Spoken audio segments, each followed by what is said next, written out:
Chapter 651. Motorcycle Mask. Motorcycle Mask once saved the Hoenn region from the battle between Kyogre, the god of the earth, and Groudon, the god of the sea, and stopped Arceus, the god of creation, from punishing humans. With a loud bang, everyone felt as if something had collapsed in their hearts. No one could have imagined that the true identity of the great hero was actually just a farmer who ran a ranch in the countryside. Countless people sat up in shock, looking at the tall figure on the battlefield below with fiery eyes.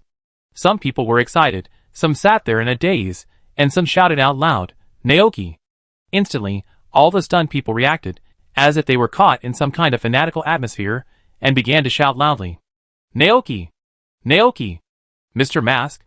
On the high platform, Dundee and Daigo had expected it, so they were not too surprised.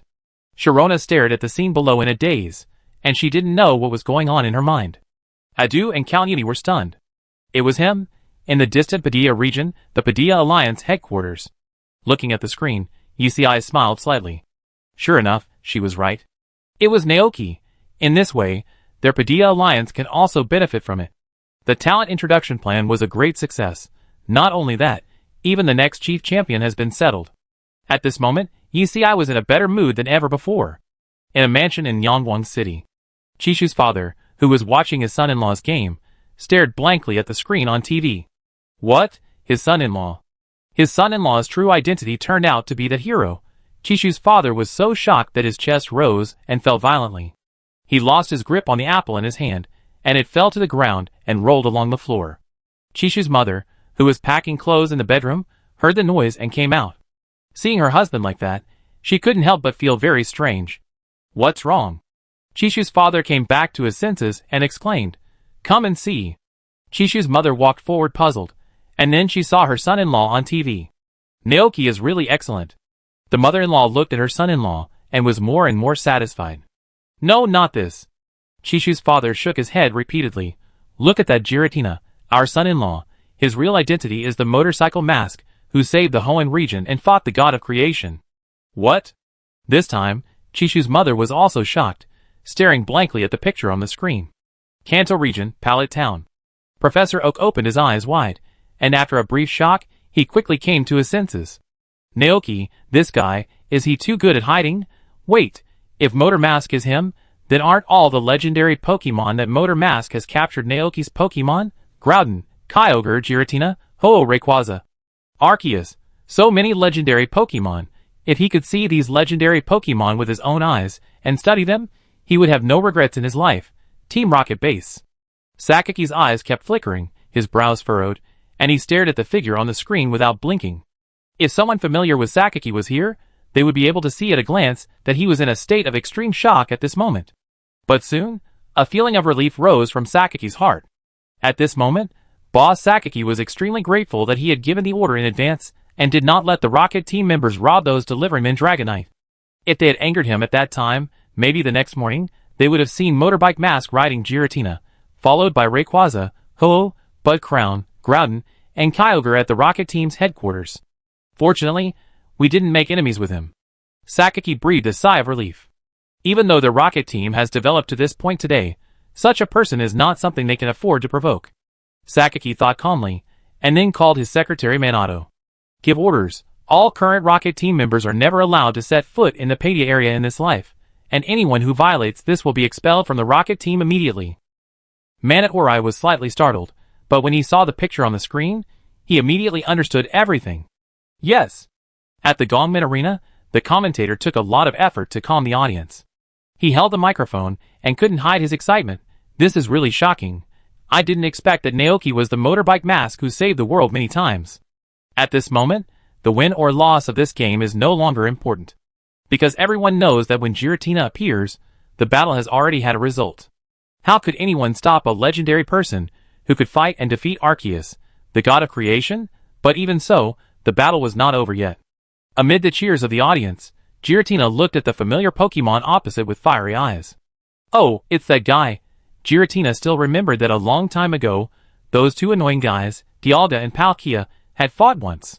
At that time, it was watching in the reverse world, and clearly remembered that the fragments produced by the collision of the two guys' power fell on the ground and turned into a living being. Sidolin, nicknamed Fire Steel.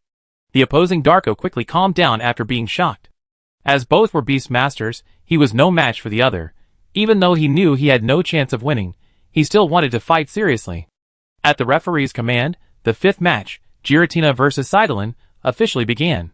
Sidolin, Lava Storm. Dacto still chose to attack first. The hot lava boiled in Sidolin's body, and its eyes emitted a red light. Then, a tornado made of pure fire energy swept towards Giratina. However, Giratina didn't care about the Pokémon's attack.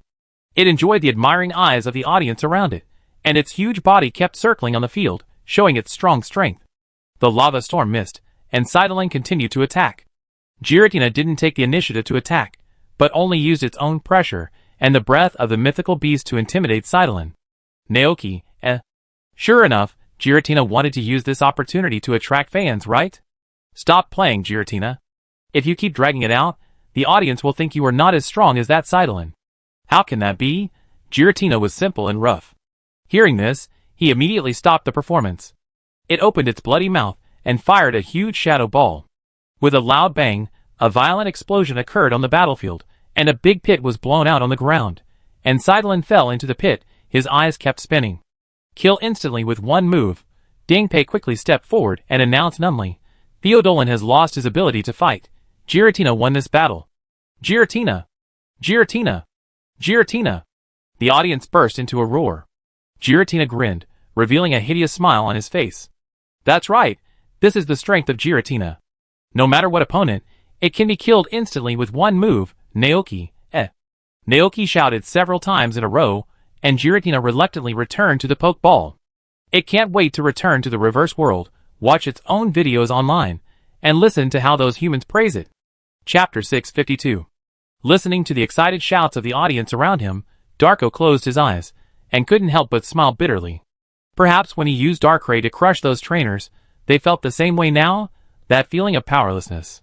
Even though he has become the champion and has come this far, he has no way to deal with it. Dacto took a deep breath. However, fortunately, he still has one last Pokemon. This is also the strongest Pokemon around him. Many years ago, he accidentally encountered a fireball falling from the sky while traveling. Under his gaze, a wounded Pokemon crawled out of the fireball. He stepped forward to treat the other party, and since then, the Pokemon has been following him. It is extremely powerful, and its superpowers are extremely powerful. Dakota has lived for so long, but he has never seen such a Pokemon. Thinking of this, Dakota looked at Naoki opposite. He has made a decision to use that Pokemon, no matter what, to defeat the opponent's Pokemon. As expected, you are the strongest Pokemon user. Dacto said, next, there is one last Pokemon left. It is the strongest Pokemon around me. Player Naoki, please give me your advice. The strongest? Naoki immediately became excited. It just so happens that I only have one Pokemon left, and it is also the strongest Pokemon around me. Wow! The commentator heard the conversation between the two and immediately shouted excitedly, both players are going to send out their strongest Pokemon. Next, everyone will see the strongest battle. Which Pokemon will Naoki send out? Will it be the god of the earth and the god of the sea who almost destroyed the Hoenn region, or the Ho-Oh who is the faith of the people in the Johto region, or Arceus himself? Hearing this, the audience felt nervous. Did Naoki also conquer Arceus? You know, Naoki is a tough guy who once defeated Arceus. It is not impossible for Arceus to be conquered by him and recognize him. Naoki, He couldn't help but twitch his lips when he heard the commentator's words. These people. He has never seen Arceus again since the last time they parted. Even if he had Arceus's mobile phone, he had no way to contact Arceus. It was as if Arceus' attention had completely left this world and was paying attention to other worlds. While his thoughts were flowing, referee Ding Pei had already walked to the battlefield and blew the whistle in his hand. Please send out your Pokemon. The sixth match is officially starting. Naoki took out the Pokeball of Bud Crown. Dacto also took out his last Pokeball from his pocket. Both sides threw the Pokeballs almost at the same time, leaving a trail in the air and then automatically bounced off. Accompanied by two crisp clicks, under the gaze of countless spectators, two beams of white light flew out and landed on the battlefields on both sides. The one on the right is a bipedal Pokemon that looks like an alien. It has an orange-red body, a blue-green face, a crystallized trachea in its chest, and four arms, like rubber tubes spiraled together. Its pale eyes looked at the opponent indifferently, as if calculating something. It's Deoxys, A legendary Pokemon from the universe. I didn't expect that Darko could capture such a Pokemon. Then what about Naoki's Pokemon? The audience turned their heads to look. On the battlefield, there stood a Pokemon riding a black horse, with a huge dark green bud on its head that looked like a crown, and a rosary on its neck that looked like dark green pearls. Compared to the horse under it, its body was very petite and slender, but its pure blue eyes revealed a majestic light, and below its eyes was a petite blue nose and mouth. He rode on the spirit horse, with two slender and pure white legs hanging on both sides of the horse's belly. That was. At this moment, countless viewers in the Galar region couldn't help but open their eyes wide. But Crown King, that was the former king of Galar, the Bud Crown King with the title of King of Plenty. It is said that in ancient times, the Bud Crown King ruled the Galar region. Arceus, that is the Bud Crown King. Naoki actually sent the Bud Crown King.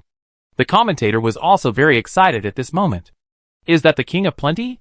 He looks so majestic, so elegant. I believe some viewers are still unfamiliar with Budcrest, but today, I will introduce this Pokemon to you.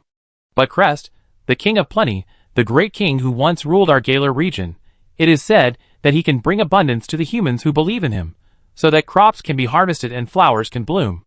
At this moment, Kanto region, Johto region, Hoenn region, Sinnoh region, Kalos region, Unova region, Alola region, and some other regions.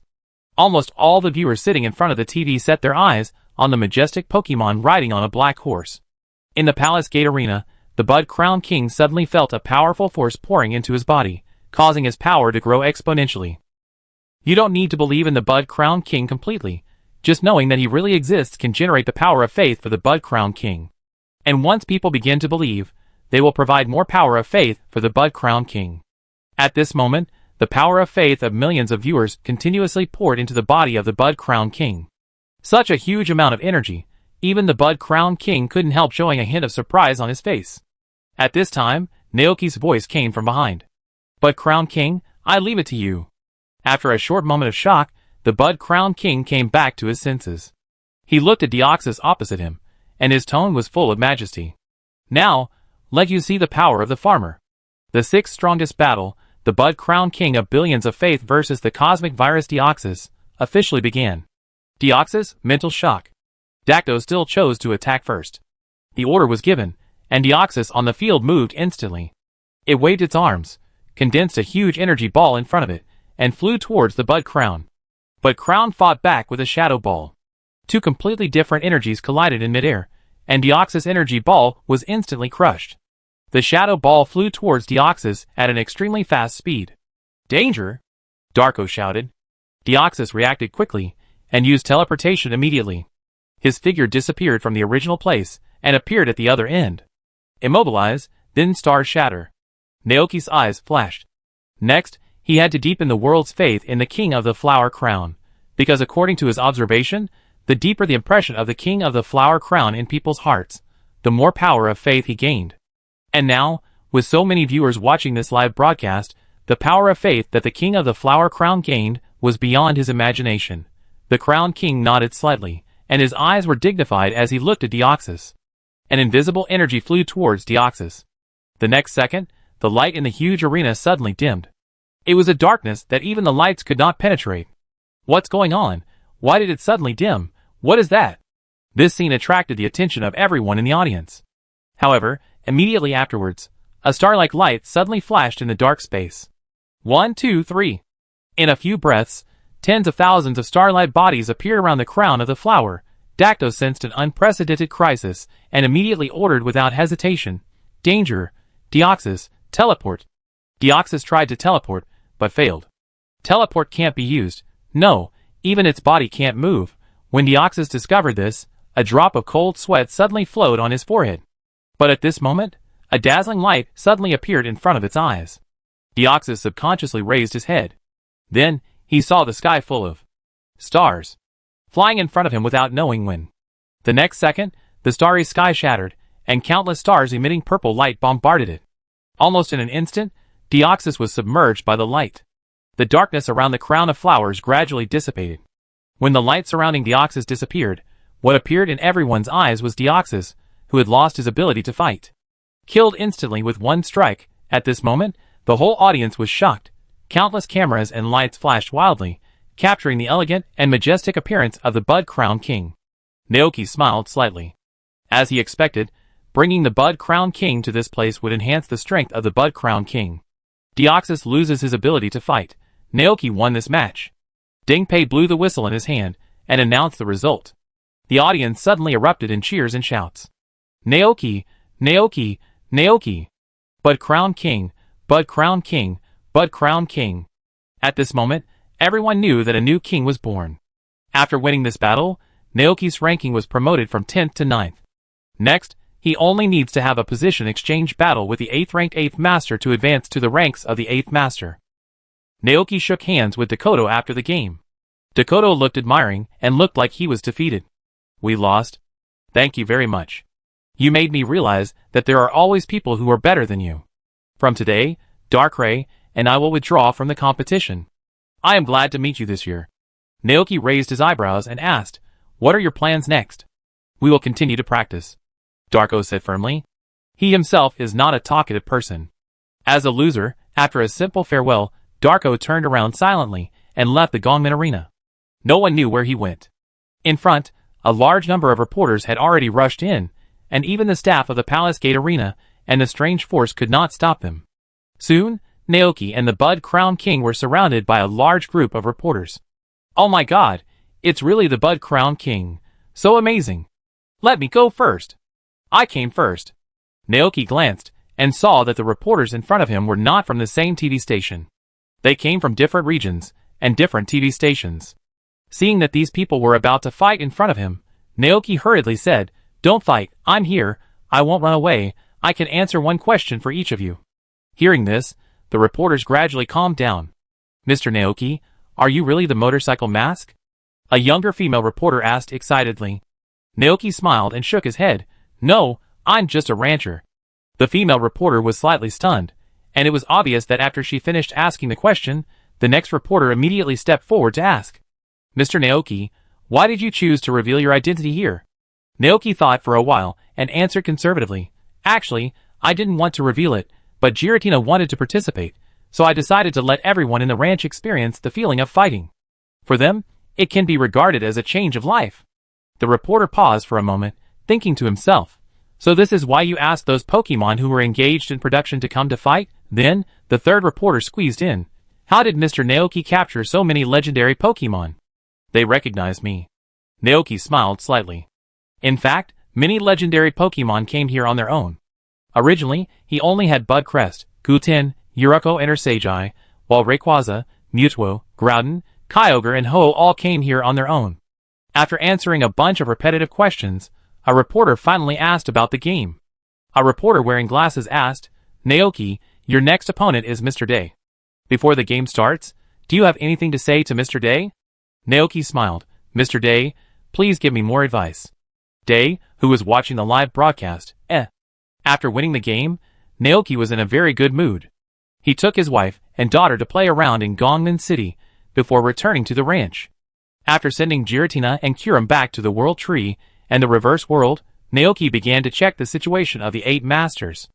At the same time, in the Reverse World, Giratina happily listened to Rotom's mobile phone reading the comments of netizens who watched his wonderful performance. But soon, Giratina found that there were very few people praising him in the comment area, but a lot of people were praising the Crown of Flowers. Shocked by his strength, Rotom's mobile phone trembled. A netizen named Crest of Flowers Believer commented, Crown of Flowers is so cool, his move is so powerful. When he used it, even the space darkened, and he defeated Deoxysloader with one move. A netizen named Love You, Rape Crown said, Rape Crown is powerful and charming, and can bring abundance to those who believe in him. I will always be his fan. Lodo. 1. Enough. Giratina felt like he was going crazy. It's always like this, Rape Crown has more fans and more strength in it. Although Giratina recognized the strength of Bud Crown in his heart, he still couldn't get rid of that anger. It was almost mad to death. After thinking about it, Giratina summed up a reason. In the final analysis, it was because it and Bud Crown appeared in the same game. It was all Naoki's fault for letting them appear together. Now Bud Crown has attracted all its fans. So, Giratina immediately found Naoki and said that it would appear alone in the next game, and it could defeat all opponents by itself. Naoki was a little confused at first, But when he saw the number of fans of Giratina and Bud Crown, he quickly figured out the reason. In order to appease Giratina's emotions, he agreed directly. Anyway, this one game is not bad. In the next 8 Master Replacement battle, just let Giratina show his personal performance. Chapter 653. On September 28th, 204 of the Alliance calendar, there were still 3 days until the 8 Masters Replacement battle. Since the true identity of Motor Mask was exposed, it immediately caused a sensation around the world. Countless netizens discussed it fiercely online, especially those in the Hoenn region. No one could be more grateful to Motor Mask than them. Some netizens commented like this. The thorny tale in the sea. I am an ordinary girl living in the Mushui town in the Hoenn region. On the day of the disaster, due to the tsunami and heavy rain, transportation to other cities could not sail normally. At that time, the sea level rose and submerged the entire town. I hid on the roof with everyone. Just when the sea water was about to cover our heads, the storm and tsunami stopped. Later I learned that it was thanks to Mr. Motor Mask's timely appearance that we were able to live in peace after stopping the fight between Groudon and Kyogre. Although this incident was just a small matter for him, he was a hero who saved the town for everyone in Duskwater Town. It's great to know the true identity of Motor Mask. I wanted to say thank you to him in person a long time ago. Not only me, but many people in the town have this idea. As soon as this post came out, it immediately resonated with many people. Because in addition to those well-known towns in the Hoenn region, there are many unknown villages and towns scattered all over the continent. And these places are all influenced by Groudon and Kyogre.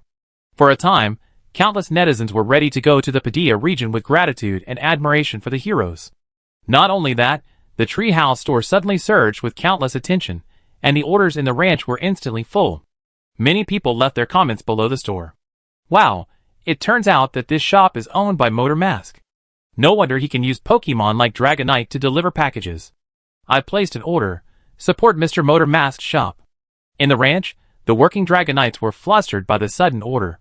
When Naoki received the notification from Rotom on his phone, he looked at the situation in the ranch and suddenly felt a sense of, as expected, in his heart.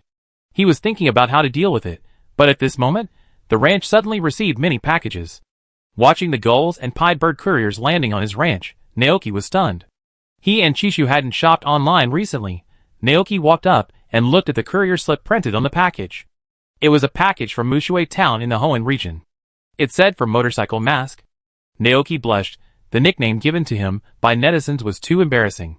He opened the package with some confusion, and saw a few letters, and a few crayon drawings full of childish colors inside.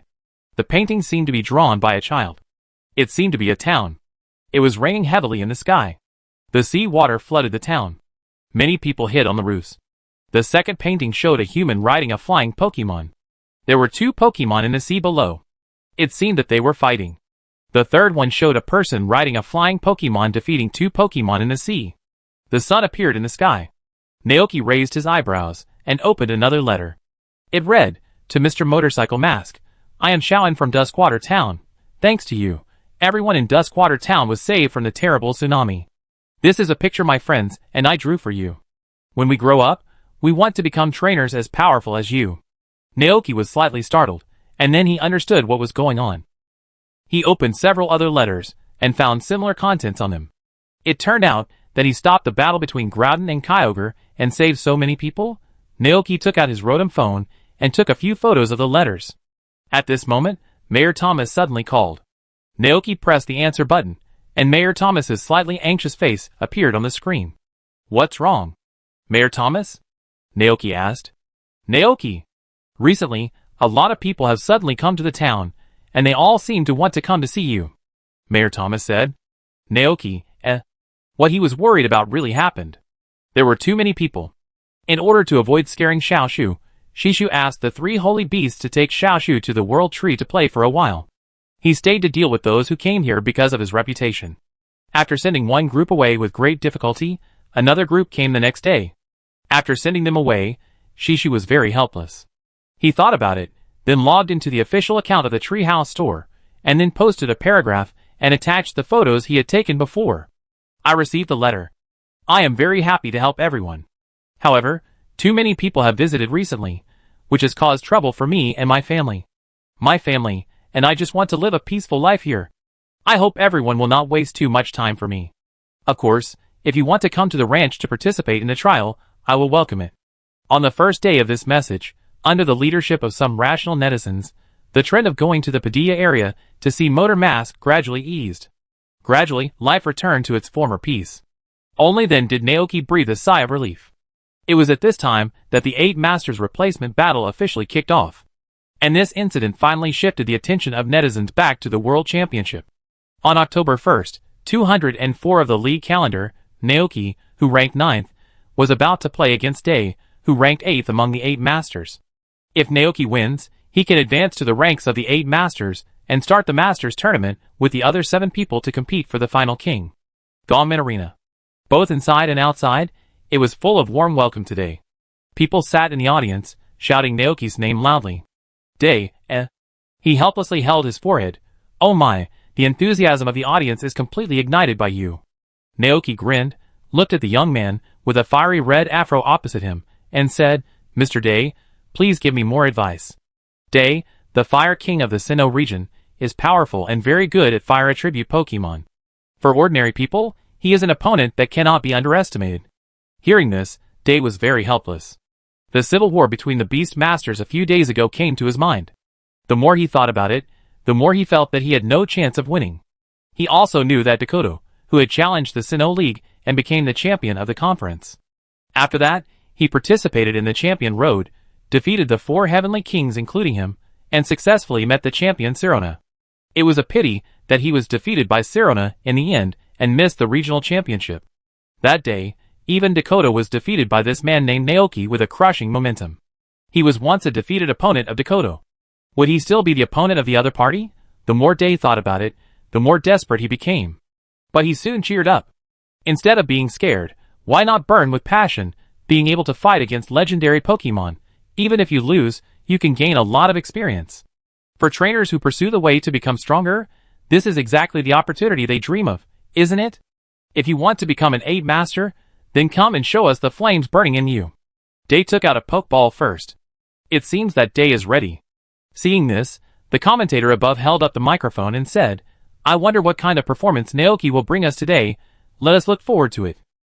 Seeing that both sides were ready to fight, referee Dang Pei stepped forward and introduced. The rules of this game are 3v3, each person is limited to using 3 Pokemon, and the game will end when all the Pokemon of either side lose their combat ability. After that, Dang Pei blew the whistle in his hand. With a melodious whistle that resounded throughout the arena, the battle officially kicked off. Day threw his Pokeball without hesitation. Ninetailed, let the opponent feel the fiery passion in us. A white light flashed, and a Pokemon that looked like a fox, with golden fur and 9 long tails appeared on the battlefield. It had a pair of bright red eyes, a well-proportioned body, and 9 smooth and slender tails that swayed gently behind it, giving people a sense of nobility and elegance. 9 tails? Naoki threw his Pokeball. In that case, let's go, Giratina. A flash of white light passed, and Giratina's huge and terrifying body appeared opposite the 9 tails. The audience immediately became excited when they saw Giratina appear again. Giratina stared at the 9 tails with a pair of blood-red eyes. Humph. The limelight that day was completely stolen by the Bud Crown. Today's battle belongs to it, and it must perform well. The battle officially began.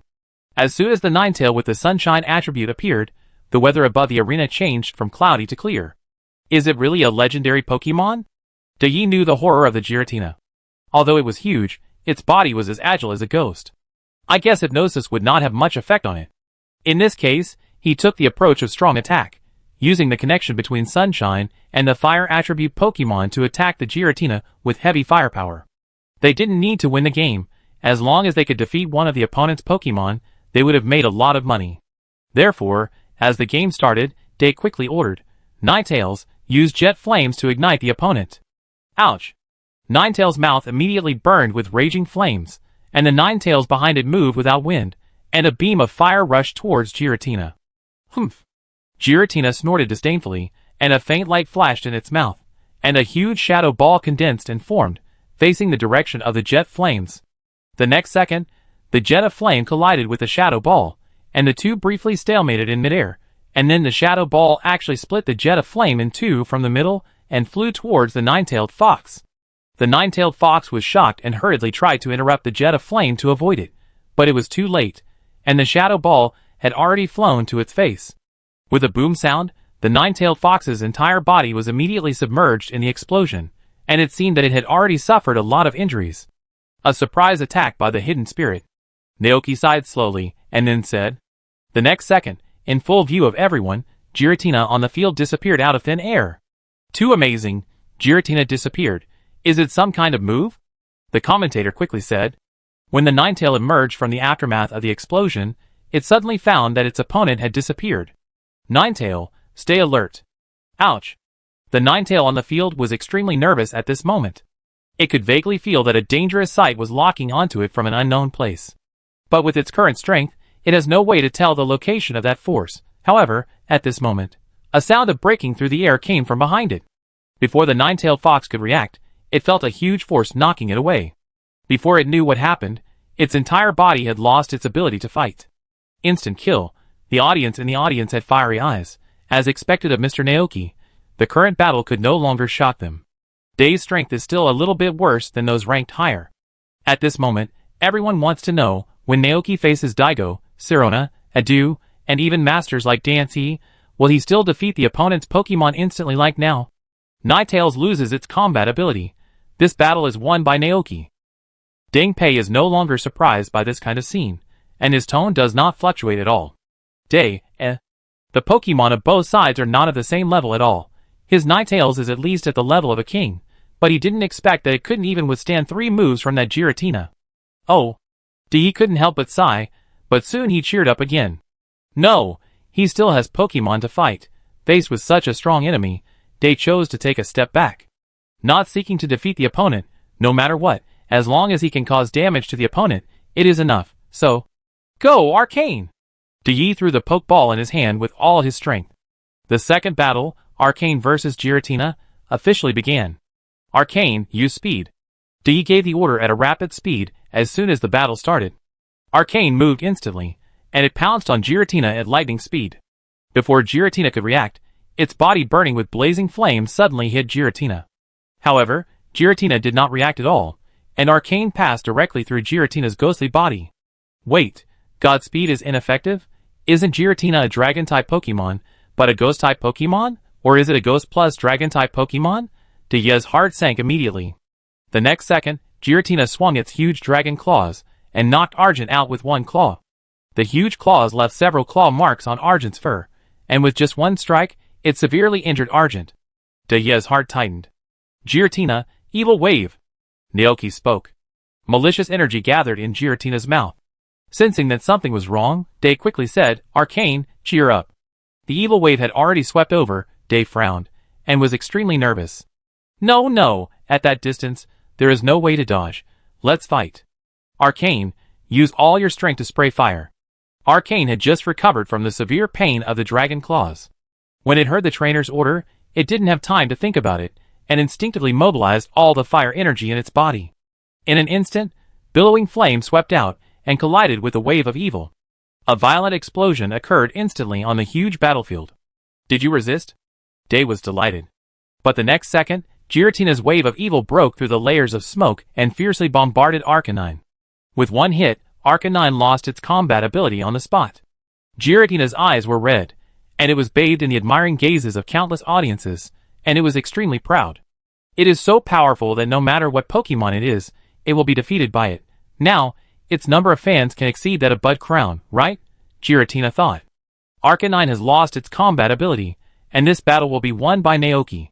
Chapter 654. Seeing that Arcanine was easily defeated, Day felt numb. This guy. Day's face was wooden. After a short moment of shock, he quickly regained his spirits. No! He didn't believe that his 3 Pokemon couldn't hurt that Giratina. Come again! Day's unyielding fire was already burning.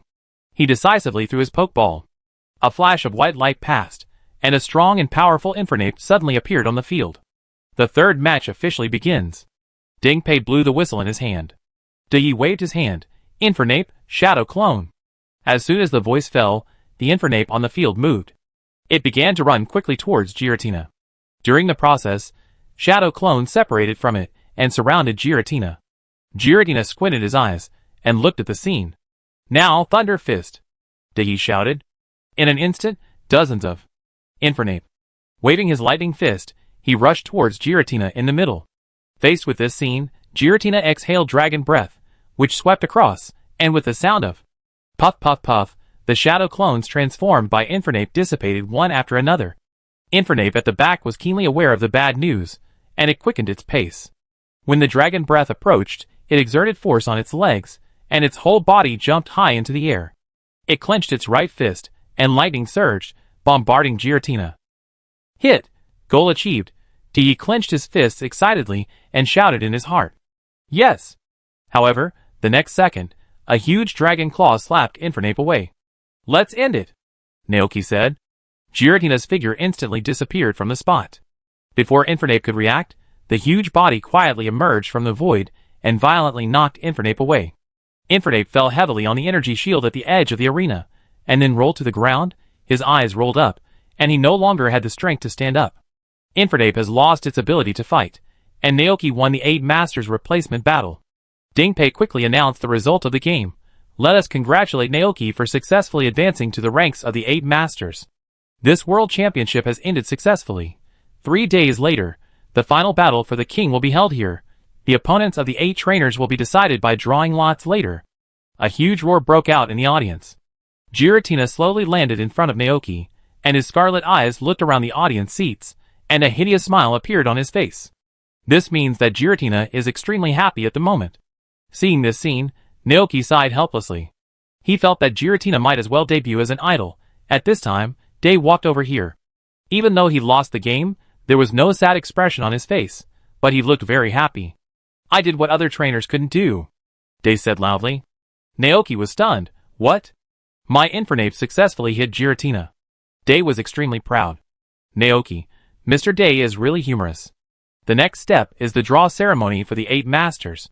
Naoki put Giratina back into the poke ball, and returned to the contestant backstage with Day. Day is a very enthusiastic young man, just like the fire attribute Pokemon. After a while, the two of them became familiar with each other. When Naoki just returned to the contestant backstage, the 8 Masters Master Battle began to be drawn in front. Now, please invite Mr. Roz, the president of the Miraculous Group and the president of the Padilla Alliance, to draw the opponents of the 8 Masters in the Master Battle for us. The commentator introduced solemnly.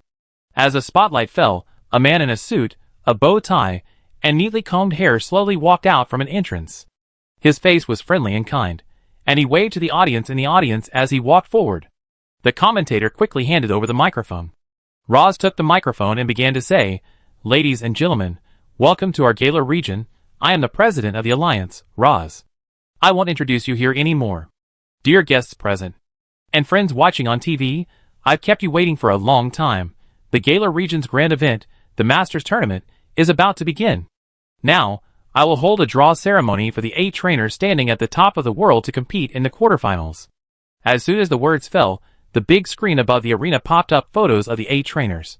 They are, the first place Dante, the second place Adu, the third place Daigo, the fourth place Sirona, the fifth place Kalyuni, the sixth place Jabana, the seventh place Dorasena, and Naoki who just advanced to the 8th place. Alas! Day sighed helplessly. I thought I would have a chance to participate in the quarterfinals this year. I didn't expect that 2 Beast Masters would show up halfway. Day had seen through it. Even if Naoki didn't win, he would be squeezed out by Dakota. Alas! Just thinking about it makes people feel melancholy. Naoki, Day was secretly sad, and at this time, a worker holding a glass ball came forward.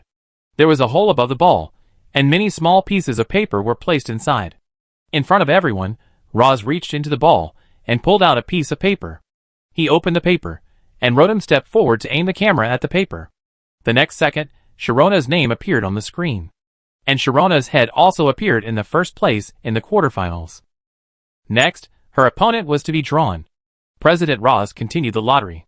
He took out the second piece of paper from the ball, and soon, the name of the second contestant also appeared in the eyes of the audience. Dorasena. The first battle of the quarterfinals will be between Sirona and Dorasena. Roz did not stop his actions, and as he pulled out the slips of paper one by one, the list of players in the quarterfinals was finally revealed and presented to everyone. They are Sirona versus Dorasena, Dante versus Jabana, Daigo versus Kalyuni, Naoki versus Adu. So far, the list of players in the quarterfinals has been determined. The 4 winners will advance to the semifinals and start the next round of competition. 1 in the quarterfinals, 1 in the semifinals, and 1 in the finals. If everything goes well, there will be 3 more games, Naoki murmured.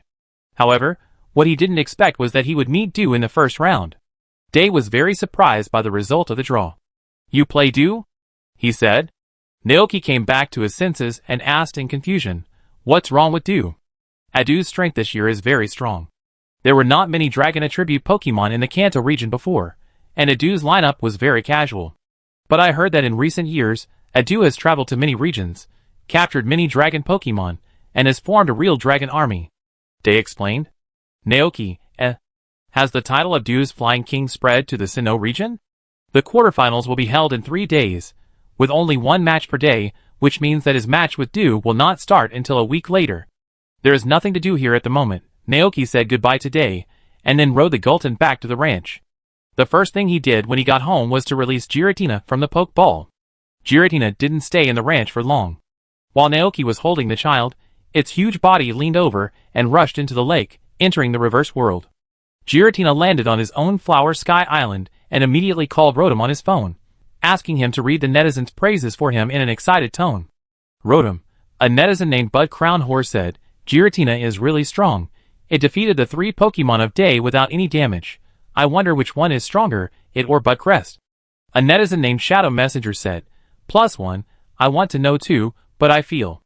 Just after listening to the 2, Giratina couldn't listen anymore. Giratina was immediately furious. Why do these humans love to compare their fighting power so much?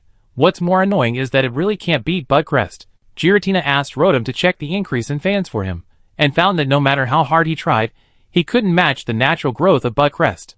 A ball of angry flames burned in Giratina's heart. It was so angry and depressed that it almost fainted. Seeing Giratina like this, Rotom quickly read a few good comments from netizens. Giratina's emotions gradually calmed down, and he couldn't help thinking, these humans seem to be quite sensible. Seeing this, Rotom gradually figured out the meaning. If he read the comments of the Crown of Flowers to Giratina, Giratina would be very angry.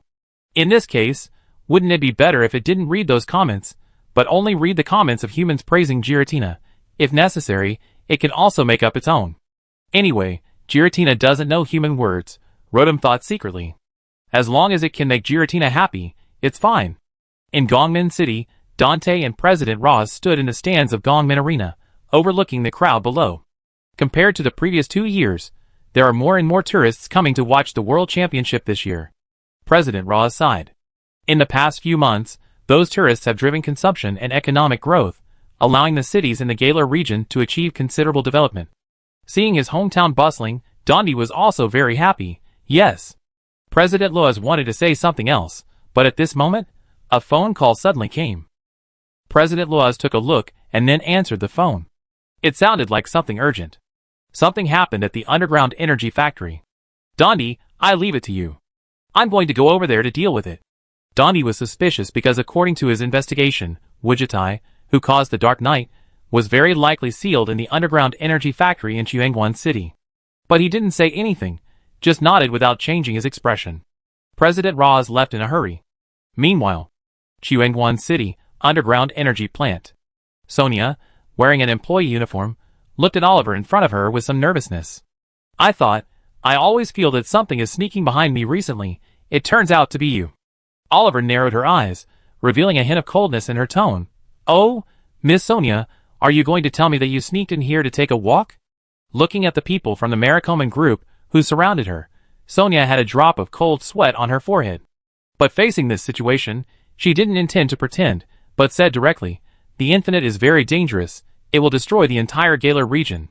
You really know. Olivia's face was full of disdain, and her tone gradually became cold. Although I don't know where you got the information from, I absolutely cannot let you ruin President Ross's plan. Olive waved her hand.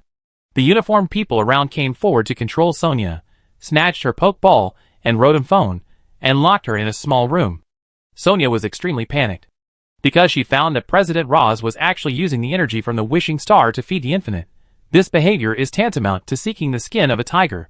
She dared not imagine what would happen in the Galar region when the Infinite accumulated enough energy. The Dark Knight, that nearly destroyed the Galar region thousands of years ago, may come to the Galar region again. It was dark in the small room underground. Sonia wanted to tell Dante the news, but there was no way. She didn't know how long she waited, and the door of the room opened. President Roz walked in from outside. Sonia looked at him warily. President Roz took the initiative to greet her. Long time no see, Sonia. By the way, how is Dr. Mulan recently? Sonia didn't say anything. President Roz didn't care at all. He said to himself, speaking of which, I should thank Dr. Mulan. Thanks to her research, we can use the energy contained in the wishing star to make the Gigantamax wristband that makes Pokemon grow bigger, so that the Galar region has achieved today's development. Don't you see that so many people came to the Galar region? That scene is really unprecedentedly lively. At this point, President Roz suddenly changed the subject. But this kind of scene will no longer exist in 1,000 years.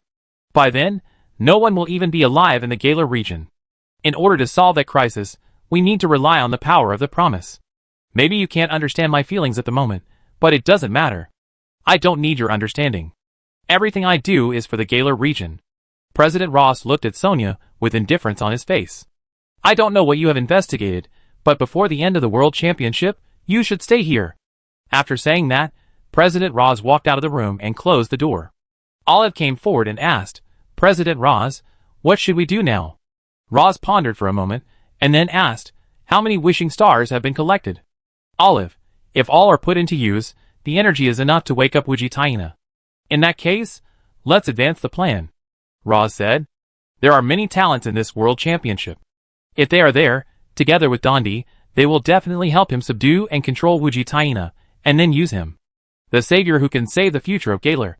As long as he is here, the resources of Galar can last for another 1,000 years.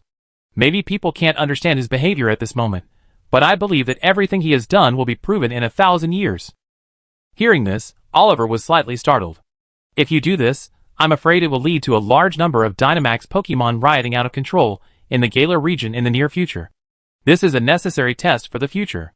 Laws looked at Oliver and said to her, sometimes, some sacrifices are inevitable. Olivia was stunned, and then nodded vigorously, yes, I understand. Chapter 655. 3 days later, on a sunny afternoon, the Masters quarterfinals officially kicked off.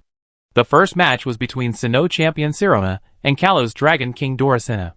Unlike the advanced level matches, the quarterfinals abandoned the random match rules, and used a 3-on-3 singles match mode. The final 4 winners will advance to the semi-finals. Naoki stayed in the ranch and watched the whole game with Gul'dan and the others. Sharona started with Sapiramon and fought against Doricina's Sonic Dragon, and finally successfully defeated Sonic Dragon with the endurance of turbidity and self-regeneration. But the seriously injured Sapiramon was defeated by Doricina's second Pokemon, Scylla. Then, Sharona sent Melodica to fight Scylla and successfully won the battle. Facing Doricina's last Mega Tanabata, Melodica performed very well, and fought with Tanabata to the end, and both sides died. As a result, all 3 of Doricina's Pokemon lost their ability to fight, and Sharona still had 1 Pokemon that hadn't appeared yet. As I expected, Sharona won the game. Naoki murmured. With the end of the battle, the first game of the quarterfinals also came to an end. The next strong rival match between Dante and Chibana will start tomorrow. Regarding this battle, even before the game started, Naoki had seen through everything. There is no doubt that Chibana will lose the game, because up to now, Dante's winning rate in various major events is still 100%. It's a terrifying winning rate. But then again, the rules of the finals are 6v6 full battles. Before that, he has to decide on the list of Pokemon that will appear at that time. In the next game, Naoki does not plan to continue to let Giratina and Kyurem continue to appear, but is ready to use his main Pokemon. Mount Goat, Mount Goat, Mount Goat, Dragonite, Babutubo, and Gurtun. At present, apart from those legendary Pokemon, the strength of these Pokemon can be regarded as the main Pokemon he has cultivated personally. Even Dante has the strength to fight. But it seems too early to think about that now. The most important thing now is to face the battle with the Dragon Messenger due in 6 days. Well, at present, Mega Evolution and Gigantamax can be used in the World Championship. Z moves and Take Crystallization seem to have not been fully spread yet, and they are not allowed to be used according to the rules of the competition. Naoki pondered. Dante's Gigantamax Charizard, Sirona's Mega Garchomp, Kalun's Mega Gardevoir, Daigo's Mega Metagross, Chibana's Gigantamax Alluterix, Adu's Gigantamax Dragonite. Other players have more or less Mega Evolution and Gigantamax tactical trump cards, but he only has Mega Crystallization and Z-moves, which he cannot use yet. But it doesn't matter, with his Pokemon, no matter what kind of opponent they are, they will work hard to win the game. Just as Naoki was thinking, his Rotom phone suddenly rang. He opened it, and found that it was a message from Mutuo. Mutuo, someone has come to the World Tree again. Naoki, ? Someone from another world has come to the World Tree through the mysterious labyrinth. Naoki was stunned for a moment, then quickly stood up and prepared to go over to see what was going on. Last time it was Ludbo, who will it be this time? He quickly called Gulden, and found Arceus' phone from the room. On the way to the World Tree, Naoki kept swiping the messages that popped up on Arceus' phone, trying to find out the identity of the person.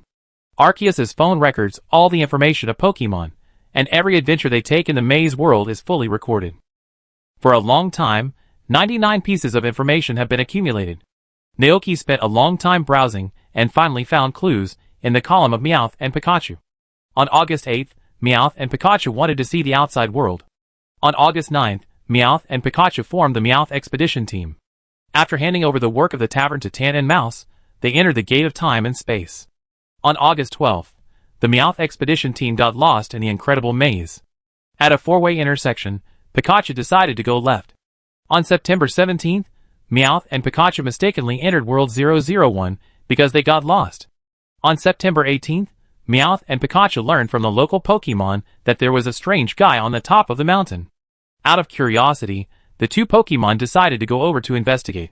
On September 19th, Meowth and Pikachu climbed to the top of Mount Silver, where they met Red, who was practicing alone on the top of the mountain. Red Pikachu felt very friendly to Pikachu and soon became friends with him, which surprised Red. On September 20th, Red learned the origins of the two Pokemon through the superpowers of Soul EV. Red Pikachu also told Meowth and Pikachu about their troubles of practicing here, but never being able to make further progress. On September 21st, Meowth and Pikachu told Pikachu and Red about the World Tree and Naoki, as well as the powerful legendary Pokemon such as Mutuo, Rayquaza, and Ho-Oh, and invited Red and Pikachu to visit the World Tree together. On September 22nd, in order to see the unknown area, Red, whose strength had already reached the peak, decided to visit a place called the World Tree. On October 2nd, Meowth and his party returned to the World Tree smoothly. Seeing the familiar name on Arceus' phone screen, Naoki froze in place. It was him, Red, the legendary fighter. He has always been known as the strongest trainer in the Pokemon world. In the game, when the player dominates all gyms and defeats the champion, he can go to the top of Silver Mountain to challenge Red. At that time, Red's 6 Pokemon in the team had all reached the amazing full level of 100. In a daze, Gulden had already arrived at the World Tree. From a distance, Naoki saw the figure of a young man wearing a red hat and looking very taciturn in front of the Pokemon Guild. Meowth and Pikachu saw Naoki coming, and immediately showed happy expressions on their faces. Pikapi! Red turned his head when he heard the noise. For a moment, their eyes met. Naoki, Red, Naoki twitched his mouth and said in his heart, as expected. Naoki was quite curious about this legendary figure in the Pokemon world. As the host, he tentatively greeted him. Welcome, Red, Naoki said. Chi-Hong. Looking at Chi-Hong's shocked face, Naoki felt like laughing. But it's obvious that Chi-Hong was shocked that he seemed to know him. Seeing Chi-Hong's reaction, Naoki was no longer nervous. He walked forward with a smile, and took the initiative to introduce the current situation to Chi-Hong. As you can see, you have left your world now. This is another world, which can be called a parallel universe. Red was silent, as if thinking. And here is a place called the World Tree, Naoki said. Red suddenly looked up at the top of his head, and a look of astonishment flashed across his face. Just by looking at his expression, Naoki could guess what he was thinking at the moment. Red, tree? So big? Naoki smiled slightly. At first it was just the size of a small sapling, and Pokemon and I personally nurtured it to what it is today. Speaking of which, this can be regarded as a home shared by Pokemon and me. After hearing that the tree was planted by the man in front of him, Chi-Hong. As for how I know you. Speaking of this, Naoki paused. Sure enough, the next second, Chi-Hong cast his eyes on him. Naoki was silent. He was very curious whether Chi-Hong would take the initiative to ask. However, Chi-Hong seemed to understand what he meant, and returned to her previous taciturn appearance. Naoki, Red, Naoki, Red, Naoki, Alright. Forget it, he was really convinced. Naoki was helpless. As you can see, there is a passage on this tree that connects to other worlds. Pokemon living here can go to those places and bring back information for me. I heard your name a long time ago, but I didn't expect you to come here today. Red was silent, as if thinking, Naoki smiled and said, but, welcome to this world. After that, Naoki extended his hand to Chi-Hong. After Chi-Hong hesitated for a moment, he finally extended his hand and shook hands with the other party. Seeing this, Naoki smiled slightly. I know why you came here. You should want to practice here, right? Naoki suddenly asked again. Chi-Hong seems to be shocked at how this person knows everything. The Pokemon here are all my partners. Since she was a guest invited back by Meowth and Pikachu, he didn't intend to let Red leave. That would be too rude. Thinking of this, Naoki looked into Red's eyes and said to him, You can stay here to practice, but I have a condition. You are not allowed to force the Pokemon here to fight with you. You can only fight with Pokemon that are willing to fight with you. Red was slightly stunned. His eyes quickly looked at the Pokemon around him. As a trainer, he could see the strength of those Pokemon. Fighting them would not have any effect, so he would not attack them. Chi-Hong was a little confused and chose to remain silent. Naoki did not say much. At this moment, he suddenly received a call from his sister Ai Guancher, saying that Xiaoshu was crying and wanted to find his father. After briefly explaining the situation, Naoki left with Gulton. Only Chi-Hong was left silently looking at the back of the mysterious man. Meowth and Pikachu on the side happily waved goodbye to Naoki. After Naoki disappeared, they pulled the red Pikachu and prepared to take it to the Pokemon Tavern to have a drink first, and then go to the sushi restaurant to eat delicious sushi. And the red Pikachu also discovered something. The Pokemon living here seemed to be very friendly to outsiders. It let itself be pulled away by Pikachu and Meowth, and did not forget to turn around and let Red follow. Pikapi! Red came back to his senses, and he also noticed the lively group of Pokemon around him. The atmosphere between the Pokemon in this world seemed to be very different from the world he was in. Here, even Pokemon of different species could live together. However, what made Chi-Hong more concerned was what the mysterious man said about him being able to practice here. Chi-Hong's eyes swept over the Pokemon around him, and he had no intention of fighting them at all. After a moment of silence, he raised his foot and followed Pikachu, ready to take a look at this place where only Pokemon lived. But at this moment, a clear and pleasant bird song suddenly came from above. Red and Pikachu seemed to be in sync with each other, and they keenly sensed the breath of a powerful Pokemon. They looked up at the same time.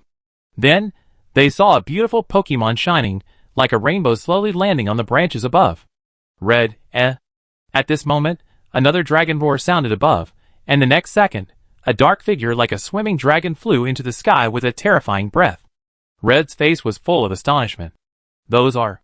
Pikachu also noticed the two Pokemon at this time. Seeing it stop, Meowth and Pikachu looked back, and then looked up at the sky following its gaze. Pikachu happily introduced, Pikapi. Those are Ho-Oh and Rayquaza. They are also our companions living on the World Tree. Red Pikachu was shocked. It thought of the mysterious man just now, and couldn't help asking, Pikapi? Pikachu thought of Naoki putting everyone in the Pokeball, and nodded his head, Pikachu. That's right. Everyone is Naoki's Pokemon. Red Pikachu. Pikachu looked up at Ho-Oh, and then said happily, Pika. Ho-Oh and the others will protect us too. Not only Ho-Oh, but also Rayquaza, Mewtwo, Groudon, Kyogre. They are all very powerful Pokemon. Red Pikachu was completely shocked. According to what Pikachu said, wouldn't the Mewtwo, Groudon, and Kyogre behind them all be as powerful as the Ho-Oh and Rayquaza above?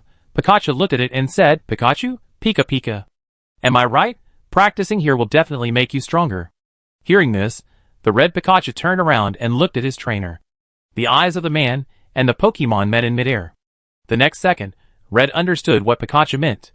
His red eyes immediately became hot, and he looked up.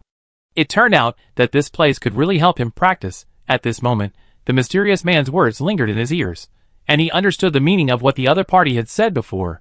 After returning to the ranch, Naoki was quickly attracted by the next few games. On October 6th, the second game of the quarterfinals officially began. Dante versus Jabana. There is no doubt that Dante won the game in the end. October 7th, the third game of the quarterfinals. Daigo versus Kalun. The final winner is Daigo. This result is also expected by Naoki. Daigo's Mega Metagross is too powerful. October 8th, the fourth game of the quarterfinals, Naoki versus Adu. The game was held at 9 a.m., and Naoki arrived at the stadium early. At the same time, in the Pokemon Tavern on the World Tree, a group of Pokemon surrounded Rotom, ready to watch Naoki's game. Ouch! Hurry up, Naoki's game is about to start. The Pokemon brought wooden stools, big stones, and big wooden stakes, and sat in the tavern hall, looking at the screen of Rotom's mobile phone as if they were watching a movie. Red, who noticed something strange, also walked in with Pikachu to find out the reason. Soon, he saw a strange machine in front of the group of Pokemon. Red had never seen such a machine before. The machine seemed to be integrated with the Pokemon, and on the screen, the mysterious man he had seen before seemed to be participating in a game. Chapter 656. In the Gongmin Arena, under the attention of the crowd, the commentator held up the microphone. Good morning, ladies and gentlemen. Welcome to the Gongmin Arena. The final match of the Masters Championship quarterfinals will be held soon. I believe that everyone has been looking forward to this match for a long time, just like me. So without further ado, let us invite the two players to the stage. Naoki, Naoki, Naoki. Adieu, adieu, adieu. The audience burst into a roar. At this moment, the fans' excitement reached its peak. A beam of light fell from the right entrance. A young man with flaming red hair, handsome appearance, and a cloak behind him slowly walked out. The first player to appear is the Dragon King and champion from the Kanto region, Yolondu. Yolondu has been famous for a long time. As early as 8 years ago, his strength has dominated the entire Kanto region. He and his dragon Pokemon can be said to be invincible in the world. Wow! Ah! Mr. Adu, I want to give birth to a baby for you. In the audience, Du's fans held up light boards and shouted loudly. On the field, Du looked at the opposite side. Haha, it seems that everyone likes Yolondu. The commentator laughed and continued, but next, let's invite another player to the stage. That is the highly anticipated Naoki. As we all know, although Mr. Naoki is not the champion in name, as a great hero who saved a region and a messenger chosen by the legendary Pokemon, his strength, I believe everyone can see it. A beam of light fell, and Naoki slowly walked out of the player channel during the commentary. The audience immediately erupted in even more enthusiastic cheers. Naoki looked at Adu across from him, smiled and said to him, "Long time no see, Du." Adu looked at the man across from him, and was a little absent-minded for a moment. His thoughts could not help but return to the battle he had with the other party, at that public dinner several years ago. At that time, he would never have thought that the other party would be such a trainer. Adu smiled, his eyes gleamed, and he said, "There's nothing to say now, let's fight to decide who's stronger." "Come on!" Naoki took out a pokeball from his pocket. "Oh, it seems that both players are ready for a fierce competition. In that case, let's hand the microphone to Mr. Ding Pei," the commentator said. On the field, Ding Pei raised his right hand, signaling both sides to return to the area commanded by the trainer, and then introduced the rules of the game as usual. The rules of this competition are 3v3. At the same time, in the backstage of the players, Sharona, Daigo, and Dondi looked at the screen with sharp eyes. For that battle, the three people's eyes were full of interest. "I wonder who you think will win this game?" the rich and noble young man Daigo suddenly asked. Sharona couldn't help but fall into deep thought, and began to compare the combat power of the two in her mind. And Dondi answered without hesitation, "It depends on which lineup Naoki uses. If it is Frost Milk Fairy and others, Adu may still have a chance, but if it is Golden and others, then Naoki will definitely win.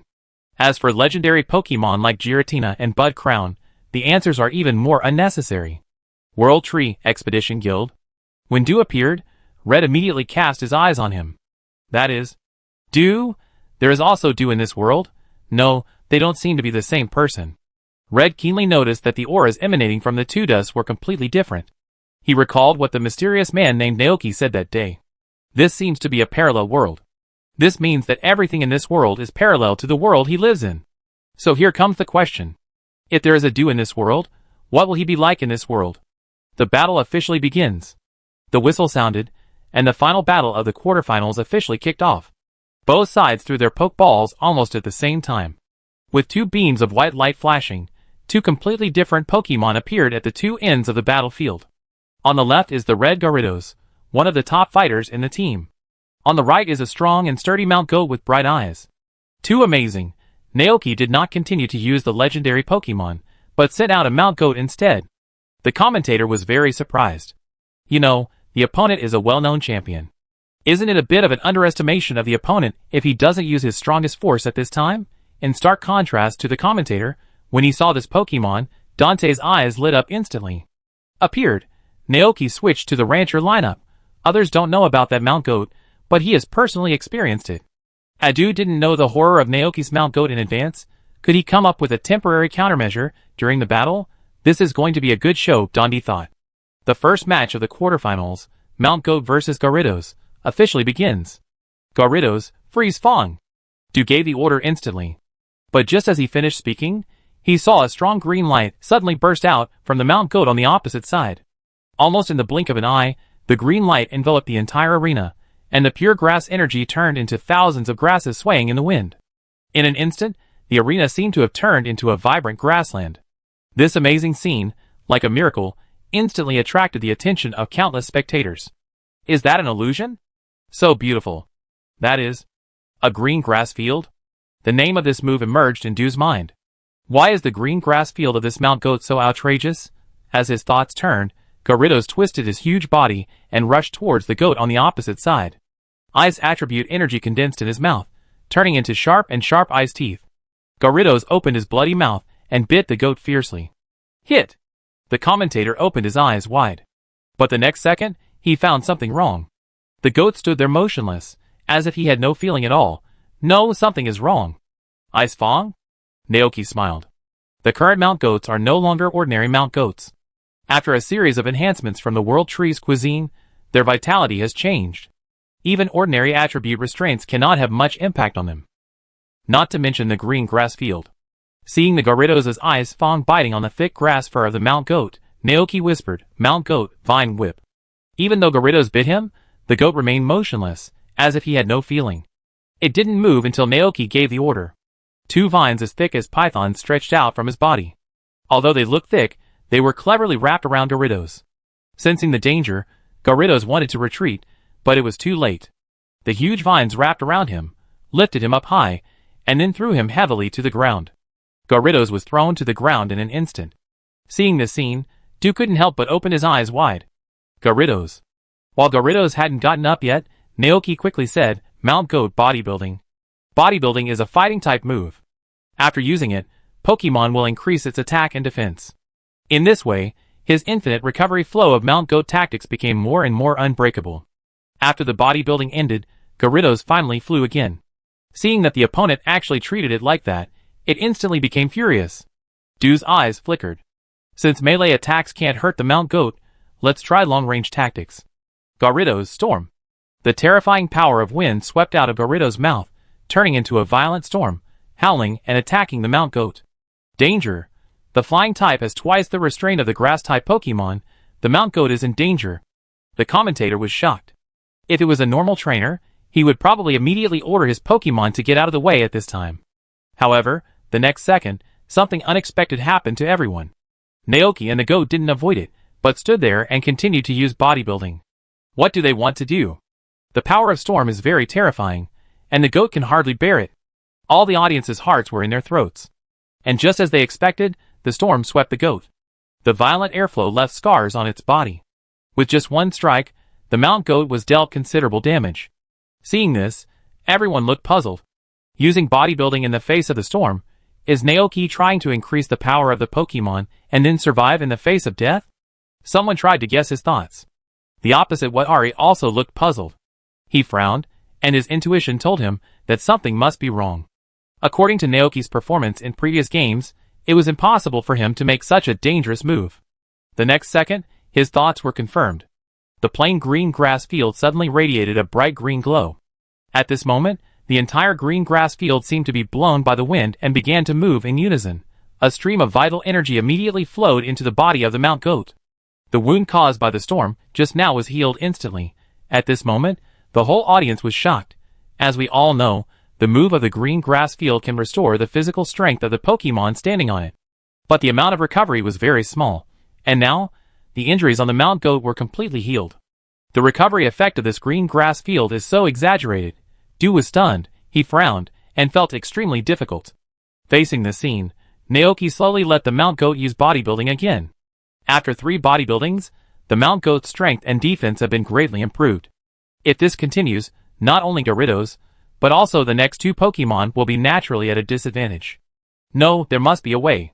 While thinking calmly, Do ask Gyarados to use water cannon to bombard and prevent the goat from using bodybuilding. The field. If the grass field under the feet can be destroyed, the goat can definitely be prevented from continuing to recover. Do quickly thought of the key point. If you can use clear fog, you can clear the grass field, but there is no guarantee that the opponent will come again and repeat the same mistake. If you want the plan to succeed, you must prevent the goat from using the grass field, and then you can use clear fog to remove this effect and prevent the goat from recovering. While thinking, Do formulated a simple strategy in his mind. He looked at the opposite side and let Gyarados attack, and continued to use his muscular Mount Goat, and quickly said, Gyarados, provoke. Provoke. Use evil power to make the opponent angry, so that he loses his mind, and can only use moves that cause damage for a certain period of time. Gyarados quickly flew forward and used provocation on the Mount Goat. The Mount Goat, which had originally had a firm look in its eyes, paused and suddenly became angry. It stared at Gyarados, and the vine whip on its body swung out almost uncontrollably. Seeing this scene, Naoki narrowed his eyes. Have you come up with a solution in such a short time? But it's enough. The 5-time bodybuilding Mount Goat has reached its peak. The huge vine whip swung down and hit Gyarados and flew away. Gyarados could not get up again and lost its fighting ability. Du took back Gyarados without hesitation, and then took out the second Pokeball. Naoki looked at the reaction of Du on the opposite side. At this moment, he suddenly remembered that there was a Charizard next to Du. And Charizard happened to have a move that could clear the grass field. Use provocation to make the Mount Goat lose control, then use the fog to clear the grass field, and then launch a full-scale attack to try to defeat the Mount Goat in a short time? Naoki quickly guessed Du's idea. His evil thoughts suddenly came to his mind. He took out the Pokeball in his right hand, and decisively took back the provoked Mount Goat on the field. It's a pity that he has 3 Pokemon like this. What Ari has already thrown the second Pokeball. As expected, just as Naoki expected, What Ari sent out the second flying Pokemon, Charizard, regardless of the name of the Dragon King. Then, Naoki sent out the second Mount Goat in full view of everyone. Seeing this, What Ari's eyes froze instantly, and his face was full of astonishment for a moment. Mount Goat. Naoki actually sent out another Mount Goat. In the backstage of the contestants, Dondi couldn't help but burst out laughing. He saw the clash of tactics between the two on the field clearly. It seems that Du didn't know Naoki well, and he might not even have been to Naoki's ranch. Because of this, what he didn't know was that Naoki had 3 Pokemon like Mount Goat. It was absolutely impossible to defeat Mount Goat by provoking, clearing the fog and attacking fiercely. Unless he had a Pokemon that could meet these 3 points at the same time, and didn't give Naoki the opportunity to change Pokemon. Otherwise, it was absolutely impossible to use this tactic to defeat Mount Goat and win the green grass trial. Dondi even felt that the 3 Pokemon Naoki brought today were all Mount Goats. Such an opponent, even he, would feel extremely difficult. Chapter 657. Have you been seen through? Even if I use the fog clearing skill to clear the grass field now, with the ability of the goat on my mount, I'm afraid it will be used again immediately. It's okay. Even if the fog clearing skill doesn't work, as long as I let Charizard land on the ground, it can still be restored by the grass field. Du thought. In this way, I can stabilize the situation first, and then slowly find a way to break the situation. The second battle officially begins. This time, Du chose to be cautious and let Charizard use fire-attributed moves for long-range attacks. The goat on the mount stretched out huge whips on both sides of its body, and started a fierce pursuit of the fire-breathing dragon. The fire-breathing dragon could only be forced to stop spraying flames, flap its wings quickly, and circled around the sky above the Palace Gate Arena. It chased, it fled, and the scene fell into a scorching heat for a while. And at this moment, something unexpected happened. The goat on the mount controlled a whip and flew quickly to the front, forming a pincer attack with the other one.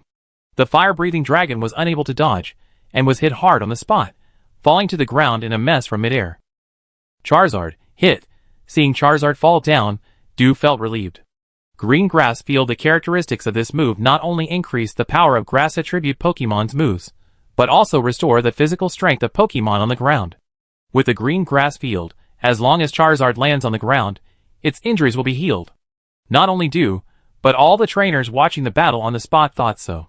However, the next second, these people were shocked to find that the green grass field did not allocate energy to provide treatment for Charizard. No, impossible. The grass field didn't heal Charizard? What on earth is going on? Everyone frowned, with expressions of disbelief on their faces. But there are still many powerful and talented trainers who have guessed the reason. From the ability of the Mount Goat to instantly activate the grass field as soon as it appeared, these Mount Goats have already reached a superb level of control over grass energy. Because of this, they can accurately control the energy in the grass field, only restoring themselves, but not the opponent. Someone can actually do this. Someone in the audience couldn't help but murmur. Du's eyes kept changing. He frowned, and suddenly remembered that his Gyarados didn't seem to recover just now. He always thought it was because Gyarados floated up and didn't touch the ground. Now it seems that it's not the case at all. Mount Goat, end it! Naoki's voice sounded from the opposite side. Du looked up suddenly, and then saw that the Mount Goat erupted with an extremely terrifying power. In an instant, the earth seemed to resonate, and green vines surged out like pythons. Then, they attacked Charizard. Charizard, flash charge. Du responded immediately. Hot flame surged from Charizard's body, and it flapped its wings, trying to break out of the encirclement of these huge vine whips. However, those vine whips seemed to have no fear of flames at all, and even when they were ignited by flames, they did not stop at all. In the blink of an eye, Charizard was submerged by the huge vine whips. After a moment, the vine whip dissipated. What appeared in front of everyone was Charizard, which had lost its ability to fight. Charizard lost its ability to fight, and Naoki won the second match. Watari looked solemn. He looked at his Charizard, and then put it back into the Pokeball. The plan failed. In this case, we can only rely on that. In the last battle, Watari took out the third Pokeball without hesitation. Seeing this, Naoki also chose to change Pokemon and replaced it with the Mount Goat that had just been used 5 times. The real world is different from the game. These enhanced status effects will not disappear immediately even if the Pokemon is replaced. They will only disappear automatically when the duration is over. Therefore, the current Mount Goat still has the buff brought by the 5 Fitness. 5 Fitness plus Grass Fur plus Green Grass Field. Even if it is a real legendary Pokemon, the current Mount Goat has the power to fight. At least the combat power has far surpassed Suicune. Watari has thrown out the third Pokemon. Along with a flash of white light, what appeared in front of everyone was his strongest Dragonite. The Gigantamax wristband on Du's wrist suddenly burst out with a purple energy. He reached out and took the Dragonite back into the Pokeball, and then a magical scene happened. In Du's hand, the ordinary red and white ball suddenly emitted a purple light, and it continued to grow at a speed visible to the naked eye. It stopped until it was so big that it needed to be held in both hands. Du glanced at the goat on the opposite side, and then threw the huge Pokeball with force. Boom! With the sound of a heavy object falling to the ground, a supergiant Dragonite nearly 40 meters tall landed on the battlefield. Gigantamax Dragonite. Player Adu made Dragonite Gigantamax. The commentator's tone was full of shock. Even if you have seen many Pokemon Gigantamax, you can't help but marvel when you see this spectacular scene again. The Gigantamax Pokemon's moves will transform into Gigantamax moves, and their bodies will burst out with terrifying power.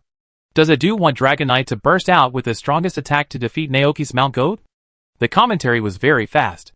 On the field, Du had already begun to give orders. Dragonite, Gigantamax Lightning.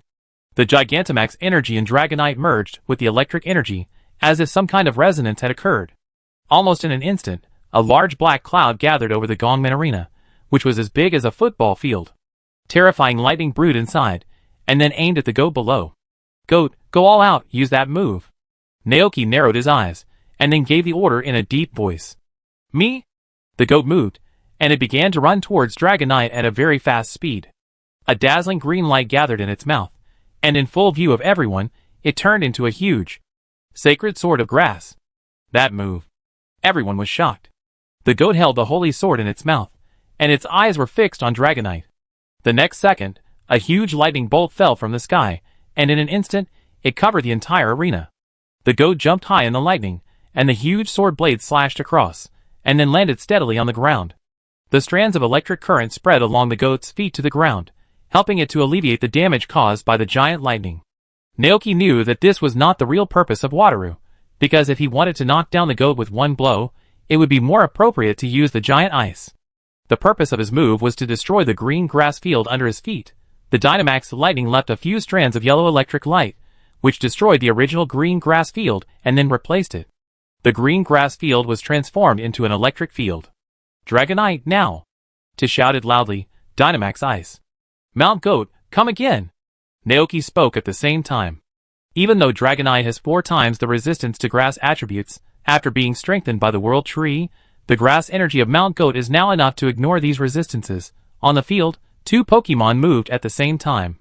The powerful ice power suddenly erupted, and in an instant, countless huge ice fell from the sky. Boom! The goat held the holy sword in its mouth and shuttled through it at a high speed, its eyes locked on the opposite Dragonite. The second before the last huge ice block fell, it suddenly jumped up. The holy sword of grass slashed across. The next second, the Dynamax energy on Dragonite instantly went out of control. A burst of explosion sounded, and a painful expression appeared on the face of Dragonite. Its huge body was shrinking at a speed visible to the naked eye. In the blink of an eye, it returned to its original appearance. Dew frowned. Even so, it still won't work. Dragonite has lost its ability to fight. Dingpei blew the whistle in his hand. This battle is won by the Mount Goat. The whole audience was silent, as if they had not recovered from the previous battle. All the audience looked at the Mount Goat, which landed steadily despite being covered in scars, and looked at its opponent with a majestic look. That Mount Goat defeated the Gigantamax Dragonite with 2 moves, and it was still at a disadvantage in attributes. How did it do it? And that unprecedented move, is that move really something that a Mount Goat can comprehend? You know, Mount Goats are just ordinary Pokemon, and their ecological habits, food distribution, and characteristic moves have long been thoroughly studied by Pokemon Doctor. And now, this Mount Goat has actually used an unprecedented move. The battle is over. Congratulations to Naoki for successfully advancing to the semifinals, the commentator said excitedly. As soon as he finished speaking, the audience came back to their senses. Gradually, excited shouts broke out in the arena. Come back, Mount Goat. Naoki took back the Mount Goat and said to it, "Thank you for your hard work." Then he looked up at Dew on the opposite side. Dew had calmed down at this time. He crossed his arms and looked at Naoki helplessly and admiringly. Well, although I am very unwilling, you are really good at commanding Pokemon to fight. I lost with a clear conscience. He is no longer the trainer who would get angry after losing a game a few years ago. Compared to the frustration of failure, he was happier to be able to fight against excellent trainers. If you have a chance, you can come to my hometown to have a look. I also have many dragon Pokemon. Maybe we can have a dragon duel then, Naoki said. Adu was slightly stunned, and then thought of Naoki's group of deliverymen Dragonite. He smiled and nodded, okay. The 2 of them left the stage one after another. Dundee grinned and gave Naoki a thumbs up. Sharona and Daigo pondered for a moment. If they met Naoki next, how would they deal with that special Mount Goat? Adu nodded to several people and left the Gongmin Arena. But Naoki did not leave immediately. Because the quarterfinals were all over, the draw ceremony for the semifinals would be held next. Several people chose to stay backstage and watch. This time, President Luoz did not come to draw lots, but replaced by referee Dingpei. After a while, the results came out. The schedule of the semifinals is as follows. October 10th at 9 a.m., Dante vs. Sharona. October 11th at 9 a.m., Naoki vs. Daigo. Seeing this result, Daigo immediately turned to look at Naoki. Naoki smiled and said, "When the time comes, please give me more advice." Daigo, Naoki said goodbye to the 3 people, and then left the Gongmin Arena and returned to the ranch. However, after searching for a long time in the ranch, he could not find Xiaoshu. Naoki was a little confused, so he went to his sister Ai Guancher and asked, "Where is Xiaoshu? Why didn't his beloved daughter come out to greet him?" His sister Ai Guancher pointed to the sky. Naoki immediately understood that the child had run to the World Tree again.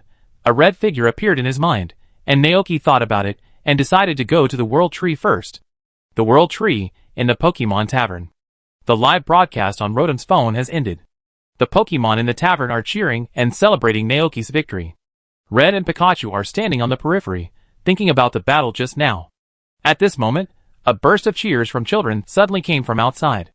Red was slightly startled, but saw that several Pokemon seemed very happy after hearing the sound, and immediately ran out happily. Pikapi? After a long silence, Red took Pikachu out to check the situation. As soon as he went out, when he saw the scene outside clearly, Chihong was stunned. Not far away, the legendary Phoenix Guards, Yen Di, Shui Jun and Lei Gong arrived here at some point. And on the Yen Di who was leading the group, there sat a little girl with a small bun. The little girl seemed to be very popular. She flapped her legs, as if she wanted to get down. Yen Di noticed her intention, and very considerately bent down to let the little girl slide off his body. As soon as she landed, the girl pounced on a furry Ninetales and played with them happily. As Red was watching, the 3 legendary Pokemon over there noticed him. They looked over here, but when they saw that he was not dangerous, they retracted their gaze and looked at the little girl again. Red was very confused. There was someone else on this towering tree. Who was she? Could she be the child of the mysterious man named Naoki? Just as Chi-Hong was thinking, the little girl noticed him. They stopped playing and looked over with their big round eyes curiously. Chi-Hong, It was at this time that Naoki came to the world tree. He breathed a sigh of relief when he saw the little tree. Naoki walked up and picked up his baby daughter, then looked at Chi-Hong over there and asked, "Is your practice going well?" Hearing this, Chi-Hong couldn't help but recall his exploration in the past few days. This giant tree was much bigger than he had imagined. He rode Charizard to the periphery and found that this place was actually suspended in the sky, and there were countless spaces inside. For example, the island on the lower level where many Dragonites lived. Further down was a hot volcanic place, where he saw Molders and a huge Pokemon he had never seen before. He had not had time to explore the lower levels. But what was certain was that the aura on the other party was undoubtedly the aura that only legendary Pokemon had, combined with the Ho on the upper level and the pitch-black legendary Pokemon. Chi-Hong even suspected that 1 or 2 legendary Pokemon lived on each level of this tree. Chapter 658. Even Red, who has become a top trainer, was shocked by this discovery. Was it this person who captured them and put them on this tree? Although Red was surprised, he nodded silently. If seeing is also a kind of practice, then he did see something he had never seen before when he came to another world this time. Naoki smiled and said, "That's good. These Pokemon have their own thoughts and emotions just like us humans. If you want to fight them, then try to get their approval yourself. Do you agree?" Chi-Hong pondered for a long time, then nodded. "Okay, baby girl, let's go home." Shishu picked up Xiaoshu and prepared to take her back to the ranch. But just as he turned around and was about to leave, he suddenly heard a strange voice. "Please wait a moment." Shishu was slightly stunned, then turned around in disbelief and looked at the person who was speaking. "So you can talk?" Shishu narrowed his eyes and said with interest. He wanted to know what made Chi-Hong finally speak. "Red, After a long silence, Red decided to ask, "Is there me in this world?" "What?" Naoki was unable to react for a moment. But soon, he realized what Red wanted to express. He was asking if there was another Red in this parallel world. Red looked at him, as if waiting for his answer. "Yes." A figure appeared in Naoki's mind. "He is from Pallet Town like you, and received his own initial Pokemon from Professor Oak, and he also has a very powerful Pikachu." Chi-Hong's eyes narrowed. Is he the one in the parallel world? If Du is still the Dragon King here, then has he become a champion in this world and embarked on a higher level of cultivation? At this moment, Chi-Hong's heart was filled with curiosity. He wanted to see that person, to see himself in the parallel world. "Please, I want to see him," Chi-Hong said seriously. Naoki raised his eyebrows, looked at Chi-Hong in front of him, and then agreed, "Okay." He also wanted to see the protagonist of Xiaoji and Chi-Hong in these 2 different worlds. What kind of sparks will be created when they meet? Although Red has become the champion, he is actually still a teenager. Although he is always silent, his true character. Naoki smiled and said, "I will try to invite him over, but you will need to go down when the time comes." Red nodded, indicating that there was no problem. Seeing this, Naoki turned around and left the world tree. He was not worried that Red would destroy this place. After all, the protagonist's character was still quite reliable. After returning to the ranch, Naoki coaxed Xiaoshu first, then took out the Rotom phone and dialed Xiaoji's number. At this time, Xiaoji and his friends are still traveling in the Alola region, and they may have formed the ultimate defense team at the invitation of Lizaman. If Xiaoji came, Lily, Swearin, and Kachi might also come to train with him. Rotom phone. Ding. It rang twice before the call was connected. Xiaoji and Pikachu's faces appeared on the screen. Seeing Naoki, they were surprised and happy. "Huh? Mr. Naoki, why did you suddenly call me?" Naoki smiled and asked, "Is life in Pokemon school going well?" Xiaoji's eyes flashed with excitement, and he nodded vigorously. "Yeah. He met a lot of friends here, and captured a lot of Pokemon in the Alola region. It seems that your trip to Alola is very fulfilling." After a few simple greetings, Naoki got down to business. "It's like this. Do you have time to come to the Padia region recently?" "Padia?" Xiaoji is no longer the rookie trainer he was before. He immediately noticed that there seemed to be something else in Naoki's tone. "What's going on over there?" To be honest, there is someone who wants to meet you, Naoki said. Want to see me? Xiaoji was stunned. He had only been to the Padia region a few times before, and had never been to any other place except Mr. Naoki's place. He didn't know anyone there. Who would want to see him? You know when you come over. As for Red's identity, Naoki chose to keep it secret for the time being. Xiaoji was immediately interested. Since Mr. Naoki wanted to see him, he would go to the Padilla area. No problem. Pikachu and I will buy tickets to go to your place tomorrow. Xiaoji agreed immediately. After hanging up the phone, Naoki prepared to make lunch, but when he passed by the sofa, he found Golden lying there in a daze, with a melancholy face. Naoki was very surprised, and quickly squatted down, touched Golden's head and asked, "What's wrong, Golden?" Seeing Naoki, Golden was startled and shook his head repeatedly with a guilty look on his face. "Ah gah!" Then, it ran away in a panic. Naoki stood up with a confused look on his face, then turned his head to look at the other Pokemon in the living room and asked, "What happened to Golden?" Bamo? Sitting on the sofa and wiping his hammer, Babu Tubo looked at the room that Golden left and shook his head to indicate that he didn't know either. Frost Milk Fairy said cleverly, "Ma. Maybe Golden did something bad and was afraid of being discovered, so he ran away in a panic." Frost Milk Fairy couldn't help guessing. Naoki, He got up and followed him in confusion. He opened the door and found that Golden was lazily lying on the grass basking in the sun, looking quite enjoying it. It looks like he's fine. Maybe because he was busy with the competition recently and ignored Golden, Naoki decided to make up for it by making some of Golden's favorite dishes at noon today. However, the vegetables at home were almost gone. Naoki looked in the refrigerator and wrote down the vegetables he wanted to buy. Seeing that Golden was basking in the sun, he did not disturb it, but rode the motorcycle lizard to the town. In the ranch, looking at the backs of the two people, Golden's expression became more worried. Although it was just a Pokemon, and did not know the years of humans, it knew very well that it was coming soon. Once this game was over, it would not take long for the thing that caused it to become Golden to happen. At that time, it will tell Naoki everything and ask him to go there without Motor Lizard. After that, the past will be changed, and the future will be affected. Motor Lizard will not fall into the time machine, and it will disappear. At that time, Naoki will be taken care of by Motor Lizard. Guliden felt very uncomfortable when he thought that he would disappear and never see Naoki again. But there was no way he could not watch his past self fall into the time machine and disappear. In that case, Naoki would be very sad, right? On October 10th, 204 of the league calendar, the first day of the Grandmasters tournament, Xiaoji and Lily came to the Padilla region by ship. Naoki was trimming the flowers in the garden, and heard Xiaoji and Pikachu's shouts from a distance. "Mr. Naoki, we are here." "Pikachu!" Naoki turned around and saw Xiaoji, Lily, Swearin, Mamane, Kachi and Mao standing in several rows looking at this side. "Welcome." Naoki smiled and went forward to greet them. Lily and the others bowed politely. "Excuse me." "Come in and talk." Naoki welcomed them into the house, and was about to speak when he saw Mamane, Kachi, and the others looking at him with admiration.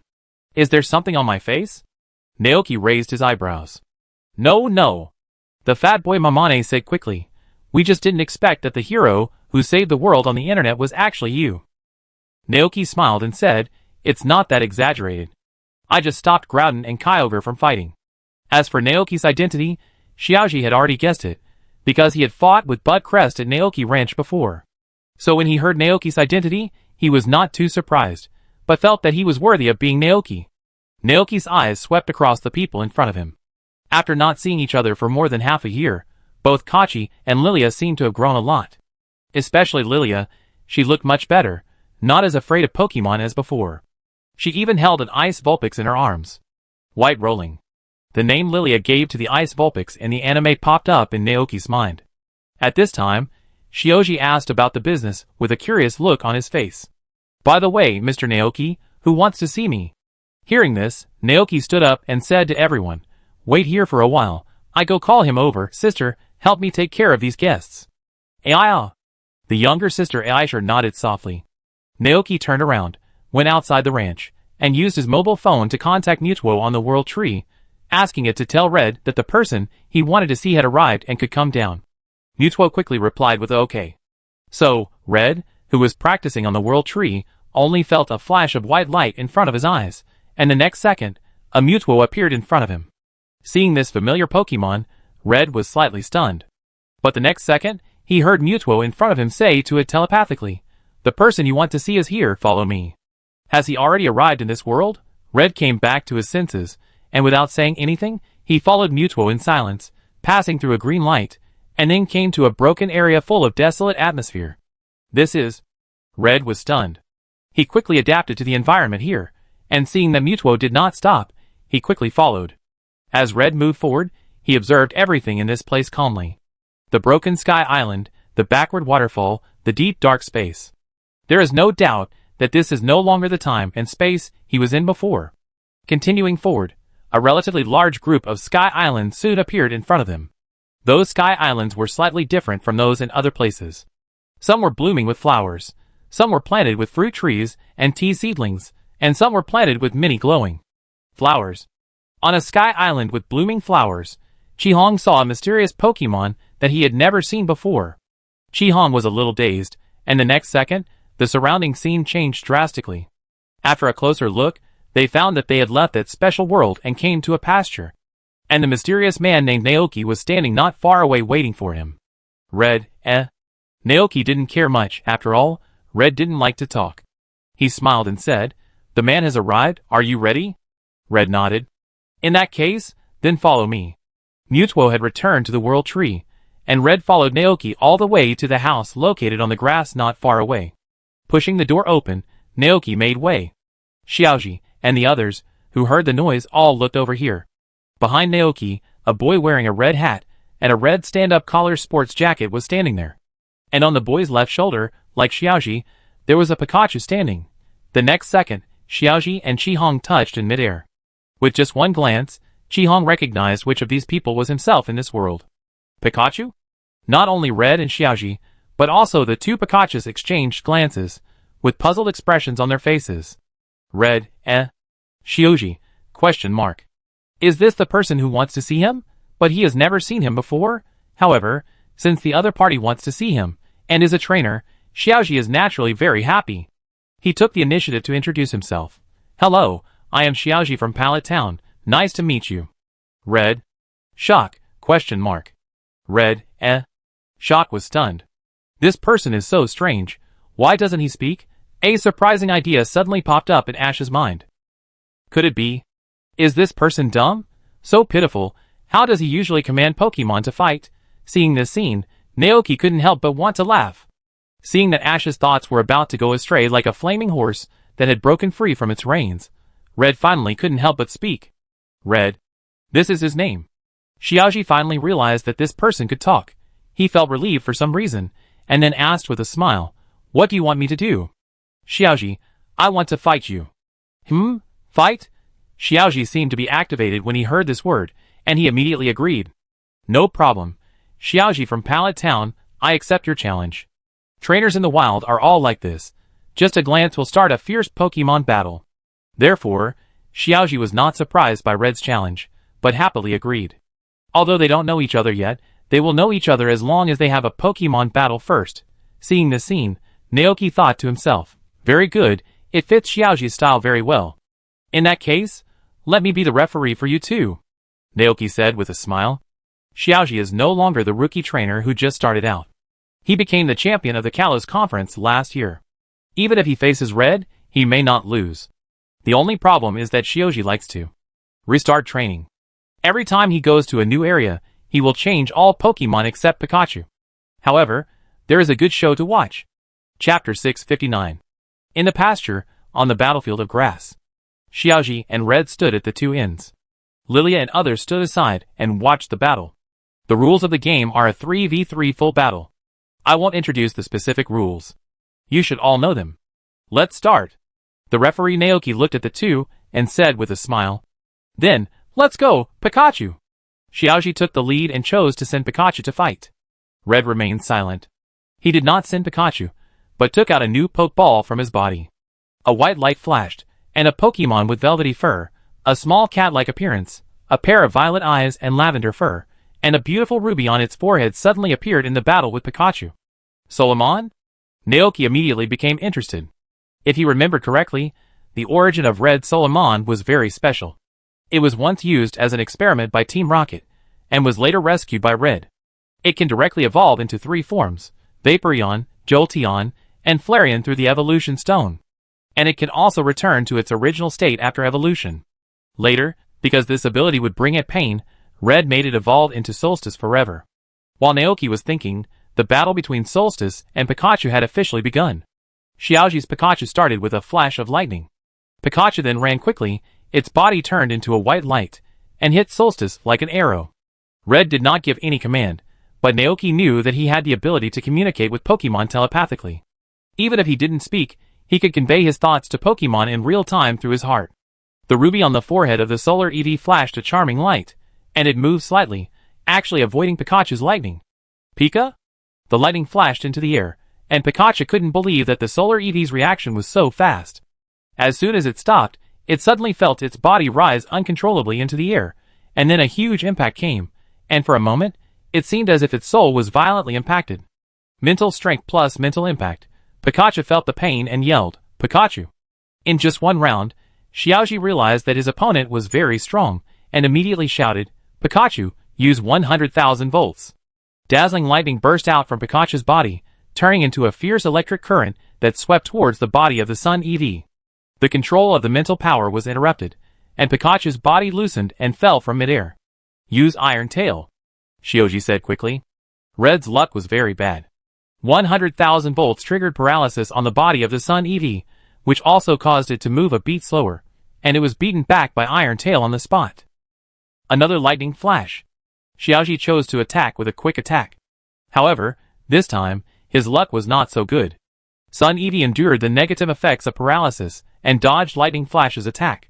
Then, he used the ruby on his forehead to condense a huge ball of telekinesis and blasted it towards Pikachu. Pikachu retreated in pain, panting and looking at the Sun EV opposite him, looking like he was about to collapse.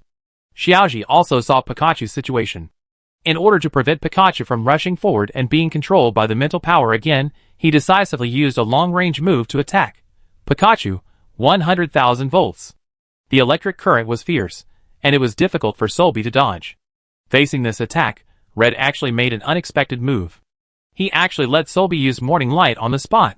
The 100,000 volts fell on Solby, and Morning Light continued to heal Solby's injuries.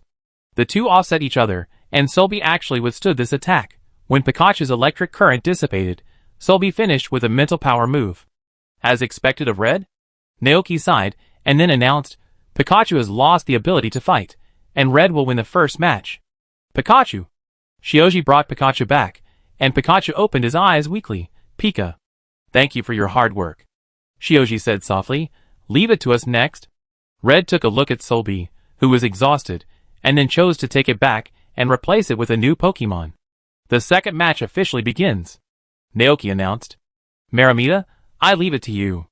Xiaoji threw a Pokeball, and Red made his move almost at the same time. With 2 flashes of white light, Xiaoji sent out the mythical Pokemon Maramita, while Red sent out his Charizard. Maramita's attributes are extremely unfavorable against Charizard. Although Xiaoji has the title of the Master of Reverse Attributes, it is after all Red's Charizard. Moreover, Xiaoji is only good at speed attack, and Melmetal, a high attack and low speed Pokemon, does not fit his style of play. In the second battle, Xiaoji started with a double attack of Steel Fist, but Charizard used its flying ability to dodge it nimbly. Then, the hot jet of flame swept over and submerged Melmetal's body. "Melmetal, hold on!" Xiaoji shouted. Melmetal raised his arms and tried to resist the attack of the jet of flames, and he really held on. "Very good, Cannon Beam." Xiaoji pointed at Charizard. A thick white beam of light shot out from Melmetal's eye hole, but was still avoided by Charizard. Chi-Hong watched the situation on the field in silence. His mind moved slightly, and then Charizard spewed out blazing flames from its mouth, surrounding Melmetal below. Boom! With a sound, the energy of the flame reached its limit, and a violent explosion occurred. In the explosion, Melmetal was directly engulfed by the flames and fell to the ground, losing the ability to fight. As expected, Naoki thought to himself he was not surprised that Xiaoji's Melmetal lost to him. After all, according to the time, Xiaoji had only captured it for less than 10 months. Melmetal lost its ability to fight. Good, so strong. Kachi and others looked at the boy with astonishment. "Xiaoji, come on!" Mao couldn't help but cheer for Xiaoji. Shioji looked solemn. He was also a trainer of Charizard, so he could feel that Charizard was extremely powerful. In that case, Shioji took out the third Pokeball. Leakin, I leave it to you. In the third battle, Red did not choose to change Pokemon, and still sent Charizard to play. Let's start. As Naoki's voice fell, facing the powerful Charizard, Shioji still chose to take the initiative to attack. Leakin, Sharp Stone attack. Leakin stomped the ground with its front paws, and the next second, the ground of the entire battlefield began to shake violently. The power of the earth seemed to be in turmoil, and huge and sharp stones suddenly pierced out from the ground and rushed forward, directly towards the fire-breathing dragon. The fire-breathing dragon flapped its wings and quickly circled in the air, bypassing the attack range of the sharp stones, and launched a surprise attack on the main rock wolf from the side, and the hot flame swept out immediately. Get out of the way! The main rock wolf looked at the fire-breathing dragon. Its body was as agile as a wolf, and its limbs exerted force, and it jumped onto the huge stone caused by the sharp stone attack. Now! Shioji shouted, use Rock Charge. The power of rock covered the whole body of Garu, and it rushed towards Charizard, directly knocking Charizard to the ground in midair. However, the next second, a raging flame burst out of Charizard's body, wrapping itself and Garu in it. The flame turned into a vortex that continued to rotate at a high speed, blocking the sight of several people outside. Can't see! In the vortex of flames, the scorching flames burned Garu, forcing it to let go of Charizard. Taking this opportunity, Charizard flew up into the sky, flapped its wings, and blew out hot wind that drowned the Garu below. Garu, rush out! Shioji frowned, but still shouted loudly. Rather than letting Garu be burned by the flames, it is better to rush out in one go. Although it will be injured, it is worse than being trapped in the vortex of fire. The high temperature seemed to make Garu's fur burn. The moment he heard the trainer's command, Garu decisively rushed out of the vortex of fire. Red admired that decision very much, but at the same time, he gave Charizard instructions in his mind. The next second, Charizard rushed towards the Garu below. Sharp Rock attack. Shioji tried to stop it. A huge sharp rock pierced out from the ground, but Charizard circled around to avoid it. It flew to Garu, hugged it with both arms, and then raised its head and rushed into the sky. That move was a classic earth throw. Garu struggled constantly, but Charizard bound him very tightly. When he flew to a certain height, he suddenly turned around and dived down to the ground. After releasing his claws, Garu was attracted by gravity and fell to the ground as if out of control. With a bang, Garu fell to the ground, his eyes rolled back, and he lost his ability to fight. 3 minutes later, Pikachu, Soul, Garu, Melmetal, and Charizard sat on the grass and drank Naoki's life milk. Shioji looked at Crimson with great interest and asked, "Where are you from?" Crimson, After a long silence, Crimson said, "Pallet Town." Hearing this answer, Shioji immediately opened his eyes wide and asked in disbelief, "Pallet Town? You are also a trainer in Pallet Town. Why haven't I seen you before?" Pikachu was also puzzled. "Pika?" Crimson, He didn't know how to explain for a moment, so he turned his head and looked at Naoki. Seeing this, Naoki explained for him. That's because Red is from another world, Pallet Town. Another world? Lily and the others exclaimed. Shioji is well informed. Not only the ultimate space, but he also accidentally entered the Mirror Kingdom when he traveled in the Kalos region before. It is exactly the same as the real world, except for some differences in color, but the characters of the creatures are opposite to those in the real world. Red, Naoki continued to explain for him. I told Akari your story, so he wanted to meet you. Is that so? Shioji was suddenly enlightened. He looked at Akari curiously and asked, what does the Pallet Town in that world look like? Is there Xiaomao there? Is there Professor Oak? Akari, there is Professor Oak. Wow! Shioji immediately became interested. It sounds like there is no difference between the two worlds. Akari remained silent. He looked at himself in this world, and after a while, he suddenly said, if you have a chance in the future, you can go there with me. Shioji was very happy. Then it's settled. Shioji and his group did not stay in the ranch for long. There are still many things waiting for the members of the Ultimate Defense Team to do in the Alola region. So in the afternoon of that day, the group said goodbye to Naoki and Red, and left Padilla on the ship. Naoki and Red saw them off. Standing at the port of Jichin Town, the two looked at the back of the ship. Naoki said to Red, Ash is actually very special. He is different from most trainers in this world.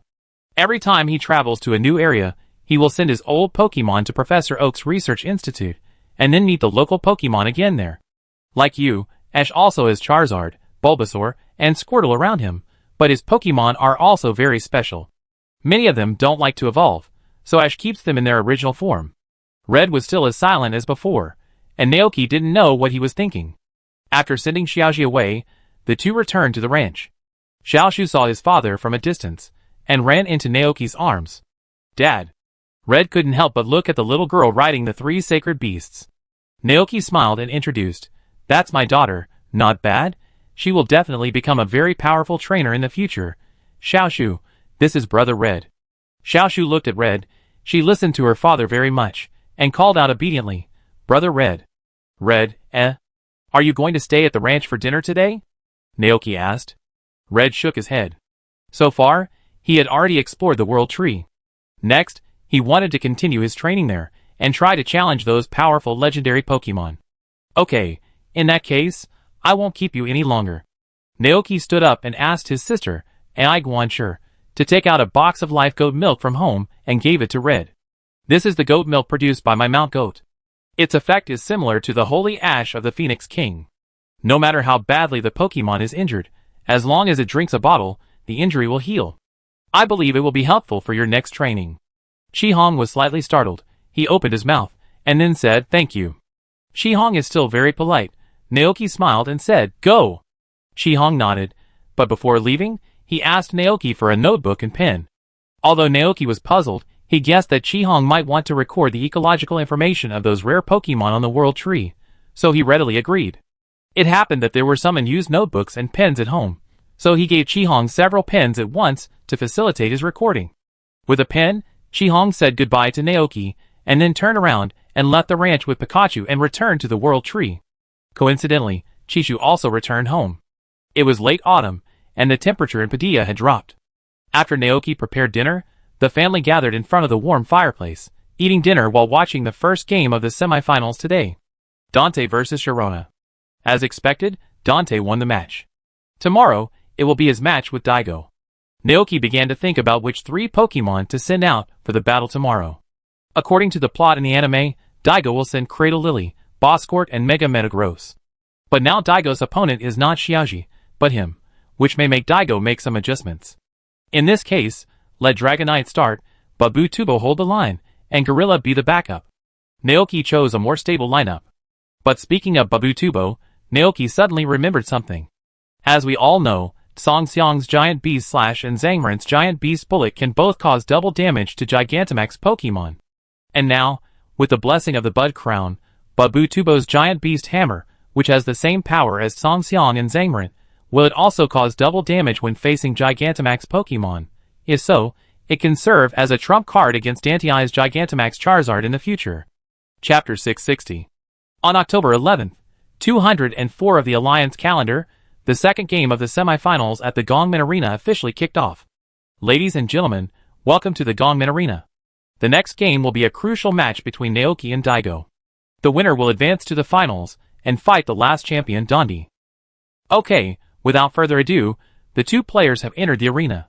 I believe everyone is familiar with them, so I won't introduce them here. The game officially begins. Looking at the person opposite him, Daigo's eyes showed an elegant look. "Mr. Naoki, please teach me." "Give it your all, Daigo." The two threw their pokeballs almost at the same time.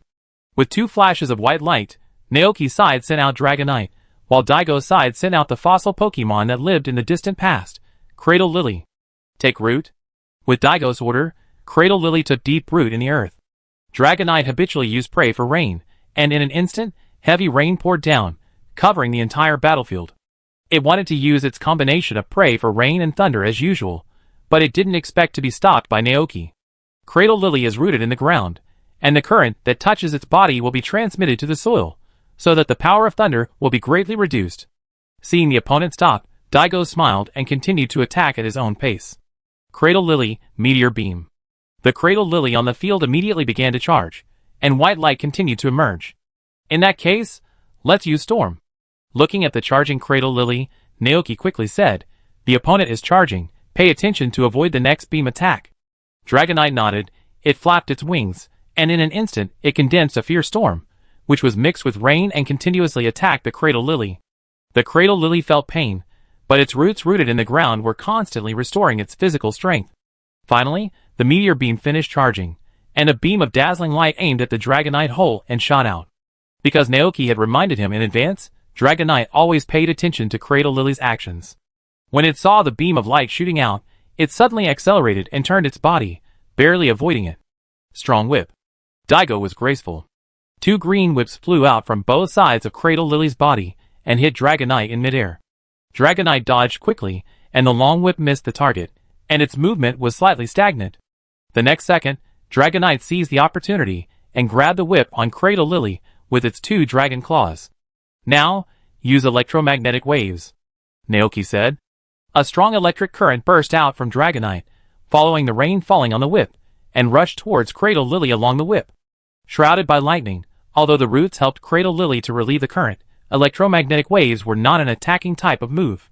The current stimulated its body and paralyzed it. Don't give it a chance to recover, continue the storm, Naoki continued. Cradle Lily rock blast. Daigo gave orders almost at the same time. However, a trace of electricity appeared on the surface of Cradle Lily, paralyzing it and unable to use any moves. The opponent was rooted and unable to move. In this state, it was like hitting a fixed target, and even the most difficult moves would become very easy to hit. The fierce storm roared out again, and the strong airflow left scars on Cradle Lily. With the power of the storm bun made of Lugia's feathers, Dragonite's control and power over the airflow were greatly improved. Only 2 storms directly knocked Cradle Lily into incapacitated. The roots in the ground gradually shrank, and Cradle Lily fell weakly. Cradle Lily has lost its ability to fight, the referee announced. As expected of Mr. Naoki, Daigo put Cradle Lily back into the Pokeball. In that case, we must go all out. The second battle began immediately. Daigo, contrary to his usual behavior, actually sent out his strongest Pokemon, Shiny Metagross. The holy pale body exuded a translucent luster in the rainstorm, looking extremely sacred. Dragonite Thunder. Metallicino, Light Wall. The 2 gave orders almost at the same time. Daigo, who had seen Naoki fight, naturally knew the tactics that Dragonite was good at. By praying for rain and thunder, the weather can be used to make it easier for the thunder to hit the opponent. And now, his prediction was successful. A huge thunder fell from the sky, but a light wall composed of terrifying superpowers suddenly appeared above the head of the Metagross, blocking the thunder. The terrifyingly powerful lightning continued to bombard the light wall, and the 2 were in a stalemate for a while. Daigo watched the movement of the light wall without blinking. He thought that the light wall would block the thunder, but the power of the thunder seemed a little unusual. Seeing that the light wall was about to break, and could no longer resist, Daigo gave up the resistance without hesitation and commanded, "Move at high speed, and try to avoid the attack." Megalodon moved. At the moment when the light wall above its head broke, it relaxed its body as much as possible, making itself light, and rushed towards the Dragonite on the opposite side. Although lightning struck it, Metagross did not stop moving. "Strong mind," Daigo shouted. A cross-shaped light composed of pure superpowers suddenly condensed on Metagross's forehead and hit Dragonite, who had no time to dodge. Dragonite fell to the ground on the spot after being hit by the huge force. "Dragonite, hold on," Naoki said in a deep voice. However, Daigo did not intend to give them a chance. Metagross, Comet Fist. As Dragonite stood up, Metagross's 4 comet-like fists fell on Dragonite, knocking it to the ground again. Seeing this, Naoki quickly changed his strategy. Storm, affect its movements. Since eating the Storm Bun, Dragonite's control over airflow has reached a superb level.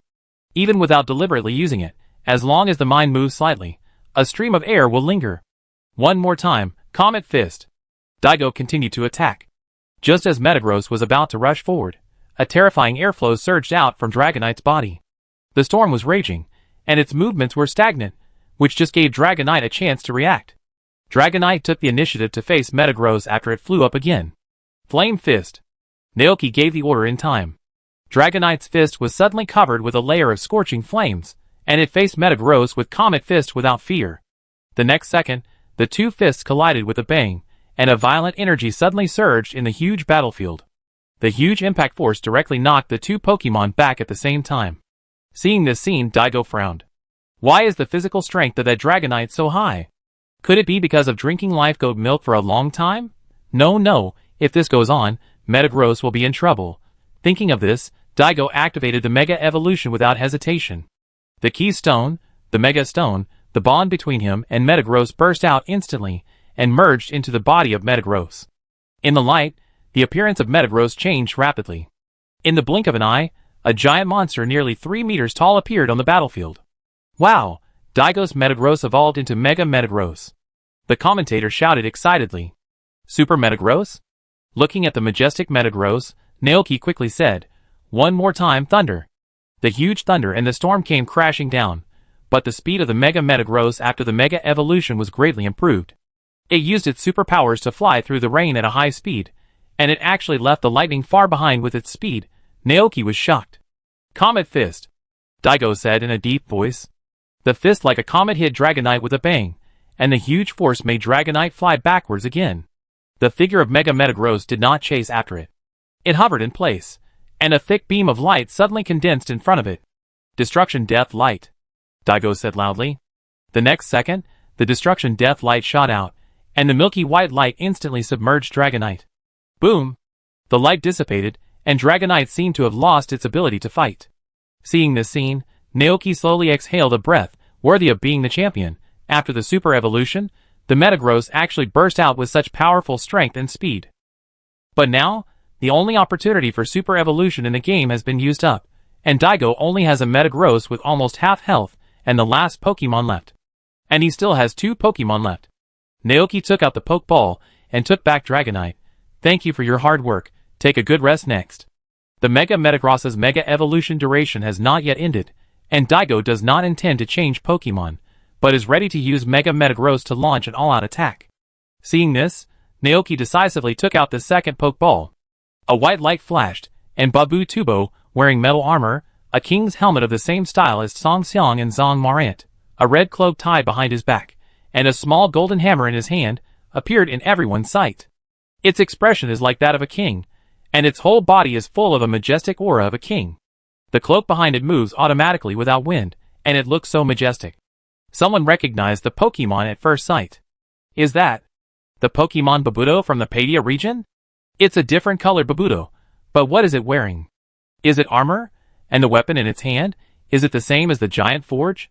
Is it fake? The Babuto I know doesn't look like that. In the battle against Daigo, Naoki did not hide his strength at all, but directly let Babuto take out King of Hammer, the true form of the Pokemon. The golden hammer in its hand, after being blessed by the king's power of the Bud Crown, also directly turned into a more noble and sacred golden color, with the same pattern of Song Xiang and Zangmarant. At this moment, Babu Tubo was looking at the Mega Metagross in a majestic manner. Daigo's face was solemn. He could feel that the strength of this Pokemon was definitely not inferior to that of the Dragonite just now. The third battle, the King of Hammers Babu Tubo vs Mega Metagross, officially began. Metallica, Mind Hammer. Super Metagross suddenly accelerated, superpowers covered his forehead, and slammed into Babu Tubo. Faced with this scene, Babu Tubo just swung the small hammer in his hand, and then threw the hammer out. The next second, Super Metagross collided with the hammer. The seemingly small and ordinary hammer contained unexpected power, which made Super Metagross pause for a moment. Crazy Volt, Naoki ordered. The next second, Babu Tubo suddenly rushed out, grabbed the hammer handle that collided with Metagross, and then a strong current suddenly burst out of his body. The current poured into the hammer, and the huge energy that burst out instantly swept through the whole body of Mega Metagross. Under the stimulation of such a terrifying current, even a Pokemon like Metagross stopped thinking for 2 seconds. Babu Tubo seized this opportunity, and then swung the hammer in his hand hard, and hit Metagross heavily. The giant body of the Super Metagross fell to the ground with a bang. A beam of white light shone from its body, and it was actually beaten back to its normal form. Metagross, hold on. Daigo was a little surprised that the body of the Babu Tubo contained such a powerful force. Fortunately, this attack did not make the Metagross lose its combat ability. Seeing that the Babu Tubo was about to rush over, Daigo did not dare to neglect it, and immediately said, "Destroy the Death Light." The milky white beam of light shot out instantly. "Get out of the way!" Babuto reacted quickly, nimbly moved to the other side, and then continued to fly towards Metagross. When Daigo saw that the destruction beam did not hit, he knew that he had already lost the battle. In the huge and dazzling lightning, Metagross lost its ability to fight. Metagross lost its ability to fight. Daigo was silent. In this way, he only had one Pokemon left, But then he thought that he could have a battle with Mr. Naoki this year, and this world championship was worth it for him. In that case, let's go! Boss Ghidorah, I leave it to you. A white light flashed, and a huge monster covered in steel landed on the battlefield. Its body was too heavy, and the moment it landed, it seemed that the entire battlefield trembled. However, facing this seemingly powerful opponent, Babu-Tubo was not afraid at all. It swung the golden hammer in its hand and rushed towards Boss Ghidorah. Seeing this scene, Daigo quickly said, Boss Ghidorah, rock blockade? Boss Ghidorah roared, and the ground shook. Huge rocks emerged from the ground, blocking the way of Babu-Tubo and blocking it in the middle. However, the next second, everyone saw the Babu-Tubo waving a hammer to smash the rocks and rushed out. Naoki smiled slightly. Close combat. Boss Ghidorah didn't realize that Babu-Tubo would break out of the rock blockade so quickly. Before it could react, it saw that Babu-Tubo had already rushed in front of it. Hold on, Daigo said quickly. But at such a close distance, it was too late. Fighting energy poured into the hammer, and it smashed towards Boss Ghidorah. Failed to hold on. The next second, in full view of everyone, the seemingly powerful Boss Ghidorah fell down with a bang. A close combat move instantly beat Boss Ghidorah to the point of losing his fighting ability. Seeing this scene, the whole audience was silent. Chapter 661. Killing the champion-level Boss Ghidorah in one move. Even Daigo didn't expect this to happen. What's going on with that Babuto? Although the fighting attribute restrains the hard and rock attributes of Boss Ghidorah, Pokemon like Boss Ghidorah are covered in armor and have very high defense.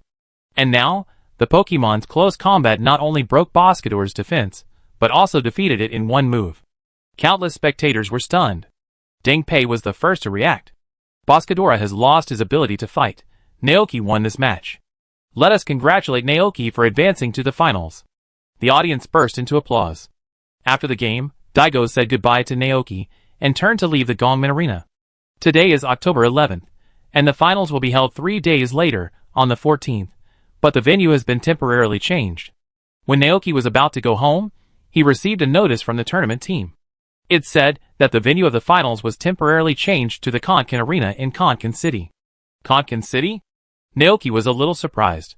Although it was the center of the Galar region a long time ago, after the establishment of Gongmin City, the Galar Center was moved from Konkan City to Gongmin City.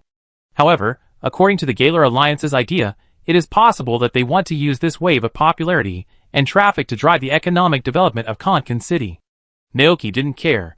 He left the Gongmin Arena and prepared to find a secluded place to call Giratina to enter the reverse world, but suddenly, he found Dante standing on the street with a slightly frown. Naoki was a little surprised. He walked forward Dante. Hearing his voice, Dante turned around and grinned. Congratulations, Naoki, I have made a lot of preparations for your Pokemon in advance. Don't underestimate me when the finals come. Of course, Naoki said. The reason why Dante could win the championship for many consecutive times was not luck, but his own strong strength.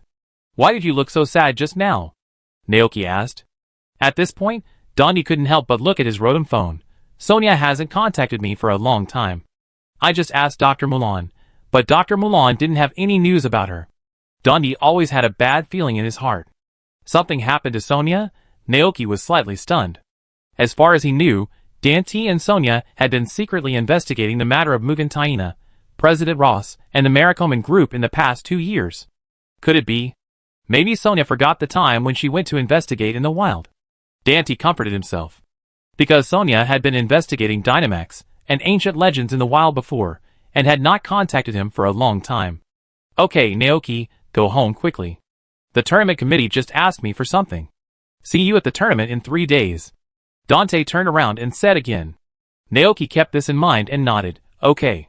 The two said goodbye here, and Dante went to the Galar League headquarters to discuss things with the competition committee. Naoki rode Gul'dan back to the ranch. Everyone, come out! Naoki released the Pokemon from the Pokeball. Watching the Pokemon playing on their own in the ranch, Naoki took out Arceus's mobile phone and checked the situation of Red on the World Tree.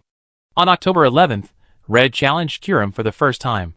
Kyurem recognized his ideas and decided to fight him. In the end, Red was defeated. Red challenged again and was defeated. Red challenged for the 3rd time and was defeated. Red challenged for the 4th time and was defeated.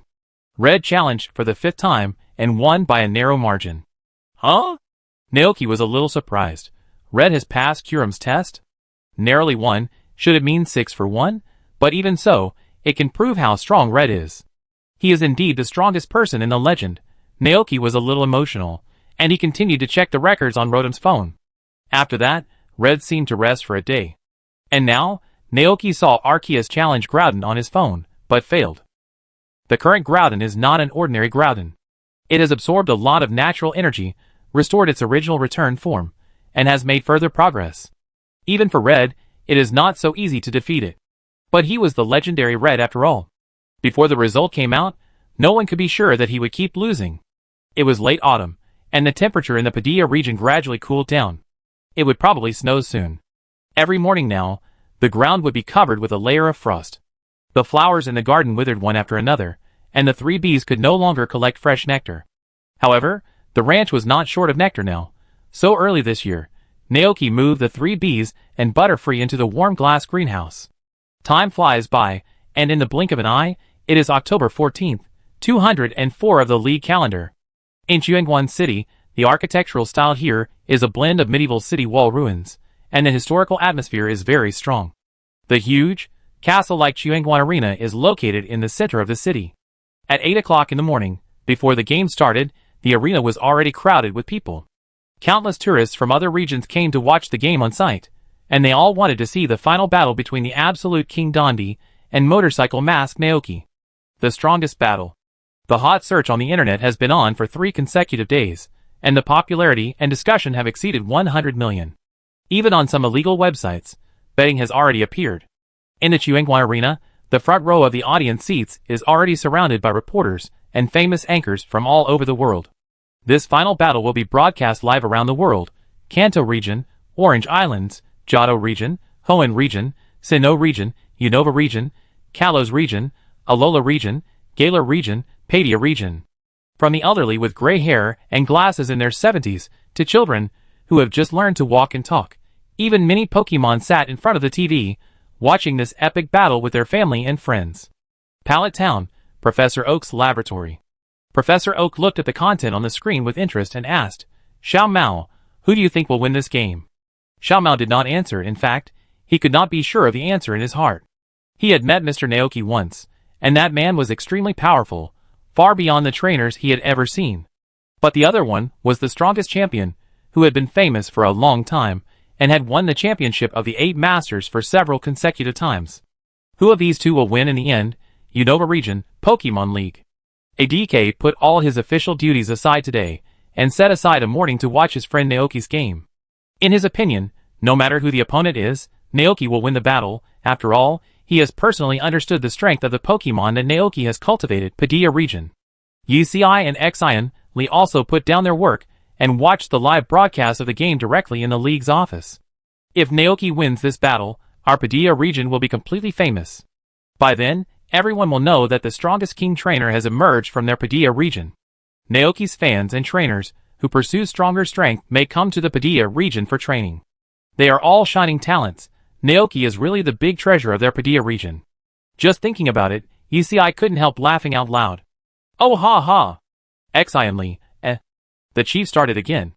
In the warehouse of the energy factory, under the Fist Arena in the Galar region. President Ross stood there, looking up at the figure in the warehouse in front of him that was related to the future of the Galar region. At this moment, a steady stream of Galar particles were being transported into the body of the Infinite. It won't be long before it wakes up from its slumber. They have been planning for this day for a long time. It just happened that they could use the duel above to cover up the dissipation of energy. When the battle is over, it will be time for Infinite to wake up. By then, they can use Dante and the trainer named Naoki to subdue the awakened Eterna. In this way, the Galar region will not have to worry about the crisis of energy depletion in the future. At 9 o'clock in the morning, in the Chuangguan Arena, the strongest battle that countless spectators have been looking forward to officially kicked off. In the audience, Chishu, Xiaoshu, his sister Ai Guancher, Frostmilk and other Pokemon sat in a row of seats. Xiaoshu, cheer for Dad. Chishu raised Xiaoshu's little hand. Xiaoshu saw her father below at a glance, and she shouted obediently, "Dad, come on." On the battlefield, Chishu and Dondi had already entered. It's finally today. Dondi was excited, looking at Chishu opposite with bright eyes. Chishu nodded slightly. In fact, He had been looking forward to this day for a long time. The two looked at each other. No need to say more. Everything will be expressed in the battle. Seeing that the two were ready, Ding Pei stepped forward and read out the rules of the battle. The rules of this match are free battle.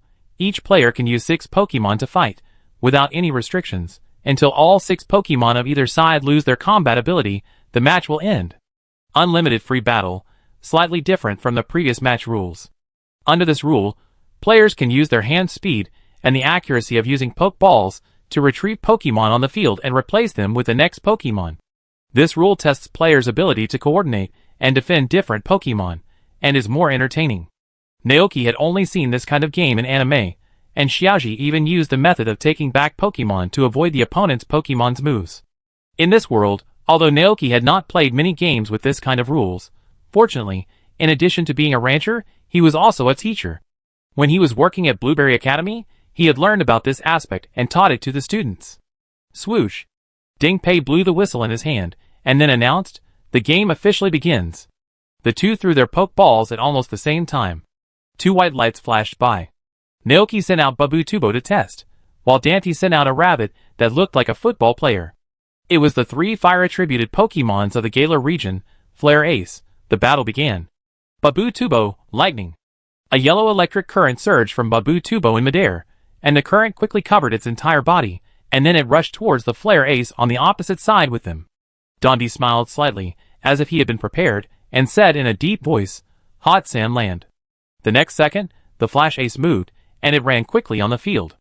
The power of the earth continued to surge, and a yellowish-brown ball condensed on its feet. Seeing that the distance was about the same, the Flash Ace fiercely shot the ball out.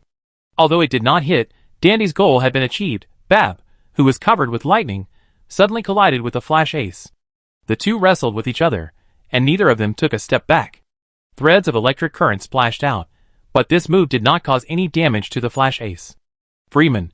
The characteristic of the Flash Ace of the Dan Emperor is Freeman. The commentator shouted excitedly.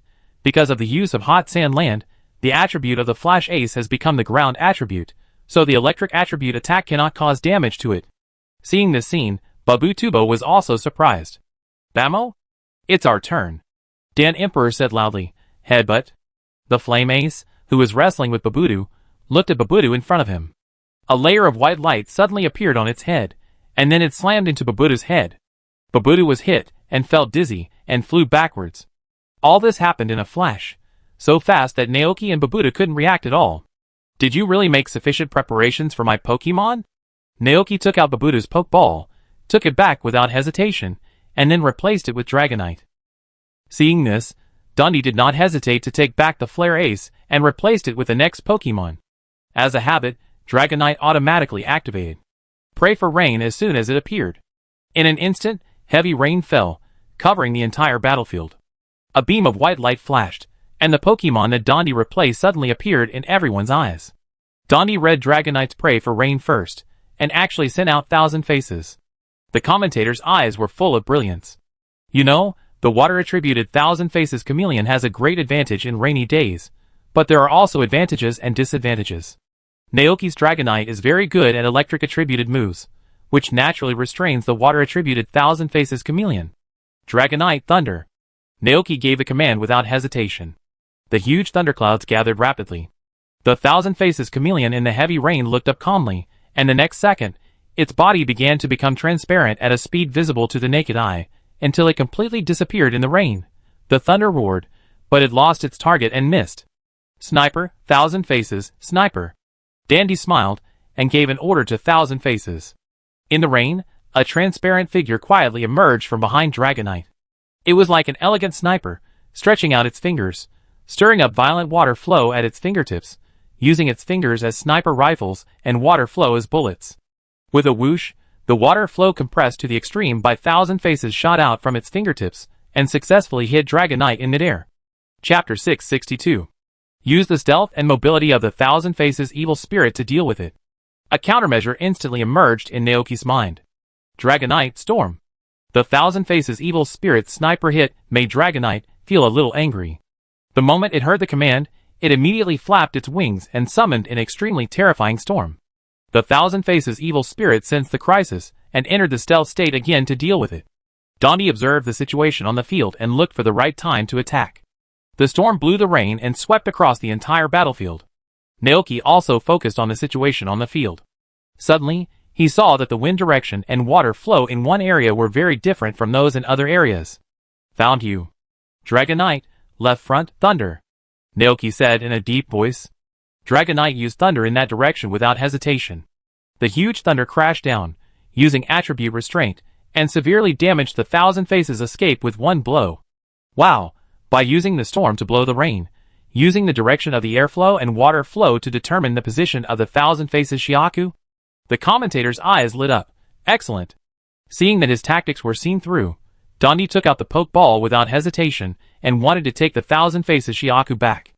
Don't give it this chance, Thunder Fist. Naoki spoke quickly. Already a little angry, Dragonite immediately exerted all his strength, controlling the airflow, and almost instantly arrived in front of the Thousand Faces Shiaku. The fist covered with strong lightning swung out fiercely. At the moment when the poke ball took back the Thousand Faces chameleon, it was accurately knocked out. This assassin-shaped Pokemon is very fragile. With the blessing of attribute restraint, a thunder strike and a lightning punch directly knocked it out of combat ability. Excellent. Dante was not disappointed by the fall of the Thousand Faces chameleon. Instead, he looked at Naoki opposite with high morale. Yes, this is the opponent he wants most. As soon as the third Pokemon appeared, Dante changed his usual behavior and directly launched a fierce attack with the Ice Doll. Freezing Beam. A white beam of cold air emanated from the top of the Ice Doll's staff, just like a circus magician. The Ice Doll lightly tapped the staff, and a beam of light rushed towards the Dragonite in midair. The extreme low temperature froze all the raindrops in midair. Dragonite was 4 times weak to ice, and it was not far from falling after being hit by this move. Naoki frowned and said quickly, use high-speed movement to avoid it. Dragonite immediately lightened its body, hovered in the air, and narrowly avoided the freezing beam. Did you avoid it? What about this move? Dante smiled slightly. Ice Doll, Blizzard. Seeing Dragonite dodge, Naoki counterattacked at the same time. Flame Fist. On the field, the two Pokemon moved at the same time. The Ice Doll waved its ice staff, and in an instant, a cold air flow mixed with a blizzard swept across the entire battlefield. The cold ice and cold air kept hitting Dragonite's body. Dragonite felt the pain, and it gritted its teeth and rushed towards the Ice Doll, choosing to trade injury for injury, and smashed the Ice Doll's face with its fist of fire. Did you approach on your own initiative? Den Emperor seemed to have expected it. Ice Doll, Hypnosis. Dragonite stared at the Ice Doll in front of him, but the next second, the two looked at each other, and a faint pink light appeared in the Ice Doll's eyes. Dragonite's thoughts paused slightly, and then a strong sense of sleepiness surged out. Seeing this, Naoki secretly thought that it was not good, and immediately shouted, "Can't sleep." Dragonite shook its head vigorously, and the cold rain fell on its body, adding a touch of coolness to it, making it slightly less sleepy. Can't sleep, it can't sleep. Dragonite gritted its teeth and twisted its fat with all its strength. As a wave of pain came, Dragonite instantly became much more awake. Naoki was relieved immediately. He didn't dare to let Dragonite get close, so he quickly ordered Dragonite to fly into the air and attack from a distance. Thunder. The huge lightning appeared again. The Dan Emperor was not panicked at all. He was waiting for this move. Ice Walking Puppet, now! The huge lightning fell from the top of his head, but a dazzling white light suddenly appeared on the body of the Ice Walking Puppet. The rainbow-like wilderness flashed in the light, making its body look as smooth as a mirror. When the thunder fell, the scene that everyone expected did not appear. The terrifying thunder seemed to be stopped and all gathered on the body of the Ice Walking Puppet. Then, it turned into a more dazzling beam of light and reflected back to Dragonite in midair. Dragonite was instantly submerged in white light. After being hit by snipers, Blizzard and this move, Dragonite could no longer hold on and fell from midair. Naoki's heart sank, and he was still a step too slow in taking out the Pokeball. Oh my god! The ice-stepping doll used mirror reflection to bounce the thunder back. The commentator shouted excitedly, Dragonite has lost its ability to fight. Mirror reflection? Absorb the opponent's moves and return them to the opponent with twice the power. From a certain perspective, this move is undoubtedly a magical skill. In the anime, Team Rocket's Goron once used this move to bounce back Giratina's attack, and Goron became a god in one battle. Naoki took Dragonite back into the Pokeball. Thank you for your hard work, Dragonite. Take a good rest next. Dante did not choose to change Pokemon, and Naoki thought for a while, and finally took out a poke ball with a goat as a mount. The third battle, Mount Goat vs. Ice Walking Doll. As soon as the Mount Goat came on the field, the green grass field instantly spread across the entire battlefield. It was raining in the sky, and the green grass field on the ground emitted a bright green light, and the entire battlefield seemed to be filled with the dull atmosphere of a rainy grassland. Ice Walking Doll, piercing sound. Mount Goat, holy sword. The two gave orders at the same time. The Ice Walking Doll made a fierce piercing sound, and it could be seen that he had begun to lay the groundwork for the next battle. Although the goat was affected by the harsh sound, it did not stop. A green light surged, and a giant sword of grass appeared in its mouth, and it slashed at the ice-walking puppet. That was not just the holy sword of grass, but the holy sword of Swallow Return plus the holy sword of grass. It used the high mobility of Swallow Return to quickly approach, and then used the holy sword of grass to attack the opponent. It was so fast that it was completed in almost an instant. The ice-walking puppet had no time to react, and its body flew into the air and fell heavily to the ground. The ice doll, which had been hit by a flame fist, could not withstand it at all. Although its special defense was extremely high, its physical defense was very weak. Under the attack of the holy sword of grass, it lost its combat ability directly. Dandy took back the ice doll. At this time, the heavy rain in the sky gradually stopped, and Dandy took out another poke ball. A white light flashed, and the flame ace appeared again.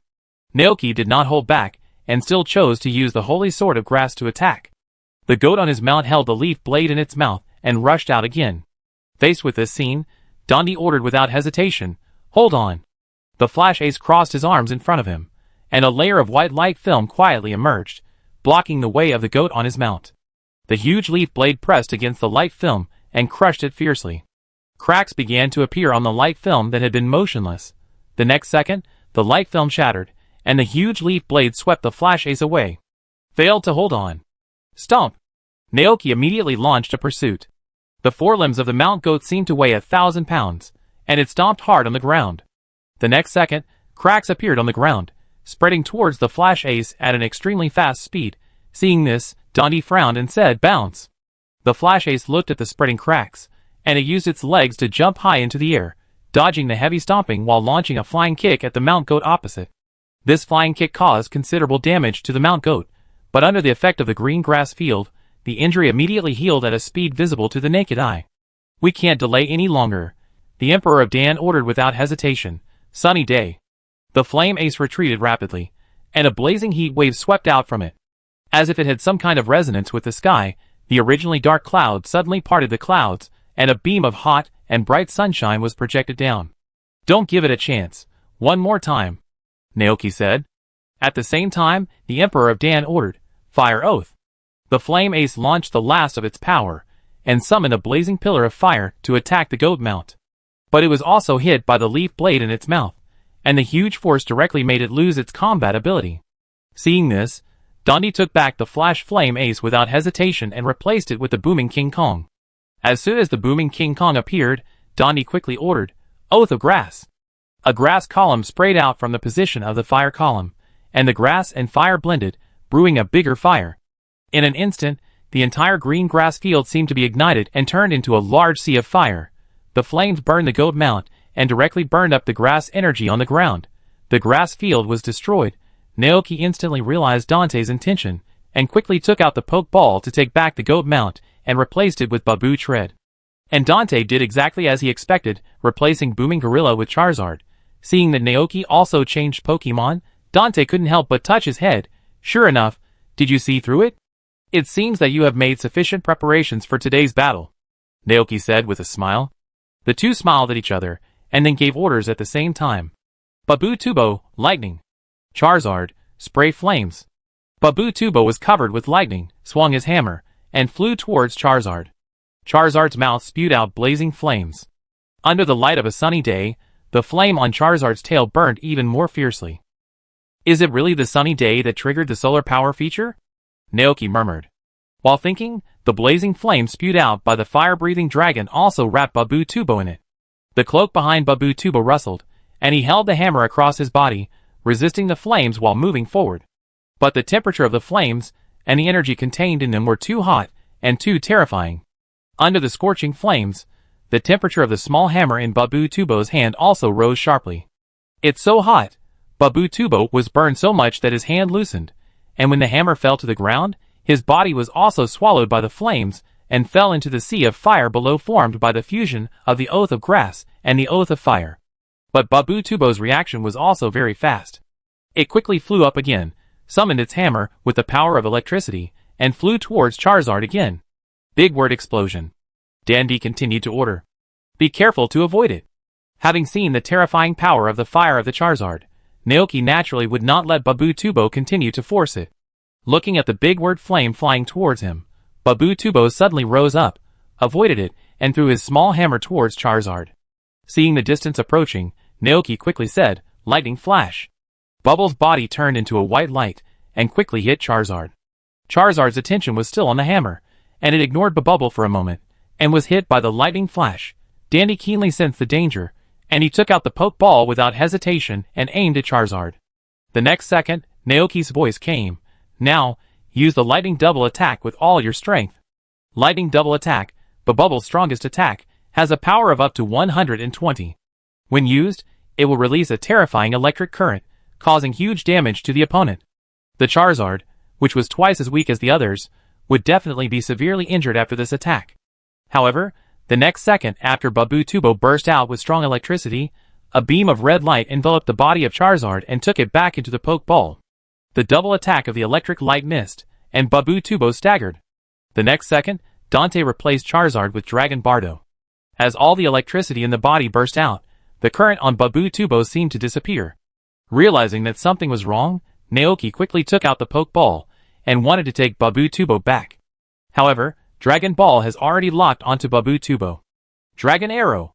With Dante's order, two smaller dragon meshes were launched from Dragon Ball's head at the same time like missiles. Almost instantly, they hit Babutubo hard, causing Babutubo to fall. Naoki's Pokeball aimed at the air and failed to retrieve it. Dante noticed Naoki's intention and quickly said, "Don't give it a chance, use Dragon Dive." After all, it is a quasi-god Pokemon, with a speed base value of 142.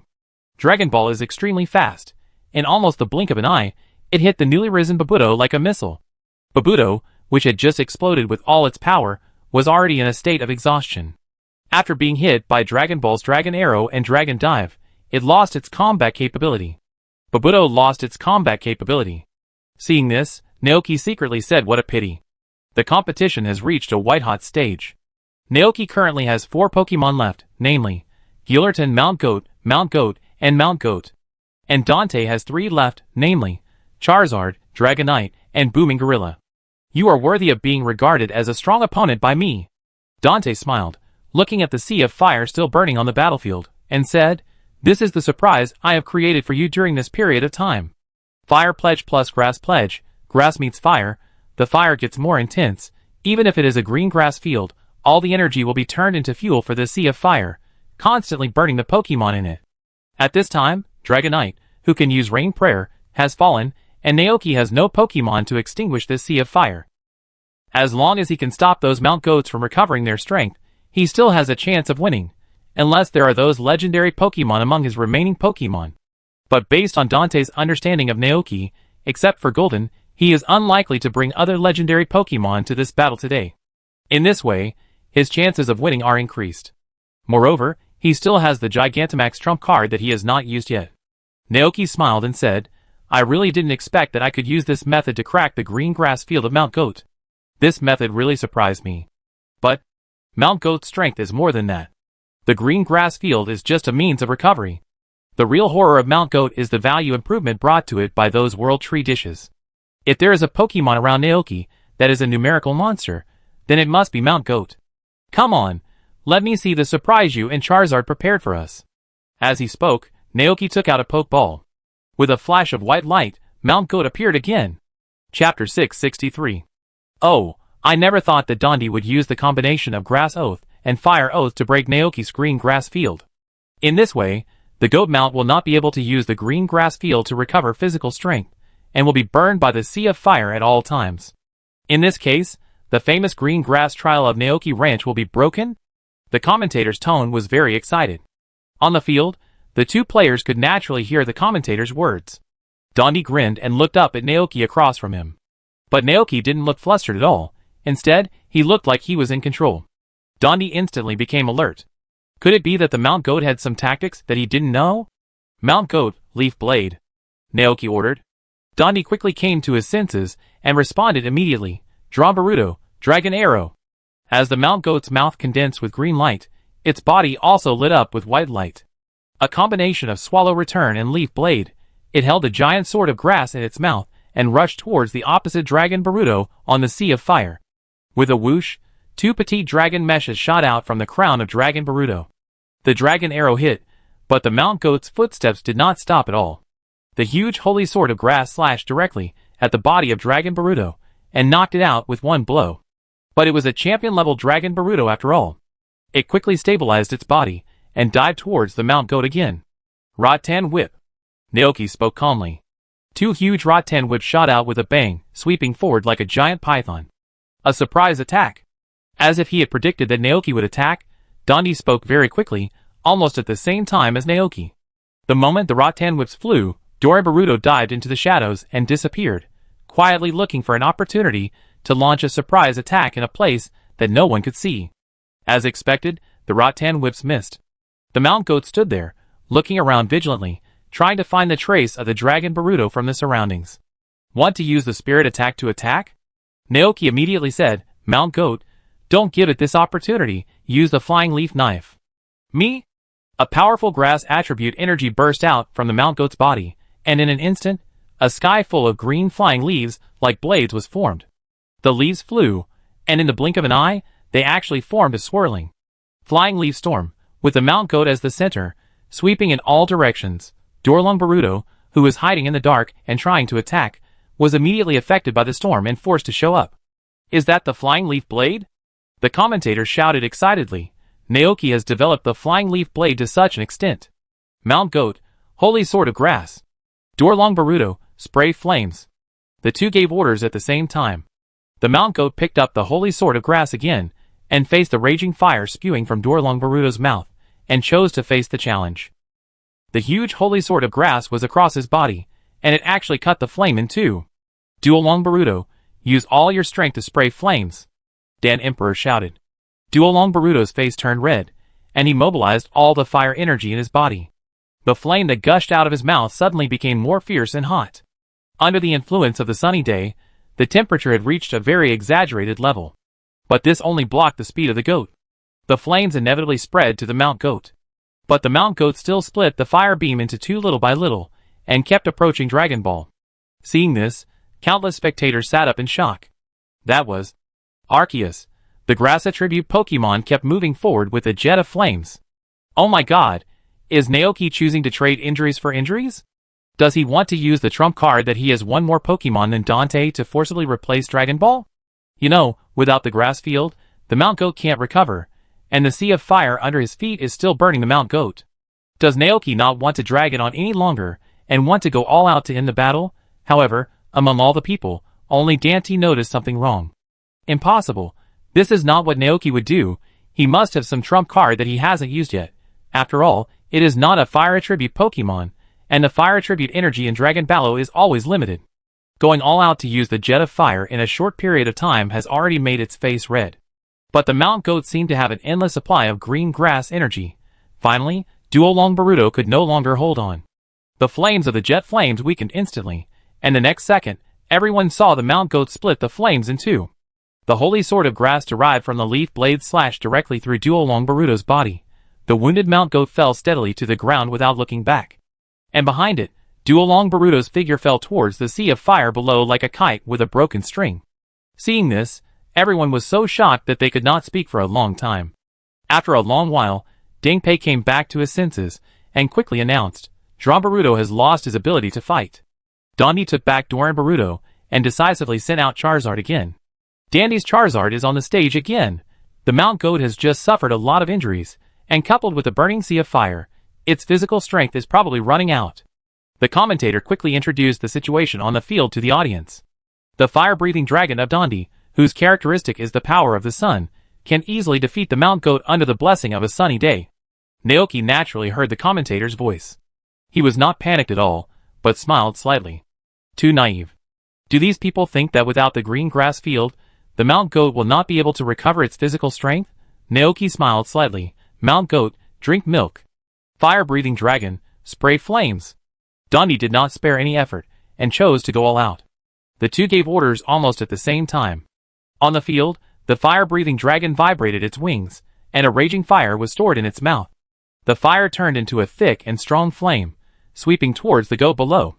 In full view of the crowd, the goat used a very rare and niche move. Drink milk.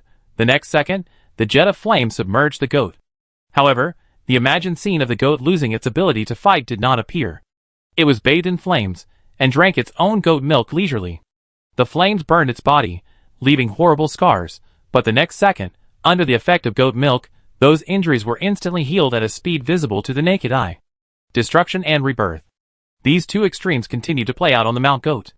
Seeing this scene, not only the audience at the scene, but also the audience sitting in front of the TV watching the live broadcast were all stunned, with shocked expressions in their eyes. That is drinking milk. That is drinking milk. The commentator's eyes lit up, and he had completely seen Naoki's intention. So far, there are only two Pokemon in the world that can comprehend this move. One is Milky Tank, and the other is the Mount Goat. When using a move, the Pokemon will drink its own milk and recover some of its physical strength. If it were an ordinary goat, it might not have had time to recover here, and would have lost its combat ability under the attack of the jet of flame. But you have to know that the goat in the hands of Naoki is a goat that can produce life-giving goat milk. The world-famous life-giving goat milk, just one sip, no matter how much the Pokemon is injured, can be instantly recovered. This delicious goat milk, which is a miracle, will be crazily sought after by trainers no matter when and where. Looking at that scene, even Dundee couldn't help showing a surprised expression on his face. Is this your trump card? After a brief surprise, Dundee smiled. He took back Charizard without hesitation and replaced it with Booming Vortex.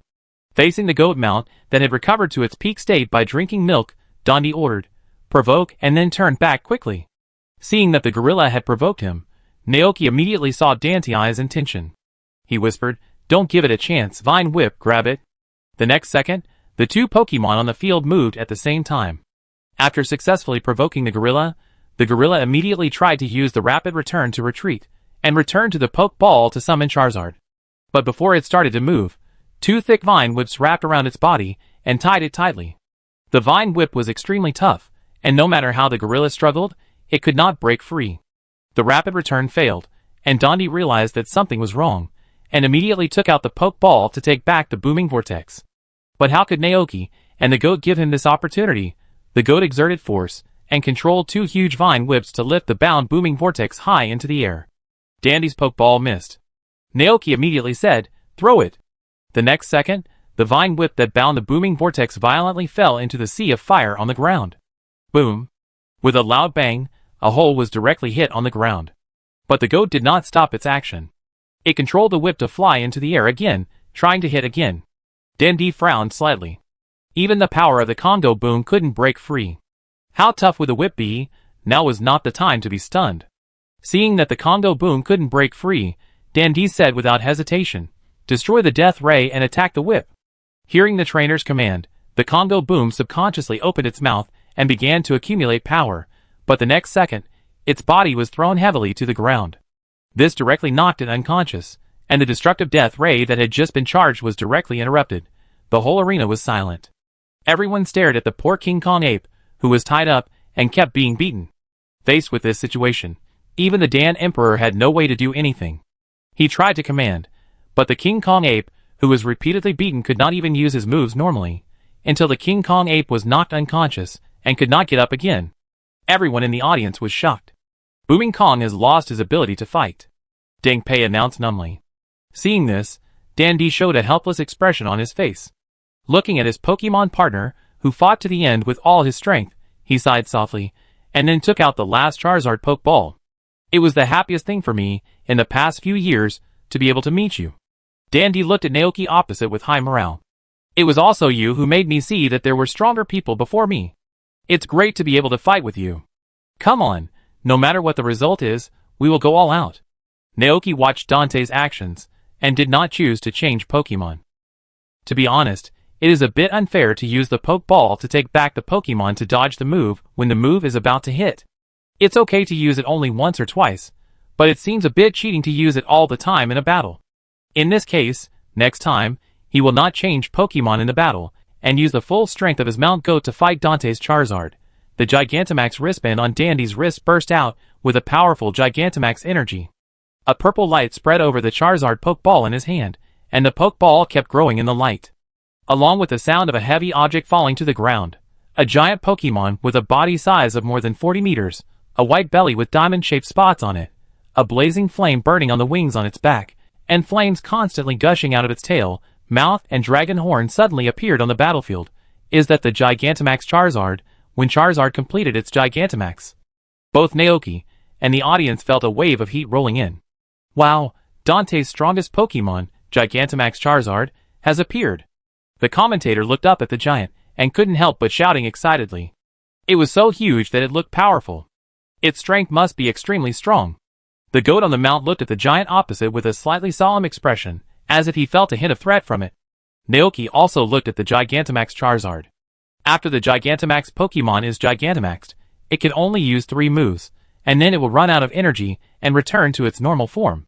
As long as the goat can hold on, wait until Charizard is freed from Gigantamax, and then use the move Rockfall that can counter Charizard by 4 times, this match may not require Golden to appear. The final battle officially begins. Charizard, Gigantamax Abyssal Extinguishing Flame. Dandy was the first to issue the order. The terrifying flames gushed out from the Gigantamax Charizard, forming a flying fire dragon that swooped forward. As the fire dragon flew, it turned into a huge ball of flame, as hot and dazzling as the sun. Such a large-scale high-temperature flame almost covered the entire battlefield. The goat had no way to avoid it. Chapter 664. Charizard is a very special Pokemon. With its weak strength, the flame on its tail will appear very weak, and the temperature is not exaggerated. But as Charizard experiences more and more hard battles, the accumulated combat experience will make the flames hotter, and the temperature of the flame on its tail will become higher. At this time, the high-temperature flame it spits out can melt almost everything. And the strength of Dandy's Charizard is extraordinary. In the plot, it can compete with the invincible Tai, and it is still unable to Gigantamax. Undoubtedly, it has reached the pinnacle of this world, and it is not an exaggeration to say that it is the strongest Charizard in the world. The Grass Oath and the Fire Oath destroyed the green grass field, and the power of the Gigantamax strengthened the power of the flames burning in its body, coupled with the sunny day that is favorable to fire attribute Pokemon. The current Dandy has set up all the stages for Charizard. Without the green grass field, the characteristic of the Mount Goat, Grass Fur, cannot be triggered. In this case, once hit, it is not impossible to lose the ability to fight instantly. The 3 moves of Ultra Giant Abyss Extinguishing Flame just corresponded to the 3 Mount Goats. Naoki didn't dare to let the Mount Goats resist. Looking at the huge fireball flying towards him, he said quickly, "Mount Goats, hold on." A layer of white light film suddenly appeared in front of the Mount Goats. The next second, the huge fireball like the sun came down with a bang. The moment it touched the light film, cracks appeared on the light film and began to spread around at a speed visible to the naked eye. Crack! The light film shattered instantly, and the extremely high temperature flame instantly evaporated the energy that was being held. Then, the Mount Goat was swallowed by the Ultra Abyss Extinguishing Flame. Naoki asked the Mount Goat to use Hold, failed to hold. The commentator couldn't help but open his eyes wide, staring at the situation on the field without blinking. The frenzied fire attribute energy ran around the field, constantly hitting the energy shield at the edge. The audience sitting in the front row wanted to watch but was also afraid, fearing that the terrifying energy would directly destroy the energy shield. Naoki stared at the Mount Goat in the flames without blinking. "Mount Goat, hold on." With a boom, a violent explosion occurred on the battlefield. Dust flew and rocks flew. A beam of pure energy shot straight into the sky. It was the energy that the ultra-great Abyss Flame could not dissipate. After a long time, this exaggerated scene gradually subsided. With the ultra-great Abyss Flame outside, and the sea of fire burning inside, the Mount Goat was directly hit by this terrifying blow, and lost its combat ability. Too amazing! The Ultra Abyss Flame directly knocked down the Mount Goat. The commentator shouted passionately. "Can't we just hold on? What about the stand? No, the stand won't make the Pokemon disappear. The attack range of the fireball is too large. Even if the stand is used to escape, the main body will probably be affected. What if we dig a hole? Although the shallow layer will be attacked by the fireball, if we dig deep enough, the damage of the fireball will be greatly reduced." Thinking of this, Naoki took out the poke ball of the Mount Goat, took it back, and replaced it with a second poke ball. Go, Mount Goat! Facing Dante's Ultra Abyssal Flame, Naoki sent out the second Mount Goat. Oh, has he thought of a countermeasure? The commentator was a little curious. Looking at the Mount Goat on the opposite side, Dante did not start attacking immediately, but whispered, Naoki. Naoki was slightly stunned and looked up at Dante on the opposite side. Charizard is my first Pokemon. Dante smiled. It has always been adventuring with me. It is my unique partner. The first battle, the first recovery, the first evolution, every time, it is by my side, so I will rely on Charizard to win the Mount Goat. As soon as the words fell, the Charizard in front seemed to have some kind of resonance with the trainer, and the flames on its body swooshed and burned more fiercely. Charizard's fighting spirit burned. At this moment, Naoki seemed to see with his own eyes the bond between Dante and Charizard slowly flowing between each other. Yes, I saw it, Naoki said softly.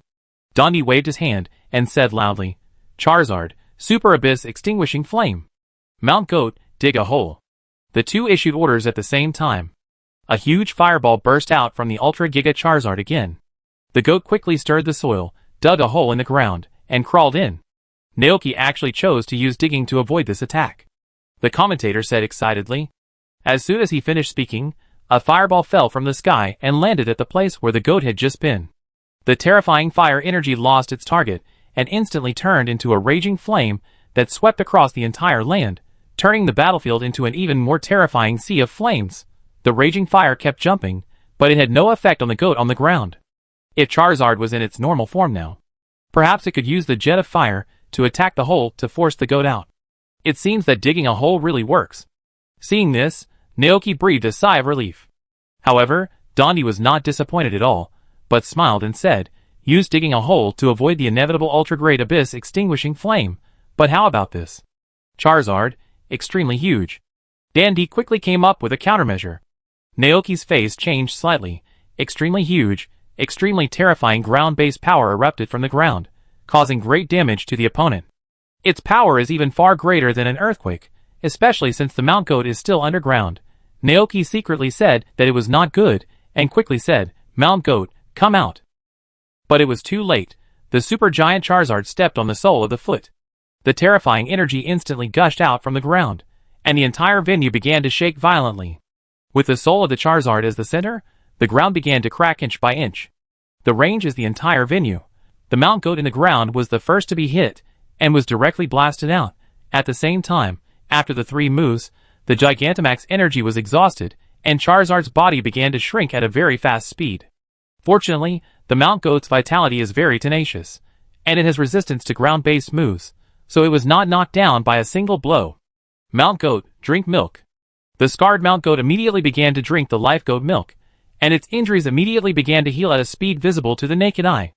Seeing this, Dante quickly said, Charizard, don't give it a chance to recover, spray flames. The Charizard, which had returned to its normal form, flapped its dragon breath and accelerated towards the goat, with a large flame gushing out of its mouth and attacking the goat. Since the Gigantamax state has ended, it's their turn to attack next. Stand, Naoki said in a deep voice. With the Life Goat milk, the stand is almost free to use. Looking at the oncoming jet of flames, the goat, whose physical strength has been fully restored, let out a puff. In the eyes of everyone, its body turned into a small dinosaur doll standing in place. The next second, the jet of flame swept over and submerged the substitute doll. Now! Naoki shouted, Rockfall. The real body of the Mount Goat had already run behind Charizard at some point. It leaned down, and the big horns on its head pressed against the ground, and it actually lifted up a huge rock and threw it towards Charizard. But the moment the jet of flame hit the fake body, Charizard realized that something was wrong, and it quickly pulled away and avoided the rockfall. Smoke screen, Dante ordered. The most important thing now is to delay it. The milk of the Mount Goat cannot be produced infinitely. As long as they delay it and wait until the Mount Goat's milk is finished, it will be their chance to turn defeat into victory. The order was issued, and a large amount of white smoke was sprayed out of the mouth of the fire-breathing dragon. The smoke filled the entire battlefield and blocked the view of the Mount Goat, making it unable to see the position of the fire-breathing dragon. Charizard, spray flames. Mount Goat, run forward.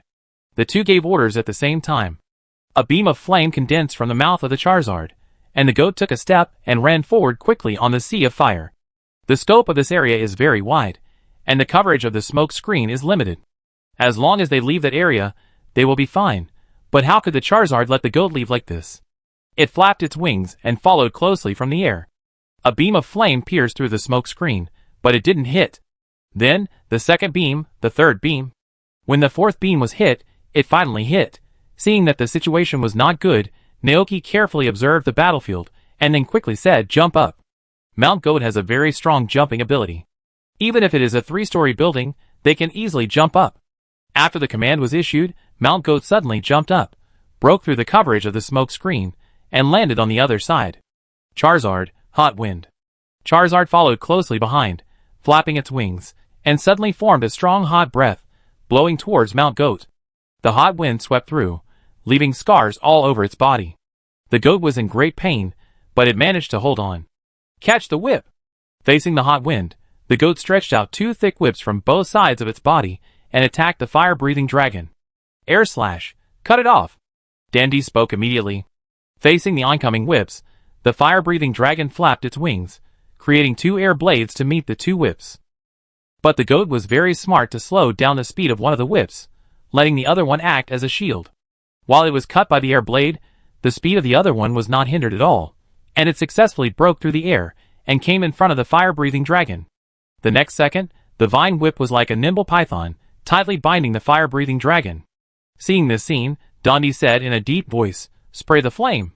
A scorching flame suddenly burst out from the fire-breathing dragon, as if it wanted to burn the vine whip to ashes. But unfortunately, attacking with the vine whip was not Naoki's intention. Smash! As soon as the words fell, the vine whip that bound the Charizard fell to the ground under the control of the goat. Although the vine whip was burned to ashes, the Charizard lost its balance and fell from the air. Naoki was waiting for this moment. Now, Rockfall! The goat lifted up the boulder and smashed it towards the Charizard. The Charizard was hit by the rockfall and was severely injured. It just stood up and was hit by the rock and sat back down. It felt dizzy. Charizard! Dandy shouted loudly. Stand up! Don't give it a chance, another rock slide.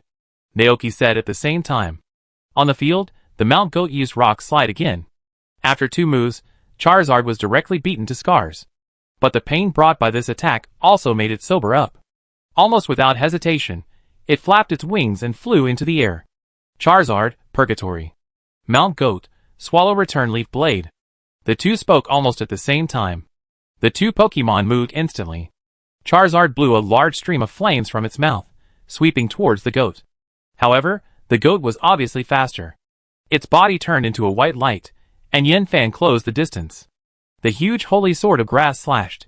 The 2 Pokemon collided violently, and the raging flames from Charizard enveloped the body of the goat, covering both itself and the goat. Boom! A huge explosion occurred in the air. Then, 2 scarred Pokemon fell from the sky at the same time. They looked like they had both fainted from serious injuries. The winner was decided. The audience burst into shouts and cheers. At this moment, everyone knew that the new strongest champion had been born. The cheers spread through the network to the energy plant located underground in Chuangguan City. Olive took a look at the situation and said to President Ross in front of her, "President, the champion is born." President Ross looked at the beautiful creature in front of him, and then ordered, "Let's start." "Yes." Press the button, and all the Galar particles in the pipe are poured into the body of the Infinite. Gradually, the originally dull body of the Infinite suddenly glowed with mysterious brilliance again. The next second, its eyes suddenly lit up. President Ross raised his head and looked at the Infinite. As long as it can be subdued, the crisis in the Galar region can be resolved. After waking up, Wujitaina quickly realized his current situation. It was trapped in this place. The angry Wujitaina began to madly hit the things that trapped it here with his body. The huge impact force continued to spread in all directions, and for a moment, it seemed that the entire energy plant was about to collapse. The vibration soon spread to the Chuangguan arena. Dan D and the competition committee were about to present the championship trophy to Naoki and take photos, but suddenly felt the ground shaking, and the vibration was still coming. What's going on? Is it an earthquake? The audience was confused. But Naoki keenly smelled a hint of something unusual. He subconsciously looked up at the sky. The originally clear sky had become dark and cloudy without knowing when. Strange red particles were floating everywhere, and lightning flashed in the clouds. That was. An unbelievable thought suddenly emerged in Naoki's mind. Muji Taina has awakened. No, that's not right. Why is it now? Naoki frowned. He couldn't be wrong. That was definitely a sign of the awakening of the promise. At this moment, Dante also received a notification. He held the Rotom phone and listened to the report from the Alliance staff. Report: the number of Dynamax Pokemon riots in Galar is increasing rapidly, and suspicious black clouds have appeared in the sky above major cities and the wild. Dante was slightly stunned, and he frowned. What happened? We don't know, the person on the other end of the Rotom phone said. At this time, a Galar Alliance staff member looked up at the sky, and suddenly a look of fear appeared on his face. He took a step back unconsciously and murmured, "Darkness. That's darkness. Darkness has come again." Chapter 665. Dandy, Wujitai Na has awakened. If I'm not mistaken, it is now in the energy plant underground in Chuangwan City. Looking at the strange situation in the sky, Naoki didn't care about the championship award ceremony being held here. He quickly informed Dan D. Wujitai Na's location, then turned around and rode Gulden to fly to the chaotic audience. Due to the sudden change and earthquake, the entire venue fell into chaos. Wherever you look, there is chaos, and the audience pushed each other and tried to leave this place. But because there were too many people, there were many stampedes. Fortunately, the staff of the Galar Alliance responded quickly and evacuated the crowd, so no greater disaster occurred. Chishu held Xiaoshu, and his sister Ai Guancher looked around. Seeing this scene, Xiaoshu seemed a little scared, and a layer of water light was already in his eyes. "It's okay, Xiaoshu, Mom is here." Chishu comforted Xiaoshu, and they did not flee with the chaotic crowd, but stayed here. At this time, Chishu rode on Guillerton and flew over here. Seeing her father, Xiaoshu immediately became tearful. "Dad." She stretched out her little hand, wanting Chishu to hold her. Chishu took her from Chishu's arms, and then quickly said to Chishu, "A legendary Pokemon is about to wake up. It's very dangerous here now. You go back to the ranch first." "What about you?" Chishu was a little worried. Chishu smiled at her. "Don't worry, with Guillerton here, nothing will happen." Chishu nodded. She knew Naoki's strength. If they stayed here, they would only hinder him. "Xiaoshu, Inai and the others just called me and said they missed you. Can you go home with your mother to see them first?" Now she touched Xiaoshu's head. Hearing that Inai and the others missed him, Xiaoshu immediately agreed. "Yes." Seeing this, now she contacted Giratina with the Rotom phone. Soon, a door connecting to the reverse world quietly opened. Chishu carried Xiaoshu and his sister Ai Guancher into the place and left the dangerous place. After sending his family away, Chishu finally breathed a sigh of relief. When he looked down at the battlefield, he found that Dondi had also disappeared. At the same time, the underground energy factory. Dondi rushed down all the way, and strangely, there was not even a single person in the huge energy factory. Just when Dondi was confused, Olive suddenly came out. She looked at Dondi and said to him, "Champion, President Luaz has been waiting for you for a long time." Under the leadership of Oliver, Dondi soon came to President Luaz. And in the energy film behind President Luaz, a huge monster with a skeleton-like appearance and a purple light emitting from its body was constantly impacting the energy wall. "It's you?"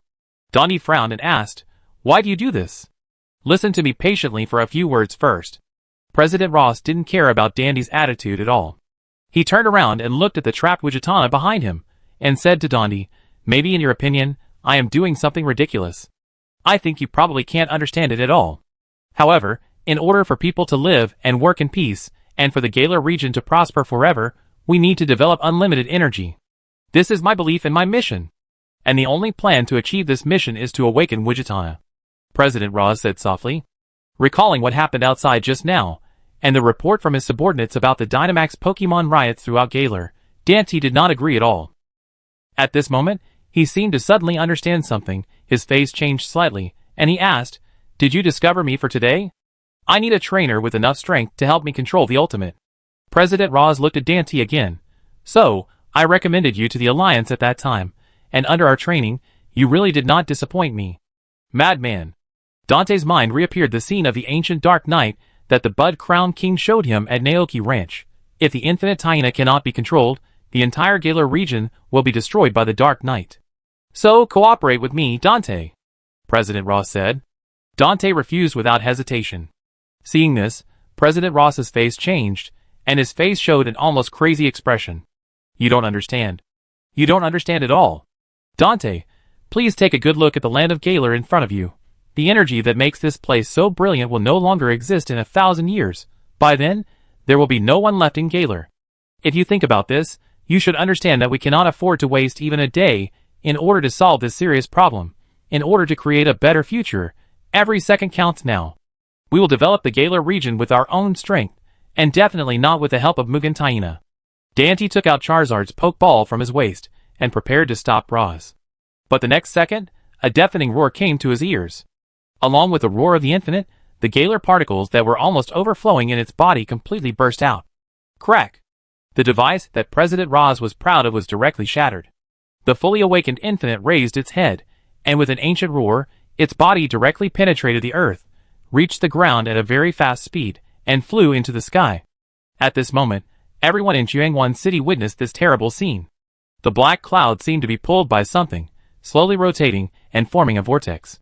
The Wuji Taina flew under the vortex and circled. The terrifying energy contained in its body directly distorted the time around it. Then, under the gaze of countless people, the chest of the Wuji Taina emitted a red light. The next second, the entire Galar region immediately erupted in riots. Gongmin City, Jiangwan City, Jiqing City, Shuizhou Town, Salu Town, and other cities with energy points. At this moment, beams of particles emitting red light slowly emerged from all over the Galar region. They seemed to be attracted by something and quickly gathered towards the sky above Jiangwan City. Wherever the particles passed, countless Pokemon were affected and entered Gigantamax. They lost their minds in an instant and frantically destroyed everything around them. Jiangwan City. Many Pokemon that were forced to Dynamax have appeared in the city. They are like monsters in special effects movies, and tall buildings are like toys in front of them. The eyes of these Pokemon are red, as if they have completely lost their minds. Various Dynamax moves are raging in the center of the city. Buildings are collapsing, the ground is cracking, and in the blink of an eye, a city area has turned into a sea of fire. Pedestrians on the street quickly fled, and the whole Jiangwan City was in chaos. Not only Jiangwan City, but at this moment, the entire Galar region is playing this scene. Naoki stood in the Jiangwan arena, looking up and frowning at the scene. Countless beams of red particles were rushing towards the core on the chest of the infinite from all directions. Others didn't know, but he knew it very well. That infinite was absorbing the energy of the entire Galar, in the underground energy factory. Olivia saw the situation outside from her mobile phone, and her face changed slightly. President, the infinite is out of control, and is absorbing the energy of the entire Galar. Pokemon Dynamax out of control has occurred in various places. Hearing this, Roz's face changed. What happened? Did the plan fail? No, absolutely not. It has come to this point. We can't give up no matter what. Roz looked at Dante. Dante frowned. All I did was not for you, but for the Galar region.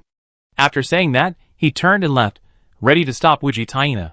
Chapter 666. Run! The monster is coming! Ah! Help!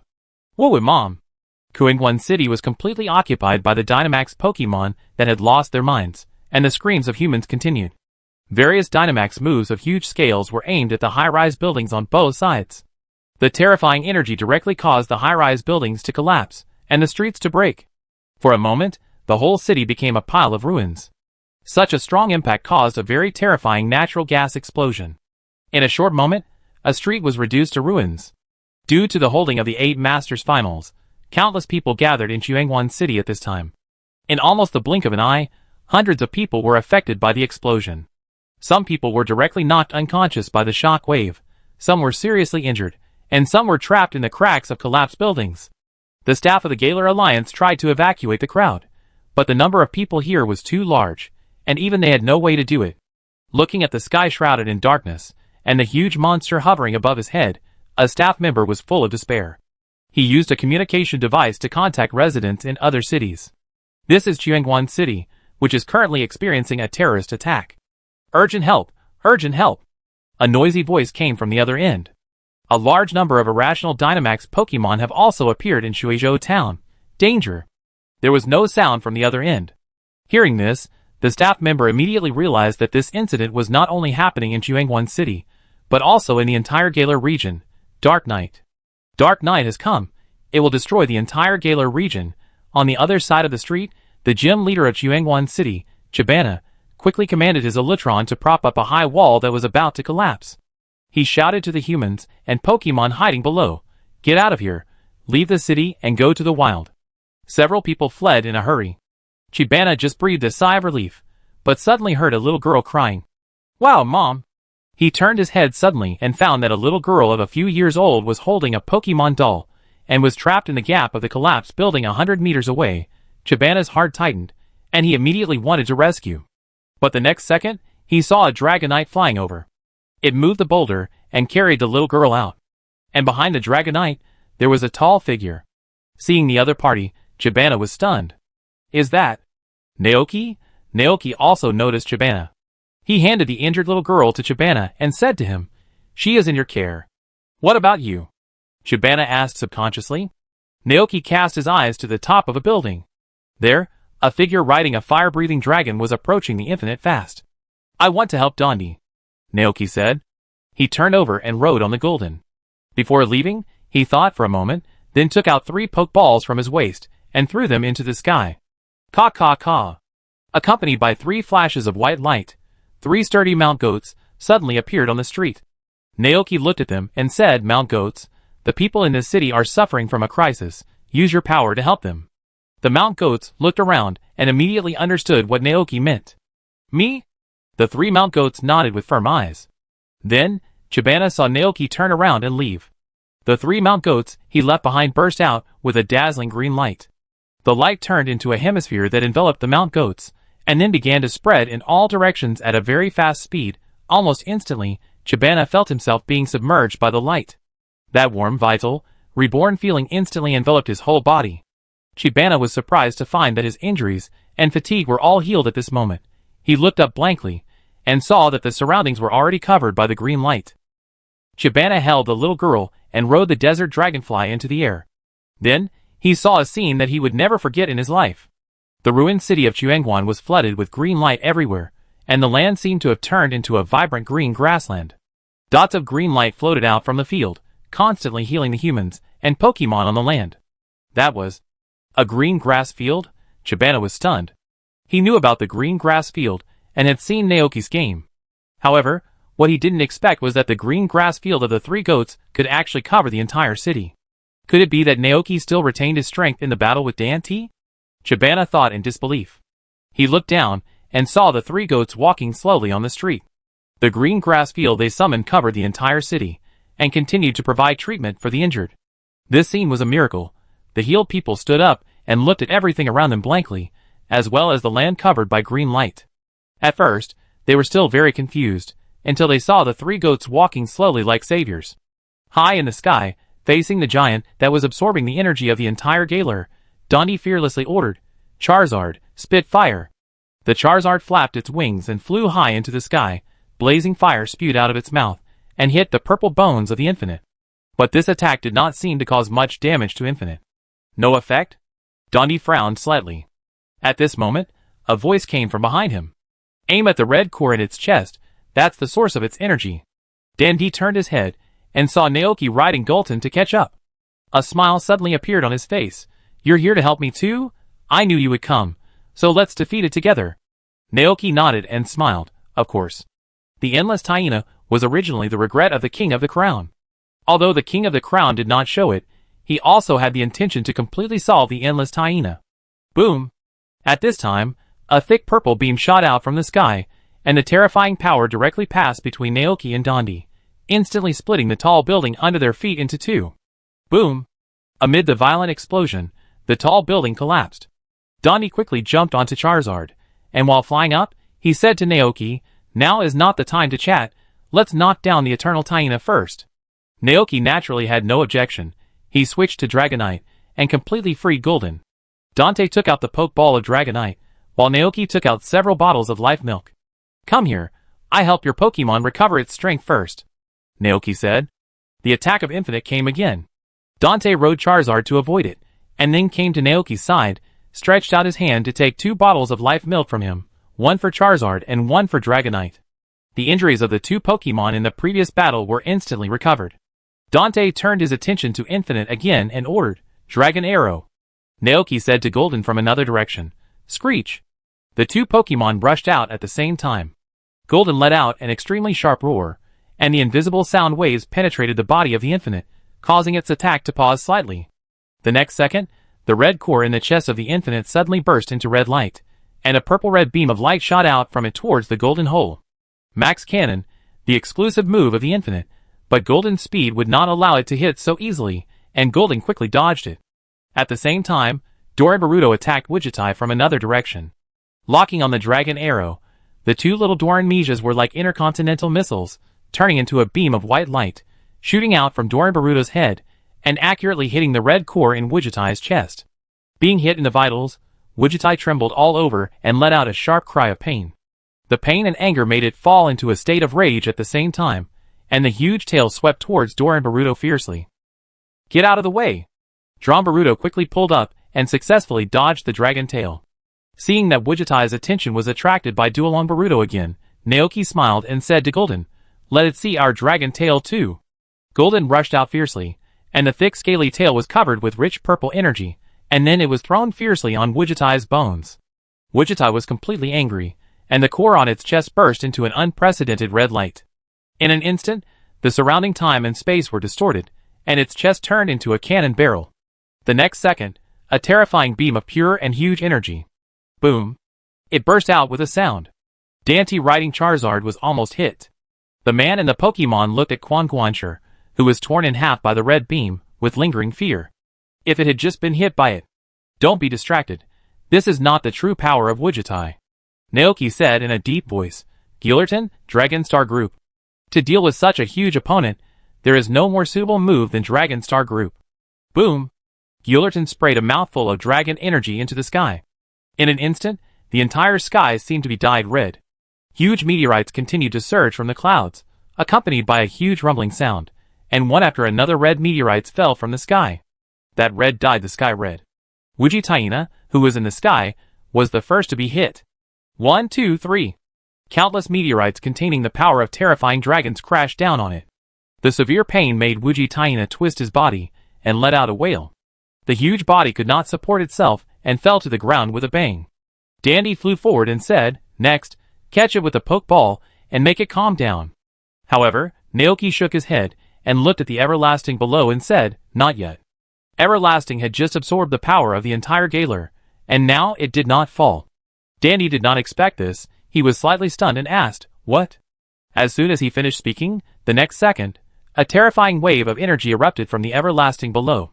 Then, its huge body turned into a purple beam that shot straight into the sky and then sank into the clouds. Boom! The dark clouds covering the sky swirled and twisted uncontrollably, which meant that the surrounding time and space were being violently fluctuated. The earth was shaking, and a violent hurricane blew around. The collapsed buildings, broken rocks, and the ruins on the ground were pulled up uncontrollably and rotated around the sky. In the clouds, a huge purple claw stretched out, and behind it was a huge vortex-shaped body that was almost integrated with the clouds. An extremely strong sense of oppression swept over. In front of that giant claw, both humans and Pokemon seemed so small. The true appearance of the Infinite appeared, the ultimate monster with a race value of 1125. Dante couldn't help but open his eyes wide. "What is that?" "That is the full power of the Infinite," Naoki whispered. "It just absorbed the energy of the entire Galar and entered this overloaded infinite dynamism state." "Gigantamax." Dandy muttered the name. "Come on, the last battle, defeat it." Naoki took out Babutubo's Pokeball. Buzz. A strange buzzing sound suddenly sounded between heaven and earth. Countless energies gathered from all directions to the center of the giant claw. The next second, a thick beam of light blasted towards Dandy from it. Although it didn't hit, the violent energy shockwaves still made Charizard lose balance, and Dandy's rotten sword and rotten shield that he had been wearing fell down. Just as Naoki stabilized his body, he saw the two swords and shield shining brightly. In the light, two figures quietly emerged. One figure held a sword in his mouth. The other figure was covered by an object that looked like a shield. That was Song Xiang and Zong Marant. The King of Swords and the King of Shields also appeared. They raised their heads and looked at Mujitana in the sky, the instigator who almost destroyed the Galar region. Song Xiang bit the sword in his mouth tightly. Its eyes were cast towards the human figure in the air that was chosen by their king. At this moment, both Song Xiang and Zong Marant knew that the right time had come. Naoki also saw Song Xiang and Zong Marant at this time. He smiled slightly, and then released the new king of hammers Babu Tubo from it. Come on, Babu Tubo, take a look at your senior brothers and sisters. As the heirs of the power of the king, Babu Tubo, Song Xiang, and Zong Marant instantly sensed each other. Was it chosen by the king to help them today? Song Xiang couldn't help but think of this. Dondi also saw Song Xiang and Zong Marant, and he looked very excited. Charizard, Doran Baruto, Gulton, Babu Tubo, Song Xiang, Zong Marant.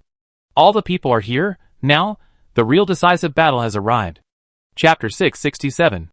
In Chuangwan City, as the Dynamax absorbed the energy of the entire Galar region and transformed into a Dynamax form, the Dynamax Pokémon that were wreaking havoc in various places returned to their original appearance. The crisis brought by the out-of-control Dynamax Pokémon was temporarily resolved, and the survivors looked up at the two figures fighting for the Galar region and the huge unknown creature. What is that thing? Is it a Pokémon? Dark Knight. That's Dark Knight. There was a legend about Dark Knight in the Galar region. Thousands of years ago, Dark Knight almost destroyed the Galar region. Thanks to two heroes, it was stopped. Dark Knight? Many local people in Galar are familiar with this word. Thinking of what just happened, an idea suddenly emerged in their minds. Could it be that the unknown creature is the real culprit that caused Dark Knight? Although this scene looks scary, for some reason, as long as you see the two figures in the sky, you will feel an inexplicable sense of peace. Dante and Naoki, the two strongest trainers in the world, can definitely stop this. At the same time, in the Padilla region, at Naoki Ranch, the Bud Crown King, who was leisurely drinking black tea in the flower garden and basking in the warm sunshine, seemed to feel something and suddenly stopped. That breath. That guy has awakened. The Bud Crown King suddenly raised his head and looked in a certain direction. His eyes instantly penetrated countless time and space, and saw the scene happening above Chuangwan City. Naoki is there. Song Xiang and Zong Marant have also arrived. With them here, it is not a problem to completely defeat Wujitaina this time. The king of the flower crown retracted his gaze. He was going to continue drinking tea, but after taking a sip, the impact of the revival of the Dark Knight always lingered in his mind. Thousands of years ago, they tried to stop all this, but in the end both sides suffered. And now, the king of the flower crown, who felt the awakening of the Dark Knight, was still worried. He put down the tea, and under the gaze of Lai Beicha and Busihu, he slowly stood up, and the next second, his figure disappeared directly from the spot. The award ceremony for the 8 Masters champion was suddenly interrupted, and soon attracted the attention of viewers in other regions who were watching the live broadcast. For a time, the topic of the Galar region on the internet skyrocketed wildly. In this case, someone quickly took out a Rotom phone, recorded the scene, and broadcast it live on the internet. When viewers from other regions, who didn't know what was going on, rushed into the live broadcast room, they immediately saw the spectacular scene happening over Chuangwan City. The comments were swiping like crazy. Arceus, what is that giant claw sticking out from the clouds? Wait, I saw Dante and Naoki. Oh my god, why did Kinsei City become like this? Did a big earthquake happen? What? Is it the Pokemon in the sky? That Pokemon looks very powerful. I remember that when Arceus appeared, it wasn't this exaggerated. Will Naoki and the others be its opponents? It will definitely be. Naoki is a legendary trainer who even defeated Arceus, the god of creation. The audience in the live broadcast room chose to believe it. At the same time, in the reverse world, the big internet celebrity Giratina also learned from Rotom that a bad Pokemon had awakened. Report to Rotom. A bad Pokemon appeared in the Galar region, and Naoki is fighting it against Rotom. After saying that, Rotom called up the live broadcast room, and Giratina opened his eyes, and instantly saw the extremely oppressive scene. The giant claws that emerged from the purple-black cloud seemed to want to crush Naoki to death. So, the big internet celebrity, who was rough in temperament, but extremely loyal and righteous, was not happy. In this world, no Pokemon can bully Naoki. Giratina roared, twisted its huge body, and moved quickly towards Naoki. Be careful. Seeing that the Dynamax energy was accumulating again, Dondi immediately warned. The power of that move could even smash a tall building into pieces. If it hit you, even if you didn't die, you would probably lose a layer of skin. Of course. Naoki smiled. Although the strength of the giant Wujitaina seemed strong, its huge body was a bit clumsy and never moved. It was like a turret, constantly bombarding the bottom. A purple-red beam of light shot out from the center of Wujitaina's giant claw. Naoki and Dondi quickly flew away, and Song Xiang and Zangmarant also turned into two streams of light and flew into the air. Just when Naoki thought that the infinite beam was going to fall to the ground, he suddenly noticed that a huge film appeared above them out of thin air. Then, a figure riding on white came in the air and appeared behind the film. Boom! The infinite beam hit the film fiercely, but the film did not move at all. That is, the Bud Crown King? The Bud Crown King appeared. The audience watching the live broadcast was shocked. And Song Xiang and Zhang Marant also noticed the scene in an instant. What surprised them was that the king's power had recovered. No, it looked even stronger than before. Seeing his attack blocked, the infinite beam flew into a rage. It used the infinite beam again, but it was unable to break through the psychic shield of the crown of buds. At this moment, a purple space-time vortex suddenly appeared in the sky. With a violent roar, the figure of Giratina flew out of it. The moment it came to the real world, it directly sent a shadow ball to the face of the infinite beam. Ah, Giratina also appeared.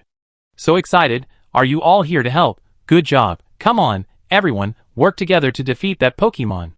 Naoki was very surprised to see Crest and Giratina appear. In fact, the fighting power against Everlast was already overflowing, with Babutub, Song Xiang, Zangmarant, Dante, plus him and Gulton. And even if he didn't come, Dante could defeat Everlast with the power of Song Xiang and Zangmarant. Now Giratina and Crest have come.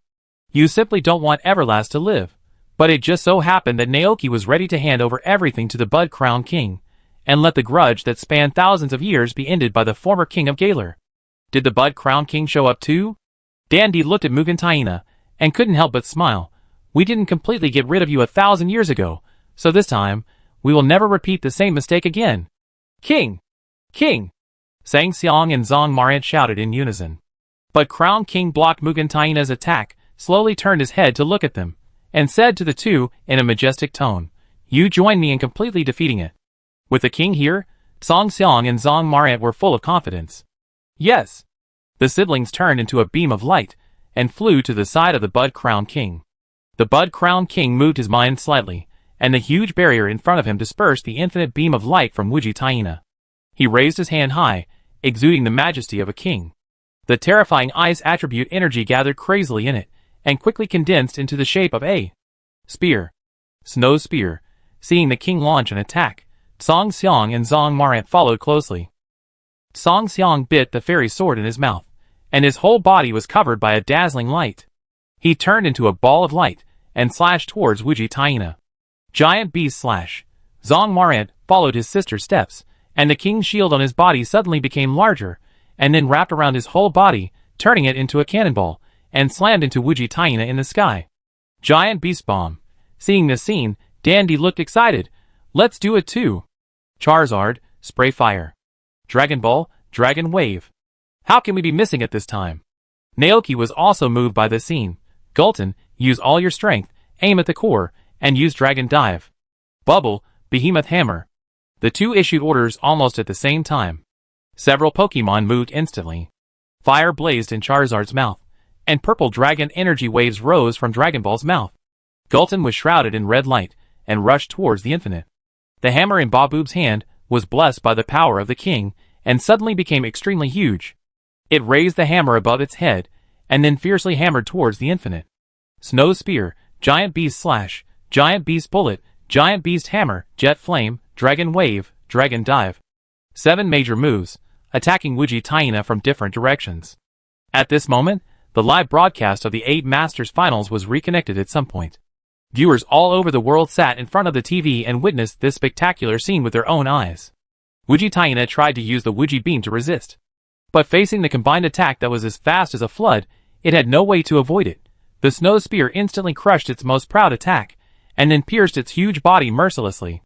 Song Xiang and Zhang Marant followed closely behind. Boom! The majestic energy collided with each other, and then an extremely violent explosion occurred. In the sky, it was like a gorgeous firework. In the fireworks, Wujitai kept wailing in pain, and its huge body was like an explosion, gradually losing all its strength. Countless purple balls of light flew out of its body, and flew to all parts of Galar. Those were the extremely huge energies absorbed by the Infinite from the energy points. When all the energies were dispersed, Infinite's body gradually returned to its original state in a ray of light. The darkness that enveloped the entire Galar finally dissipated, and beams of golden sunlight penetrated the clouds and projected onto this new land of Galar. The Bud Crown King looked down at this familiar yet unfamiliar land, and her heart couldn't help but be very complicated. Once upon a time, he had run here with his beloved horse. But now, everything has changed. That's all, the Bud Crown sighed slowly. From now on, there will no longer be the King of Galar in this world, only a farmer Pokemon living in Naoki Ranch. In the live broadcast room, countless people looked at the Bud Crown, which was soaring high in the sky and looking down at the earth with a majestic gaze, and an extremely shocked emotion arose from the bottom of their hearts. Is that the King of Galar? So powerful. Just looking at it makes people feel like they are bowing down to him. Countless people pressed the shutter and screenshot buttons of their cameras to record the scene of the Bud Crown, who was looking down at all living beings like a king. At the same time, Naoki and Dante came to the location of the Infinite. After the Infinite Gigantamax was lifted, the Infinite fell into the ruins. The light on its body had disappeared, and the pink core in its chest had become dim. Dante looked at the Infinite like this and suddenly said, "Naoki, take out the Pokeball and capture it." Naoki was slightly stunned. "You don't want to capture it?" He naturally knew President Ross's plan and the importance of Infinite to the Galar region. It can be said that the source of the Dynamax battle that is now sweeping the world is the Eternal Taina. However, regarding this question, Dante smiled and shook his head. If it is placed in the Galar region, sooner or later, it will wake up again, and then, darkness will fall on this land again. Although its energy is the origin of the Dynamax in the Galar region, President Ross wants to use it to solve the crisis of energy depletion in the Galar region in the future, but doing so will leave hidden dangers. This is a request. I ask you to subdue the Infinite, borrow the power of the Bud Crown, and keep it well. At this point, Dante looked at Naoki. Naoki was silent for a moment, and asked, "What if the energy in the Galar region is really exhausted in the future?" Dante grinned and said, "Before that, we will definitely find a road that truly belongs to us." Naoki was slightly startled, then smiled and said, "I understand. In this case, I will agree to your request and keep the Infinite well." However, when Naoki touched his pocket, he found awkwardly that he did not carry an empty Pokeball. "Use this." Dandy handed over a purple Pokeball. This is the latest Pokeball developed by the Miraculous group. It is called the Master Ball, and it is the best Pokeball among all the Pokeballs currently. Master Ball. Naoki paused for a moment. He wanted to ask if this was a bit too extravagant, but in the end, he did not speak. Instead, he took the Master Ball from Danny, aimed it at the Infinite, and put it in. Even for a Pokemon like Eterna, the Master Ball didn't shake at all after being captured. "Okay." Danny finally showed a bright and cheerful smile on his face. "The award ceremony is not over yet. If you don't mind, let's go to the Chuangwan Arena. I still have something to deal with. I will visit you at the ranch when I have the chance." "Okay." The two said goodbye. Looking at Dandy's hurried back, it was not difficult to guess his destination. The Galar region has undergone such a dramatic change, and the initiator of all this is President Roz. If he guessed correctly, from now on, Dante will acquire Roz building, transform it into a battle tower, and will take over Roz's position as the president of the Galar Pokemon League. I hope Dante and the Galar region will develop smoothly in the future. Naoki took a deep breath, and then took the Pokeball of the Infinite, and found the Mount Goat and the Bud Crown. Song Xiang and Zong Marant disappeared, and Naoki was a little confused. "Where are Song Xiang and Zong Marant?" The Bud Crown whispered, "They are going to see Dante." Naoki nodded, thinking that this time the plot was changed by him, and the people chosen by Song Xiang and Zong Marin were no longer Xiaoyu and Hapu, but Dante. Giratina, who came to join in the fun, asked, "Do you want to go back to the ranch?" "You go back first. I still have something to deal with." Naoki smiled and touched the big guy's head. "Thank you very much for coming to help this time. This shows that Giratina has it in mind." Giratina snorted proudly. Although it originally wanted to teach the Pokemon that bullied Naoki a lesson, it actually paddled when it really came over, and even blamed the dragon for being embarrassed. At this time, a group of excited people ran over not far away. "Look, your fans are here." Naoki pointed at them and said. Giratina felt that he still had to retain some dignity in reality, otherwise those humans would be arrogant. "I'm going back first." After saying that, Giratina's face changed, and he immediately looked at those people with indifference, then turned around, tore a crack into space, and then went into it. A series of actions full of style. Compared to Giratina, the Bud Crown is much more ordinary. He looked at Naoki with gentle eyes, and said to him, "I wait for you at the ranch." Naoki nodded, and then saw the figure of the Bud Crown disappear from the spot. Presumably, he used teleportation to move from the Galar region to the Padia region. With the current strength of the Bud Crown, this kind of thing is not a difficult task for him. Giratina and Bud Crown left, and the humans could only look at Naoki. After Naoki barely responded with a few words, he found an excuse to leave. He took Gulton and Babu Tubo to find the Mount Goats in the city, and then returned to the Palace Gate Arena. There, Dante had notified the staff of the Alliance to continue the award ceremony for him. Naoki held the trophy in his hand, surrounded by a group of Pokémon. Gulton stood on his left, Dragonite stood on his right, 3 goats stood on both sides, and Babu Tubo rode on a goat. Get ready, we're going to take a group photo of the champions. The Galar League staff said, come on, say it together, Eggplant. Eggplant. Me? Bamo. Agassi. Oh. Kacha. The moment the shutter was pressed, Dragonite suddenly hugged Naoki with his big fat paws. The scene freezes. In another part of Chuangwan City, Donnie looked at President Roz and Oliver, who were taken away by Miss June Shaw, and his heart was very complicated. Sonia had been released by Roz. The moment she saw Dondi, Sonia asked hurriedly, what's going on? Where is Wujitai? Don't worry, with Naoki's help, everything is over. Dondi grinned at her, looking a little silly. Sonia breathed a sigh of relief. That's great. At this moment, she noticed 2 figures walking slowly behind Dante. Seeing them, Sonia was stunned. That was Sword King Song Xiang and Shield King Zong Marant. Dante also turned around and looked at the 2 Pokémon who followed him. Song Xiang and Zong Marant came to thank Dante and say goodbye. The courage of this human and his determination to save the Galar region made the long-rotten sword and shield shine again, which restored their full strength. Thank you, Song Xiang said telepathically. Galar is also our hometown, so there is no need to thank you, Dondi said. Song Xiang and Zong Marant did not speak. They looked at Dondi and Sonia for a few seconds. Then, they turned around, as if they were going to leave. Seeing this, Dondi asked hurriedly, where are you going? Are you going back to the Hero King's court in the Weimei Forest? Song Xiang and Zong Marant turned around and said, go find our king. Chapter 668. The news that Roz, the president of the Miraculous group, released the Eternal, causing great losses to the Galar region, spread all over the world. No one expected that in just a few hours, the Galar region would undergo such earth-shaking changes. President Roz surrendered himself and was arrested and imprisoned.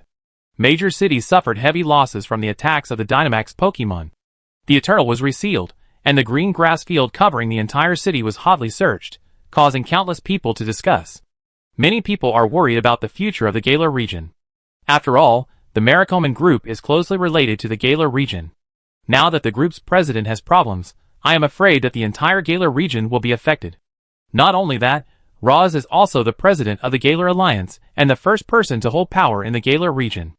In addition, the Galar region has suffered heavy losses in various places, and netizens in other regions are worried about whether the Galar region can survive smoothly. It was under such circumstances that Dante took over the position of president of the Galar Alliance. He acquired the Laws building and began to rescue the Pokémon injured in the disaster while rebuilding the Galar region. Under the leadership of this strongest champion, in just half a month, the Galar region returned to its former state and resumed normal operation. When Naoki received the letter from Dante, it was already late November. On a snowy day, a long-winged gull crossed the vast ocean from the Galar region to the Padia region. It handed a letter to Naoki, and along with it, there was a special gift. A giant wristband with a wishing star. Naoki sat at the desk, opened the letter in the heavy snow outside the window. Long time no see, Naoki. Thank you very much for what you have done for our Galar region. Haha, I was planning to visit you in the Padia region in person after I was done with the work, but I got so busy that I had no time to spare. As you can see, President Roz chose to surrender, and I succeeded him as the president of the Galar Alliance. Alas, the president's work is so busy. There are many things to deal with every day. However, seeing that the Galar region is getting better, it seems that I am not so tired anymore. I still remember what President Roz said before. He seemed to be worried about the depletion of energy in the Galar region, so he awakened the infinite. Currently, I am looking for other ways to solve this problem. Although I don't have any clues now, I think as long as everyone works together, we will definitely be able to come up with a solution one day. I will visit you again after the Galar region stabilizes. Oh, by the way, there is one more thing. This Gigantamax wristband is my gift to you. Now that you have captured the infinite, with it, you should be able to Gigantamax over there. I think you must be worried about how to Gigantamax in the Galar region without the infinite. Haha, in fact, even if the infinite is gone, the energy in those energy stations is still there, and there are a lot of wishing stars scattered in the Galar region. Even without the infinite, the people here can Gigantamax normally. So, don't worry about it. Let's stop here. We talk more next time we meet Dante. Seeing that Dante had successfully taken over Raza's job and everything was on the right track, Naoki was happy for him from the bottom of his heart. Everlasting had been sent to the World Tree by him and placed in the space at the bottom of the World Tree. He handed it over to several legendary Pokemon there to protect it, to ensure that Everlasting would not run out again and cause Pokemon riots.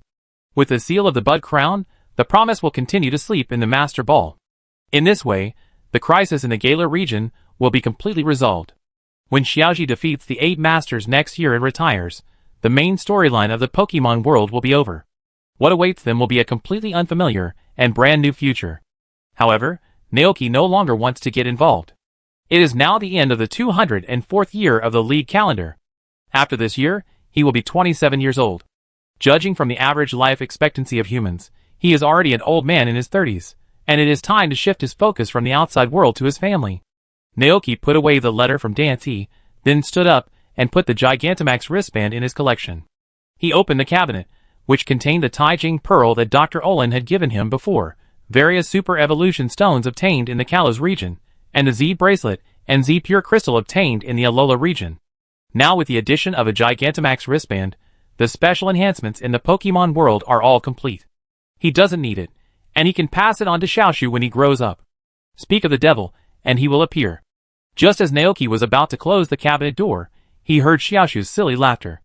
Naoki turned around and saw the little guy running over with a dirty face and a silly smile. Hey, Dad! Xiaoshu threw himself into his arms. Naoki looked at the burning bug that followed him, and as expected, he saw that the fur of the burning bug was smeared with a large piece of chocolate stains. Don't rub chocolate sauce on others. Naoki took a towel and wiped Xiaoshu's face clean. Okay, dirty girl, go play. Xiaoshu's personality is a bit like her mother's. When she heard this, she immediately turned around and ran outside while puffing. She ran to Yendi and the others, pulled their fur, and walked out while saying, "Play, go play. It's cold outside," Yendi said earnestly. However, Xiaoshu shook her head and looked at Yendi pitifully with an expression that she was not afraid of the cold. Yendi finally couldn't persuade her and had to agree. Xiaoshu immediately became happy, and then she ran to Gillerton and pulled its big paw. "Gillerton, go play." Gillerton moved his eyelids lazily, not moved at all, as if he was still sleeping. Xiaoshu also found that Gillerton was asleep. Mom said that Pokemon should not be disturbed when they rest. So she let go of Gillerton's big paw and went to find Motor Lizard again. Motor Lizard, play together. Gale. Looking at the snow and the white world outside, the motorcycle lizard was in a dilemma. It didn't have the thick fur like the Babu Marsh, so it couldn't resist the cold weather at all. Let's play together. Xiaoshu shook the motorcycle lizard's big paw. The motorcycle lizard sighed helplessly, and couldn't bear to refuse the little master, so he had to agree. Gahi. Chishu, who was sitting on the sofa watching TV, noticed this scene and immediately said, "Xiaoshu, you can't force the motorcycle lizard to play in the snow with you. The wind and snow outside will freeze it." Hearing her mother's words, Xiaoshu immediately looked pitiful. But she wanted to play with Motorcycle Lizard and everyone else. Seeing the little master's look, Motorcycle Lizard quickly said, "Gayo. It's fine." Okay then. Chishu was helpless and had to get up and take out Motorcycle Lizard's scarf from the cupboard and wrap it around Motorcycle Lizard. Then he took out the cold-proof food made by Naoki and fed it to Motorcycle Lizard. Feeling his body gradually warming up, Motorcycle Lizard was very happy. Gayo. After pulling the Motor Lizard, Xiaoshu turned his attention to Babudu.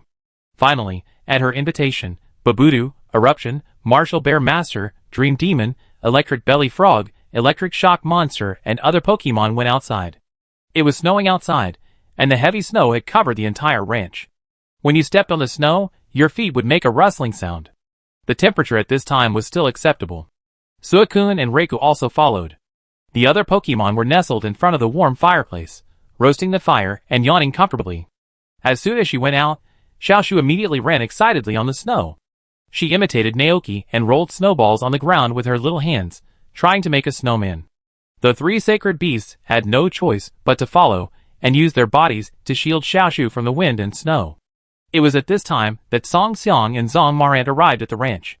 They followed the king's footsteps, crossed the sea, and spent a lot of time to finally arrive here. The moment Song Xiang and his brother came over, the three sacred beasts keenly sensed their breath. They raised their heads and looked at the two strange Pokemon. Babu Tubo recognized them at a glance, his eyes lit up, and he shouted, "Bamo!" Song Xiang and Zhang Marant looked at Babu Tubo and let out a wolf-like cry, "Woof!" The next second, the figure of the king of the crown suddenly appeared. He looked at Song Xiang and Zhang Marant, and a look of surprise flashed across his face. "Why are you here?" the king of the crown asked. Song Xiang, "Woof! Our mission has been accomplished." Zhang Marant replied very simply, "Woof! That place no longer needs us. We have nowhere to go, so we come to you, the king." The Bud Crown King nodded slightly. "I am no longer the king of Galar." Hearing this, Song Xiang and Zamarat were slightly stunned, and a trace of confusion flashed across their faces. "As you can see, I am now just a farmer in Naoki Ranch," the Bud Crown King said softly. Compared to her brother Zangmarat, Song Xiang, as the elder sister, was obviously much smarter, and quickly understood the meaning of the words of the king of the crown. It couldn't help but look around and look at the pasture. It still remembered the appearance of a human taking the king to see them in the Waynian forest a few years ago. At that time, the king's power was still very weak. And now, the king's power has not only recovered, but has become stronger than before. Is it because of that human? The king of the crown seemed to see what Song Xiang was thinking.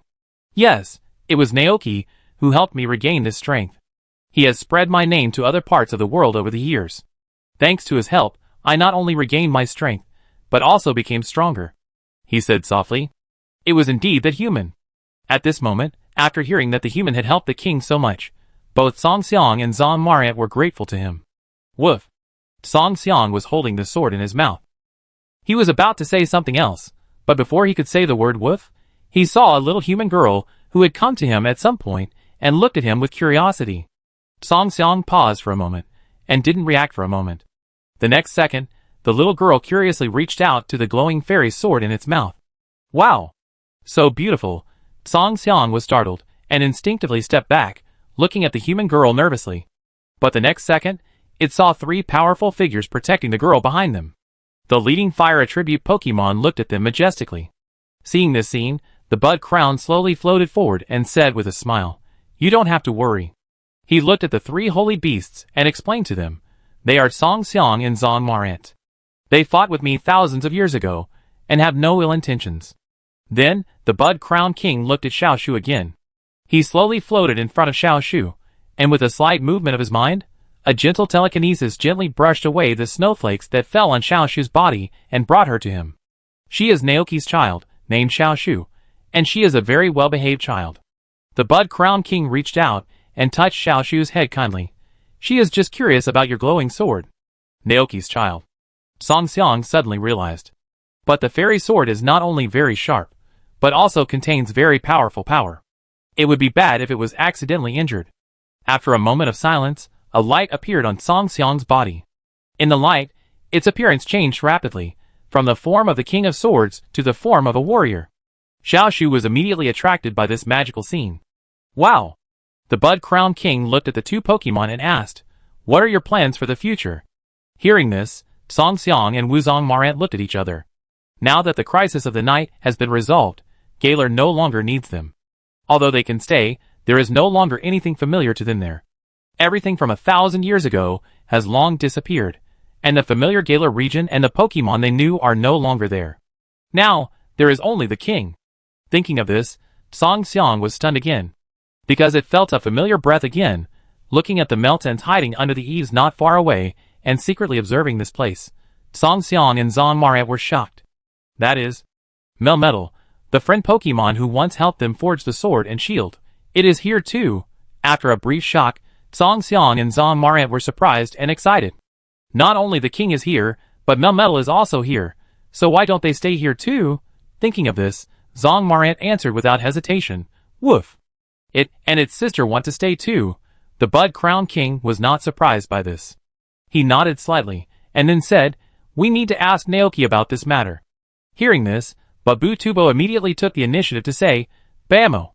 It went to call Naoki over, But Butubo immediately flew to the window on the second floor, found Naoki, who was packing the locker, and called him outside. When Naoki saw Song Xiang and Zhang Marant, he couldn't help but freeze in place, and said in surprise, "Song Xiang, Zhang Marant, how did you get here?" Zhang Marant replied, "Woof." They flew over from the sea. Following the king's breath, Budcrest's mind moved slightly, and then through telepathy, he told Naoki everything that had just happened and the siblings' plan. After listening, Naoki raised his eyebrows. These two Pokemon also want to stay on the ranch, but think about it, they don't have any acquaintances in the Galar region, and the crisis of Eterna has been resolved. Seeing that Budcrest is here, they ran over. Naoki is naturally very welcome to their arrival. He has no objection. In the expectant eyes of the two Pokemon, he smiled and said, "In that case, then welcome to join." Hearing this, Song Xiang and Zhang Marant felt relieved. Chapter 669. Naoki handed Sora and Zhang Marant to Bud Crown and asked him to introduce the two Pokemon to the ranch. He then headed for the World Tree, because Red had sent him a message. The new year was coming to an end in this world. Red was looking at the falling snow and felt a little homesick. His training in this world was almost over, and he was ready to go back. When Naoki arrived at the World Tree, he saw Red standing on the top of the World Tree, looking at the snowy scenery in the distance.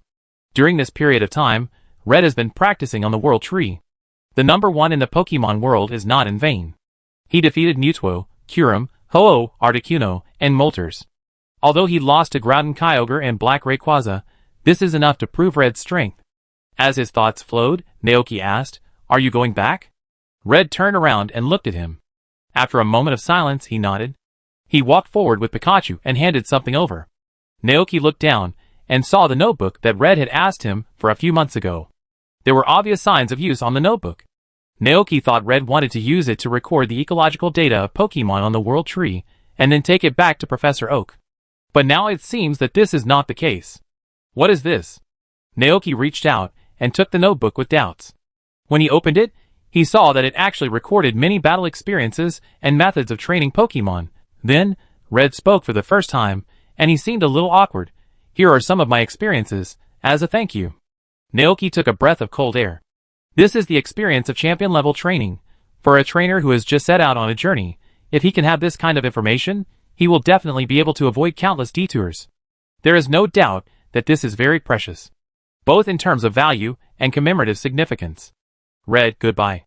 He glanced at Naoki, then turned around and followed Meowth and Pikachu to the time and space gate standing in the center of the Expedition Team Guild. Naoki did not try to stop her, because he knew that Chi-Hong also had her own family. It was winter now, and the end of the year was approaching. It was normal for people to be moved by the sight of something. He watched Chi-Hong leave. Before Chi-Hong entered the gate of time and space, a gust of wind suddenly blew and Chi-Hong's hat was accidentally blown off by the wind.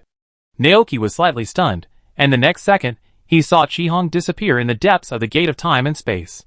He picked up the hat and wanted to chase after her, but he could no longer see Chi-Hong. Naoki was a little helpless. He looked at the hat in his hand and had to take it back home and hang it on the wall. The new year is coming soon, and the expedition team is also returning from outside. This year's new year is very lively. Not only Naoki's family, but also the Pokemon invited back by Mew and Bear Baby, and even the Hoopa family came to join in the fun. The halo is turned on, and Mayali and Balza also came to the ranch to visit Naoki. In addition, there are the siblings Song Xiang and Zhang Marant, and the three sacred beasts of raising Pokemon. On the day of New Year's Eve, Naoki and Chishu set off fireworks in the snow with the Pokemon in the ranch. With the sound of Happy New Year, the 204th year of the League calendar officially came to an end. The new year ended, and the Great Hero Expedition team continued their journey. As usual, Naoki stayed at the ranch to take care of Xiaoshu and Pokemon, and occasionally took time to go to Blueberry Academy to attend classes. The days were plain as flowing water, but they were particularly happy. The 205th year of the League calendar passed in plainness, and nothing major happened during this period. The fate of many people continued to develop according to the original trajectory. Nemo became the champion, and still came to the ranch to challenge Naoki as often as when she was a child. Papa continued to study at Paideia Academy. Naoki occasionally called him or invited him to the ranch to relax for a day, taking care of the child in this way. Satoshi returned from Alola and embarked on a new journey after a period of rest. He eventually participated in the 8 Masters and won the championship. Lily finally successfully found her father in the Galar region. The only difference is that ADK also chose to retire and handed over the title of champion to the Dragon Star Alice. Xiaoji did not stop traveling like in the anime, but prepared to continue his journey to the Padilla region to start a new journey. Because this was the promise between him and Mr. Naoki, in the blink of an eye, time came to the 206th year of the League calendar. This year, Xiaoshu was 4 years old. And Naoki was also 28 years old, and he had a vague midlife crisis. However, Naoki didn't care at all, eating and drinking as usual every day, teasing his daughter. He often made Xiaoshu cry, and then ran away crying, shouting, "I don't want to care about my dad anymore." However, if Naoki doesn't go to coax her for a long time, she will secretly peek at the door. Occasionally, Naoki will receive an order midway and drive out to deliver the goods. At this time, Xiaoshu will sit under the eaves at the door of the house with the Pokemon, waiting for his father to come home obediently. Whenever Naoki sees this scene, he will feel warm in his heart. Watching Xiaoshu growing up day by day, he often feels inexplicably moved. This is his child, the inheritance he left in this world. Like most children in the Pokemon world, once they reach a certain age, they will begin to be interested in Pokemon and trainers. Xiaoshu was no exception. On a sunny afternoon, after watching a game on TV, Xiaoshu stood on the coffee table and loudly announced her life dream at home. "Dad, I'm going to travel and become the strongest trainer in the world." "Get off the coffee table first." Naoki's eyebrows jumped. Xiaoshu jumped down from the coffee table obediently. Naoki said earnestly, "Becoming a trainer is very hard, and it is very dangerous in the wild. You are not yet 10 years old." The three holy beasts couldn't help but interrupt and said, "We can protect Xiaoshu." Naoki glared at the three guys and said with his eyes, "You just spoil her." The three holy beasts were silent. Chishu said, "That's right, you have to take Pokemon out in the wild every day, exposed to the wind and sun, and if you get sick, no one will take care of you." Naoki, "And you can't even take care of yourself now, so what will happen to the burning bug when the time comes?" Xiaoshu looked at the burning bug beside him, and a distressed expression suddenly appeared on his little face. Naoki and Chishu did not continue talking, but gave Xiaoshu time to think. After a long while, Xiaoshu finally came up with an idea. "Then I will start learning to take care of myself now. When I learn it, can I go out to travel?" Xiaoshu looked over expectantly. "It depends on your performance." Naoki handed over a notebook. "However, although you can't go out to travel, you can learn how to take care of Pokemon from now on."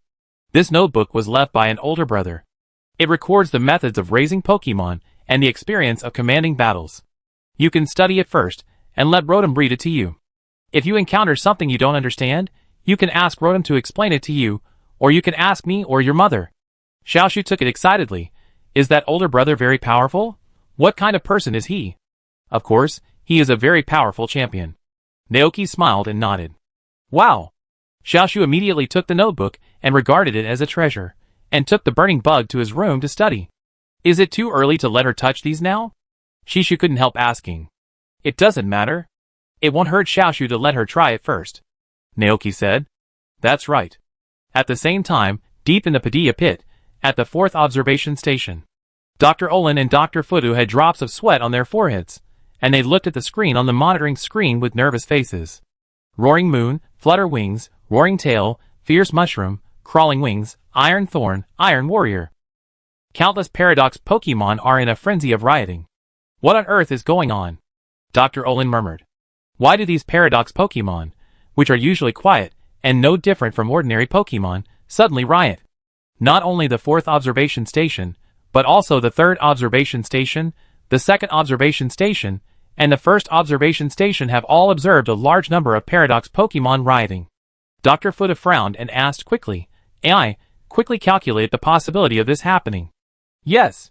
Fudu AI's brain started working quickly. He mobilized the monitoring data of the entire research institute. After a long time, he said, it is suspected that there are too many paradoxical Pokemon in the Padilla pit, causing the ecology here to lose balance. How could this happen? Dr. Fuda murmured. They have been controlling the number of paradoxical Pokemon in the pit all the time. No! We've been discovered. Dr. Olin's face changed. In the picture, a poisonous moth was flying towards them quickly. Its body was shining with a blazing and dazzling light like the sun. It looked like it had discovered them hiding here, and was about to attack them. The two wanted to hide, but it was too late. A thick beam of light suddenly shot out, and in an instant, the earth seemed to tremble with it. Boom! The energy stored in the Institute was hit, and a large area of fire was ignited in an instant. Danger! Dr. Fuda tried to protect his wife. But the next second, a burst of rapid explosions pierced his eardrums. A large shock wave and flames swept over. Guillerton! Dr. Olin shouted.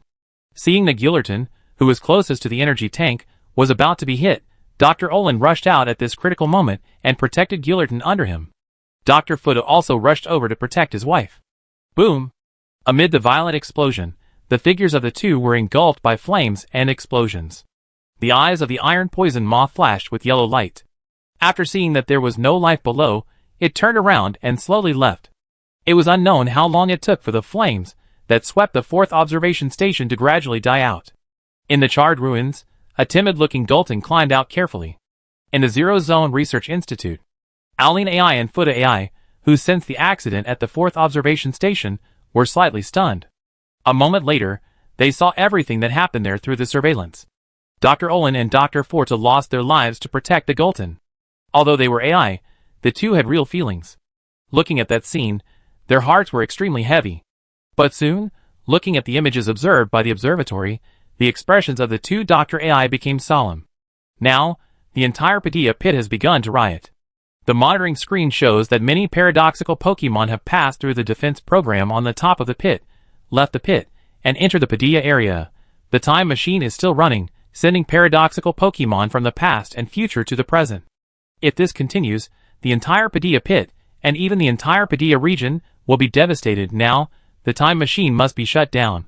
But as AI, they have been given strict instructions, and the Paradise Defense program in their bodies will make them indiscriminately attack anyone who tries to shut down the time machine.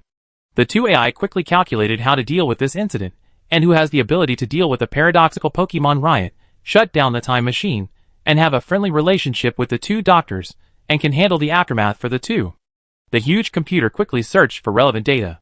Soon, a face appeared in the minds of the two. That was Naoki, a top trainer who had prevented many disasters that almost destroyed the world and won the final championship in the World Championship.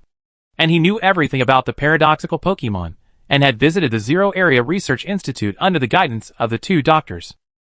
In the entire Padilla region, there was no one more suitable than him to stop all this. Orin AI took out Dr. Orin's communication device and called Naoki. After a while, the call was connected. Orin AI looked at the man opposite and slowly said, Naoki, please be sure to come to the Zero Area Research Institute. We need your help. Chapter 670. Dr. Olin? Hearing this, Naoki was surprised. He looked at the doctor on the other side of the screen and asked, what happened? Just as Olin AI was about to answer, snowflakes flashed across the screen, and then the communication was interrupted. Zero Area Research Institute. What's going on? Olin AI was stunned. The Paradox Pokemon destroyed the signal base station. Fuda AI quickly checked the relevant monitoring. Looking at the suddenly interrupted call, Naoki was slightly stunned. He tried to call back, but there was no signal on the other end. What's wrong? Chishu saw that Jishu was acting strange and couldn't help asking. Dr. Olin called me suddenly and said that he needed my help.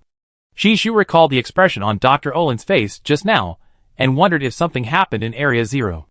Jishu got up and put on his clothes while saying, I go over and take a look. Chishu was a little worried. Area 0? Isn't that a very dangerous place? Chishu smiled and comforted. It's okay, I've been there many times, don't worry, it'd be fine. Naoki went to the second floor to find Xiaoshu and said to her, Xiaoshu, Dad is going out for a while, and I'd play with you when I come back. Xiaoshu ran over. Where is Dad going? To do something. Naoki touched her head. You have to listen to Ni and the others at home, got it? Dad will be back soon. Okay. Xiaoshu agreed obediently. Naoki went downstairs, looked at his Pokemon, and asked, Does anyone want to go out with me? Babu Tubo readily agreed. Bammo. Dragon nodded. Awoo. Guillerton would naturally be brought along. When Naoki cast his eyes on Motorcycle Lizard, he saw that Motorcycle Lizard was eager to go over and help too. Motorcycle Lizard, do you want to go too? Naoki asked. Gale.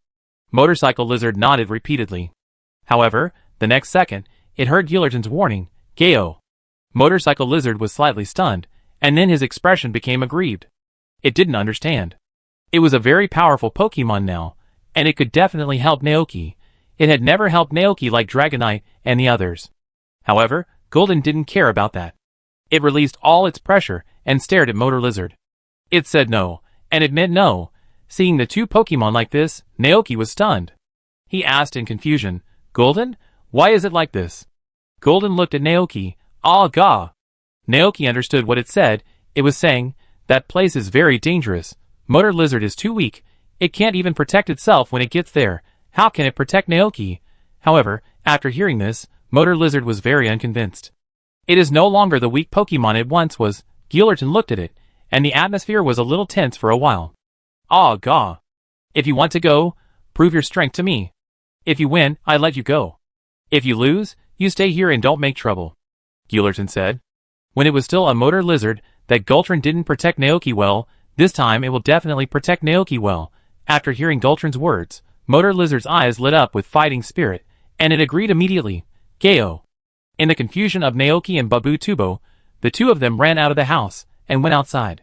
Naoki hurriedly followed and saw that the two Pokemon were fighting. Motor Lizard versus Gultron. Gultron's strength is very strong. Motor Lizard lost its fighting ability in less than a minute in its hands. Seeing this, Naoki couldn't help but frown. "Gulton, what happened to you today?" "Ah, gah." Gulton pretended not to hear. Naoki went forward to help Motorcycle Lizard treat its injuries. Motorcycle Lizard woke up with a face full of frustration.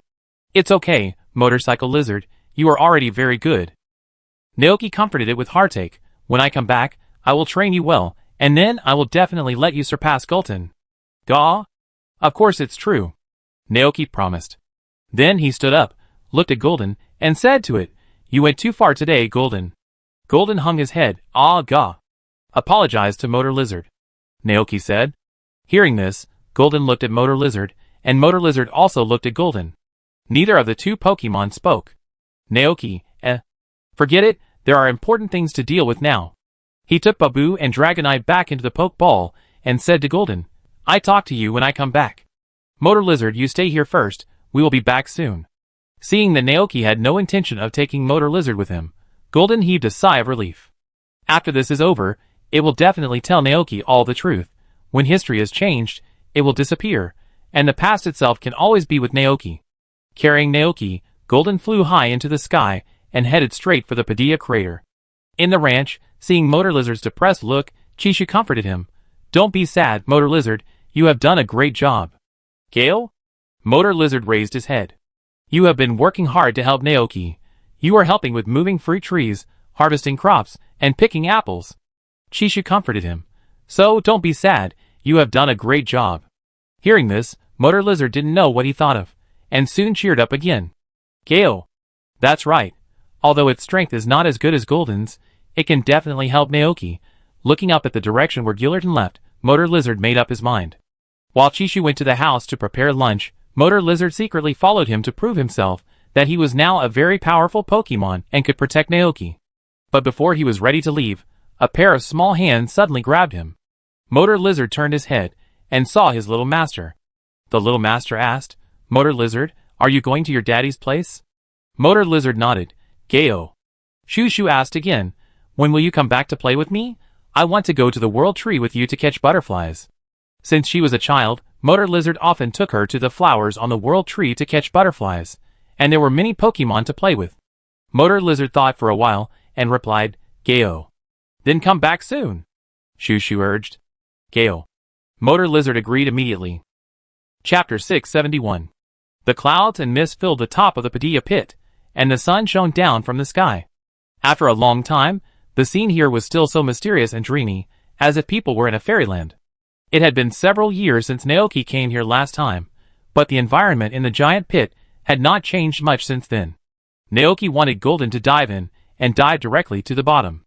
But before he could act, he suddenly saw the clouds and mist below tremble violently. It seemed as if something was rising from below, trying to escape from the giant pit and come out.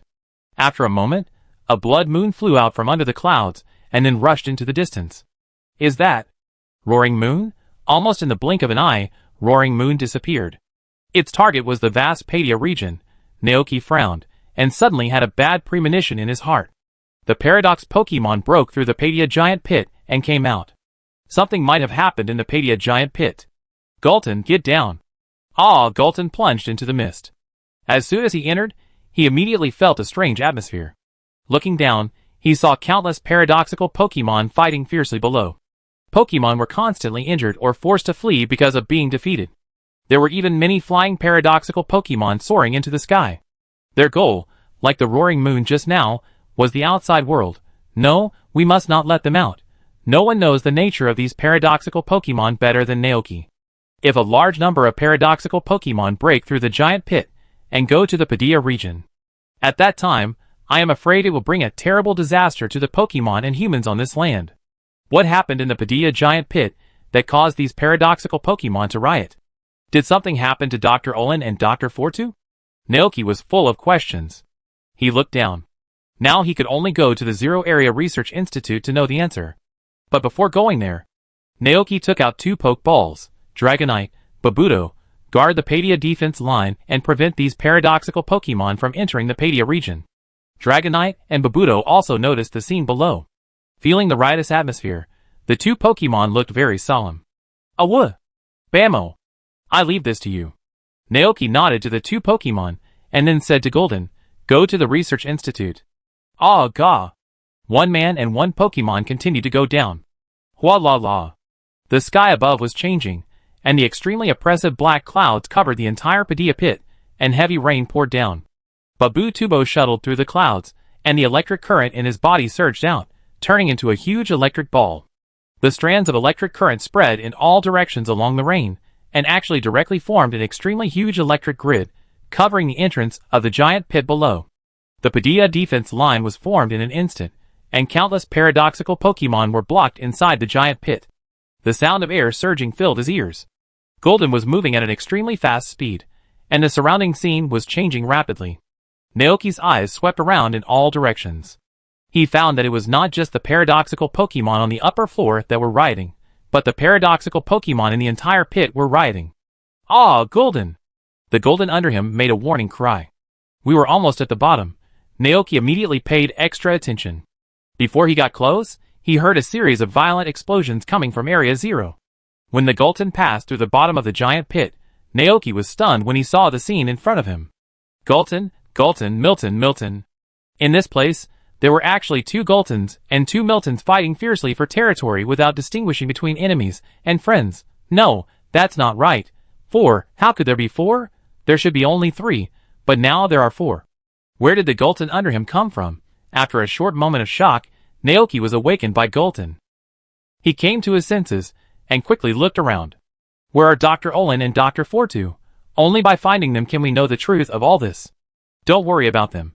Go to the Research Institute over there, Naoki said in a deep voice. Golden turned around and left, but the man and the Pokemon were soon noticed by 2 Goltons and 2 Miltons. They seemed to regard Naoki and Golden as opponents who joined the battle for territory, and attacked this side without hesitation. A Golden jumped high, exuding a violent aura. It transformed and rushed towards this side. Ah, gah! The Golden narrowed its eyes, put Naoki down, and then went forward fearlessly. The 2 Goltons collided with each other, and after an ancient explosion, the wild Golden was directly shocked and retreated repeatedly. Naoki frowned. It seemed that it was impossible to enter the Research Institute now, and he changed his strategy without hesitation. Goltron, stop them! Ah, Goltron squinted his eyes, and looked at the 4 Pokemon on the opposite side. An extremely powerful aura spread out from its body, instantly covering the entire Area 0. Sensing this terrifying and brutal power, one of the wild Goltrons changed his face slightly. The other 3 also realized the current situation at this moment. The opponent's strength is far stronger than theirs. If they don't knock the opponent down, they may be the ones to fall.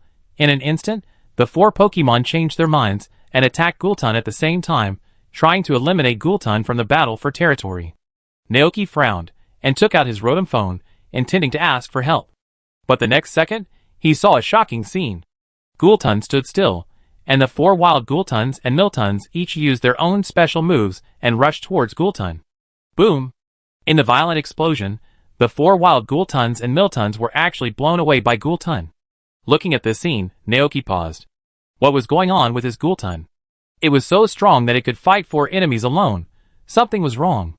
After living with Gulton for so many years, Naoki suddenly felt that Gulton's mood was very wrong at the moment. Its red body rushed out violently, and its huge dragon claws grabbed the neck of a Milton and pressed it tightly against the wall. Another Milton turned into lightning and attacked from behind Gulton. Gulton did not look back. It stretched out its other arm and grabbed its neck accurately a second before the Milton touched it. While holding it down, its left hand threw the other Milton away. Such a powerful force, such a fast speed, the strangled Milton made a hoarse sound in his throat. The appearance of Gulton was reflected in his eyes. Looking at this familiar figure, Milton's mind instantly emerged a few years ago, when a malicious Gulton attacked him inexplicably. At that time, it was also this Gulton. The other two Gultons roared and rushed forward. Gulton clenched his left fist and hit Milton's face hard, then threw it away, knocking down a flying Gulton. Then, it quickly met another Gulton. In an instant, the two fists collided with each other, and the terrifying force made the air ring with a sharp explosion. Gulton fought against four alone, and he was not at all inferior. Naoki stared at this scene blankly. He saw Gulton turn into a red beam and flew into the air, shuttling back and forth, with the other two Gultons and Milton in the huge space of Zone 0. In a blink of an eye, a Milton was knocked to the ground, and its huge body fell heavily not far from Naoki. Naoki's eyes met that of the Malatin in midair. The next second, both of them recognized each other. A few years ago, Dr. Olin invited him to Area 0, wanting to give him a Malatin to take care of. But he was stopped by the intruder Gulator, who attacked the Malatin directly at that time. And this Malatin was the Malatin at that time. Malatin also recognized this human at this time. Its pupils changed slightly, and its expression was extremely cold. Its brain calmly observed the current situation. After the brief confrontation just now, it could see that the Gulton had a more powerful and terrifying power than the four of them combined. Even if they joined forces, they might not be able to defeat the opponent. And the human in front of it was undoubtedly very important to the Gulton. Recalling the fact that the Gulton had attacked it before, a sinister thought rose in Milton's heart. Zazila! Dense electric currents spread out from Milatin's body, and its cold eyes locked onto the human in front of it. It was the cause at first, and now it is the result. Milatin thought that as long as Milatin was defeated, Naoki would be fine, but it was precisely because it attacked Milatin that it led to the current result. Naoki stared blankly at Milatin, who was covered in blue electric currents, and rushed towards him. At such a fast speed, he had no time to dodge, and could only stare blankly at Milatin rushing towards him. In midair, when Gulton saw the scene, his eyes were bloodshot. And at this critical moment, a familiar cry suddenly came from not far away. At first, Naoki thought it was an illusion, until a dark green figure rushed out from the side as fast as lightning.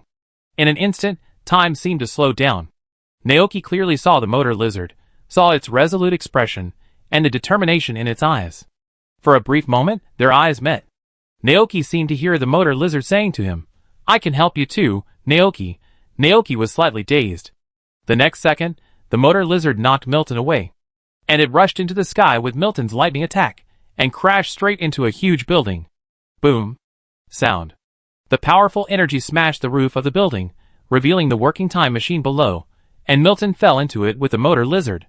Ah, hiss!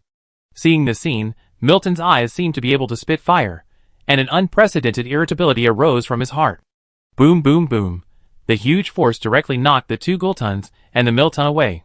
Then, its red body rushed out, almost turning into a stream of red light, and rushed towards the time machine. It stretched out its hand, trying to grab its past self. But its speed was not faster than the ruthless time. In a burst of white and dazzling light, the figure of the motor lizard disappeared. Gulton grabbed nothing. Ah, gee, hiss! At this moment, all the Pokemon in the giant pit heard an extremely angry roar. The infinite power penetrated their eardrums, making people feel terrified. Looking at the terrifying figure, a wild Gulton could not help trembling. It turned around almost without hesitation, and with its severely injured body, it turned into a flying form, rushed into the sky, escaped from the Padilla crater with injuries, and headed south, finally landing on a remote beach. And Gulton rushed towards the remaining Gulton and Milton, grabbed its neck with its huge dragon claws, and then gave it a heavy blow. The Milton instantly lost its ability to fight. Seeing this, the other Gulton showed a look of fear on its face. It couldn't help but retreat and wanted to escape. But it was too late. The scarlet figure rushed towards it like a demon. Gulton felt a huge force coming and then fainted completely.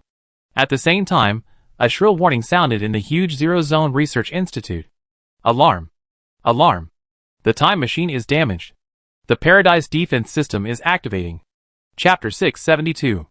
The motorcycle lizard had a dream. In the dream, it returned to the ranch where it had lived for nearly 9 years and more than 3,200 days. There, it saw Naoki standing at the door with a gentle smile on his face. He smiled and waved to him. The motorcycle lizard ran towards that place excitedly. It wanted to get to Naoki. But no matter how hard it tried, it never got close to the ranch. Instead, it got farther and farther away from it. The motorcycle lizard panicked and ran faster. As a result, he accidentally fell to the ground, and in the blink of an eye, Naoki and the ranch flew away. Looking at the endless darkness around him, Motor Lizard felt unprecedented loneliness. At this time, Galton appeared. It stood in front of Motor Lizard, with no anger or disgust on its face, just looking at it calmly. "Gale?" Motor Lizard shouted. The next second, even Galton disappeared. A pool of clear spring appeared in the darkness at some point. The water was clear, and the scene above was clearly reflected. Motor Lizard looked down, and there, it saw Galton. It tilted its head in confusion, and the Galton in the water also tilted its head. It became Galton. Ouch! A wild roar came from the darkness in the distance. Motor Lizard suddenly woke up from his sleep, opened his eyes, and looked around nervously. Because the Pokémon in this place are all very dangerous and aggressive to other Pokémon, this is the third day that Motor Lizard has come here. During this period, it encountered many dangerous Pokémon attacks. Although it escaped, it was always in danger. Yesterday at noon, it even encountered the biggest crisis so far. A strange Pokémon attacked it when it was not prepared, which almost killed it. Fortunately, at the critical moment, a blue energy shield saved it. Motor Lizard still remembers that it was a special dish that Naoki made for it. Its effect is the protection of the sea, which can help it withstand a fatal blow. Relying on this effect, Motor Lizard took advantage of its speed and successfully escaped from the Pokémon. For 3 days, Motor Lizard has been looking for a way to return to the ranch. But it searched for a long time, and did not find any trace of humans, not even a trace of a human town. There are tall and dense vegetation everywhere, and it seems that this is not the world it lived in before. Ah, gah. What's even more puzzling is that it somehow changed from a Motor Lizard to a Golden. The Motor Lizard itself didn't know why, but when it fell to this place, it was already a Golden. The owner of the cry seemed to be just passing by and didn't find it hiding here. The Motor Lizard breathed a sigh of relief. In the torment and waiting, it successfully spent another night. In order to find Naoki, the Motor Lizard returned to the ranch, and didn't stay in this place for too long. As soon as the sun rose, it continued to set out on the road to find its way home. It walked, and met many wild Pokémon on the road. Some of them were very powerful, and in order to avoid them, it even learned to dig holes. The sun rose and set, and the Motor Lizard walked alone on this strange land, looking for a way home. The Motor Lizard lost the concept of time. It gradually adapted to the life in this world. In order to be able to see Naoki again, when those wild Pokémon attacked it, it would fight back and defeat them.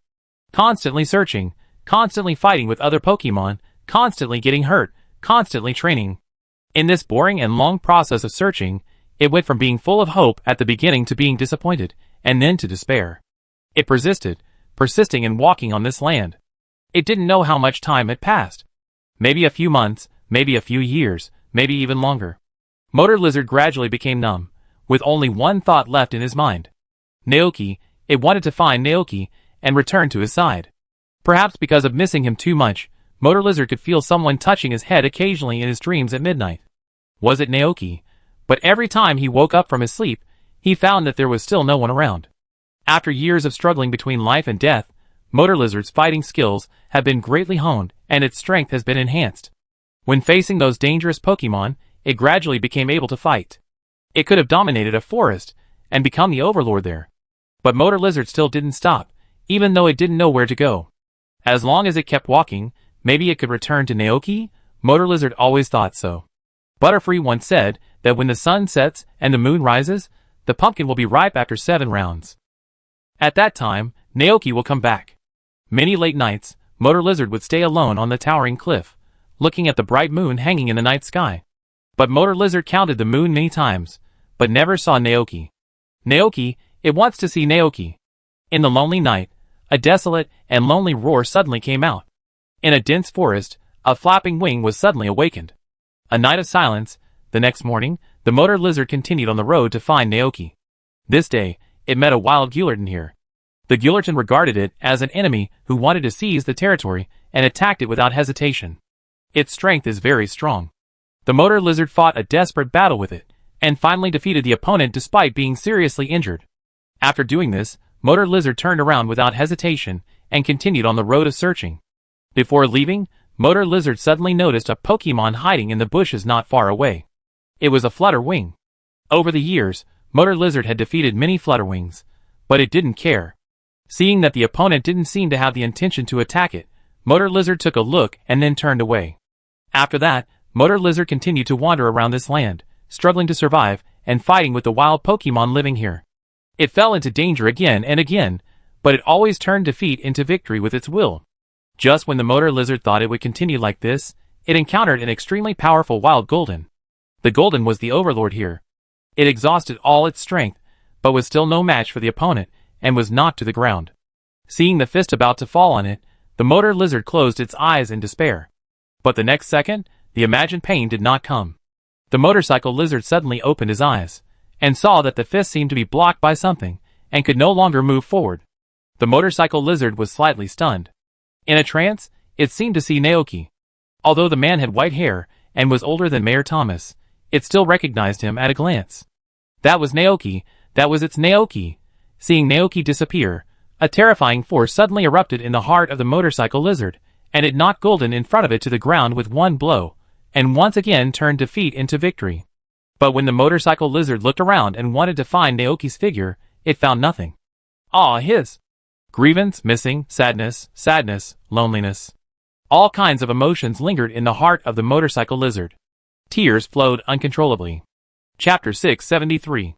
Naoki, Naoki, Naoki. These two words are the only ones left in the life of motor lizard. The appearance of the shadow rekindled the flame of hope in its dying heart. It must be Naoki who is protecting it. It must find Naoki, return to his side, and spend its whole life protecting him. Motor lizard stood up and looked at the vast land with its golden pupils. As long as it keeps going and walks through every corner of the world, one day, it will be able to see Naoki again. Seeing Naoki again has become its obsession. Time has left clear traces on the motor lizard, and people can no longer see the immaturity of the motor lizard period from it. Its personality has also changed quietly without knowing it. Although it doesn't know why it has become like a Gurdon, it is no longer the weak motor lizard at the beginning. Even if it encounters the Gurdon at the beginning, it will definitely be able to defeat the opponent and protect Naoki on his behalf. So, in order to return to Naoki, motor lizard continued his journey. Until one day, it met a familiar fluttering hare. The fluttering hare quietly followed it, and motor lizard pulled it out. When it saw the other party's appearance clearly, it was stunned. This fluttering hare is the fluttering hare in Naoki's ranch. Gah! What's going on? Could it be that the fluttering hare also came to this place like it? After a brief exchange, motor lizard figured out everything. This flapping wing hare has not been to the ranch yet, and motor lizard finally realized its current situation from the exchange with flapping wing hare. It came to a long time ago through the strange machine in Area Zero. Now it is probably tens of thousands of years away from Naoki. This means that if it wants to find Naoki, it needs to cross this long river of tens of thousands of years. Because only in this way can it return to Naoki. After a brief shock, motor lizard quickly adjusted his mood. It did not give up, because it had heard Naoki say that there are Pokemon in this world that can travel through time. As long as you miss them, you will meet them. Missing them will eventually transcend time and space, and bring them back to Naoki. With this belief, motor lizard continued his journey. And the Flutterwing followed behind it, and decided to help it find Naoki. In this way, the two Pokemon embarked on a journey together. They fought together, and rested together. With the ability of motor lizard and flutter hare, when they joined forces, there were almost no Pokemon on this land that could rival them. They traveled almost every corner of this land. Until one day, motor lizard found a very familiar pit. There was mist above the pit, like a fairyland, but there was a very dangerous breath coming from below. For safety reasons, motor lizard said to flutter hare, Gah! It's dangerous down there. I go check it out first. You wait here. Flutter nodded and agreed. It stayed above the giant pit, and watched Golden fly into the mist. There are also many powerful and dangerous wild Pokemon living in the giant pit. They are just like the ones that Motor Lizard had encountered before. After discovering it, they attacked this side. But Motor Lizard is no longer the same Motor Lizard. For those Pokemon that blocked its way, it defeated them all. Going down all the way, when it was about to reach the bottom, the Motor Lizard encountered a Golden with extremely terrifying strength. The Golden's strength was no less than its own. After a desperate fight with the opponent, although the Motor Lizard was seriously injured, it successfully defeated the opponent. It continued to drag its scarred body down, passed through the zero area, and entered a huge cave. The scene in front of it made the Motor Lizard stunned. Because this place was full of beautiful stones that were shining and shining. It looks like a gem, and there is even a gem tree that emits a dazzling light. Under the tree, there live many small, shiny turtle Pokemon. These Pokemon are very curious about its arrival, so they all gather around it. Bago? Who are you? Bago Bago? Where are you from? Bago Bago? I know, did you come from above? Bago? Huh? Why did you come here? The little turtle Pokemon in front of him asked in unison. Motor Lizard scratched his head, thought for a while, and answered distressedly, Agas. I am Motor Lizard, looking for Naoki. The little turtles asked again, Bagoo? Who is Naoki? Motor Lizard lowered his head and answered sadly, Agas. He is very important to me, I miss him very much, but I can't find him. Hearing this, it seems that he was infected by the emotions of the foreign Pokemon in front of him. The Tailbagos also lowered their heads and became depressed. But soon, several of them raised their heads and said, Bagoo. Maybe they can help. Ah, gaw. Motor Lizard was stunned. Then, it saw a bright light shining on the bodies of these originally small turtle Pokemon. In the light, their appearance changed and turned into larger turtles. The big turtles activated their power, and the next second, Motor Lizard saw that the whole world was shrouded in dazzling crystals. A terrifying Taijing energy distorted time and space. At that moment, the Motor Lizard felt that something was calling him from the other side of time and space. Before he could react, the brilliant light submerged him. After the Motor Lizard left, the Tailbagos seemed to sense something and suddenly cast their eyes to a certain place. There, it seemed that something was slowly dissipating. Dizziness, pain, as if there was a force pulling his body. Just when the Motor Lizard felt that he was about to be torn apart, one of the forces suddenly disappeared. When Motor Lizard opened his eyes and walked out of the light, he saw the excited Dr. Olin and Dr. Fortu. They seemed to want to subdue him with the Pokeball. Ah, gaw! Motor Lizard roared and slapped the Pokeball away with one claw. Then, he ignored the two doctors and rushed straight out of the Research Institute, flew out of Area Zero, flew out of the Padilla Pit, and flew towards his home in the direction he remembered. However, when he finally returned to the ranch, he fainted because of his serious injuries. But at this time, it felt extremely relieved. When the Motorcycle Lizard woke up again, a familiar face finally appeared in front of it. Ah, gaw! The Motorcycle Lizard suddenly burst into tears. But at this moment, it saw a cute and childish Motorcycle Lizard next to Naoki. The Motorcycle Lizard was slightly startled. Then, it didn't know what it thought of in its mind, and the whole person became a little dazed. Looking at the past self standing in front of itself, the Motorcycle Lizard suddenly understood everything. It turned out. It was Golden. Chapter 674. Beep! Beep! Beep! The shrill alarm sounded in his ears. Naoki stood in the room, looking at the huge time machine in front of him with a pale face. At this moment, regret, pain, self-blame and other emotions lingered in Naoki's heart. If he could be more cautious, or ask the Bud Crown King to come, maybe this would not have happened. Naoki was extremely regretful. Ah, gaw! Galton on the side had never seen Naoki like this before. He hung his head and looked very sad. I'm sorry, Naoki. Olin and I came over. The time machine is not seriously damaged. Futu and I will do our best to repair it and try to summon the Motor Lizard back. Can we still find the Motor Lizard? Naoki asked fiercely. It's very difficult. Olin and I nodded, but we will try our best. Naoki was silent for a moment, and then asked, why did Dr. Olin and Dr. Futu die? Olin and I, not long ago, the Paradox Pokemon in the giant pit rioted. The two doctors went to the 4th Observatory to investigate the situation. They were attacked by the Paradox Pokemon, causing the observatory to explode. They lost their lives to protect Gullerton. Sure enough, did he still not change the fate of the two doctors? Olin AI and Futu AI did not say much. They turned around and began to repair the time machine using the remaining machinery in the institute. But that will take some time. The paradoxical Pokemon in the Padia pit were still rioting. Looking at that scene, Naoki took a deep breath, took out his Rotom phone, contacted the Padia Alliance, and told Yessie everything that happened here. Then, he contacted the Great Hero Expedition team and Bud Crown, asking them to help find the God of Time Dialga, and then bring the Motor Lizard's Pokeball to Area 0. The speed of the Pokemon was very fast. In a few breaths, Bud Crown appeared here with the Motor Lizard's Pokeball through teleportation. The moment he handed the Pokeball to Naoki, he noticed that his mood seemed a little off. What happened? Ray Crown asked. Motor Lilo fell into the time machine to protect me. Looking at the Pokeball in his hand, Naoki's mind uncontrollably emerged the image of Motor Lilo protecting him from Milton's attack. He couldn't imagine how Motor Lilo could cross so many dangers and pass through so many places with paradoxical Pokemon to come to this place alone. However, the God of Time exists in this world, and he must get the Motor Lizard back no matter what. As soon as he finished speaking, a golden halo suddenly appeared beside him. Hoopa emerged from it, and when he saw Naoki, he looked very happy. Hey Naoki, what do you want to ask Hoopa to come here today? Hoopa, I want you to help me get the God of Time Dialga. Naoki said seriously. Get Dialga? This kind of thing is easy for it. Leave it to me. Hoopa suddenly transformed into Liberation Hoopa, and a huge golden halo slowly flew out and hovered behind it. Hoopa Lao Lao. The next second, blue light emerged from the halo, and Dialga's huge steel blue body flew out of it. Dialga, I want to ask you for a favor. Naoki raised his head and looked at the strange Pokemon in front of him. I have a Pokemon that fell into the time machine, and I want you to help me bring it back. As long as you can bring it back, I can agree to any conditions. The God of Time looked at the human in front of him, and with a glance of his red eyes, he understood what the other party meant. I'm sorry, I can't do it, it said.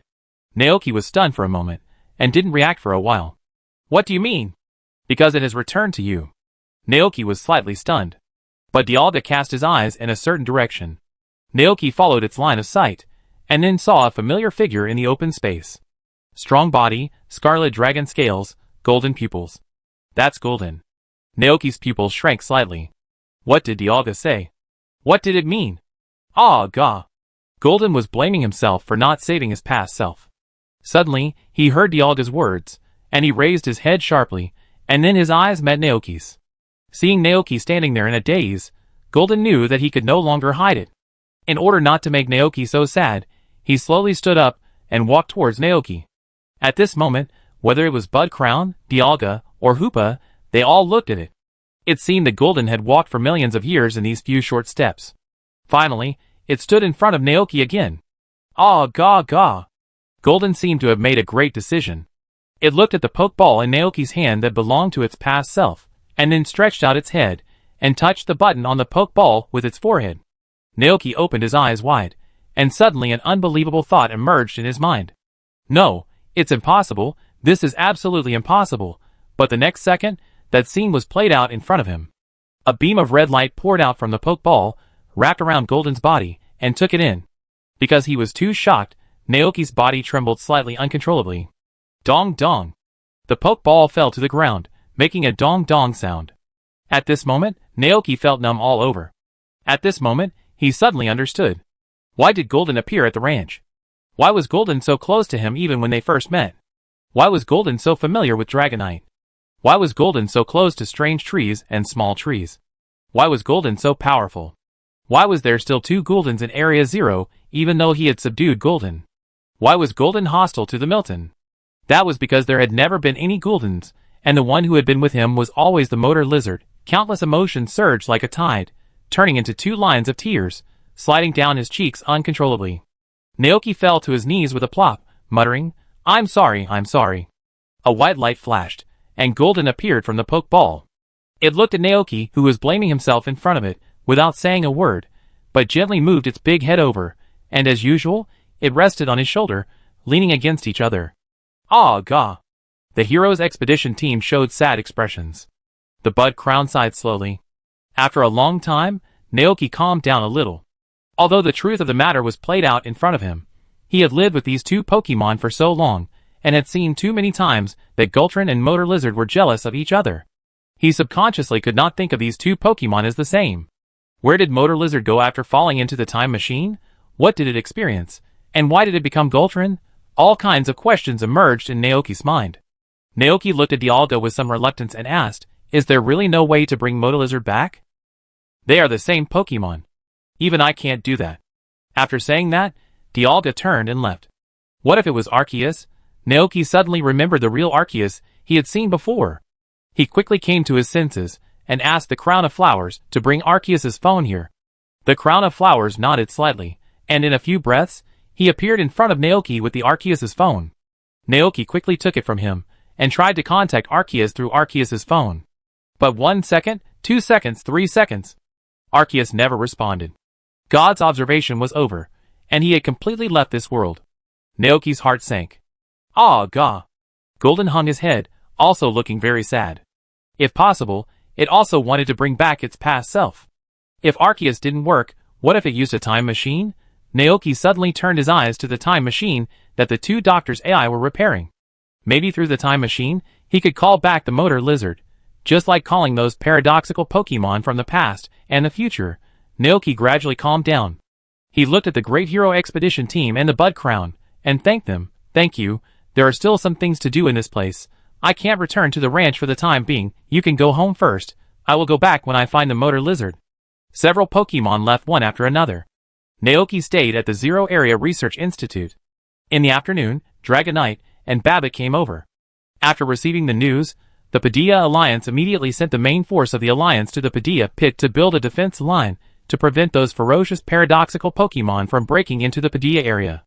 The two Pokemon were very sad to hear that Motor Lizard fell into the time machine. When they knew that Golden was Motor Lizard, their faces were full of surprise. Naoki watched this scene in silence, and then found Orin AI and asked, "Doctor, is it possible for modern Pokemon to become paradoxical Pokemon?" Olin AI inherited all the knowledge and emotions of Dr. Orin. Hearing this, she thought about it carefully, and then nodded gently. "It is possible. The environment in the past is very different from our time. There is a lot of primitive, root and destructive energy there." These descriptions immediately reminded Naoki of a phenomenon that happened to Groudon and Kyogre, primitive regression. Could it be that the primitive and destructive energy contained in the distant ancient world made Motor Lizard return to its original state and become Gulatin? No one knows the real answer to this question. At night, Chishu called. As soon as the call was connected, Chishu heard Xiaoshu's voice. Her voice was full of sleepiness. Although she was very sleepy, she still insisted on calling Chishu. "Dad, when will you come back? Have you seen Motor Lizard?" Motor Lizard said he was going to find Dad. It also promised me that it would come back and take me to catch butterflies on the World Tree. Hearing this, tears immediately welled up in his eyes. Naoki tried to stay calm and said to his daughter, "Motor Lizard has found his father, but now he has lost a very important friend. Dad has to stay here for a while. Can you let your sister and Yin Di take you out to play these days?" "Okay." Xiaoshu was very well behaved. Perhaps she was too sleepy. She yawned and then kindly reminded, "Then Dad must also remember to eat and sleep on time." "Yes, Dad will." Naoki wiped away his tears. Chishu heard that Naoki's tone was wrong. After coaxing Xiaoshu to sleep, she took the Rotom phone and asked worriedly, "Are you okay?" Naoki calmed down a little. Something happened in Area 0. 2 doctors died, and the Paradox Pokemon rioted. "I have contacted the chief. The Padilla Alliance has begun to build a defense line above the giant pit to block those Paradox Pokemon." In fact, Chishu had already received the news. She was very worried. "What about you? How are you?" Naoki finally couldn't help it. He covered his face with his hands and said, "In order to protect me, the Motor Lizard fell into the time machine developed by the 2 doctors and went to another time and space. If he could have anticipated the danger here earlier and brought more Pokemon, maybe this would not have happened." Naoki's tone was full of regret and self-blame. "It's a pity that there is no if in the world. I can definitely find it back." Chishu didn't know how to comfort him. As a trainer, she knew the pain of losing a Pokemon, especially the Pokemon that had accompanied the trainer for 9 years, eating and sleeping together every day. "Don't give up." "Yeah." Naoki gradually calmed down. "Go to sleep." Chishu nodded gently. After hanging up the phone, she looked at the test paper in her hand, thought about it, and temporarily suppressed the idea of telling Naoki the news. In the Research Institute, Orin AI and Fuda AI repaired the time machine day and night. AI's body made them not need to eat or sleep. Naoki and Golden curled up together on a single bed. In a trance, Naoki seemed to have returned to the days when he first came to this world 9 years ago, and lived with Motor Lizard in that dilapidated cabin. At that time, he was still poor, and had only Motor Lizard by his side. They cooked simple food in the house, and ate happily together. When they went to bed at night, Motor Lizard, who was afraid of the cold, would squeeze next to him. During the day, they cleaned up the pasture and tilled the fields together. At night, they slept in each other's arms. Naoki will never forget that time. He looked at Golden in front of him, and couldn't believe what happened today. Are you really a motorcycle lizard? Ah, gah. Golden nodded his big head, and gently snuggled up to Naoki, just like they did at the beginning. How did you become like this? Naoki touched his big head. Golden shook his head, ah gah. It didn't know that it looked like this when it woke up, but it remembered one thing. A long time ago, it had eaten the wish food made by Naoki. At that time, because it envied Golden's powerful strength, it secretly made a wish to become a Pokemon like Golden. Wish food. Naoki recalled this dish. He felt very complicated. It turned out that Motor Lizard had always envied Golden? What did you encounter in the past? Naoki was eager to know what the Motor Lizard encountered after entering the time machine, and how it returned to 9 years ago. Ah, gah. Golden thought for a while, and then told Naoki about what he had encountered one by one, including how it learned to dig holes to avoid danger, including the flapping hair, including the Padilla pit, including a group of little turtles who helped it. Little turtles? Is it tailbagos? Naoki was stunned. As far as he knew, the time machine was built because of the energy of tailbagos. Could it be that Taijing energy really has the function of traveling through time? Then why don't you tell me all this? Naoki asked again. Ah, gah. Golden immediately drooped his head, like a pitiful and aggrieved big dog, because it had seen the scene where the future changed because the past was changed. The Arceus incident, the Victini incident. It originally wanted to give the opportunity to accompany Naoki to its past self, and wait until this matter was over, then tell Naoki everything, and then correct itself. So, it didn't reveal it in advance. It had been searching for tens of thousands of years in the past. It missed Naoki so much that it just wanted to accompany Naoki for a little longer, even for one day. But it didn't expect. After listening, Naoki's heart was extremely complicated. Leave the opportunity to the past self? Sure enough, even if it became Gillerton, Motor Lizard is still the kind-hearted little angel Motor Lizard. The more this happened, the more Naoki blamed himself. It's all his fault. It's all his fault. If he had been more cautious at the time, things like today wouldn't have happened. Naoki leaned his head against Golden's body, and remained silent for a long time. Golden seemed to sense his thoughts, and he quickly and clumsily comforted him. Agas. Don't blame Naoki. He never blamed Naoki. He likes Naoki very much. No matter what he becomes, he wants to stay with Naoki forever. Naoki was even sadder. Pokemon.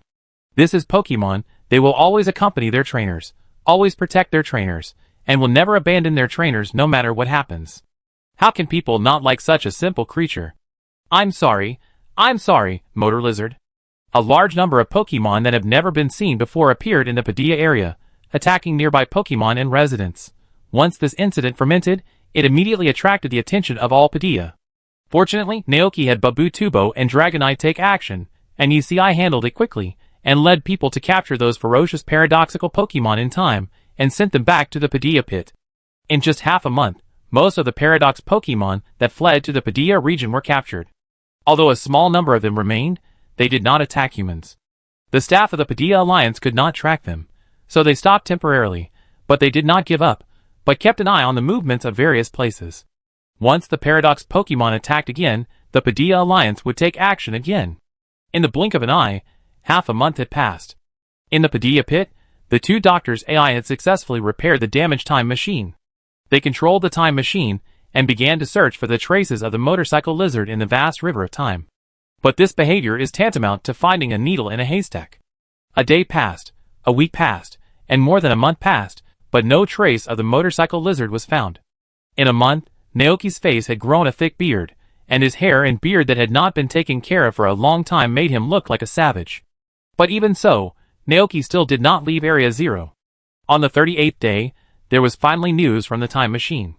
Olin had looked at the information above, and said to Naoki, "We have successfully captured the trace of the motor lizard. Do you want to summon it?" Found it?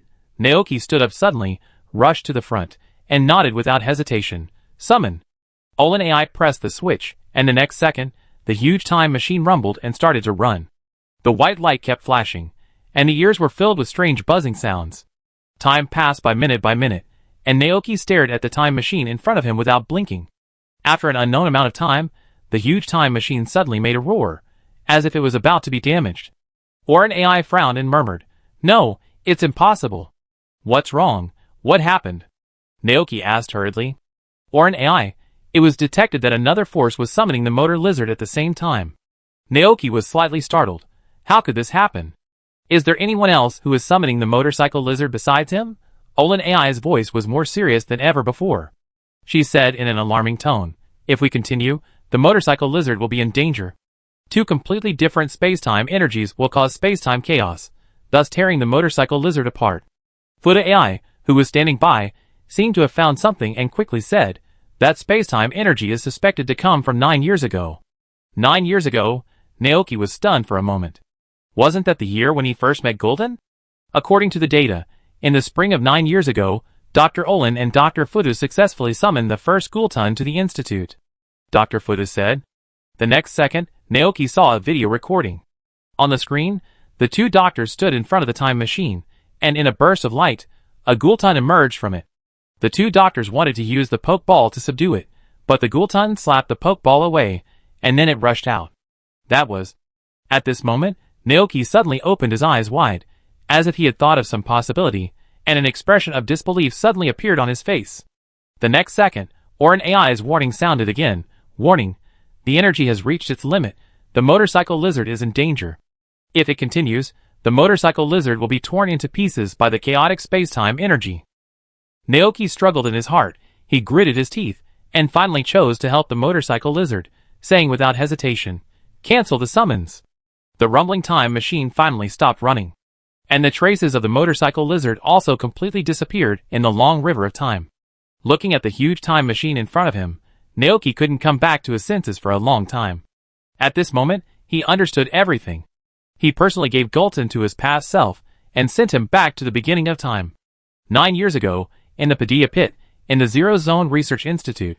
The time machine has finally been successfully developed. Dr. Olin, who was wearing a white coat and a necklace decorated with animal teeth from ancient times, said excitedly, "Finally, I can see the Pokemon from the future and the past recorded in the Book of Vermilion." Dr. Fuda was also very excited. "Let's try now. I want to see the Pokemon from different eras with my own eyes," Dr. Olin said. Dr. Fuda nodded. He didn't know what he was thinking about. A hint of tenderness appeared in his expression. He suddenly asked, "Is Papa's 8th birthday coming soon?" Dr. Olin nodded. "It's just right. This time, I can bring back the Pokemon from those eras to accompany Papa to live together." "Then let's get started." Dr. Fuda just had the same idea. Then, Dr. Fuda and his wife used the ID code to start the time machine. Buzz. Accompanied by a strange humming sound, the time machine quietly started to run. The space around the laboratory also underwent strange changes. The wall was like a mirror, pulsating with red and purple light. The two looked at the time machine without blinking, excited and nervous. Soon, the rhythm around them slowed down. Then, a dazzling red light flashed from the center of the time machine. The two were extremely nervous. As the light gradually faded, a Pokemon they had never seen before appeared under the time machine. The gears of fate began to turn slowly. Gulatin was born. Chapter 675.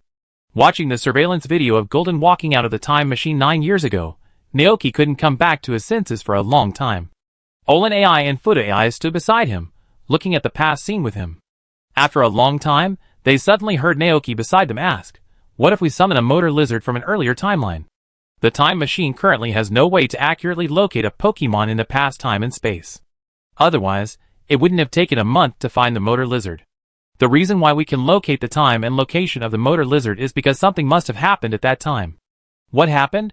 Gulatin was slightly stunned, and then he remembered the group of little turtles that mobilized their power to help it return to Naoki.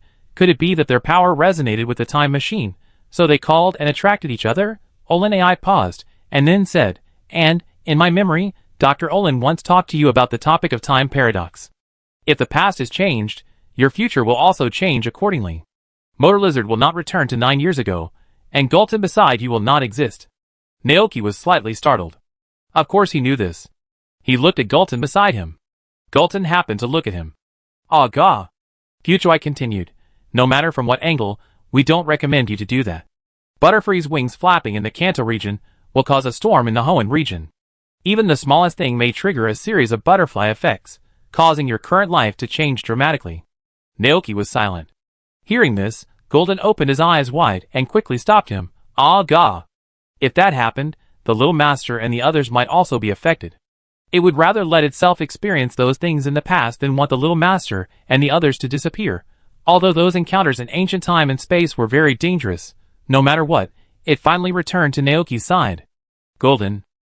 Naoki murmured. At this moment, Naoki seemed to see the kind motorcycle lizard again. No matter what form it becomes, Motor Lizard will always be by his side and never leave. Orin AI looked at Golden and thought, interesting. Naoki and Golden were slightly stunned, then turned to look at Orin AI. The existence of paradoxical Pokemon is a paradox. As she said that, Orin AI looked at Golden. Time is just a test of evolution, and it transformed from the time paradox into Golden. Maybe this is the paradoxical Pokemon. If Dr. Orin knew about this, she would be surprised. Undoubtedly, this is a very special Ghoulton. I would rather the Motor Lizard had not experienced this, Naoki said bitterly. When he first saw the Ghoulton, he found that its body was covered with scars, and even when it just returned to the ranch, it was in a coma due to serious injuries. Naoki dared not imagine how many dangers the Motor Lizard encountered in that distant time and space in the past. The established facts can no longer be changed, Fuchai said. Naoki was silent for a moment, then said, I understand. But I still need some time. At present, he really couldn't treat Ghoulton and Motor Lizard as the same individual so quickly. Hearing this, Olin AI and Fuda AI looked at each other. They nodded. When you are better, please come here to find us again. We need your help with one more thing. We want to ask you to help shut down the time machine. If the time machine does not stop running, those dangerous paradoxical Pokemon will be summoned to the present time and space continuously, bringing danger to the Padilla region. And more. Olin AI paused and said softly, I want you to tell Papa for us. Tell him that Futu and I have always loved him. Naoki shook his head slowly. I am not qualified to do this. There are some things that you need to tell him in person. Besides, he couldn't do it, because the ID to shut down the time machine was on the red book in Papa's hand. Hearing this, the two AI doctors were slightly stunned. Although they are not real doctors, after inheriting the emotions and memories of real doctors, they are no different from real people now. After a moment, Dr. Olin nodded gently. I understand. Give me a little more time, and I will come to help guide Papa here. Naoki agreed to the two doctors' request. Hearing this, their eyes were full of gratitude. Thank you. Naoki left here with Gillerton. But they did not leave Area 0, because the incident of the Paradox Pokemon has not been completely over, and the Padilla Alliance has not reached the deepest level. He needs to send the Paradox Pokemon back to their time and space before UCI and others come to take over. On the 7th day, UCI finally arrived here. Sorry, I kept you waiting. The Paradox Pokemon that escaped to the outside have basically been captured. I have heard about your story. I am sorry, Naoki. Naoki, After expressing his sincere gratitude to Naoki, UCI suddenly took out a blue disc from his waist and handed it to him. Naoki was slightly stunned. This is the key to activate the elevator to the lower level of Area 0. More than 10 years ago, our Padilla Alliance conducted an investigation on the giant pit. Dr. Olin and Dr. Fuda built the time machine after investigating that place. Maybe it can help you, UCI said. The source of the time machine? Naoki immediately raised his head. He took the blue disc and said, Thank you, Chief. You're welcome. Go quickly. Leave the rest to us, UCI said softly.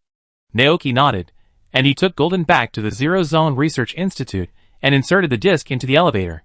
Then, a mechanical sound came from the device. The blue disc has been inserted. The destination of the elevator in the Zero Area Research Institute has been changed to the Great Void of Zero. Boom! With a loud noise, the elevator above opened with a bang. Naoki walked into the elevator with Golden. As the elevator started, Naoki immediately felt a strong sense of falling.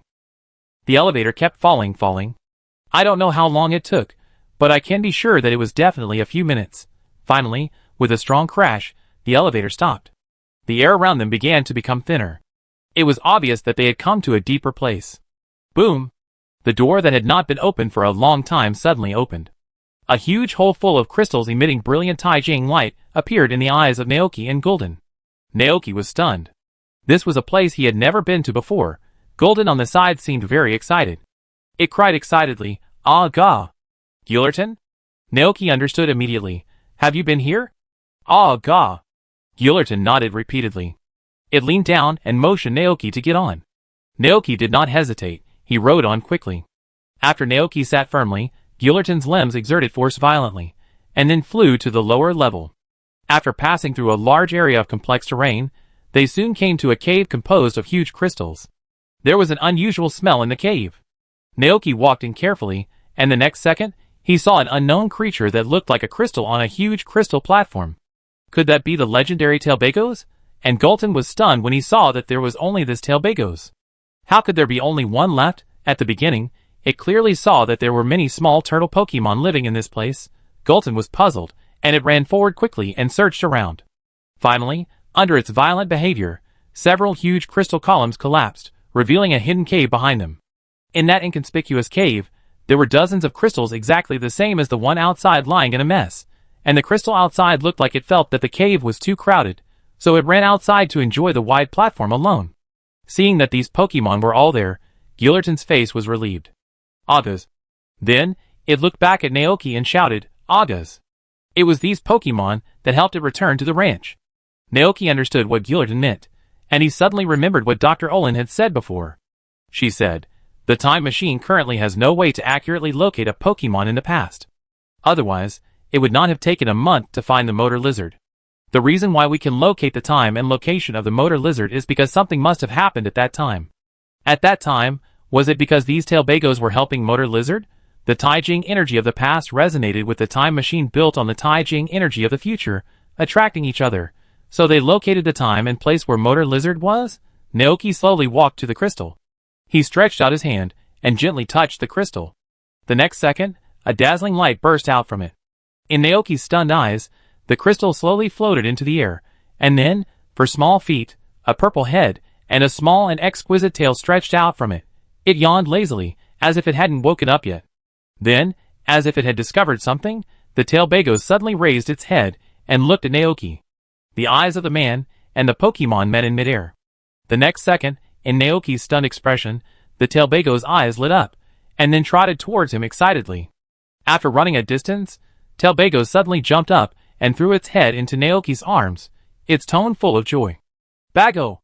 Naoki paused for a moment, and didn't come back to his senses. At this moment, the Tailbagos sleeping in the hidden cave seemed to have noticed something, and they stretched out their little heads and limbs from the crystals.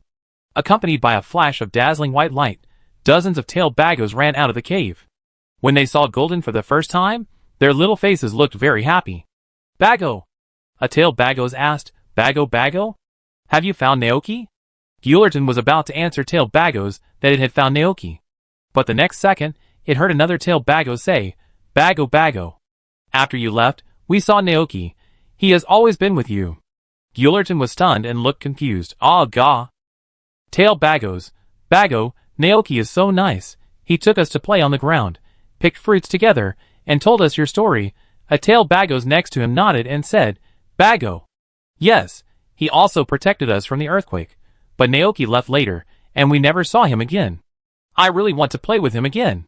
The tone of this Tailbagos was full of regret. Before leaving, Naoki asked them to have a good sleep in this place, saying that they would see him when they woke up again. After hearing this, Golden was stunned. It looked at Naoki behind it with a confused look on its face. "Ah gah." Naoki did not understand the conversation between Tailbagos and Gulton, but just looked at the dozens of Tailbagos in astonishment. This, so many? And the Tailbagos followed Gulton's gaze. The next second, the sights of one person and dozens of Tailbagos met in midair. In Naoki's confused eyes, a large group of Tailbagos flew towards him with surprise, and surrounded him in the middle. "Bago Bago Bago." Great! It turns out that Naoki did not lie to them, and they can see Naoki again after waking up from a sleep. Chapter 676. Bago Bago Bago. Dozens of Tailbagos surrounded Naoki and talked at once. They looked like they had a lot to say to him. Naoki froze in his tracks. "You know me? But how is that possible?" This was clearly the first time he had seen this group of Tailbagos. But the next second, he saw the little turtles in front of him nodding their heads in unison. "Bago!" Naoki's brain started to work rapidly. Motor Lizard went to the past through the time machine, and met Flutter and Tyler Bagos there. Under the call of Tyler Bagos and the future time machine, it successfully returned to the present, back to the day when they first met. During this period, he obviously did not participate in it, and he was completely unaware of it. Why did these Tyler Bagos know him? After a brief thought, Naoki asked, "Can you tell me how we met?" "Bago!" One of the tail Bagos cried happily. They immediately recalled the past, and while recalling, they told Naoki the whole process of their acquaintance. Ullerton was also dumbfounded. He stood beside Naoki, and listened to the tail Bagos' story with Naoki. Bagabago. The thing was, at that time, after they sent the Motor Lizard back, they suddenly felt that a very weak soul power was dissipating behind the Motor Lizard. Bago! That soul power is Naoki. A tail Bagos asked for credit. Bago. I discovered Naoki. Weak soul power? Could it be that the future me returned to the past in the form of a soul? Naoki frowned. Then what? He continued to ask. Bago. Then we will use our energy together to turn you, Naoki, into a beautiful glowing stone. The tail Bagos replied. Hearing this, three big words instantly appeared in Naoki's mind: Thai crystallization.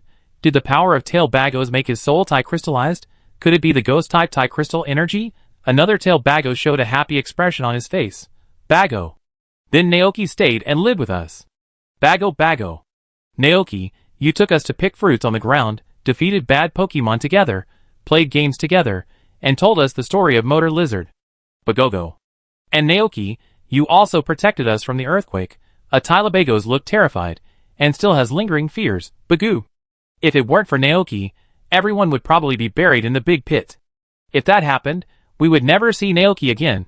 Hearing this, Naoki looked thoughtful. As far as he knew, Pokemon like Tylabagos were extinct in the past due to a major earthquake caused by crustal movement. But now, there are still so many Tylabagos here. Is this also because he changed the past? But when did that happen? Will it be in the future? Will he go back to the past and look for the Motor Lizard? Seeing Naoki's appearance, the tail Bagos realized that something was wrong with Naoki's condition. They looked at each other in bewilderment, and then asked cautiously, Bago. Naoki, you don't even remember. Bagogo.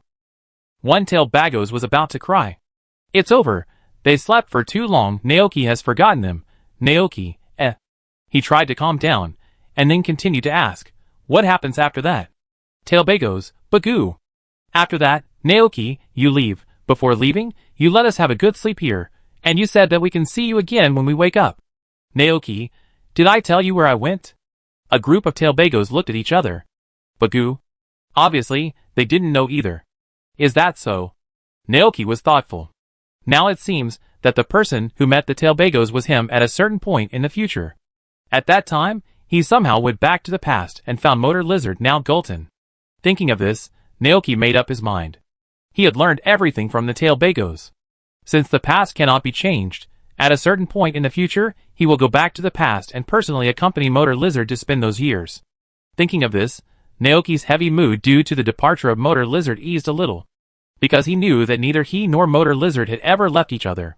And Golden on this side was completely dumbfounded. What? Was Naoki always by its side at that time? But why? Why couldn't it see? Why did Naoki also return to that place? Doesn't this mean that it spent so much time there, and Naoki spent so much time there with it? Ah, gah. It turns out that Naoki never left. He was always by its side, even though it couldn't see. Gulton suddenly felt like crying. It looked at Naoki with tearful eyes, with an indescribable feeling in its heart.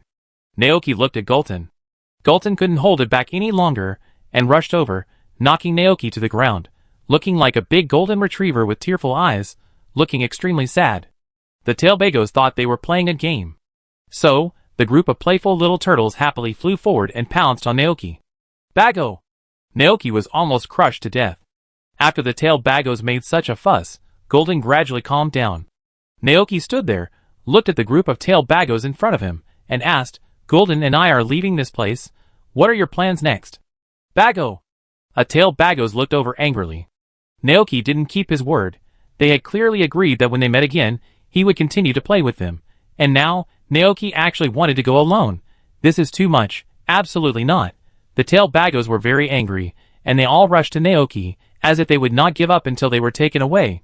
Seeing this scene, Naoki and Golden were dumbfounded. Naoki asked in disbelief, You want to leave with me? Bago! A large group of tailbags nodded in unison. Naoki couldn't help swallowing his saliva. What did he do with these tailbags in the future? Don't be fooled by the tailbag's petite and harmless appearance, but you have to know that they are the real third god. From a certain perspective, they are on the same level as Badora, Rayquaza, Zygarde, and Kyurem. One tailbags is already incredible.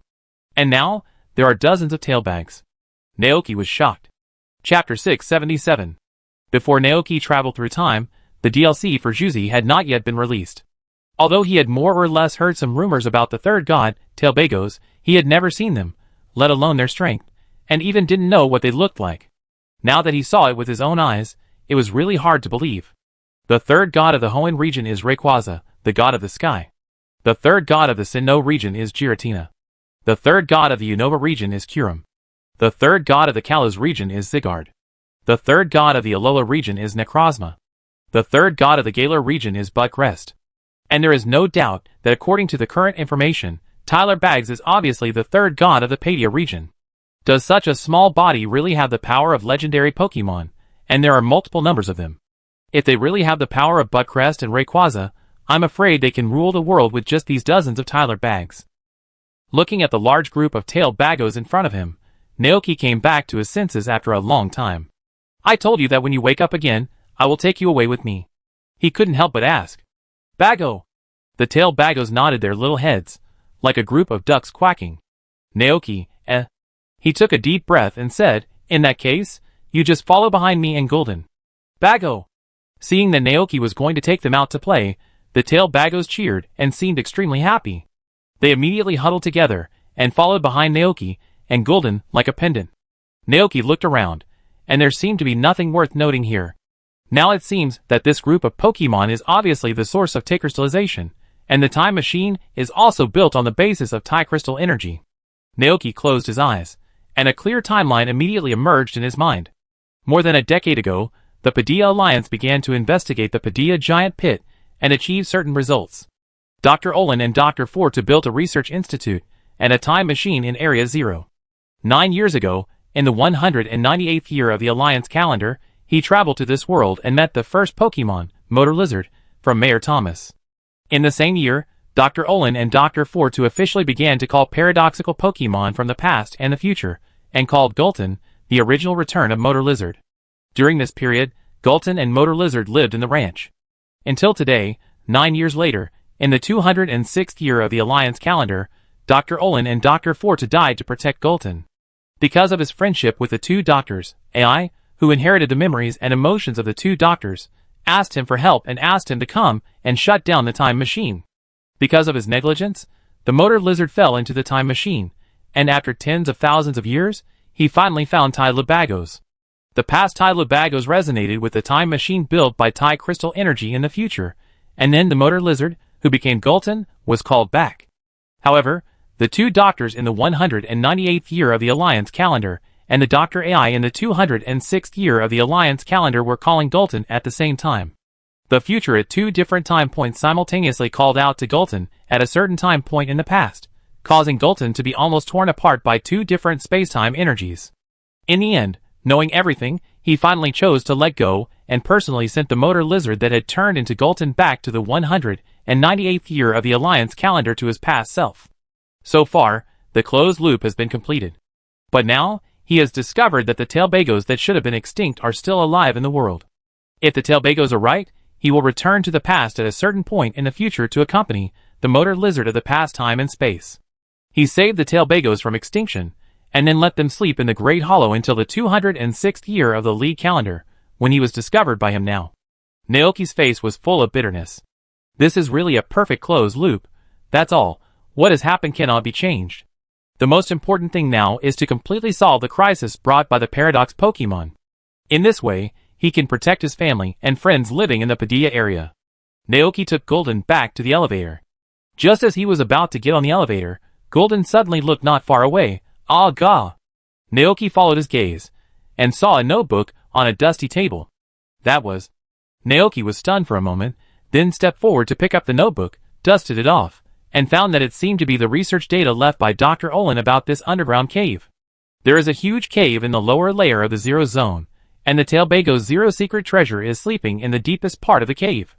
Its crystallized body protects it from external enemies, but it seems to need some time to wake up. I don't know if it is affected by Tailbagos, but the large cave is experiencing a crystallization phenomenon that has never been seen on the ground.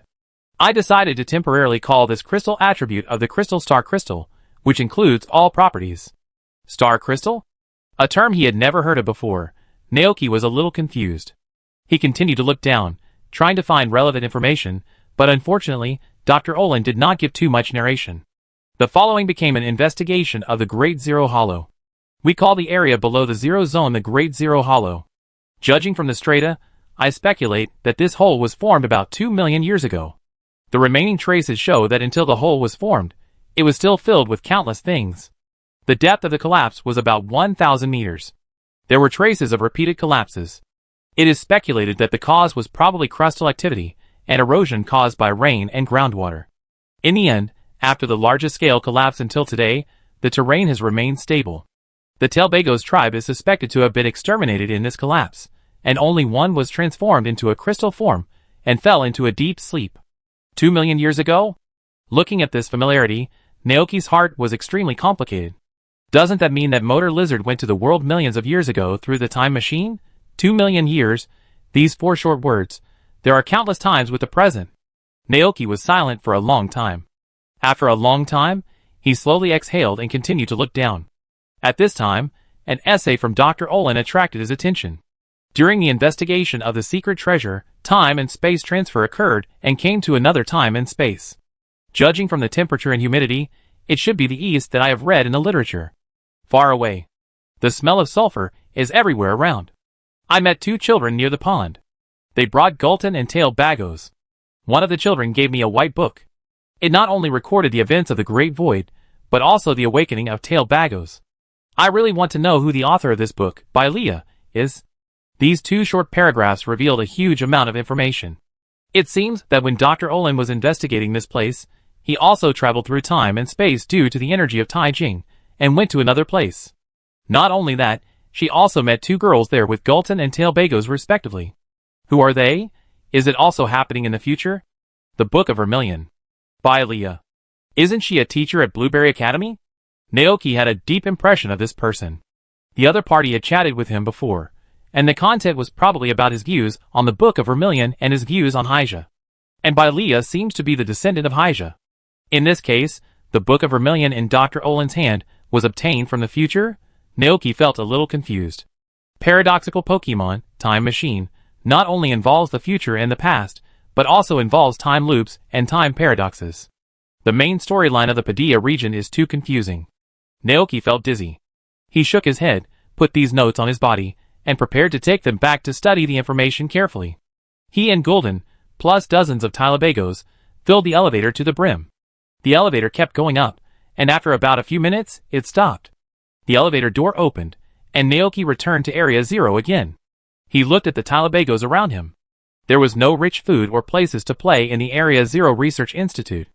If nothing unexpected happened, he would stay here for the next period of time. One is to send those paradoxical Pokemon that fled to the Padilla area back to their era through the time machine. The second is to help Professor Olin with one last favor, shutting down the time machine. To shut down the time machine, you need the Book of Vermilion in Piper's hand, because the key to shut down the time machine, the doctor's ID is on the Book of Vermilion. Therefore, Naoki plans to send the Tailbagos back to the ranch first. He first asked the Tailbagos for their opinions. Tailbagos, I have something else to do next. I will send you to where I live first. There are many Pokemon there for you to play with. I will go back after I finish my work here. What do you think? Naoki asked. Bago? The Tailbagos were quite curious. They are all very kind Pokemon. You can definitely play together. Naoki said. Bago! The Tailbagos made happy noises. Then they will wait for Naoki to finish his work there. Some of the Tailbagos said worriedly, Bago. Naoki will go there to find us when he is done.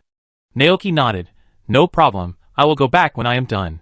After that, he was about to use Rotom's phone to contact the Bud Crown King when he suddenly received a call from Xiaoshu. Dad, when will you come back? Xiaoshu's babyish voice came from the other end of the phone. Dad has something to deal with, and will come home after he is done. You have to listen to Mom at home, understand? Naoki said. But Xiaoshu hasn't seen Dad for a long time. Xiaoshu wiped his tears aggrievely. Evil and Frost Milk Fairy also miss Dad very much. I know. Naoki felt very distressed, and he comforted her softly. Dad misses you too. Dad promises that he will go back immediately after dealing with this matter. Then Dad will take you to the beach to pick up shells, okay? Really? Xiaoshu was a little moved, but she was still a little worried. Dad, make a pinky promise. Okay, make a pinky promise, and don't change it for 100 years. Naoki made a pinky promise with his daughter across the screen. By the way, Xiaoshu, I found some good friends for you to play with. Good friend? Xiaoshu suddenly became curious. Who is it? You will know soon. Naoki deliberately kept it a secret. That's great.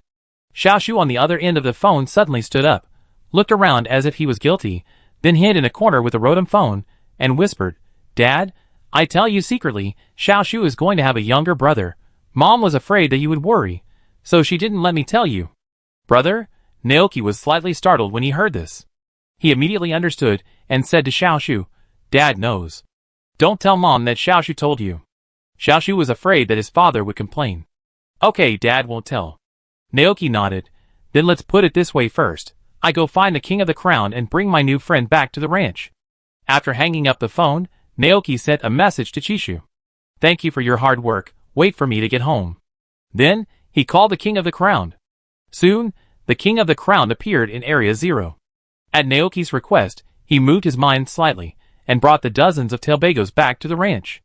Meanwhile, in the pasture, Chishu looked at her daughter secretly wiping tears, because she missed her father, and couldn't help but feel distressed. She walked up, picked up her daughter, and asked, Xiaoshu, do you miss your father? Yeah. Xiaoshu frowned, but Daddy said he can't come back now. Chishu gently touched her daughter's head, and explained to her, that's because Daddy is protecting us. He is doing something very important. There are bad Pokemon coming to our place. They will hurt many people, and many kind Pokemon. Dad is catching those bad Pokemon, and sending them back to their homes. This way, everyone will be safe. He is a great man. When he is done, he can go home to accompany our little tree. The young little tree sniffed and nodded. Yes, little tree will be obedient.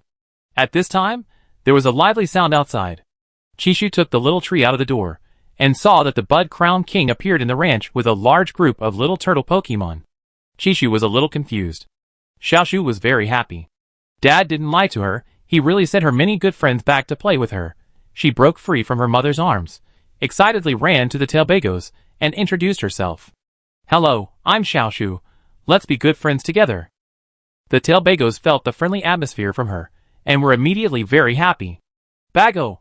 After sending the Tailbagos away, Naoki focused all his energy on the time machine. If he finishes the work here sooner, he can go home earlier to be with his family. In the Zero Zone Research Institute, Naoki stood in front of the monitoring machine and said to Dr. Warren, By the way, I have a question to ask. What? Olenai looked over. I saw the star crystal in the notes left by the doctor. What does that mean? Naoki asked. Olenai thought for a moment, and then explained, You should have seen Tailbagos. The star crystal is the Ti crystal attribute in the Ti crystallization phenomenon found in the Zero Great Void under the influence of Tailbagos. Star crystal does not correspond to any attribute. This Ti crystal attribute encompasses the Ti crystal power of all attributes. When the Pokemon of star crystal is Ti crystallized, it will exert the power of all attributes. In short, it is a force more powerful than Ti crystal. It sounds really powerful. It's a pity that he can't use it. After understanding the meaning of star crystal, Naoki shifted all his attention to the big screen in front of him. This is the surveillance of Padilla College that he entrusted UCI to use his authority to mobilize. The purpose is to find the Golden that escaped from Area 0. And now, their search has finally paid off. According to intelligence, after escaping from the Padilla pit, the seriously injured Golden went all the way south, and finally fell on the beach near Xiaoshu town due to exhaustion, and was rescued by a trainer named Xiaoqing. Now, Xiaoqing has enrolled the Golden in Orange Academy. Looking at the girl in Golden on the screen, Naoki said to Dr. Olin, Let's pick her. Is the child with her? Dr. Olin also noticed the girl in Golden at this time. She is very talented. She has obtained 3 gym badges, and defeated those Pokemon with Piper. With her, Piper can pass through those dangerous Paradox Pokemon and reach this place smoothly. Naoki said. Just like the plot in the game, Piper's mastiff godfather was injured. In order to treat it, Piper is now looking for secret seasonings everywhere. Although Naoki was puzzled as to why Papa did not seek his help, after all, the effect of the milk of life was no less than that of the secret seasoning. But according to his understanding of Papa, the child was very likely not to bother him. Moreover, Xiaoqing has now attracted the favor of Nemo, a battle fanatic, and her outstanding performance has also attracted the attention of the Queen of Fairies. Xiaoqing is now carrying out the Star Wars with Yullerton. Xiaoqing, Papa, Nemo, Peony. In this way, the four-member team of Shuzi has all appeared. Next, they only need to be guided appropriately to lead them to the Padia pit and enter the Zero Zone. Let Papa see his parents for the last time, and at the same time completely shut down the time machine. Chapter 678. What are your plans for the future? After arranging Piper's affairs, Naoki once again looked at Dr. Olin and Dr. Fudu. The two doctors were silent, and then said, I want to use the time machine to go to the ancient world that the doctors dream of going to. Wouldn't that be too cruel for Piper? Naoki couldn't understand it before, but now he has his own child, and knows clearly how sad Xiaoshu would be if he was gone. We are different from you. Futu AI said, the real Dr. Olin and Dr. Fudu have passed away. We are just AI created by them. Also, there is another problem. The program in our body has been integrated with the time machine. As long as I am still here as a part of the time machine will not be shut down. What if the time machine is forcibly destroyed? Naoki asked. In fact, even without the Doctor ID in Piper's hand, he can force it to be shut down. Time machine. The reason why he didn't do that was because he wanted Piper to come here and see the two doctors for the last time, even if they were just AI. He watched Piper grow up. Because he lived alone for a long time, the child's temperament was very withdrawn, and he was always alone. Although he was accompanied by Pokemon and humans are different in some ways. Therefore, Naoki planned to guide Piper to meet Xiaoqing, Nemo and Mutant as in the plot. In this way, even if the two doctors passed away, he would no longer be as lonely as before. However, Orin AI shook her head gently. This is not just to shut down the time machine. Futu, and I want to see what the ancient and future worlds are like. I understand. The AI in front of him is not a real doctor after all. The purpose of their creation is to assist the research of real doctors. Naoki, alas, forget it. Since this is the last wish of the two doctors, he will help them realize it. Under Naoki's deliberate guidance, the story of Papa and others is also proceeding normally as in the game. Xiaoqing helped Mutant solve the problem of the Tianqing team, collected 8 badges, defeated Yesi, and became the new champion.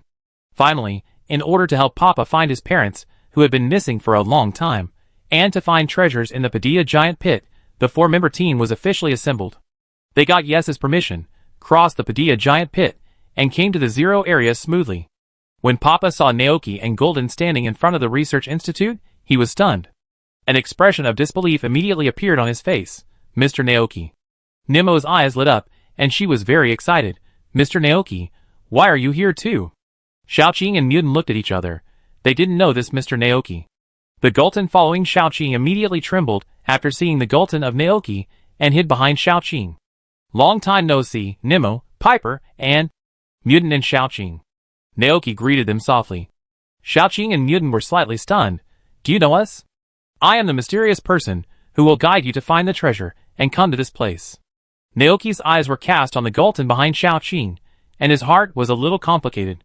Did Dr. Olin and Dr. Fuda leave the world just to protect it?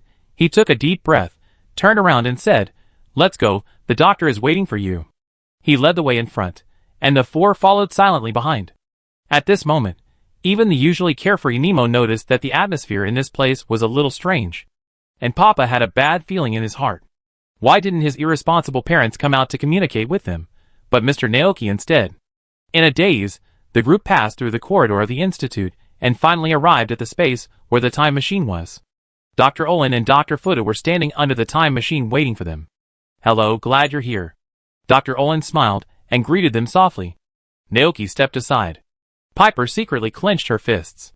They were still the same. Olin AI noticed Piper's look. She looked apologetic and said very cruel words in a calm tone. First of all, I must apologize to you. We are not the real Dr. Olin and Dr. Fudu. What do you mean? Papa couldn't help asking. I'm sorry, Papa. Dr. Futu apologized.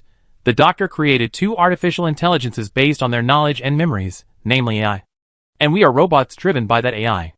Due to the accident at the 4th observatory, the real doctor is no longer here. Papa was stunned. Nemo frowned. Gone? What do you mean? Dr. Olin cast his eyes on Gulden beside Xiaoqing. In order to protect the child, this is not the fault of Pokemon, but the doctor himself misjudged its power.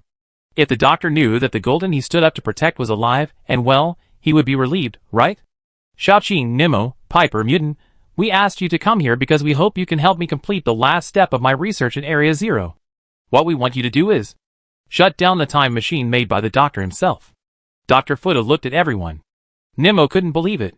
How could this happen? It's so hard to meet him. We are very sorry. The accident at the observatory damaged the doctor's body and made her unable to continue to maintain life activities. For her son Piper, this should be a fact that is difficult to accept, right? Papa lowered his head and clenched his fists. His expression was shrouded in shadows, making it impossible to see his expression clearly. Seeing this, Nemo and Xiaoqing came forward to accompany Papa. Mutant, the calmest of the four, asked, "What does the time machine mean?" It is a machine created by two doctors that can transmit Pokeballs, capture Pokemon from different timelines, and call them to the present. Olin Jai explained slowly. Dr. Olin had a high passion for Pokemon from other times, especially ancient Pokemon. Even now, the time machine is automatically calling Pokemon from ancient times. Ancient Pokemon and modern Pokemon live together happily. This is the world that the doctor dreamed of before his death. However, the primitive and root power from the distant ancient times and the future is too violent.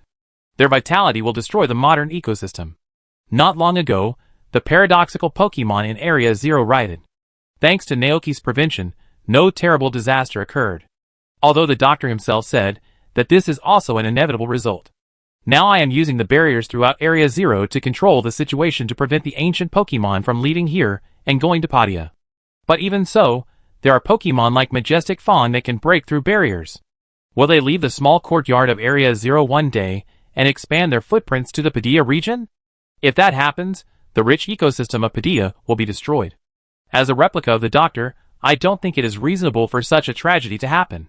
So, in order to prevent this from happening, you must shut down the time machine and use your power to crush the doctor's dream. If you want to shut down the time machine, you need to use the Vermilion book with the doctor's ID. Come on, Piper, put the book on this table. Piper clenched his fists and remained silent for a long time. Olin and I looked apologetic. Piper, I'm sorry that I haven't been able to tell you the truth.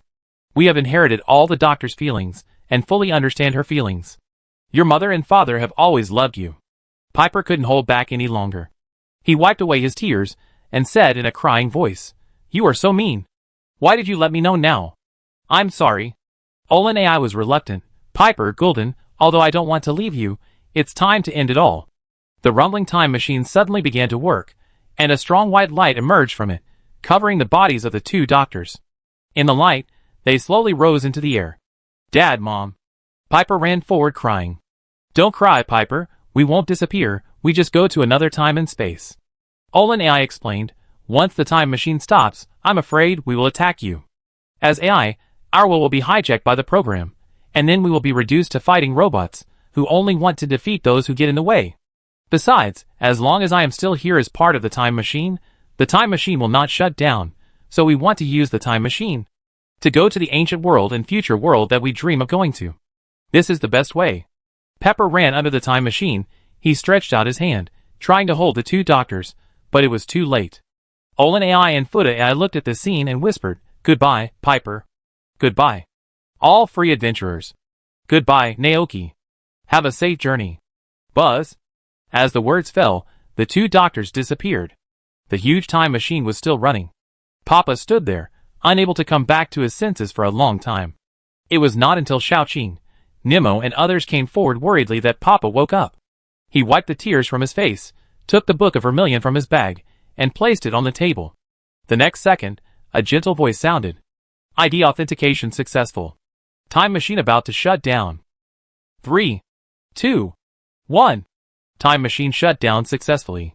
The light around him dimmed, and Piper tightly hugged the book of Vermilion, the favorite book of his parents, and the last thing left to him by the two doctors. When he was young, he didn't know his parents' feelings. It was not until now that Piper suddenly realized that Dr. Olin and Dr. Fortu had always loved him. "Mom, Papa buried his face in the book and cried a little. From now on, he was the only one left in the world. Papa felt as if his world had collapsed. At this moment, several hands were on his shoulders. Papa looked up and saw Nemo, Xiaoqing and Muden looking at him with worried faces. Alas! Naoki, who had witnessed everything, sighed slowly. Fortunately, he did not bring Papa here directly. Otherwise, if Piper was alone at this time, he couldn't imagine how Piper would feel, and he might even have the idea of committing suicide. This child is really pitiful. Everyone, thank you for your hard work along the way. Naoki's eyes swept over the four people. The four people cast their eyes over. After observing your adventures here, I saw your unrestrained appearance.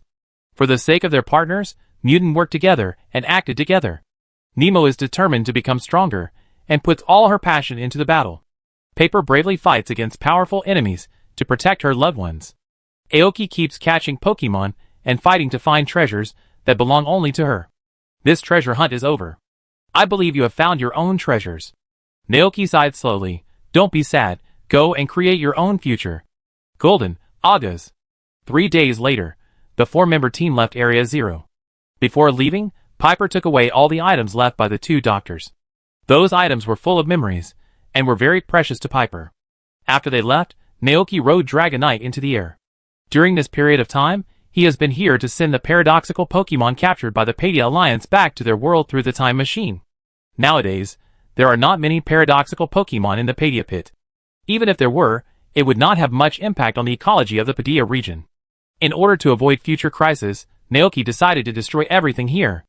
Galton, I leave it to you, Naoki said. Ah, Ga, Galton responded. It flew over the Zero Zone Research Institute, and then directly summoned the Dragon Star group. In a loud boom sound, a huge meteorite with a blazing tail flame fell into the building complex of the Research Institute, instantly igniting a sea of fire, swallowing up everything here. Naoki and Golden looked at this splendid scene together. The dream of Dr. Olin and Dr. Fuda may have been a mistake from the beginning. The old man is gone, leaving only the mess. Naoki sighed slowly. Forget it, now that the crisis here has been completely resolved, it is time for them to go home. Golden, let's go. Ah, Ga. Golden responded. Naoki rode on it, took back Dragonite, and then left Area 0, all the way up, through the clouds, and returned to the Paideia area. Maybe in a few years, there will be explorers coming here to explore, and search for treasures in this vast and holy Paideia pit. But all that has nothing to do with them. Motor Lizard. Naoki touched the head of Guillerton under him. Guillerton responded, Ah, Ga? I'm just a little sad. If it weren't for me, you wouldn't be like this now. When Naoki thought of the Motor Lizard, he felt a little uncomfortable. August.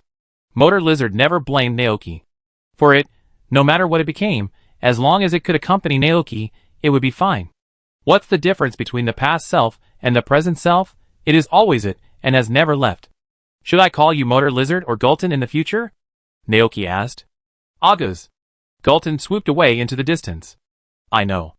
Naoki slowly exhaled a breath of turbid air. He looked down at the vast and peaceful Paideia land below and said to Galton, Go home, Galton. It was spring when he left and late autumn when he returned. Chapter 679. On September 17th, 206 of the Alliance calendar, the news of the Paradox Pokemon attacking the town quickly spread throughout the entire Paideia region. Never seen before Pokemon, violent temperament, attack residents and other hot searches continued to rise, attracting the attention of a large number of netizens. It was at this moment that the chief champion of the Paideia Alliance, ECI, officially announced the existence of the Paradox Pokemon and the disaster that occurred in the Paideia pit. As soon as the news came out, it immediately caused shock around the world. What? Time machine? And Pokemon that exist in the past and the future? Many people want to go to the Paideia crater to explore. But a notice from the Paideia Alliance immediately afterwards dampened their enthusiasm. Paideia Alliance, I am very sorry, the Paideia crater is still under blockade, and 2 doctors in our Paideia region have lost their lives.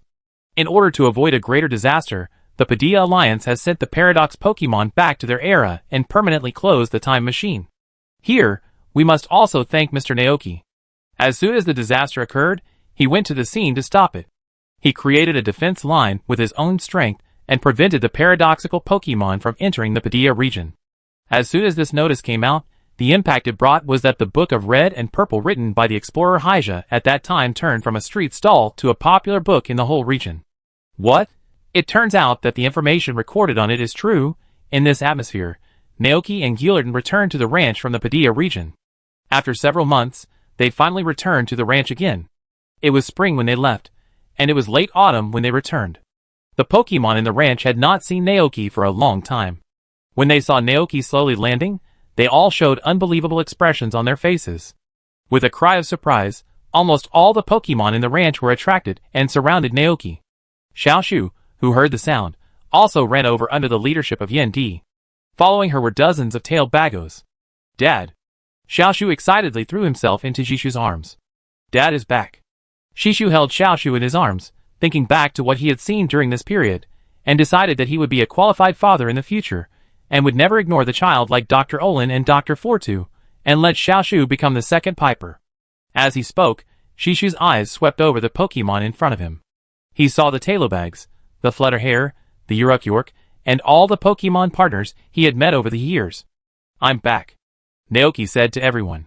The Pokemon were very happy. After not seeing each other for several months, they naturally missed Naoki very much. And Xiaoshu looked behind Naoki. She saw Golden, Dragonite, and Babuodactyl coming out of the Pokeball, but she didn't see Motor Lizard. Xiaoshu was a little confused. Dad, where is Motor Lizard? She asked. Motor Lizard had promised her before that he would go to the World Tree with her to catch butterflies. At this time, the other Pokemon also found that Motor Lizard was missing. Seeing this, Dragonite and Babuti showed sad expressions on their faces. Bammo. Dragonite looked at Guillerton with big eyes, as if he wanted to say something but stopped. Naoki was silent for a moment, not knowing how to answer for a while. Xiaoshu is only 4 years old now, and she can't understand what she said. In her heart, she only felt that she had lost a good friend, and that good friend might never come back. For a child, this is undoubtedly a very cruel thing. After thinking for a long time, Naoki said, the motorcycle lizard has gone to a very far place. The young Xiaoshu asked innocently, will it come back? Naoki looked at Guillerton and nodded. Yes, it will definitely come back to us. But not now, but 9 years ago. Xiaoshu frowned immediately. How long will it take? When you grow up to be as big as your father, the motorcycle lizard will come back to us. Naoki could only lie. Okay. Xiaoshu promised. Then Xiaoshu will eat well in the future, and grow up to be as big as Daddy. Naoki had a smile on his face, but there was no smile in his heart. Let's go play. Daddy is a little tired and wants to take a rest. Naoki touched Xiaoshu's head. Xiaoshu was very obedient. She could feel the fatigue of her father, so she responded obediently. Then Daddy will take Xiaoshu to play after he wakes up. Okay. Naoki nodded. After comforting Xiaoshu, Naoki turned his attention to the other Pokemon around him. The EVs, led by Glaceon and Umbreon, Fluttershy, Uruko, Cyphero, Butterfree, Frostmilk. These Pokemon have lived with Naoki for a long, long time, so Naoki's abnormal behavior naturally could not be hidden from them. After Xiaoshu and Indii left, they looked over with worried eyes. Bony. Ah, gah. Golden took a step forward. Guillerton is Motor Lizard. In the shocked eyes of the Pokemon, Naoki slowly told them what had happened during this period of time. Motor Lizard went back to the past, became Guillerton, and then came to my side 9 years ago. The Pokemon seemed to understand what they heard. Although they could roughly understand, after living together for so long, no one could think that Guillerton and Motor Lizard were the same in a short time. Not to mention the Pokemon, even Naoki couldn't do it. When he returned home and looked at the floor in front of the fireplace, where the lizard often lay, as well as the lizard's special bowl and toys, he couldn't help but think of the lizard. That was where the lizard slept, and the scarf was the first gift he gave to the lizard. In winter, the lizard especially liked to wear the scarf and play in the snow. And the toys he bought, the lizard liked every one of them very much, and kept them as treasures until now. All kinds of memories kept lingering in his mind, so that Naoki would often stare blankly at the fireplace. When working in the ranch, he would also think of the clumsy but hard-working motorcycle lizard that helped him carry the fruits. Guillerton and Chishu were also very sad to see this scene, and could only accompany Naoki silently. It was not until a month later that Naoki recovered a little from that state.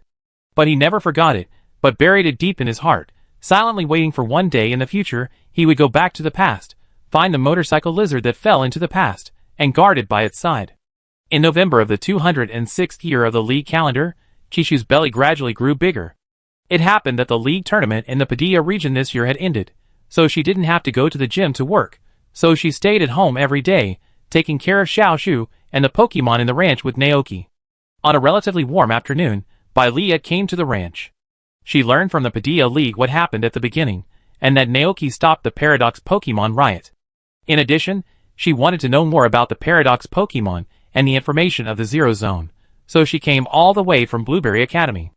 That afternoon, Naoki looked at Bailia in front of him and slowly told her the story of the Paradox Pokemon and Area Zero, and let her see Tylebagos. Bailia seemed very excited. She wrote down everything, and soon after returning to Blueberry Academy, she sent a book to Naoki. Naoki opened the express, and saw a book called the Book of Vermilion lying quietly in the box. And the color of the book is white. Looking at the book in his hand, Naoki was slightly stunned, because he thought of the notes written by Dr. Olin that he had read. White Book by Leah. Now, everything seems to be right. Just when Naoki was stunned, Xiaoshu jumped out from somewhere. She looked at the book in Naoki's hand and asked curiously, "Dad, what is this?" Bago? Several tailed Bagos, who had become good friends with Xiaoshu, also came over. Naoki handed the book to Xiaoshu. He looked at Xiaoshu in front of him, and was suddenly stunned. "I met two children near the pond. They were carrying Gulton and Tailbagos. One of the children gave me a white book, which not only recorded the events of the Great Hollow, but also the awakening of Tailbagos. I really want to know who the author of this book, by Leia, is." By Leia, the book that recorded the Great Hollow and the awakening of Tailbagos, the girl carrying Tailbagos, the girl carrying the white book. At this moment, it seemed to correspond perfectly with the small tree in front of me. Chapter 680. Xiaoshu. Naoki muttered. The young Xiaoshu looked up and looked at his father in confusion. "What do you want to do when you grow up?" Naoki asked. Xiaoshu wants to be a very powerful trainer, travel with Burning Bug. Xiaoshu's eyes lit up, and his father's appearance when he won the championship appeared in his mind. He said, just like Dad. As if sensing the trainer's mood, the burning bug beside him seemed to be infected by the emotion, and his eyes became firm. Woo! Several Tyler Bagos nearby also came over to join in the fun. Bago. Naoki, traveling with so many Tyler Bagos at once, will other trainers be left alive? The scene of Xiaoshu stuffing dozens of Tyler Bagos into the team at once and challenging the gym appeared in his mind, and Naoki finally smiled. Dad smiled. Xiaoshu also noticed Naoki's look. Although she didn't know what happened these days, as a child, she keenly felt that her father seemed a little unhappy, because he hasn't laughed for a long time. Dad, be happy, Xiaoshu said. Naoki was slightly startled, then slowly nodded and promised, yes, Dad will. Having been depressed for so long, he did make everyone on the ranch worried. In the past month since returning to the ranch, Naoki has hardly taken the initiative to understand the situation on the ranch, nor has he checked the situation of Pokemon regularly like before. During this period, the Pokemon on the ranch must be very worried about him, right? In order not to worry everyone, and not to let his emotions affect other Pokemon, Naoki made up his mind to cheer up. And the first thing he had to do was to count the number of Tylobags he brought back from the Great Hollow of Zero. Naoki stood up and looked around. There were only 3 Tylobags around Xiaoshu at this time. You know, he said back dozens of Tylobags in Area Zero. Gulton, Babbitt, Dragonite, Yurako, and Tylobags, go and help call the other Tylobags over here, Naoki said. Seeing Naoki cheer up again, the Pokemon who were originally very worried suddenly became happy. They immediately followed Naoki's instructions, and went around the ranch to look for the traces of Talibagos. Although they are legendary Pokemon, they are different from legendary Pokemon such as Giratina and Dialga. These little turtles are innocent and lively, and are full of curiosity about the people and environment around them. They like to run around in the ranch.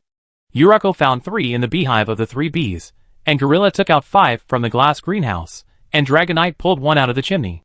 Butterfree found 3 from the flowers, and Song Xiang and Zangmarin also took out 4 from the slide of Snorlax Park. Tylebagos were scattered in almost every corner of the ranch. Soon, a large number of Tylebagos gathered on the grass. Naoki simply counted the number and asked, "Are all the Tylebagos here?" The little turtles looked at each other. At this moment, a Tylebagos carrying several Meltans walked slowly in front of everyone. Bagabago. Naoki, He stepped forward, picked up Tailbagos and Meltan, and put them in the group. Now all Tailbagos should be here, right? Huh? Are you gathering Tailbagos? At this time, Chishu's voice came from behind. Naoki looked back and saw Chishu walking out of the room with 2 tailbagos in his arms. These 2 children just accidentally ran into the fireplace to explore. Bagoo! Naoki, He began to feel that he needed to install a positioning device on the tailbagos, otherwise they would not know if one of them got lost one day. Slowly exhaling, Naoki looked at the tailbagos in front of him and said, "Okay, let me count how many tailbagos there are." Chishu had taught Xiaoshu some simple counting before, and she understood what her father meant, so she said to the tailbagos like a child, "Everyone, stand still and don't move." Bago! The tailbagos thought Naoki was playing a game with them, and immediately raised their heads high, stood still, and looked at Naoki expectantly. Seeing this, Naoki began to count. 1, 2, 3, 28, 29, 40, 41, 42, 50, 51, 51. Even though he had expected it, Naoki couldn't help but be surprised when he really got this number. So many? Bago? The tailbagos looked at Naoki. "It's okay." Naoki came to his senses and said to them, "I just want to count your number, because I'm afraid that one day, someone will get lost and we won't know. Oh, by the way, you can move freely in the pasture, but you are not allowed to run outside the fence, and you are not allowed to go to dangerous places. Do you understand?" Bago. The tailbagos happily agreed. "Okay, let's go play." Naoki breathed a sigh of relief. Soon, the 51 tailbagos in front of him dispersed. Some went to the orchard, climbed up the fruit trees, and ate the plump and juicy fruits. Some climbed into the flowers, smelled the petals with curiosity, and some accidentally tripped over a stone and were forced to turn over. They kept struggling, but they couldn't turn over, and could only helplessly call Bago Bago on the spot. Xiaoshu ran up, turned the tailbagos over, and said to it, "Be careful with the road." Bago. Talibagos looked at Xiaoshu with emotion. Xiaoshu smiled brightly in return. Bagogo. Talibagos was so grateful that he couldn't express it in words. Naoki, Are these Pokemon really gods like Bud Crown? Looking at the gem-like bodies of the tailbagos, Naoki suddenly felt familiar. It was as if he had seen them somewhere before. Where? And at this moment, Naoki suddenly remembered that he and Reo had picked up a gem-shaped fossil when they were looking for the ancient tripod deer in a large underground cave somewhere. That was the fossil of an unknown Pokemon. After bringing it back, it was accidentally forgotten because of some trivial matters. Thinking of this, Naoki quickly turned around and went to the utility room.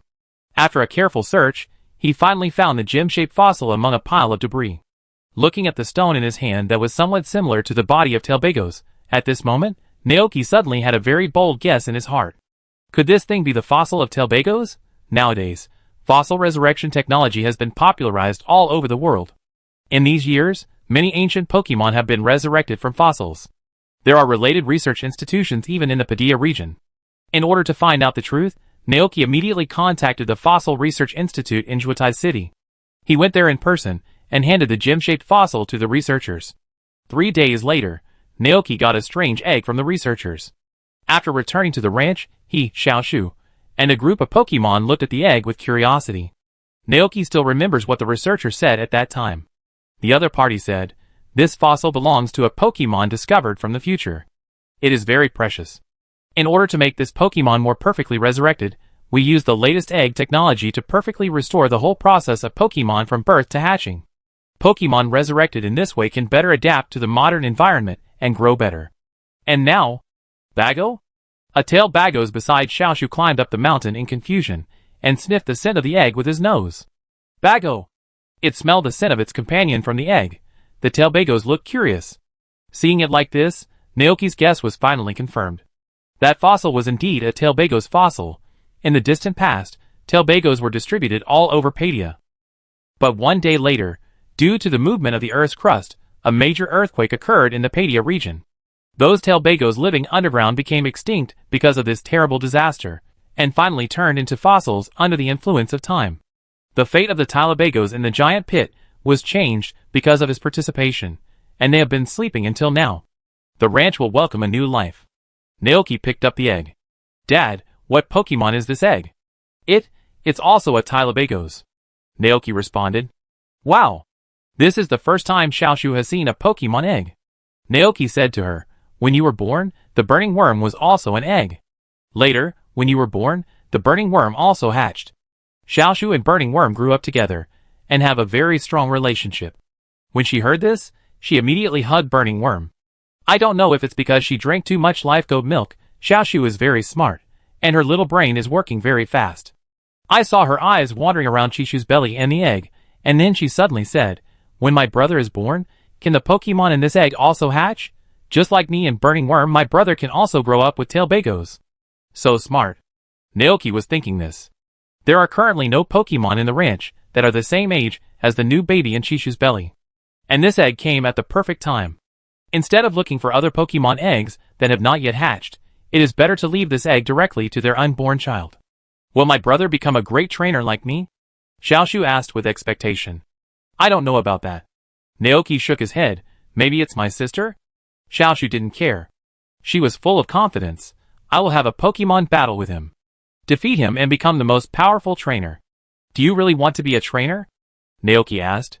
Xiaoshu nodded vigorously. I love Pokemon so much. I want to work hard with them to become stronger and become a powerful trainer. Naoki raised his eyebrows. Have you read the notes I gave you before? I have. Xiaoshu was quite entangled and embarrassed, but I don't understand. Seeing his daughter like this, Chishu couldn't help laughing and said, of course, you are only 4 years old, it's not time for you to learn to read.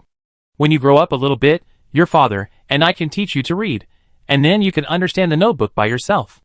In fact, there is another choice, that is to send Xiaoshu to kindergarten.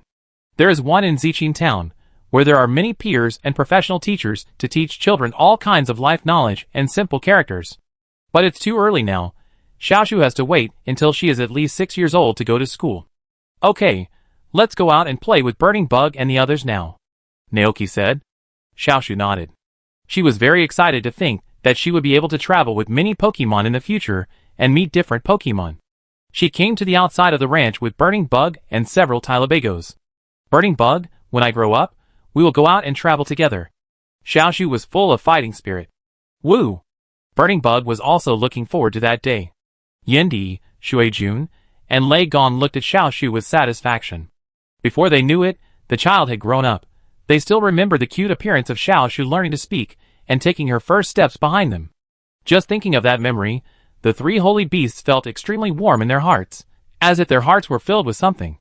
But, then again, when Xiaoshu grows up and goes out to travel, it means that the time for them to part with her will come.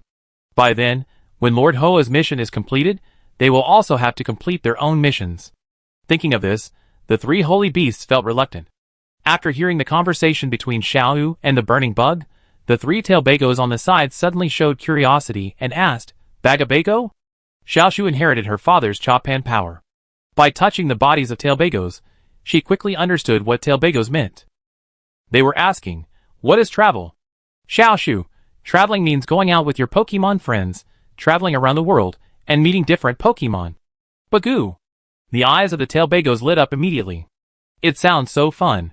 They used to live in a big pit underground and had never seen the outside world. It was not until Naoki came that they followed him to pick fruits outside. But that was just a taste. Now after hearing Xiaoshu's words, the 3 Tailbagos couldn't help but feel a strong curiosity about the outside world. So, they looked at Xiaoshu pitifully and asked, Bago Bago? Xiaoshu already regarded the Tailbagos as good friends. Hearing their words, she immediately patted her chest with her little hands and assured, of course no problem. When the time comes, we will go out together to travel. Bago Bago.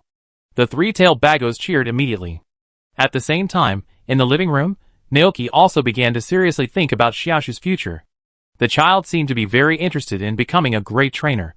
With the notes left by Red, and the teachings of him and Chishu, it was not difficult for Xiaoshu to become an excellent trainer. The child also inherited his power of Evergreen, and the power of Dragonite.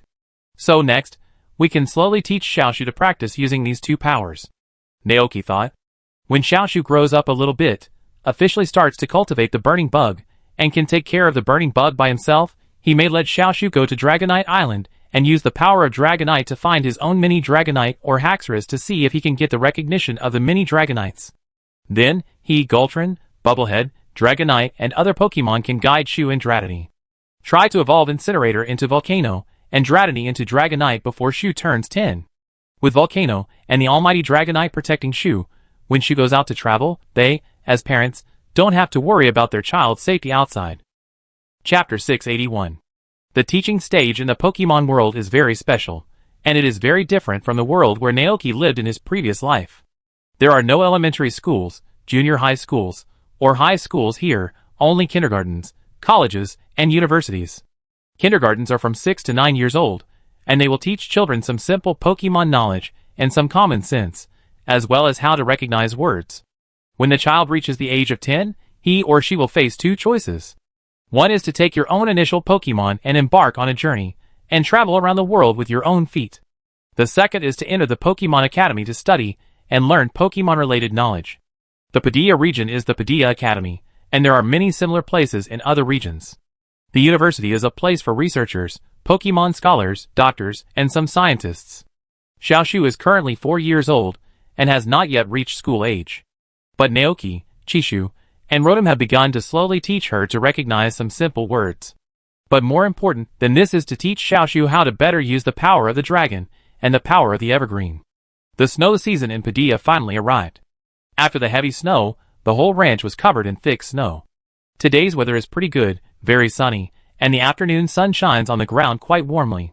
The Pokemon in the ranch ran out of their homes in joy and played in the snow to their heart's content. They made snowmen, had snowball fights, and played hide-and-seek in the snow maze, and they had a lot of fun. Chishu stayed at home to take care of the baby. Xiaoshu followed his father to the snow outside. "Dad, what are we going to play today?"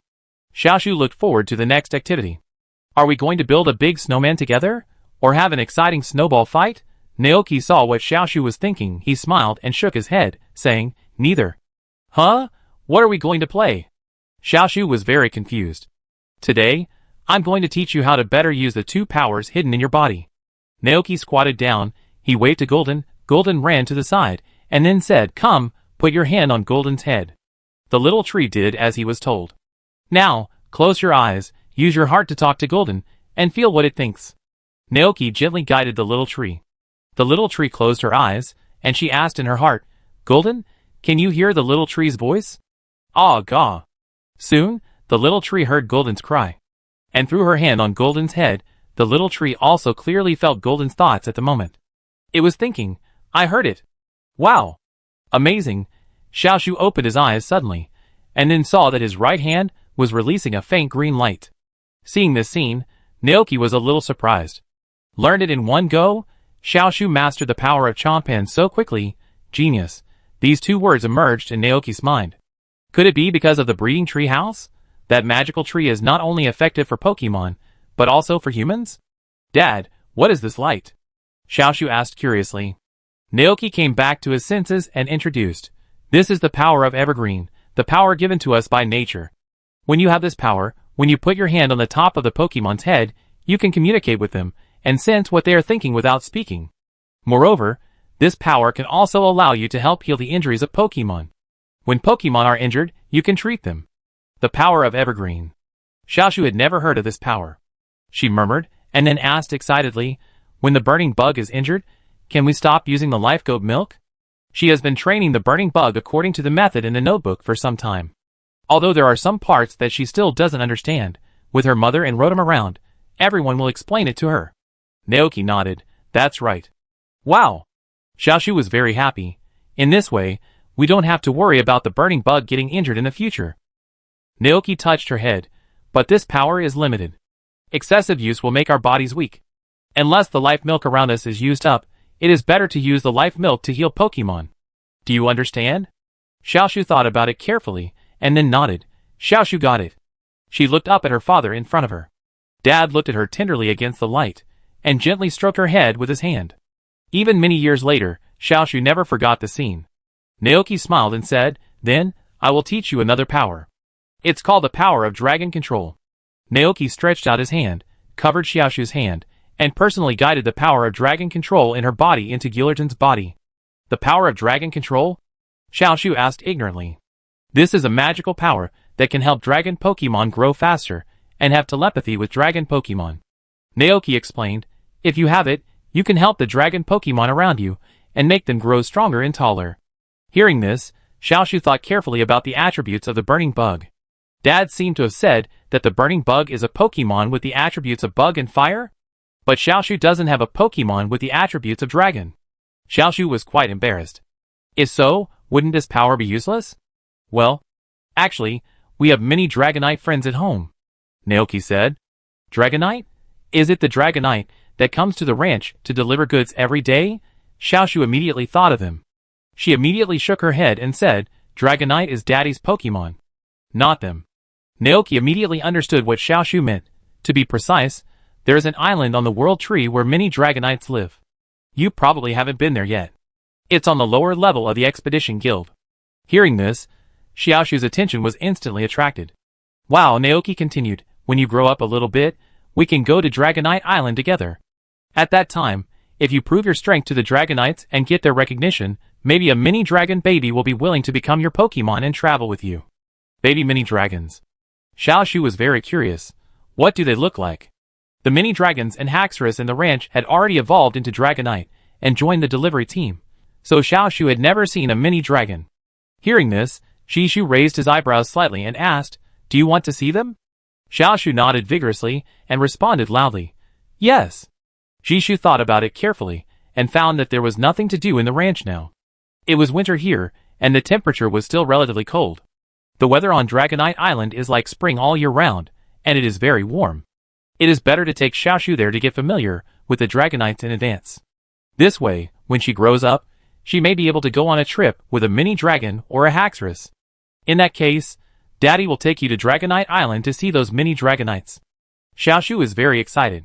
As soon as he said he would go, Naoki first said something to Chishu, and then told the 3 sacred beasts that he would take Xiaoshu to the World Tree. The 3 sacred beasts nodded and said that they would stay in the ranch and wait. Finally, Xiaoshu brought the burning bug and, under the guidance of Naoki, passed through the reverse world of Giratina and came to the area where the Dragonites were. The sky was blue, the sea was clear, and the golden sunlight made the sea sparkle. Not far away, there stood a circular island on the sea. The island was covered with dense green vegetation, and in the center of the island, there was a circular lake. From time to time, you can see the figure of Dragonite flying from the island. If you look closer, you can also see many Dragonites and Haxorus playing in the water on the beach at the edge of the island. The whole area was full of life. It must be because there was no danger in this area. The Dragonites were not as safe as they were in the wild before, so they let Dratini and Haxorus leave the island in the lake and go to the beach to play, Naoki thought. Xiaoshu's eyes were quickly attracted by the Pokemon playing on the beach. Wow! They are Dratini. Naoki smiled and said, The small one is Dratini, and the big one is Haxorus. They are the evolved form of Dratini. Mini Dratini, Hakron. Xiaoshu murmured the 2 names. At this time, the group of Mini Dratini and Hakron found them. Many of the Hakrons knew Naoki, and they were very happy to see him coming, and they all flew over with a hum. The remaining Mini Dratini were very young, and they must have just hatched from eggs in the past 2 years. You have evolved into Hakrons? Naoki smiled and touched the heads of these Hakrons. Woo woo! The Hakrons nodded repeatedly. They were working very hard to train. Amazing! Naoki praised them generously. The Hakrons were happy. At this time, they noticed the cute little human girl next to Naoki. Woo! The Hakrons were not afraid, but took the initiative to approach, looking at Xiaoshu with their big eyes curiously. Naoki smiled and introduced, Her name is Xiaoshu, she is my child. Woo! The Hakrons were very surprised. Naoki also has a child? Xiaoshu, say hello to the Haxorus. Naoki looked at his daughter. Hello, Haxorus, I'm Xiaoshu. Woo! Dragon Pokemon naturally feel close to humans, who have the power to control dragons. In addition, Xiaoshu has the aura of Naoki. So after a while, the Haxorus and Xiaoshu got into a fight. The few mini dragons over there looked envious, and they also looked like they wanted to play together. But at this moment, Xiaoshu invited them. Dragonite, do you want to play with Tree? Tree asked. The Dragonites looked at the girl in front of them, and then nodded happily. Woo! One person and several Pokemon built a sand castle on the beach. Naoki and Gulden stood by and watched for a while. He suddenly wanted to go to this Dragonite Island to see how the Dragonites are living here now. Gulden, you watch over Tree here and make sure she doesn't fall into the water. Naoki warned. Aw gah. Gillerton looked over. I just take a walk around the island and come back soon, Naoki said. Aw gah. Although Gillerton wanted to go along, it agreed and chose to stay here to look after its little master. So Naoki went to Dragonite Island alone. It had been 2 years since he last came here. Although a long time had passed, the environment on Dragonite Island had hardly changed. He saw the fruit forest that he and the Dragonites had planted, the familiar island center lake, and some working Dragonites who stayed on the island to fish and rest. At the other end of the island, Naoki met a giant Dragonite and a Dragonite elder. The giant Dragonite happily expressed his gratitude to Naoki, thanking Naoki for bringing it here and letting it meet so many companions. It lives very happily here. And the Dragonite elder, a very old Dragonite in the Dragonite tribe, also expressed his gratitude to Naoki. With Naoki's help, the Dragonite tribe is now more and more prosperous. Not only that, the Dragonites on the island live happily every day, and there are endless delicious food to eat. Elder Dragonite said that it likes to eat the sweet and soft human food. But it can't remember the name of that food for a moment. Pofen? Naoki asked. Elder Dragonite nodded repeatedly. Yes, that's the name. Then I send you more later, Naoki said with a smile. Elder Dragonite was very happy. Meanwhile on the beach, Xiaoshu, Dratini, and Haxorus built sand castles, and at the same time, she was carefully observing these strange dragon Pokemon. I have to say that Dratini and Haxorus are really cute. The Haxorus are just like the Talabagos in the ranch. They are very enthusiastic and like to play. The Dratini were a little reserved at first, but now they are playing happily. Only one of the Dratini looked a little shy, just watching everyone play, looking a little pitiful. Dad said that Dratini and Haxorus are dragon attribute Pokemon. So, it is time to use the power of the dragon. Seeing this, Xiaoshu stretched out his hand to the mini dragon and communicated with it using the power of the dragon. Mini dragon, why don't you play with everyone? When the magical power poured into his body, the shy mini dragon was immediately stunned. What a warm feeling. Huh? Does the mini dragon like this power? Seeing this, Xiaoshu took the initiative to introduce. This is the power of the dragon. It is the power that my father taught me. Since you like it, I will give you more. After some operations, the mini dragon had a happy expression on his face. Unconsciously, it had run into Xiaoshu's arms, looking very happy. After a while, when Jishu came back, he saw this scene. Xiaoshu, it's time to go home, Jishu said. Okay, Dad. Xiaoshu stood up and wanted to go back. But the mini dragon followed Xiaoshu reluctantly. Woo. Be good, mini dragon. Xiaoshu is going home. I play with you next time, Xiaoshu said. Woo. Dragonite looked very sad. Xiaoshu was a little confused, but still asked, Dragonite, do you want to go home with us? Hearing this, Dragonite nodded repeatedly. It could feel that the magical energy could make it grow faster, and this human was very friendly. If she could become its trainer, then it would definitely become a very powerful Pokemon in the future. Seeing Dragonite's look, Xiaoshu was very embarrassed. Dad. Naoki, His eyebrows jumped, thinking, isn't this too fast? It hasn't even been 3 hours, and a Dratini is chasing Xiaoshu and becoming her Pokemon. But on second thought, the affinity of Evergreen Power and Dragon Power for Pokemon has reached the extreme. Plus they are both children, so they can naturally play together, so it is reasonable that Dratini is willing to become Xiaoshu's Pokemon. Naoki looked at Xiaoshu and asked, Dratini wants to go with you. Are you willing to be its trainer? Xiaoshu was stunned. Really? Naoki nodded, but still reminded, but you are still young. I am afraid you are not capable of taking care of 2 Pokemon at the same time. Before Naoki finished speaking, Xiaoshu quickly assured, I will try my best. Naoki, Xiaoshu, taking care of 2 Pokemon is not that easy, especially Pokemon at this stage are not mature yet. When they see the trainer treat another Pokemon better than themselves, they are easily jealous of each other. To handle the relationship between 2 Pokemon is also a very difficult test for a trainer. Chapter 682. Things went as Naoki expected. Xiaoshu was very happy to have captured Dratini. He and his Pokemon stayed together whether eating or sleeping. Especially when Xiaoshu had been cultivating the incinerator according to the notes for a while, she had not made any progress. However, the dragon power in her body could help Dratini grow better, which made Xiaoshu find a way to cultivate Pokemon. Almost every day, she would use the dragon power to take care of Dratini. Under her care, Dratini grew up healthily. However, Burning Bug, who saw everything, was very depressed about this. It often sneakily hid behind a wall, only half of its face was exposed, secretly observing Dratini and the small tree. In Burning Bug's view, that was its trainer. They had been together since they were born, and now that you are here, the trainer's attention and love have all shifted to you. This kind of thing is unacceptable to any Pokemon. So one day when the sister Ai Guancher took Xiaoshu to take a bath, the burning bug secretly found Dratini. Rivals in love. Meet, extremely jealous. But how could Dratini back down so easily? This is the trainer it chose. Although you are the first to come, you can't stop the trainer from liking it more. Neither of the two Pokemon gave in, staring at each other with red eyes. Faced with Dratini's provocation, the burning bug got angry. Its body flashed with a fiery red light, and the temperature of its body's surface continued to rise at a very fast speed, finally forming a ball of sparks and attacking Dratini. Dratini cried out in pain, but it was not to be outdone, and used Dragon Breath on Burning Bug directly. The noise of the two Pokemon fighting quickly attracted Naoki. Seeing this, he quickly stopped the two Pokemon from fighting. When Xiaoshu came out of the bath, he saw Burning Bug and Dratini sitting on the single sofas at both ends of the coffee table, while Naoki sat in the middle, looking at them helplessly. Dratini?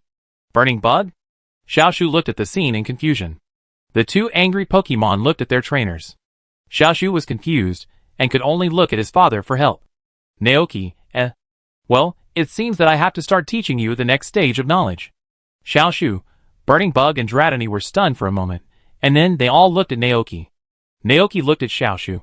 Just now, Burning Bug and Dratini had a fight. Do you know why? Dratini and Burning Bug had a fight? Xiaoshu was very surprised, and she immediately looked at her two Pokemon. Burning Bug was still in a jealous mood, and when its eyes met the trainer, it immediately turned its head away and didn't look at her. And Dratini looked aggrieved, as if it was about to cry.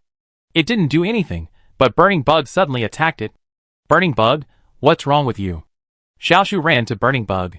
Burning Bug turned its head away angrily and ignored her. Xiaoshu turned her eyes to Dratini again. When Dratini saw the trainer, he immediately ran towards the annoying incinerator, and immediately became tearful. Shu, who was in the middle, was in a dilemma, and could only look to his father for help. Naoki, Galton, gaw. This scene looked familiar for some reason. Okay, everyone, don't be angry for now. Naoki's voice sounded, and several Pokemon present looked at him at the same time. Shu, let me ask you again, do you know why Incinerator and Dratini fought just now? Naoki asked. Xiaoshu shook his head. I don't know. That's because you have been focusing on the mini dragon for some time, and ignored the Burning Bug. Think about it, if your brother or sister is born, and your parents only play with your brother and ignore you, how will you feel? Naoki asked. Xiaoshu thought about that kind of thing carefully, and immediately felt that his parents were taken away by his brother. So do you understand? Naoki asked. Xiaoshu is very smart, and she understood almost immediately.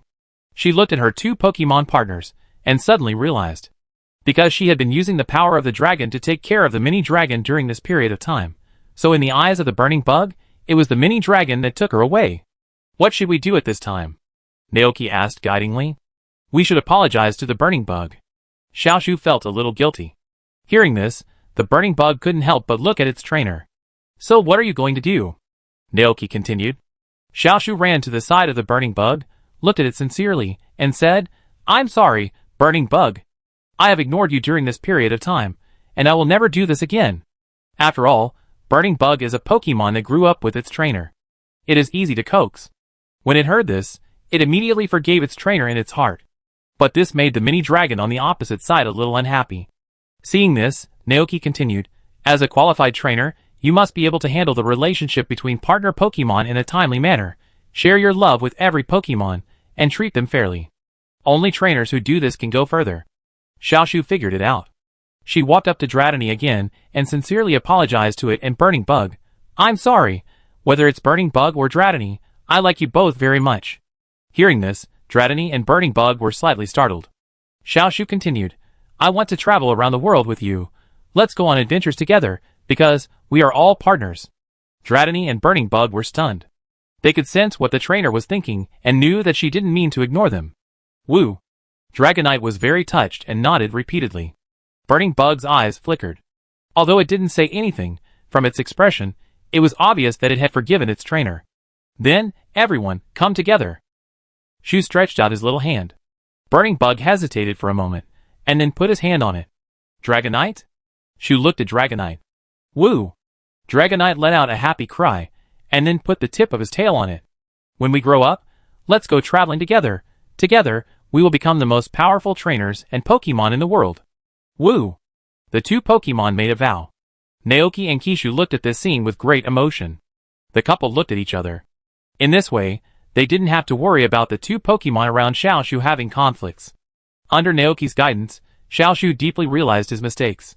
In order to reflect on herself, every day when she used the power of the dragon to cultivate the mini dragon, she would call the burning bug aside, and cultivate the burning bug according to the method of cultivating fire attribute Pokemon in the notes.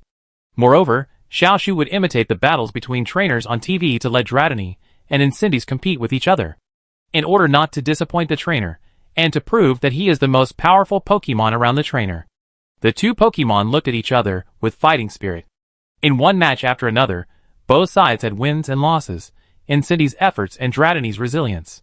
During the competition, the two Pokemon actually developed a feeling of mutual appreciation. In the blink of an eye, time came to the 207th year of the league calendar. This year, Naoki was 29 years old, and Xiaoshu was 5 years old. On a warm spring afternoon, a new life came to the Shu family. Chishu gave birth to a baby boy, and the couple named him Yushu. Also born was the egg that Naoki resurrected from the fossil. At the moment Yushu was born, the tailbagos in the egg also hatched out by fate. In the ranch, Naoki put the tailbagos in Yoshu's crib. Tailbagos had just finished drinking milk, and it lay beside Yushu, lying on the soft blanket, and soon fell asleep. Naoki rocked the cradle gently. Xiaoshu, several tailbagos, burning bugs, and mini dragons stood on tiptoe, looking at the baby boy inside. Xiaoshu was curious. "Dad, is this my brother?" Naoki nodded and said, "Yes, he is my brother. His name is Yushu. From now on, he will live with us. You will become the closest siblings in the world." The closest siblings. Xiaoshu has never had a younger brother. It is a very novel feeling for her, to suddenly have a younger brother. Looking at the baby in front of her, Xiaoshu couldn't help but feel a sense of destiny. Oh, from now on, she will be a big sister. But this feeling didn't last for a minute. Xiaoshu suddenly smelled a stinky smell. She frowned immediately, and quickly retreated with a few Pokemon, complaining loudly, "My brother has pooped." Naoki, Chishu couldn't help laughing and said, You were like this when you were a child." "I didn't." Xiaoshu snorted. "She was cute and clean." "Who wet the bed during the Chinese New Year?" Naoki asked deliberately. Xiaoshu blushed, turned around and ran out with a few Pokemon, shouting as she ran, "Never talk to Dad again." Naoki laughed. This child. During the Chinese New Year, Xiaoshu drank a lot of drinks before going to bed at night, and ended up wetting the bed at night, causing Naoki to get up the next morning to wash her quilt and sheets. The child is grown up, and she is embarrassed to talk about it again. Chishu said. "How old is he?" "He's only 5 years old."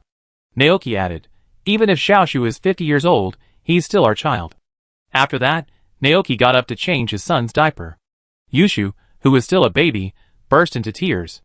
"That's right." Chishu looked at Yushu in the cradle with a gentle look and said to him, "Little Yushu, you have to grow up healthily like your sister."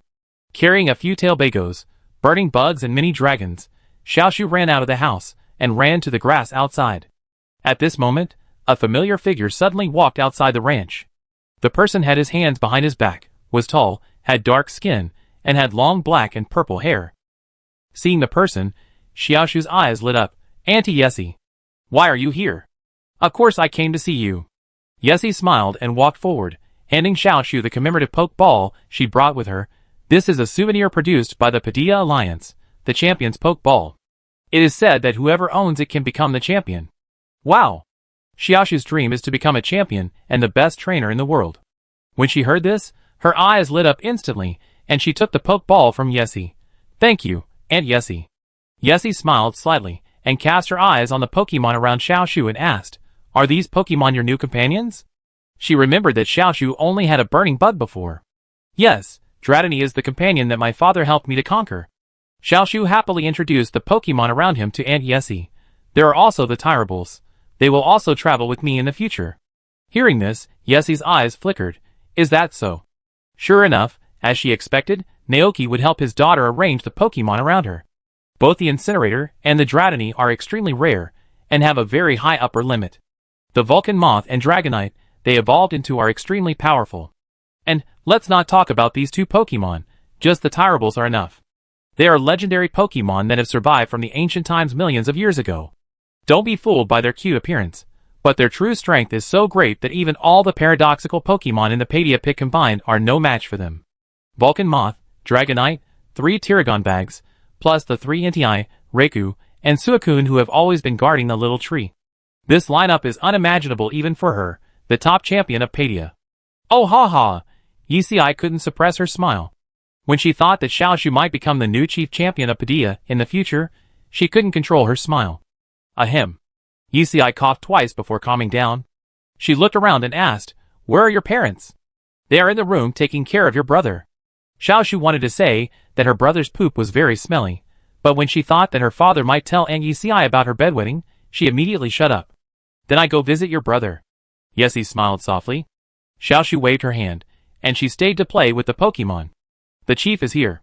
Shishu saw Yessie through the window. Shishu went forward and opened the door. Yesterday, Yessie sent him a message saying that he would visit today, so he was not surprised by Yessie's arrival. "Good afternoon, Shishu." Yessie greeted with a smile. "Long time no see." "It's indeed been a long time since we last met." Naoki smiled and stepped forward. "Come in, Chief." Yessie came to see the child today. She entered the room, greeted Shishu, and then cast her eyes on Yushu in the cradle.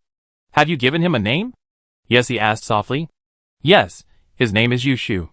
Shishu nodded. "Yushu." Yessie murmured the name again, with a smile on her face. "Oh ha ha! In addition to the chief champion, the position of the king of the Paideia Alliance has also been settled." Chapter 683. Looking at the smile on the chief's face, Chishu always felt something was a little strange.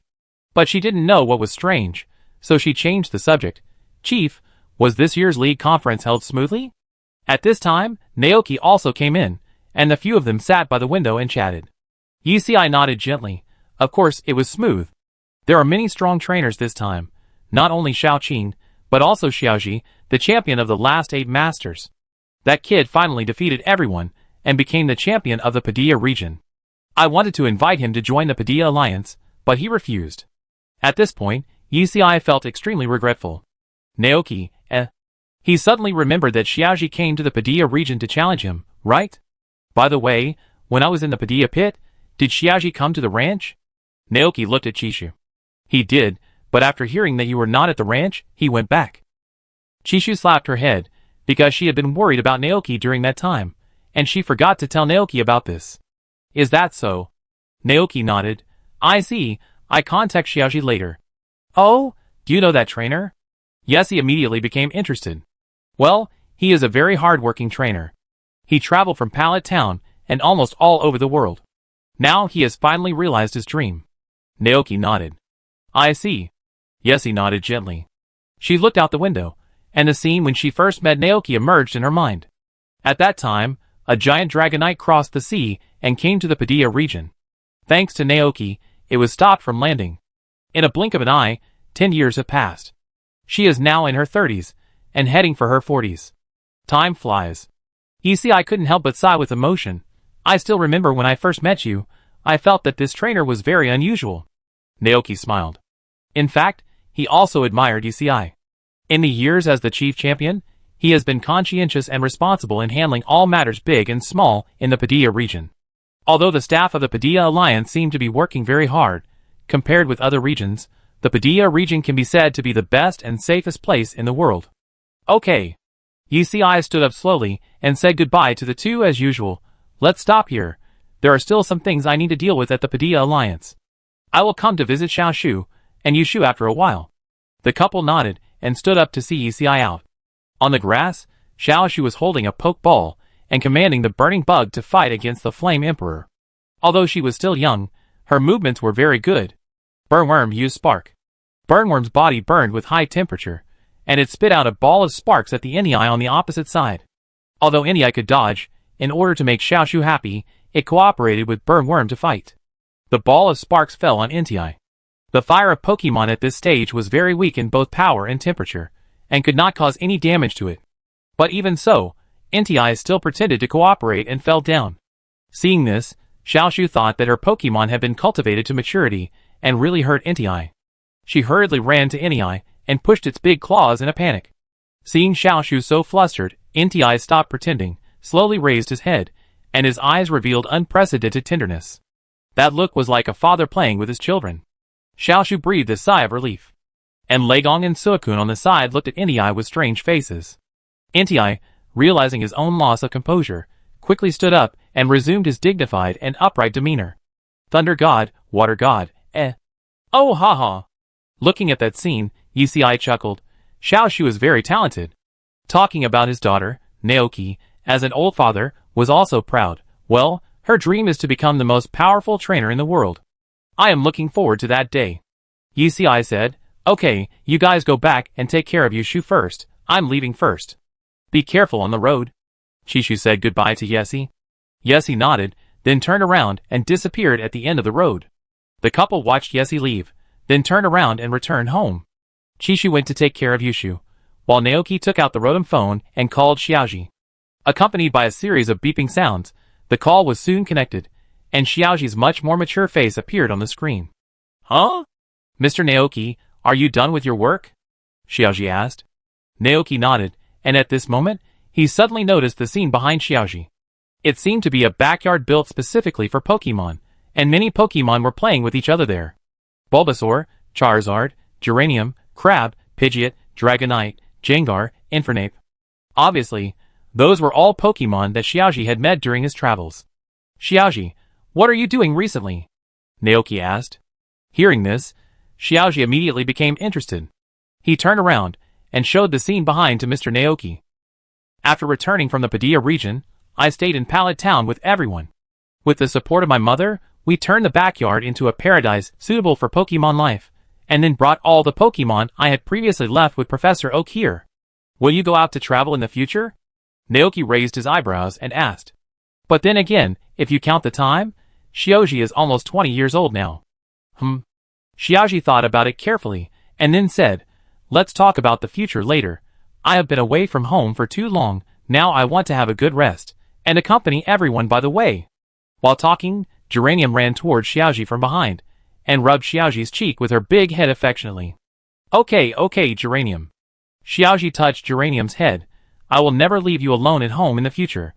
Naoki smiled, looking at Xiaoji across from him, and then thought of the travel companions he met during his 9-year journey. Xiuxia, Xiaoguang, Alice, Serena, Lily.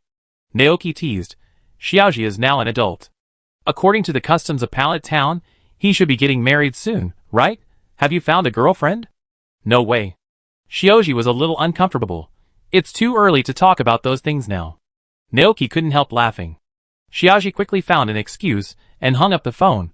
Okay, Mr. Naoki, Professor Oak seems to have something to talk to me about. Let's talk later. Okay. Naoki nodded. After hanging up the phone, Naoki suddenly felt that his childhood was over. Although he is now a 29-year-old man, when he really heard that Xiaoji's journey had ended, he still had an indescribable feeling in his heart. In the anime, the referees and commentators introduced Xiaoji as a 10-year-old trainer with 25 years of travel experience. But this is not anime after all, but the real world. Both Pokemon and Xiaoji will grow up and get old.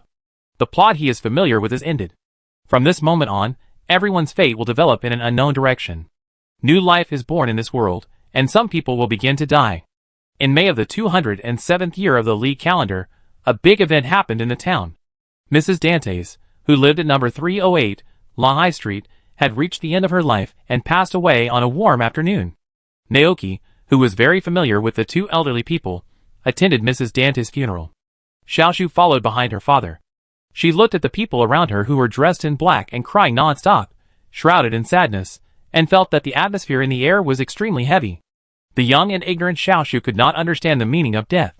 She could only hide behind her father, holding the corner of his clothes, and nervously watching everything around her. Naoki noticed his daughter's appearance, gently touched her head, and protected her by his side. Naoki looked at the coffin, where Mrs. Dantes was lying with a complicated look. He couldn't help but think of the scene when he first met the old man. At that time, Mrs. Dantes went to the ranch to seek goat milk to help her husband maintain his health. Now, Mrs. Dantes has passed away, and her husband seems to have lost his vitality all of a sudden, kneeling in front of his wife's coffin, his eyes dull. The Pokemon that Mrs. Dantes raised during her lifetime also gathered in front of the coffin, bidding her farewell sadly. Naoki walked up to the old man and said, Please accept my condolences. It's Naoki. Dragonite is here too? Mrs. Dantes' husband looked up, and when he saw Naoki and Dragonite, his cloudy eyes gradually became clear. Dragonite felt very sad about the death of Mrs. Dantes. It liked the old lady, who had always taken care of it, and made cookies for it. Even though Dragonite Express developed later, it still did not give up delivering goods to the town, and delivered fresh vegetables and goat milk to Mrs. Dantes on time every day. And the kind old woman would also cook cookies for it and Naoki. When thinking about these things, Dragonite became very depressed. "I'm fine, don't worry, Dragonite. I've troubled you all these years, and we won't need the vegetables from the ranch in the future." The old man spoke slowly. Naoki was silent. Dragon felt a little sad. Mayor Thomas, the owner of the seed store, and other people in the town also attended the funeral. Everyone prayed for the deceased Mrs. Dantes and buried her in the cemetery. After the funeral, Mayor Thomas showed a sad expression on his face. For him, another familiar old friend passed away. Maybe it won't be long before it's his turn. He looked at Naoki, as if he had a lot to say, and finally he could only sigh sadly. "Naoki, when I go down, if I see your grandfather, I will definitely tell him about your experiences over the years. The old man will definitely be happy for you. It's a pity that he didn't see the birth of Xiaoshu and Yushu."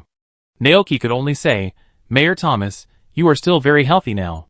Mayor Thomas smiled and then sighed. "We are old." After the funeral, everyone said goodbye to each other and then returned home.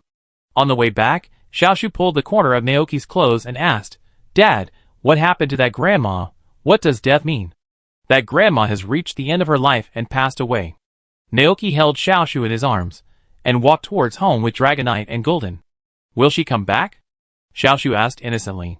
"No." Naoki thought about it, and then told Xiaoshu this cruel fact. After death, people will go to another world and never come back. "Will everyone die?" Xiaoshu suddenly asked in panic. "It's okay, Xiaoshu." Naoki hugged his daughter tightly.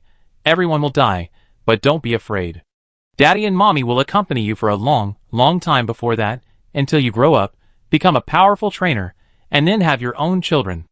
Our love for you, and the beautiful memories between us will remain in your heart forever. As long as you don't forget Mommy and Daddy will always live in your heart." However, Xiaoshu's eyes suddenly turned red, and her little arms hugged Naoki tightly. "Xiaoshu, don't let Daddy die." Naoki was slightly startled. Perhaps the death of Mrs. Dantes today made him feel a little sad. He hugged Xiaoshu and comforted her softly. "It's okay, Xiaoshu. Daddy and Mommy can still accompany you for a long, long time, maybe 100 years, maybe 200 years. In short, it is a very long time. Before that day comes, we must cherish every day and cherish our current life." Xiaoshu seemed to understand, but also seemed not to understand. She suddenly felt a little tired, so she hugged her father, leaned in his arms, and silently shed tears. This is the fear of death that children are born with. They are afraid of their loved ones leaving them and being alone. As a parent, Shishu could only guide Xiaoshu slowly so that he can face this thing that everyone will experience. "Are you sleepy?" Shishu gently patted Xiaoshu's back. "If you are sleepy, have a good sleep. When you wake up, we will be home." Hearing his father's words, Xiaoshu suddenly closed his eyes slowly and fell asleep in his father's arms. Naoki didn't ride Gulton or Dragonite. He just held his daughter and slowly walked through the country road to the home where they had lived for more than 10 years. Gulton and Dragonite also followed in a depressed mood. Seeing that the two Pokemon were also sad, Naoki shook his head helplessly and then said, "You guys, you have become such powerful Pokemon. Why are you like children?" "Ah, gah. Dragonite and Gulton looked over sadly. "Didn't we agree on this?" Naoki smiled and touched the heads of the two Pokemon with his other hand. "Even if my body dies, I will always accompany you in the form of a soul, and we still have a long, long time." After hearing this, Golden and Dragonite calmed down a little. Yes, this is what Naoki promised them. Naoki will definitely do what he promised. Chapter 684. Children's emotions come and go quickly. Naoki was a little worried that Xiaoshu would be troubled by that incident, but it turned out that he was overthinking. After sleeping for a few times, that incident gradually faded from Xiaoshu's mind. With the company of Pokemon, she returned to her lively and active self. Days passed like flowing water, and 207 years passed in a dull manner. In the blink of an eye, the pace of time hurried to the 208th year of the league calendar. This year, Naoki turned 30. There was no change in the ranch. Chishu still worked at the Nyangguang dojo every day, while Naoki stayed at home to take care of his little son. Unlike Xiaoshu, who loved to crawl all over the floor when he was 1 year old, Yushu was very quiet. He stayed in the cradle all day and played by himself, looking very sensible and obedient. Chishu's parents often visited the ranch to see the two children. Whenever they saw Yoshu's appearance, they couldn't help but sigh, "Oh, Xiaoshu inherited Chishu's temperament, and Yoshu's temperament must be like Naoki. Her son-in-law is mature and steady."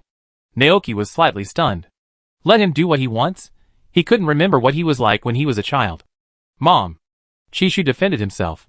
"It's not that exaggerated. I was very obedient when I was a child, okay? You are almost climbing on the roof. How can I be obedient?" Chishu's mother took Naoki and told her daughter's childhood stories. Naoki listened with interest and glanced at Chishu from time to time. Chishu chose to play badly. "Oh my!" At the end, Chishu's mother looked at the two children and said with emotion, "Seeing that you two are living happily, we old couple are relieved." The two old people left the ranch. And a big event happened in the Shu family. With the arrival of spring, Xiaoshu is already 6 years old, and it's time for her to go to kindergarten. As an old father, Chishu immediately started to ask around which kindergarten in Ziqing town has better teaching quality. In the end, he chose a kindergarten called Love to Eat Pig to be responsible for Xiaoshu's preschool education, including learning to read and some basic knowledge of the Pokemon world. When Xiaoshu heard that she could go to school, she was extremely excited. "Can I really go to school?" Hearing her father's words, Xiaoshu jumped 3 feet high. Naoki raised his eyebrows. "Is going to school so fun?" He heard that many children would show resistance and reluctance when they went to kindergarten for the first time, and even cry loudly and throw tantrums to go home. As a result, his daughter not only did not show these behaviors, but also seemed very excited. "Yeah," Xiaoshu said excitedly. "There must be many powerful Pokemon trainers in the school. I want to compete with them and defeat them all. The first step to becoming a world champion is to conquer this kindergarten." Naoki, Stop. Naoki felt that he needed Xiaoshu to figure out the current situation. That school is just a kindergarten. The children there are not yet adults. A large part of them don't even have their own initial Pokemon. Moreover, you are not a formal trainer yet. You know, in this world, only those who are 10 years old can register as trainers and receive their own initial Pokemon. But someone has become a very powerful trainer before he is 10 years old. Xiaoshu argued. "Huh?" Chishu was a little surprised. "Who is that person?" It seems to be a big sister named Poppy." Xiaoshu thought about it carefully before speaking. Chishu raised his eyebrows. "Who told you that?" "And yes, he told me." Xiaoshu answered as a matter of course. Naoki, As expected, he should have discovered long ago that yes, he wanted to kidnap his daughter to work in the Padilla League, right? "Xiaoshu, if you want to become a powerful trainer, you must not be too ambitious. Besides, we go to kindergarten not to fight Pokemon, but to learn some travel knowledge and words." Naoki squatted down and warned word by word. "Not to fight Pokemon." Xiaoshu looked confused. "That's right. Think about it. You need to know how to read when you travel and buy things. You also need to know how to read when you participate in gym battles and league meetings. If you don't know how to read, you won't understand the messages your parents send you, right? If you want to become a powerful trainer, these are the most basic. Think about it. Is there any powerful trainer in the world who is illiterate?" "That's right," Xiaoshu agreed. She nodded her head and said seriously, "Then Xiaoshu will definitely study hard." "That's right." Naoki stood up and said with a smile, "Tomorrow morning, Dad will take you to the kindergarten to see the school." "Great." Xiaoshu was very excited. That night, she secretly hid in her little bed and told Burning Bug, Mini Dragon and Tail Bagos, "When you go to school tomorrow, you must hide in the Pokeball and don't run around." "Woo!" Mini Dragon asked hurriedly, "What if there is a Pokemon battle?" Dad said it seems that there will be no. Xiaoshu thought about it carefully, then waved his hand and said, "But it doesn't matter. Even if there is, I will call you out to fight. It's time to show the results of our special training to other trainers." Hearing this, Dratini, Incineroar, and Tailowbags were all full of fighting spirit. The next day, Naoki sent Chishu to work first, and then returned to the ranch, put on Xiaoshu's school bag, put on the same yellow hat as Chibi Maruko-chan, and held her hand to go to kindergarten. Inti, Reiku, and Suakun followed behind, ready to make a move. Naoki, ? He stopped, and Xiaoshu turned around and waved to the 3 holy beasts. Inti, Reiku, Suakun, Xiaoshu is going to school. I'll be back at noon. Don't worry, Xiaoshu will take care of himself. Hearing this, the three holy beasts were relieved. But when they saw Xiaoshu's back getting farther and farther away, they couldn't help but feel a little worried. From what Naoki meant, it seemed that he was going to leave Xiaoshu alone in a strange place to practice. But Xiaoshu is still so young, will she encounter any danger there? The three holy beasts were worried and still felt a little uneasy. Ziqing Town, Aichi 2 Kindergarten. When Jishu led Xiaoshu to arrive here, many children and parents had gathered inside and outside the kindergarten. But unlike Xiaoshu, those children seemed very timid and afraid when facing the upcoming kindergarten life, and some children even cried. Jishu looked at his daughter and asked, "Are you scared?" Xiaoshu was confused. Why are they crying? Naoki, He knew his daughter was different. They are crying because they are away from their parents for the first time since they grew up. They are afraid of not seeing their parents anymore, so they cry. Naoki explained. Oh, but Dad said he would come to pick me up at noon. Xiaoshu was even more confused. That's right. Naoki took Xiaoshu to the principal's office and quickly completed the admission procedures. Then a female teacher with a Mahua dog took Xiaoshu's hand and went to the classroom. Goodbye, Dad. Xiaoshu waved to Jishu. Okay, then Dad will come with Golden to pick you up at noon, Jishu said. Watching Xiaoshu go to the classroom, Jishu did not leave immediately, but hid secretly and observed his daughter from the window. But because of the angle, only Xiaoshu's back can be seen. Xiaoshu seemed a little restrained when she first entered the unfamiliar environment. She sat alone in her seat, not knowing what she was doing, and looked pitiful.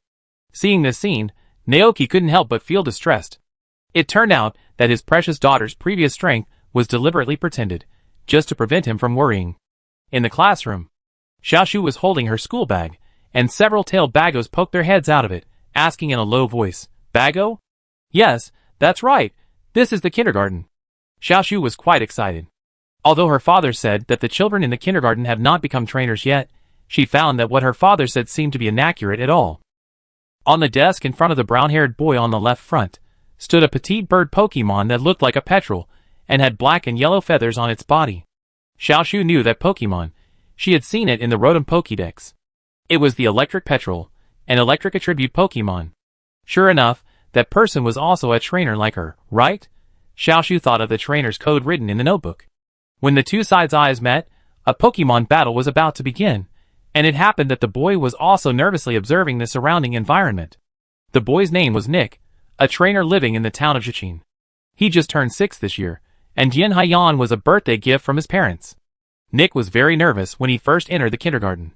He held Dian Haiyan and silently observed the classroom, where he would stay for 3 years.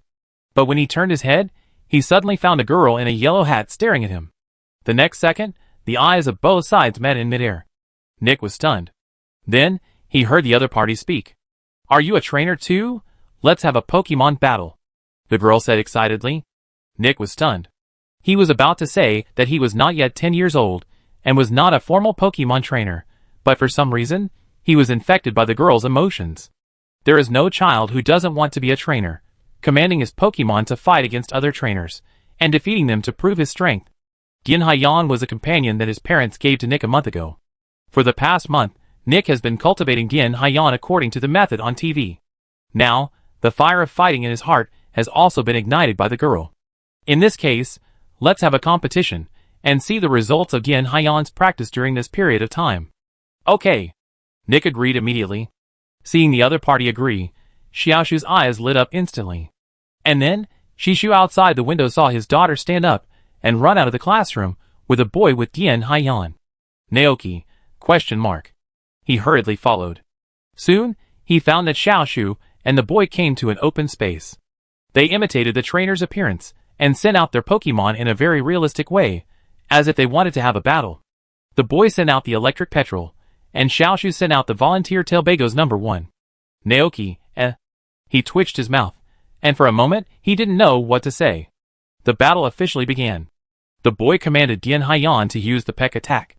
And Tailbagos directly changed from a small turtle form to a large turtle Taijing form. The Peck attack had no effect on Tailbagos, and under Xiaoshu's command, he used a backhand move. Collision to directly make Dian Haiyan lose his fighting ability. The boy, who was defeated by his opponent, looked at the scene in disbelief at first, then ran forward to pick up Dian Haiyan who had lost his fighting ability, and burst into tears with a wow. The teacher who came over after hearing the sound hurriedly coaxed the child. Xiaoshu was surprised. The normally small tail bagos turned out to be so powerful, Naoki couldn't stand it any longer. He held his forehead helplessly, and said to Golden, "Let's go back first." Ah, gah. He thought he didn't need to worry about Xiaoshu, but should worry about the other children in this kindergarten. With 3 tail bagos in his hand, plus the well-trained burning bugs and mini dragons, Xiaoshu could completely dominate the kindergarten. The fact is just as Naoki expected. At noon, he just took Xiaoshu back to the ranch and received a call from the kindergarten teacher. "Xiaoshu, go wash your hands first, and then prepare for dinner," Naoki said to Xiaoshu. "Got it, Dad." Xiaoshu looked very happy. It was obvious that she had a good morning in the kindergarten today. When the call was connected, the teacher's voice came from the other end. "Hello, are you Xiaoshu's father?" "Naoki, it's me. It's like this, I have something to tell you about Xiaoshu." "Yes." Naoki's eyebrows jumped, and he suddenly had a bad feeling. The teacher continued, "This morning, Xiaoshu challenged all the children with Pokemon partners in the kindergarten, and defeated them all by herself, even some 9-year-old children lost to her. Now Xiaoshu has become the king of the children in the entire kindergarten, and other children call her the big sister." Hearing this, Naoki couldn't help but gasp. The female teacher opposite her was full of disbelief, as if she hadn't come back to her senses yet. That child is really too exaggerated. Is she really a child who just turned 6? Her strength is probably no less than that of a formal trainer who is 10 years old. What's even more shocking is that she actually has rare Pokemon such as Burning Bug and Mini Dragon with her. Naoki pinched his eyebrows, slowly exhaled, and said, "I know, teacher, thank you very much for your work today. I will have a good chat with Xiaoshu about that matter." The female teacher hurriedly said, "Ah, no, I'm not making this call today to complain. I just want to say, Xiaoshu's performance is really too good. Not only me, but even the headmaster was shocked by her performance." Chapter 685. Hearing this, Naoki was relieved for no reason. Fortunately, it was just. The headmaster was also shocked by her performance, not. The headmaster was also beaten by her Pokemon. "I see, teacher. Thank you very much for your work." Naoki turned around and looked at Xiaoshu, who was standing on tiptoes to wash his hands in the sink. "You're welcome. This is what we should do. Xiaoshu is a very well-behaved and popular child." The female teacher smiled.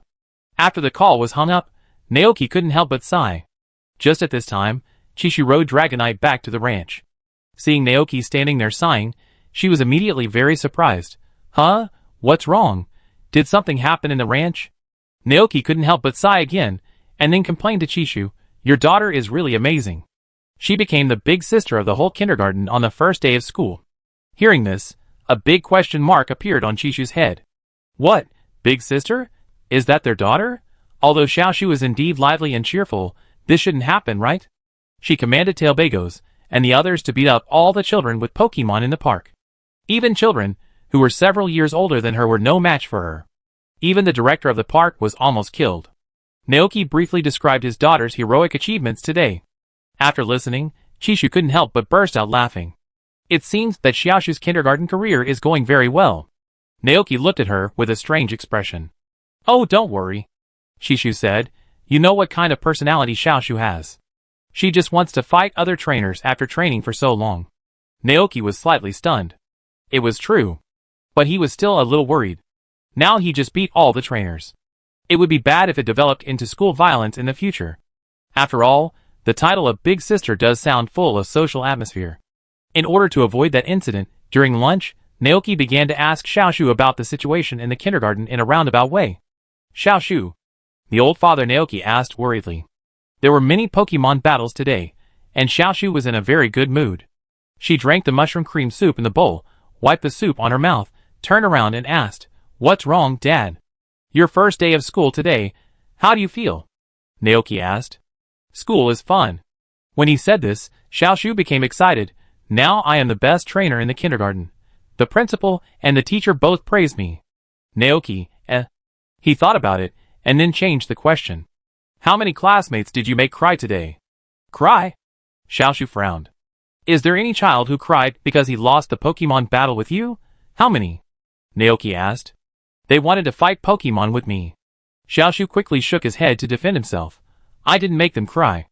Naoki, His eyebrows jumped. Good guy, he even used we. When they cried, did anyone laugh at them? That is, saying things like, come on, you are so weak. Xiaoshu recalled carefully, and then shook his head and said, no, everyone admires me. Only after hearing this did Naoki feel relieved. And Xiaoshu also realized that her father seemed to have something to say to her. Dad, do you want to say something? Naoki nodded, yes, Dad does have some things that need attention that he wants to tell you. Xiaoshu looked over. In school, you must never deliberately bully your classmates, or laugh at them because they are weak, understand? Naoki was afraid that his daughter would take the lead in bullying others.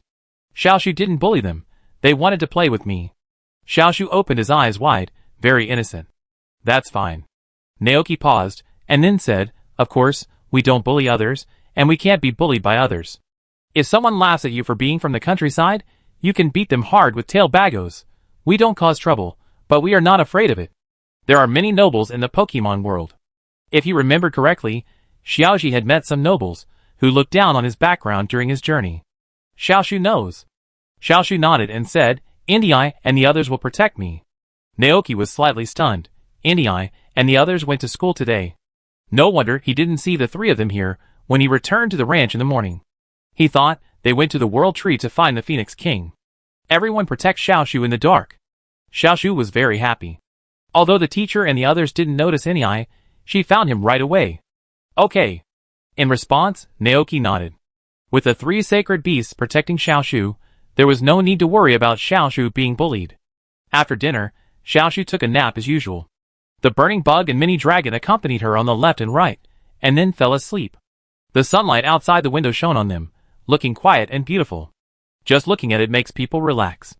Naoki smiled, went forward to help Xiaoshu cover the quilt, gently touched her little head, and then walked out of the room and slowly closed the door. Xiaoshu fell asleep? Chishu, who was changing Yushu's diaper, asked in a low voice. Chishu nodded. He recalled how Xiaoshu looked this morning and couldn't help but complain. Your daughter is really amazing. Other children were crying, but she just entered the classroom and immediately pulled a little boy with a lightning swallow to fight, and then beat him to tears. I don't know who she learned this from. Chishu, anyway, it's not from me. She didn't do this kind of thing when she was a child. Hee hee. Chishu narrowed his eyes, looking quirky, and said, I seem to remember that someone also used Gulton to fight against the rookie trainer passing by at that time? Naoki, Well, it seems that there is an answer. Yushu, you can't learn from your sister in the future, understand? Naoki pinched his son's little face. Yushu, wow. Your son's initial Pokemon, Talabagos, will only be worse than Xiaoshu. Chishu said a fact. Naoki, there is no other way, right? There was no Pokemon suitable for Yushu at the ranch at that time, only the eggs of Tylobags. But then again, where is Tylobags? Naoki looked around and didn't see Tylobags. It was just taken away to play with other Tylobags. Chishu replied. Is that so? Naoki nodded. This is also a good thing. Those Tylobags are ancient Pokemon that have survived from millions of years ago to the present day. Compared with them, Yushu's Tailbagos is not even on the same level. Now that they can play together, the little Tailbagos may be able to learn some racial skills from other Tailbagos. Then the rest is the problem of cultivating the two Pokemon around Xiaoshu. Dratini is okay, with the power of Dragon Control, plus the guidance of him and Dragonite, it is not difficult for Xiaoshu to cultivate. The cultivation of Incinerator is much more difficult. As a Pokemon with the strength of the Quasi-God level in the Unova region, the growth rate of Incinerator is the same as those of the Quasi-God level Pokemon, all of which are extremely slow. Before evolution, the combat power of the Burning Bug is limited, and its overall strength is not much different from that of Pokemon of the same race. Only after evolving into the Vulcan Moth, its strength can change dramatically. Naoki had never come into contact with the Burning Bug and the Vulcan Moth before. If you calculate carefully, it has been 5 or 6 years since Xiaoshu's Burning Bug hatched from the egg, but there is still no sign of evolution. How about help Xiaoshu find a teacher to teach her the experience and skills of cultivating the Vulcan Moth, and Naoki had a suitable candidate in mind. The former champion of the Unova region, ADK, Naoki immediately took out his Rotom phone and sent a request to ADK. After hearing Naoki's request, ADK, who had retired from the Unova League and lived a leisurely retirement life at home, readily agreed. In mid-March of the 208th year of the League calendar, he set off from the Unova region and embarked on the road to Padilla. On the weekend, the kindergarten was closed. Early in the morning, Xiaoshu ran to Naoki with tailbagos in his arms, excited and expectant, and asked impatiently, "Dad, Mom said you found a great teacher for me to teach me how to cultivate burning bugs. Who is he?" Naoki took a sip of tea and said slowly, "Guess. Could it be someone I know?" Xiaoshu's eyes lit up. "Could it be Uncle Xiaoji?" "No." Naoki shook his head. "Is it Uncle Dondi?" Xiaoshu guessed again. "No." Naoki smiled and shook his head. In the past 2 years, the Galar region has also undergone drastic changes. Xiaoyu took over the position of Dondi champion, and Dondi has been building battle towers and vigorously developing his hometown. Who could that be? Xiaoshu was very distressed. She thought about it but couldn't think of an answer. She simply threw herself into her father's arms and said coquettishly, "Dad, just tell me." Shishu was very pleased. "Okay, go down quickly. That teacher, it seems that you have a connection with him. Your burning insect was given to you by him. It is the offspring of a champion-level Vulcan moth." Hearing this, Xiaoshu instantly had an answer in her mind. "It's Uncle Adk," she said loudly. "That's right." Naoki nodded with a smile. At 10 o'clock in the morning, Adk finally arrived at the ranch. Naoki greeted him with Xiaoshu and a group of Pokemon. From a distance, they could hear Adk's iconic laugh. He greeted Xiaoshu. "Haha, long time no see, Xiaoshu." "Uncle Adk." Xiaoshu shouted excitedly.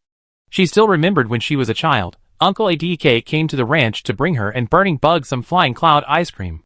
The little tree ran to Adk. Adk bent down, gestured with his hand to show the height of the little tree, and then said, "Oh, I haven't seen you for 2 years, you have grown a lot." "I have been eating well," the little tree said proudly. "My mother said that only by eating well can you grow up healthily." "Haha, not bad." As he said, Adk cast his eyes on the burning worm next to him. After not seeing it for a few years, the burning worm has grown a lot. From the fluff on its body and the look in its eyes, the burning worm is very healthy and strong. The current burning bug is like a piece of unpolished jade.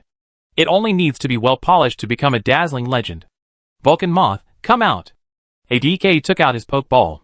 With a flash of white light, a bright-looking Vulcan moth appeared in the air, and the scorching breath swept from its body to the surroundings, making it look like a sun god. The Vulcan moth that came out of the pokeball noticed the burning bug in front of it at a glance. The blood flowing in its body kept telling it that this burning bug was the baby it had given to Naoki's family to take care of. Now, the baby burning bug has grown up healthily. The eyes of the fire moth radiated a maternal glow, and it felt relieved and happy. When Xiaoshu saw the fire moth, he was instantly attracted by this extraordinary Pokemon. "Wow, so awesome!" Adk smiled and touched Xiaoshu's head, looked at the fire moth, and asked, "What's wrong? Fire moth is a very handsome Pokemon, right?" Xiaoshu nodded repeatedly. "Yeah. Of course, they are. In the past, they were the incarnation of the sun and the god of fire. But don't be envious. Your burning bug will surely grow into a real sun in the future." Adk's eyes were full of anticipation.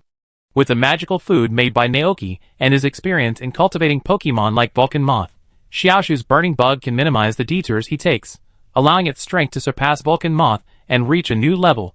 Adk was full of confidence. Not only to thank Naoki, but also because Xiaoshu was a very cute child. He saw from her a strong love for Pokemon and a passion for Pokemon battles. Such people are born Pokemon trainers, and in the future, they will eventually become excellent Pokemon trainers. After greeting Xiaoshu, Adk looked at Naoki and nodded to him. The two smiled at each other. After all, they have known each other for so many years, so there is no need to say anything. "Let's have a cup of tea first," Naoki invited.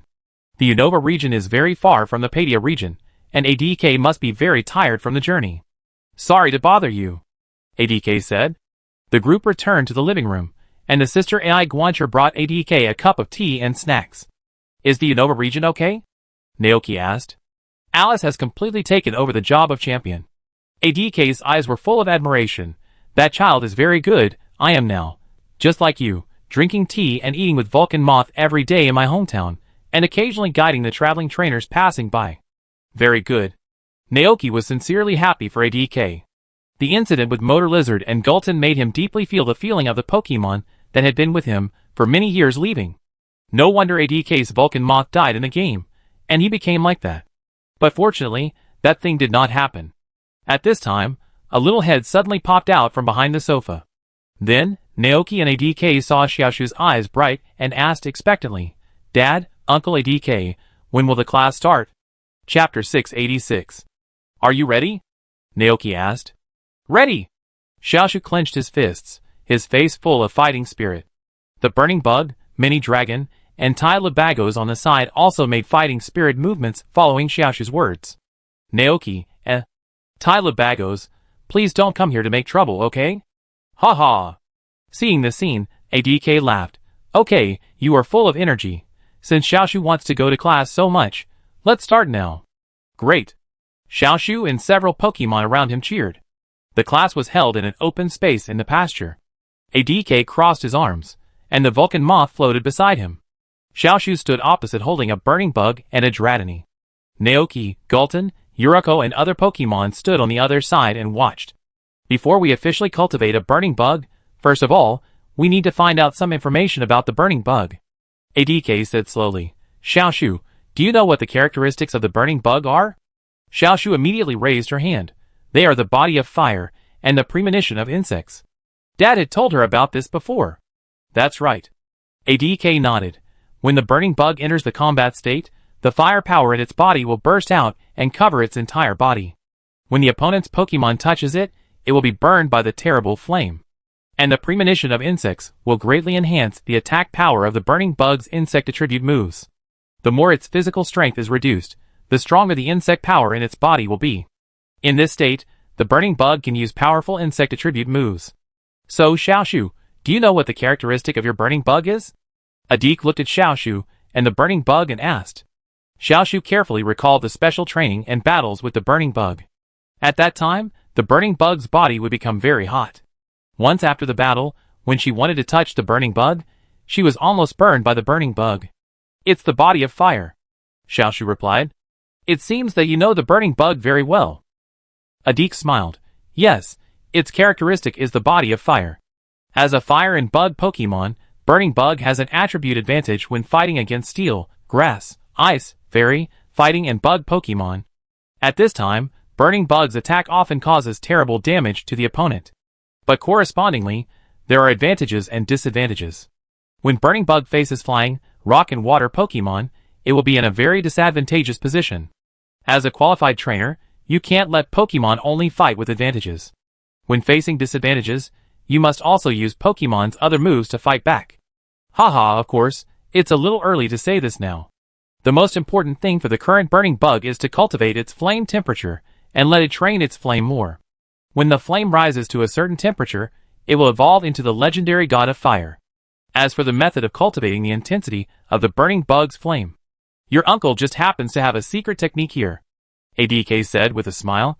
He has guided many young trainers in his life, such as Lian Wu, but he has never met a trainer who also uses the burning bug. Because of this secret technique has never been passed on. But now, Xiaoshu has appeared. His secret technique can definitely be carried forward in Xiaoshu's hands, allowing the burning bug to grow into a more powerful champion-level Vulcan moth. If Xiaoshu was not Naoki's daughter, ADK would even want to take her as his personal apprentice and train her by his side. It's a pity that she is Naoki's daughter, and Naoki will personally help her cultivate the Pokemon around her. But it doesn't matter. With his relationship with Naoki, even if he doesn't take her as a disciple, he is also happy to teach her all his knowledge. Xiaoshu, you have to listen carefully, Adik said. Xiaoshu frowned, a little distressed. Uncle Adik just said a lot. Xiaoshu hasn't remembered it all yet. Adik laughed. Don't worry, I have written all this knowledge in this book. When you don't remember anything, you can look it up in the book. If you don't understand anything, you can ask me at any time. As he said that, Adik took out a notebook with a red cover. It can be seen that he made sufficient preparations before coming to the Padilla area. Xiaoshu took the book from ADK's hand in a daze. Uncle ADK was so kind to her. Xiaoshu, thank your uncle, Naoki reminded. Xiaoshu came back to her senses. Thank you, uncle. Ha ha ha. ADK laughed loudly, and then reached out and touched Xiaoshu's head. I am looking forward to your performance when you grow up. Yeah, Xiaoshu and everyone will definitely work hard together. Xiaoshu nodded his head vigorously. Naoki stood aside and watched the scene with a smile. ADK stayed in the ranch for nearly a month. During this period, Xiaoshu and the burning bug were practicing under ADK's guidance. With the guidance of a professional trainer, ADK's secret skills, and Naoki's delicious food, the burning bug's strength grew very quickly. On a sunny day, Naoki personally tested the changes in the intensity of the flame in the burning bug. It turns out that compared to a month ago, the temperature and power of the flame of the burning bug have been strengthened by at least 3 times. It is really scary that it has been improved to this extent in just 1 month. But maybe this is because the burning bug is hatched from the breeding tree house? Dad, how is it? Xiaoshu asked expectantly while holding the burning bug. I must thank your uncle ADK later. Naoki gave a thumbs up. Yeah. That's it. Xiaoshu's kindergarten life is busy and fulfilling. Every morning and afternoon, Naoki would take her to kindergarten to learn literacy and some basic knowledge, and then she would go back to the ranch to take a nap. After school in the afternoon, she would work hard with the burning bug to train. At night, Xiaoshu would sleep with Mini Dragon, while using the power of the dragon to help Mini Dragon strengthen its strength. Although he was very envious of the progress of the burning bug, Mini Dragon did not feel jealous. Instead, he worked harder to practice, wanting to catch up with the burning bug. This is not an unattainable goal. With the power of the dragon, it will catch up with the burning insect sooner or later. The temperature gradually rises, and the cicadas in the back mountain are chirping again. The hot summer comes again with the sound of the river. The kindergarten is on summer vacation. On this day, Xiaoshu was listening to the story of the past in Beishang Township in the ranch, when the ranch suddenly welcomed a guest that Shishu did not expect. Standing under the eaves, Shishu looked at the girl with Gulton in front of him, and was a little dazed for a while. That was Xiaoqing. Mr. Naoki, excuse me. Xiaoqing bent down and greeted him politely. Xiaoshu lay behind Naoki, secretly looking at this strange big sister. After a short moment of shock, Naoki came to his senses and invited her in. Come in. Xiaoqing thanked him again, and then led the golden into the living room. As soon as the golden came in, it immediately sensed a terrifying and familiar aura. It turned its head tremblingly, and saw the golden that had fought 4 people alone was staring at it with its golden pupils. Ah! Gullerton shrank back behind Xiaoqing in fear. Gullerton, calm down. Naoki looked at his own Gullerton. Gullerton then restrained his aura. I'm very sorry, your Gullerton had some conflicts with my Gullerton in Area 0. Naoki said. Xiaoqing didn't know what to do for a moment. She thought about it, then took out the pokeball and took Gullerton back. My sister AI butler brought a cup of tea to the guests. Naoki asked, what are you doing here today? Aoki nodded. It's like this, Mr. Naoki. I heard from the chief about what you did in Area 0 before, and I came here this time to ask you about the origin of Takerstylization. In this world, Takerstylization exists not only in Area 0, but also in a faraway place called Kitakami Township, where there is also an area that can make Pokemon Takerstylize, and I plan to go there to investigate later. Hearing this, Naoki was slightly startled. At this moment, Xiaoshu suddenly came over and asked curiously, Kitakami Township? Isn't that the hometown of Urakyo? Bony! Urakyo also ran over and stood beside Xiaoshu. 3 tailbagos followed Xiaoshu and also looked at the girl sitting on the sofa with curiosity. Xiaoqing looked at the little girl, the Pokemon in a green coat, and the 3 mysterious Pokemon that she had never seen before with great surprise. At this moment, Naoki looked at Xiaoqing and Xiaoshu in front of him, and he suddenly realized that the time had come. The girl with Gulton and the girl with tailbagos recorded in Dr. Olin's notes. The next second, Xiaoshu turned around and looked over. Dad, I also want to go to Beishang Township to play. Ergian said there are delicious sticky cakes there. Bony! Ergian nodded repeatedly, but then the expression on its face became a little sad. When the owner was here, he often brought sticky cakes back from the town for it to eat. Bony. Erguay suddenly missed the place where he lived with his master. Is it okay, Dad? Xiaoshu said coquettishly. Naoki, He sighed slowly, but didn't say much. Instead, he stood up and took out a book with a white cover from the bookshelf. He handed the red and purple book with a white cover to Xiaoqing and said to her, Take this book to the Jingwang Pond in Beishang Township. There are the answers you want to know. Xiaoqing was slightly stunned when she saw the book, but soon she reacted and thanked him. I understand. Thank you very much, Mr. Naoki. In addition, I have another thing I want to ask you. Naoki said. You say. This is my daughter. Her name is Xiaoshu. I hope you can take her to Beishang Township and help me take care of her. Naoki said. Seeing that his father agreed, Xiaoshu was very excited. I love my father the most. Then, she turned to look at Xiaoqing and asked, Big sister, I'm Xiaoshu. Are you also a trainer? Xiaoqing was stunned and nodded. Yes. Xiaoshu's eyes suddenly burst into a beam of light. Shall we have a Pokemon battle? Naoki, He reached out and pulled Xiaoshu back, saying, Okay, Xiaoshu, this time Daddy promises you that you and Eruption will go to Beishang Township to see where it used to live. This big sister will take care of you on the way, and Inti and the others will go with you. Xiaoshu looked at Xiaoqing. Xiaoqing introduced herself.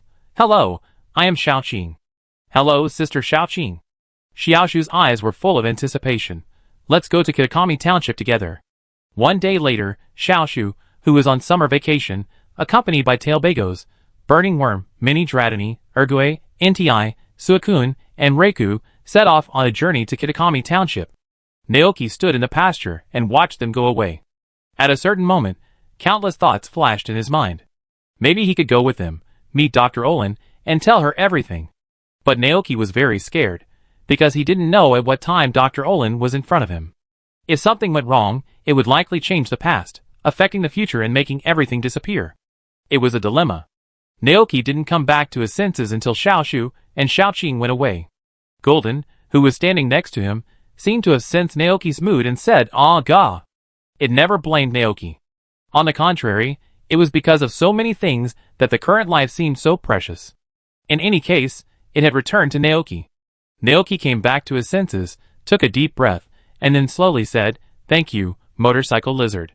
At 5 o'clock in the afternoon, Xiaoshu and Xiaoqing arrived at Emerald Town by bus, and the two stayed in a hotel in the town. Xiaoqing sat on the sofa and flipped through the white-covered vermilion book, and from time to time her eyes looked at Xiaoshu, who was taking care of the burning bug and the mini dragon, and the 3 legendary Pokemon lying next to her with a loving face. Xiaoqing, This child seems to be only 6 years old this year. Even Xiaoqing, who has become a champion, couldn't help but feel surprised. At this moment, she had only one thought in her mind. As expected of Mr. Naoki, the first person in Padia, he arranged such a luxurious Pokemon lineup for his daughter. Ergue is Naoki's Pokemon. Not to mention Burning Bug and Dratini, there are only the 3 Turbagos and the 3 legendary Pokemon. Inti, Reiku, Suicune. At this time, Xiaoshu had fed Burning Bug and Dratini. She noticed Xiaoqing's gaze and couldn't help asking, "Sister Xiaoqing, can you have a Pokemon battle with us?" Xiaoqing was slightly stunned, then nodded and said, "Of course." "Great." Xiaoshu was very excited. She stood up quickly, pulled Xiaoqing's arm and said, "Let's go now." Chapter 687. Emerald Town. During the Mask Festival, the whole town was extremely lively. This festival attracted countless trainers from other areas. The lights in the town went up along the mountain road, connecting Emerald Town and Kitakami Center, illuminating the entire Kitakami Center. The tourists wore Japanese-style yukatas and various masks on their faces, and shuttled between the mountain roads with their companions, enjoying this lively festival. A large number of trainers and residents also gathered in front of the community center. Just because a very special Pokemon battle is going on here. A little girl about 5 or 6 years old is fighting against a teenage girl. This scene attracted a lot of attention. What's going on? That child looks so young, but she's already a trainer. It's impossible. She doesn't look even 6 years old. You know, only those who are 10 years old can become formal trainers. If that's the case, how do you explain the 3 Pokemon behind the girl? As they whispered, the crowd's eyes involuntarily turned to the back of the tree. There stood 3 majestic and mysterious Pokemon. A gust of wind blew, and the mane of the leading fiery red Pokemon slowly floated like clouds, looking extremely handsome. That's the legendary Pokemon, Inti, Suicune, Reiku. Someone murmured, with an undisguised shock in his tone. Looking at the postures of the 3 Pokemon, it was obvious that they were protecting the girl in the middle. Who is that girl? At this moment, everyone couldn't help but have this question in their mind. Listening to the whispers of the crowd, even Xiaoqing, who has become the champion, couldn't help but feel a sense of pressure at this moment. "Sister Xiaoqing, I'm ready." Xiaoshu seemed to be a natural trainer. She completely ignored the people around her, and focused all her energy on the upcoming battle. "Okay. I know." Xiaoqing slowly exhaled, and then took out an ordinary red and white ball from her side. Seeing this, Xiaoshu also took out a poke ball from his body and said, "Hey, let's go!" The two threw the poke balls in their hands at the same time. With 2 flashes of white light, 2 Pokemon, one big and one small, appeared on the battlefield at the same time. Xiaoqing sent out a magical masked cat, and Xiaoshu sent out a Dratini. Wait, Dratini? The onlookers were shocked. This kid, are you sure you didn't take the wrong Pokeball? The Dratini looked so immature, and it was not a Pokemon of the same level as the well-trained and well-cultivated magical masked cat on the opposite side. Are you sure there is no problem in this battle? Xiaoqing also looked confused. She hesitated for a moment and asked, Xiaoshu, do you really want to continue? Yes. Xiaoshu was very serious, and her tone was full of expectation. Mini Dragon and I have been practicing for a long time. Sister Xiaoqing, please have a battle with us. Xiaoqing, forget it, just play with the child. Xiaoqing lost all her strength and means, and finally chose to compromise in the face of Xiaoshu's invitation. The battle officially begins. Dragonite, use Dragon Breath. Xiaoshu ordered immediately. Brother Qihong's notes said that it is also very important to seize the initiative in a battle. Woo! The young Dragonite twisted its body and flew towards Magic Masked Cat. Purple Dragon Breath gushed out of its mouth and swept towards the opponent. Too slow, too slow. Xiaoqing sighed and tried to slow down his battle rhythm. Magic Masked Cat avoided. Magical Masked Meowth had traveled with the trainer for a long time, and even without communication, it could sense some information from the trainer's tone. Looking at the weak Pokemon opposite, Magical Masked Meowth deliberately slowed down its movements. It could have avoided it, but it paused in the process of avoiding it, and was hit by the dragon's breath. Avoided it? No, that's not right. Xiaoshu felt something was wrong, and she looked at Xiaoqing. She was smart and guessed Xiaoqing's thoughts at once. Sister Xiaoqing, don't let me down on purpose. I want to have a serious Pokemon battle with you. Xiaoshu shouted. Xiaoqing was slightly startled, and then understood Xiaoshu's idea. That kind of behavior is undoubtedly disrespectful to a child who wants to become a trainer. In this case, I understand. Xiaoshu raised his head again. Xiaoshu, then we have to be serious. Hearing this, Xiaoshu smiled happily. Well, Dratini, let's go too. The two sides resumed the battle. Under Xiaoshu's command, Dratini raised his hand and sent out electromagnetic waves, trying to give Magic Masked Cat an abnormal state. But in the face of the absolute disparity in power, this method is not worth mentioning. Xiaoqing said seriously, Magic Masked Cat, play. Magic Masked Cat was extremely fast, dodging Dratini's electromagnetic waves like a ghost, and then swung his claws fiercely, and the huge force directly knocked Dratini out. The mini dragon fell to the ground and lost its fighting ability. Mini Dragon. Xiaoshu ran forward and took out the life goat milk from the bag prepared by her father, and fed it to the mini dragon. Seeing that the mini dragon had recovered its fighting ability, Xiaoshu was relieved again. At this moment, she finally realized one thing. Sister Xiaoqing's strength is very strong. It is definitely not something that the current mini dragon and burning bug can deal with. If this is the case, Bago Bago. The Tyla Bagos in the backpack couldn't hold back any longer, and it flew out of the backpack of the tree. As a good friend traveling with the tree, it couldn't just watch the tree get knocked down. So next, leave it to it. Dratini returned to the Pokeball, and Tyla Bagos began to play. Tyla Bagos, do you want to fight? The tree asked. Bagogo. Tyla Bagos nodded his little head, and then looked at the Magic Masked Cat opposite with high morale. Tyla Bags. Xiaoqing was a little shocked that Xiaoshu, at this age, could actually control a Pokemon like Tyla Bags. When she went to Blueberry Academy for exchanges, she heard a teacher named by Leah talk about the Padilla Pit, Ty Crystallization, and Tyla Bags. The true identity of this Pokemon, which looks like a small turtle and is petite, is actually an ancient legendary Pokemon that has survived millions of years ago. Xiaoqing's face showed a solemn expression. Compared to Xiaoqing, the tourists and trainers around had never seen tail Bagos. At first, when they saw the Pokemon's appearance, they thought it was a Pokemon that had just reached the rookie level, just like the mini dragon. But when the battle began and the Pokemon burst into brilliant light, people suddenly realized that they were wrong. The dazzling light, the majestic Taijing energy, the terrifying momentum. That Pokemon is definitely not a novice-level Pokemon. Ty Crystallization. Someone recognized the changes that happened to the Pokemon. It was a special type of change that was very popular in the Padilla region. But why can it still undergo Ty Crystallization when there is no Ty Crystal bead? No one knew the answer to this question. No one could have imagined that the Pokemon in front of them was the source of Ty Crystallization, but just when everyone thought it was just an ordinary Ty Crystallization, they were horrified to find that the changes on the Pokemon did not stop.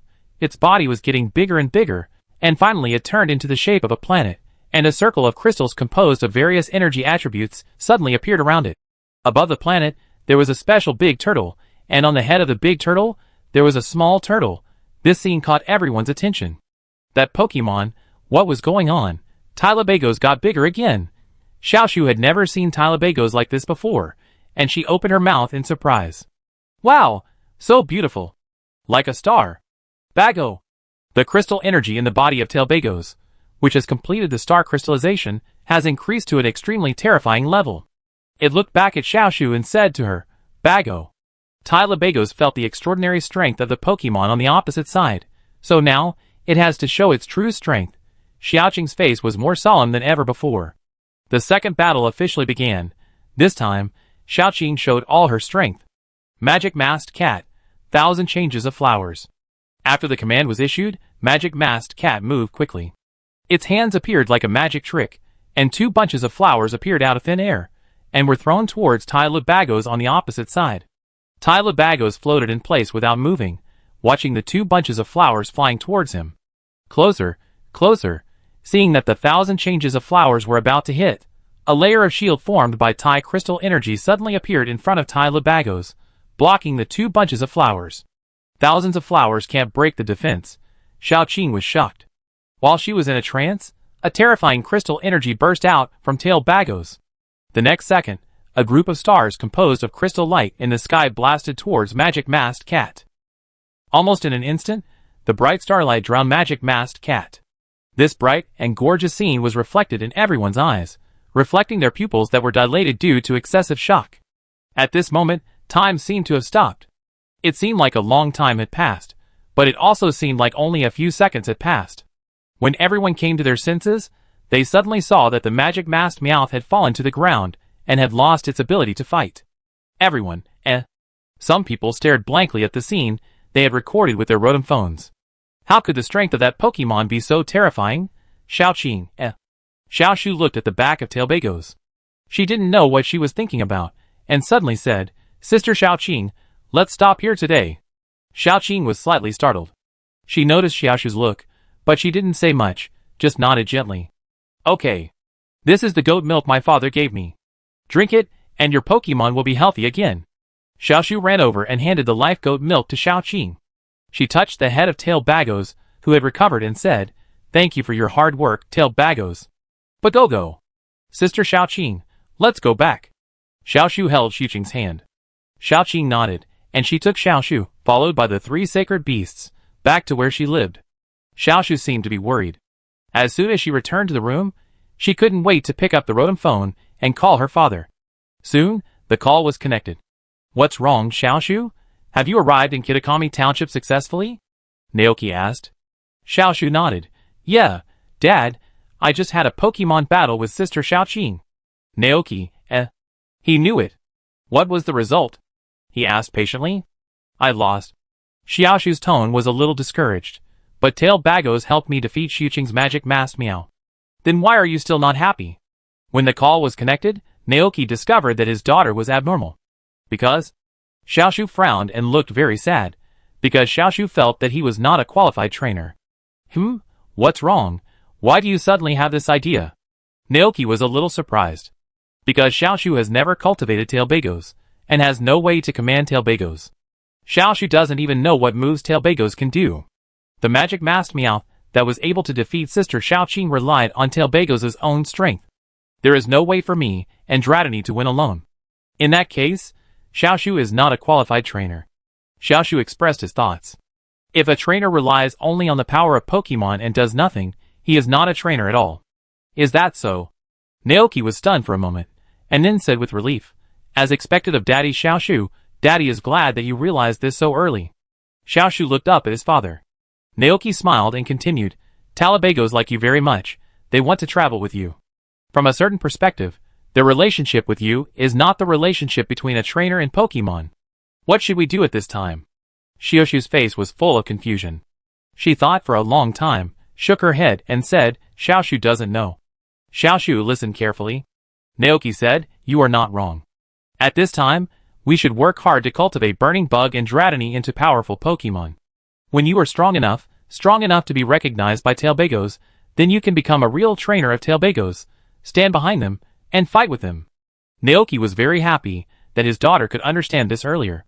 Unlike him, there was a gap between him and the real champions like Dante and ADK in terms of command. He won the championship of the 8 Masters completely by cheating.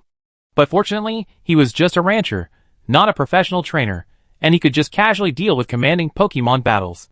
Hearing this, Xiaoshu showed a thoughtful expression on her face. After a long time, she came back to her senses and seemed to have figured it out. Looking at the tailbagos beside him, Xiaoshu's face was full of fighting spirit. Tailbagos, Xiaoshu will definitely work hard to become stronger, get your recognition, and fight with you. Bagogo. Although the tailbagos didn't know what happened, they felt Xiaoshu's desire to fight with them, and they immediately agreed happily. Bago. Naoki looked at the scene through the Rotom phone and slowly breathed a sigh of relief. However, it turned out that Naoki was too early to be relieved. The next day, a post titled Shock, a girl with several legendary Pokemon appeared in Kitakami Township. Was searched all over the internet. Chapter 688. In the Pokemon world, nothing can attract more attention than the appearance of a legendary Pokemon. As soon as this trending search came out, it immediately attracted the attention of the entire internet. Below the trending search is an 8-minute video of a Pokemon battle. The two sides of the battle are a girl about 13 or 14 years old, and a very young girl with pink hair and black eyes. Of course, this is not the main reason for attracting people's attention. What really caught the attention of netizens were the 3 mysterious Pokemon in the guardian posture behind the girl. Because they were the legendary Pokemon Entei, Raikou and Suicune. Oh my god, could those 3 legendary Pokemon be the Pokemon of the little girl? Wait, what is going on? Why can a girl who is not even 10 years old capture such powerful Pokemon? Could it be she is very powerful? Hey, what are you thinking about? Have you all forgotten that Raikou is Naoki's Pokemon? Looking at the girl's appearance, she is very similar to Naoki's wife, Chishu, the owner of the Brewing Light Gym. Could that child be the child of those two? In addition, many people have noticed the mysterious Pokemon that follows the girl and looks like a turtle, and can change its form during the battle. Even Pokemon doctors from all over the world have been attracted by this scene. Many people are speculating what kind of Pokemon it is. In this case, a netizen named by Leah pointed out that the name of the Pokemon is Tailbagos, a legendary Pokemon that existed on this planet millions of years ago. As soon as this was said, it immediately caused an uproar. Fossil lovers, ancient Pokemon scholars, historians, researchers, and even combat power parties came to join in the fun. They used the short 8-minute video to carefully analyze the ability of the big turtle Pokemon, and had a heated discussion about which one was stronger, and which one was weaker between it and the legendary Pokemon such as Groudon, Kyogre, Rayquaza, Giratina, and Bud Crown. However, at the same time, some people also discovered the 2 special Pokemon in the girl's hand. That's a Burning Bug and a Dratini. Wait, Ryong, Entei, and Suicune are Naoki's Pokemon. If the legend of the 3 big turtle Pokemon is true, the girl's strength may not be able to subdue them. So, they are probably the Pokemon that Naoki put beside his daughter to protect her. If that's true, the Burning Bug and the Dratini are the girl's real Pokemon. Too scary. Both the Burning Bug and the Dratini are very rare and powerful Pokemon. Wow, I want a Burning Bug too. The Vulcan moth it evolves into is so cool. Hiss, Mr. Naoki is worthy of it. He actually prepared such a Pokemon for his daughter. I'm so envious. Naoki in the ranch took everything in. He originally just wanted to see if this trending search would have any negative impact on Xiaoshu, and attract some Pokemon hunters to snatch the Pokemon in her hands. But now, these netizens are really amazing. It hasn't been long, and they have completely dug up their background. But there is nothing that can be done about it. After all, Entei and the others are very iconic in this world. Except for the 3 resurrected by Phoenix King, there is no other 3 sacred beasts. Beishang Township, early morning. Xiaoqing got up early, as usual, and went to brush her teeth and wash up. When she came back, she found Xiaoshu still sleeping soundly in Yendi's arms. Burning Bug, Mini Dragon and 3-tailed Bagos crowded around Xiaoshu. The people and Pokemon cuddling each other looked harmonious and beautiful. Ah, gah. Gulton beside Xiaoqing looked at the scene and blinked. Okay, Gulton, help me wake up Xiaoshu. I go prepare breakfast for everyone. Xiaoqing touched Gulton's head and said softly, "Ga." Gulton responded and walked forward lightly, but before he got close, it saw that Yendi suddenly opened his eyes and looked at it majestically. Yindy looked at Xiaoshu, who was sleeping on the fur on his belly, and signaled to Gulton with telepathy, "Don't disturb her sleep." Gulton looked like he wanted to say something but stopped. But Xiaoqing said that they were going to have breakfast soon. It seems that they have something important to do in the morning. Emperor Yin did not give in at all. He would not allow anyone to wake up Xiaoshu. At this moment, Xiaoshu woke up slowly from her sleep. She rubbed her eyes in a daze and asked, "What's wrong? Is it dawn?" Xiaoqing outside heard Xiaoshu's voice and stuck her head out and said, "Breakfast is ready, Xiaoshu. Get up and eat.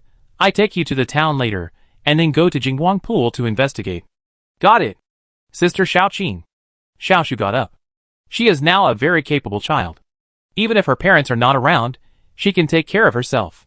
She can dress herself, put on her shoes, brush her teeth, and wash her face. Dad said that this is the only way to become a powerful trainer. After Xiaoshu finished washing, Xiaoqing and Magic Masked Meow came in with mini breakfasts. After breakfast, the group started to pack up. Xiaoshu came over and asked excitedly, "Sister Xiaoqing, where are we going to adventure today?" Xiaoqing smiled and replied, "Let's go to the town first, and then we go up the mountain."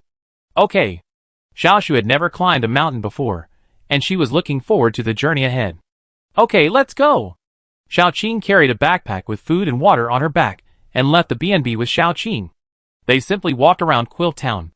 In fact, Xiaoqing was not very familiar with this place. Although she had come here to participate in a summer camp before, she did not stay for too long. At that time, she also met two good friends here, one named Danyu, and the other named Wooly. But they are probably still practicing in Blueberry Academy, not in the town. Therefore, after taking Xiaoshu to visit the attractions of Quill Town, they began to enter the Ghost Mountain. "Bony!" On the way, Ergian suddenly pointed in a direction. Xiaoqing was slightly startled. But Xiaoshu understood what it meant. "Ergian, do you want to go there?" "Bony!" Ergian nodded happily.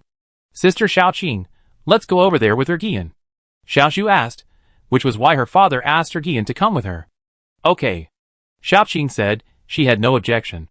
Led by Ergian, the group passed through the steep and dangerous mountain road and soon came to a small cave. Bony. Looking at this cave buried deep in her memory, Ergian couldn't help but have tears in her eyes. It ran forward quickly, passed through the cave entrance, and entered the horror cave. No one had lived there for a long time, and the horror cave was already covered with dust. Ergu had looked at the stone bed, where it had slept for many years, and couldn't help but murmured Bony. Xiaoqing and Xiaoshu also followed. Xiaoqing looked at this place, and couldn't help asking, "Where is this?" "This is where Ergue used to live." Xiaoshu heard Ergue talk about the past. At that time, it lived with its former owner in this place, but one day, the former owner left, leaving it alone to live here, and spent a long period of loneliness. Until one day, she met her father. After listening to Xiaoshu's story, Xiaoqing suddenly had an unbelievable thought in her mind. Could it be that Hercuro is the ghost in the legend of Kitakami Township? But, Hercuro, don't be sad. Xiaoshu ran to Hercuro, hugged it with his little arms, and comforted it. If your former trainer was here, he would definitely not want to see you like this. Bony. Hercuro didn't actually cry, it just felt a little emotional because it returned to this familiar place. Seeing that Xiaoshu was trying to comfort herself, Ergian also hugged her. Bony. Hee hee. Xiaoshu's eyes were extremely bright. Let's go, let's continue. Bony. Ergian nodded, and it cheered up again, and continued to go to the top of Ghost Mountain with Xiaoshu and Xiaoqing.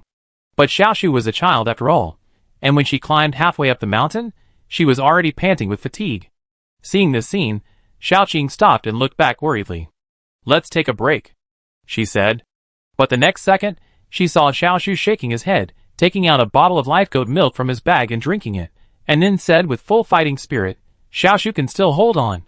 A big question mark appeared above Xiaoqing's head. That kind of goat milk has such an effect on humans?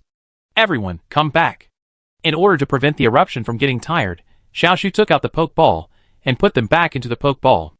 The elf ball of eruption was also in Xiaoshu's hand. It was given to her by her father before she set off. The three holy beasts wanted to refuse, but when they saw Xiaoshu's pitiful eyes, they suddenly realized that Xiaoshu was worried about them, and worried that they would be tired. The three Pokemon were moved and benefited. They felt Xiaoshu's physical condition, and found that all her fatigue disappeared, so they entered the elf ball very obediently. Okay. Xiaoshu looked at the package full of elf balls, and said happily, This way everyone won't be tired. What made Xiaoshu even happier was that she could protect everyone. Xiaoqing, who witnessed the whole process, was slightly startled, and then smiled. Xiaoshu, let's go! Yes. Xiaoshu nodded vigorously, and followed Xiaoqing happily. After several hours of climbing, the two finally reached the top of the ghost mountain. There, they saw a lake emitting brilliant light. The lake water submerged many colorful crystals, and the brilliance was exactly the same as the light emitted by Pokemon when it was crystallized. So beautiful! Xiaoshu couldn't help but exclaim. If she took a piece back to give to her mother, she would definitely like it. But before she could do anything, a flash of light suddenly flashed. Then, a tail Bagos ran out of Xiaoshu's Pokeball. Bago? It seemed to sense something, and while walking forward, it turned its head and looked around. Seeing this, Xiaoshu and Xiaoqing were both slightly stunned. Tyler Bagos? Xiaoshu was a little confused. The next second, a beam of dazzling light burst out from Tailbago's body, and the entire crystal light pool also burst out with dazzling light. It was as if the Taijing energy in Tailbago's body resonated with the Taijing energy in the crystal light pool. Then, something strange happened. A mist suddenly appeared in the air. The white mist quickly spread around. Xiaoqing frowned slightly, and she stepped forward to protect Xiaoshu behind her. But the next second, the two saw a figure slowly walking out of the thick fog. When Xiaoqing saw the man's appearance, she froze in place and couldn't help but exclaimed, "Dr. Olin?" Hearing the voice, Dr. Olin turned her head and looked over. She first noticed the two girls, and then focused her attention on the Pokemon next to the younger girl. Is that Tailbagos? Dr. Olin was very surprised to see the Pokemon. Who are you? Have we met somewhere? Unfortunately, I don't have such a memory. Speaking, Dr. Olin looked down at the Tailbagos and continued, My name is Olin, and I am engaged in Pokemon research in Area 0. As soon as she finished speaking, a beam of white light flashed from another older girl. Accompanied by a silly-sounding Agagahi's cry, a stupid Gulton appeared beside the girl. Dr. Olin, Seeing the Pokemon, Dr. Olin was completely stunned. She looked at the Pokemon in disbelief. This Golden. Golden looked at Dr. Olin in front of him, with a look of intimacy. Dr. Olin. Looking at the living Dr. Olin in front of her, Xiaoqing couldn't help but think of the sad and painful look of Piper when she lost her parents. She suddenly felt very sad. Dr. Olin observed their eyes, and soon understood. To you, I am a person who existed in the past, right? Dr. Olin lowered his head and thought, but there are countless possibilities in time and space. Perhaps this encounter is not a connected past and future. I am afraid that this encounter is just a fleeting miracle. Doctor. Xiaoqing murmured. She wanted to tell Dr. Olin what would happen in the future. But Dr. Olin smiled, interrupted her, and then invited, Why don't we make full use of our time and exchange information meaningfully? Do you have anything to ask me? Hearing this, Xiaoqing and Xiaoshu looked at each other.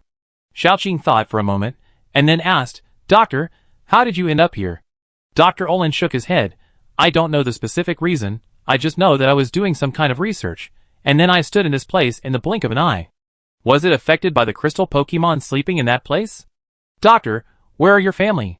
Xiaoqing asked. She wanted to know which time and space Dr. Olin in front of her came from. Huh? Are you interested in my private life? Dr. Olin was a little surprised. I have a child, but he should be at home now. No, this statement is wrong now, right? Dr. Olin showed a sad expression on his face while speaking. Anyway, he must be very lonely, right?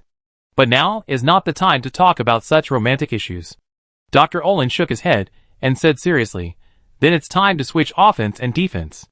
Let me ask questions. Where exactly is this place? It doesn't seem to be Padilla. This is the Crystal Light Pool in Beishang Township. Xiaoqing replied. The Crystal Light Pool in Beishang Township? I seem to have seen this place in the literature. It is a place where the gushing water carries the energy of the Taijing. It seems that even the coordinates are far away from where I am. After saying that, Dr. Olin suddenly noticed the white book in the girl's hand. What is that book? I have never seen such a design. The title is The Secret Treasure of Zero. Can I take a look? Of course. Xiaoqing quickly took out the book. Dr. Olin reached out to take it, and looked at it carefully.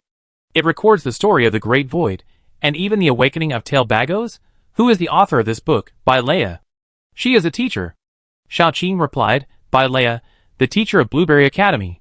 Hearing this, Dr. Olin was even more surprised. Huh? She is actually a teacher? Apart from me, Only the guys in the Alliance should be able to enter there. No. Xiaoqing shook her head and said, Teacher by Leah has never been in there. This book was written after she visited a very powerful trainer. It was that trainer who stopped the Paradox Pokemon riot and saved the Padilla region. Huh? A very powerful trainer? Dr. Olin couldn't help asking, who is he? Xiaoshu knew the answer to this question. She was about to answer, but the Taijing energy floating in the air suddenly flickered violently. He is my father!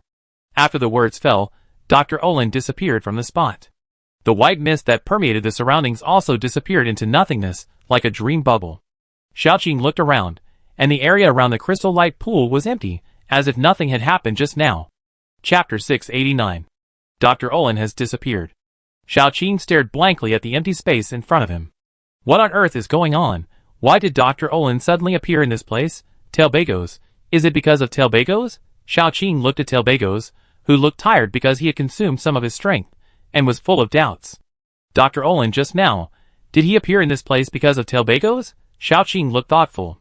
She recalled the red and purple book with a white cover that she had read before, and suddenly remembered that maybe Mr. Naoki would know something. Realizing this, Xiaoqing suddenly woke up, and she quickly took out her Rotom phone from her pocket and called Mr. Naoki. Soon, the call was connected. Mr. Naoki, we just saw Dr. Olin at the Crystal Light Pool, Xiaoqing said. However, what surprised Xiaoqing was that Mr. Naoki on the other side did not seem too surprised to hear this. It was as if he had known this would happen a long time ago. Dr. Olin, Naoki asked, did she say anything? Xiaoqing nodded, and then told Naoki everything that had just happened and what Dr. Olin had said in detail. After listening, Naoki felt very complicated. There are countless possibilities in time and space, and the past and future are not connected. Xiaoqing observed Naoki's expression, and then she recalled in her mind the time when she visited the ranch before, when Naoki gave her the Book of Vermilion without hesitation and asked her to bring Xiaoshu to Beishang Township. Xiaoqing asked tentatively, Mr. Naoki, you knew we would meet Dr. Olin here, right? Naoki was slightly stunned, and he looked at Xiaoqing opposite him with some surprise. This child, is he too sharp? I didn't expect you to see it. Naoki smiled bitterly. He did not hide anything, but told Xiaoqing what he had discovered in the Zero Area Research Institute. After Dr. Olin passed away, I saw her notes in the Zero Area Research Institute. It said that when she was investigating the Great Void, she went to another time and space, and met a girl with Gulton and a girl with Tailbagos there. So, the day you brought the Gulton to the ranch, I knew that what was written in the notebook was going to happen. The guess in her heart was confirmed, and Xiaoqing was in disbelief. It was actually true. The image of Papa appeared in Xiaoqing's mind. She regretted it very much. If she had come here this time to invite Papa to come here with her. In this way, Papa could see his mother again. No, wait. At this moment, Xiaoqing suddenly realized something. If Dr. Olin came to the present from the past because of Tailbagos, is it possible for this to happen again? If so, wouldn't Papa be able to see his parents? Thinking of this, Xiaoqing immediately told Mr. Naoki all her guesses. Mr. Naoki, if I bring Tailbagos here again, will I be able to see Dr. Olin again? Naoki was slightly startled. You mean? But soon, he shook his head and said, no, it can't be done.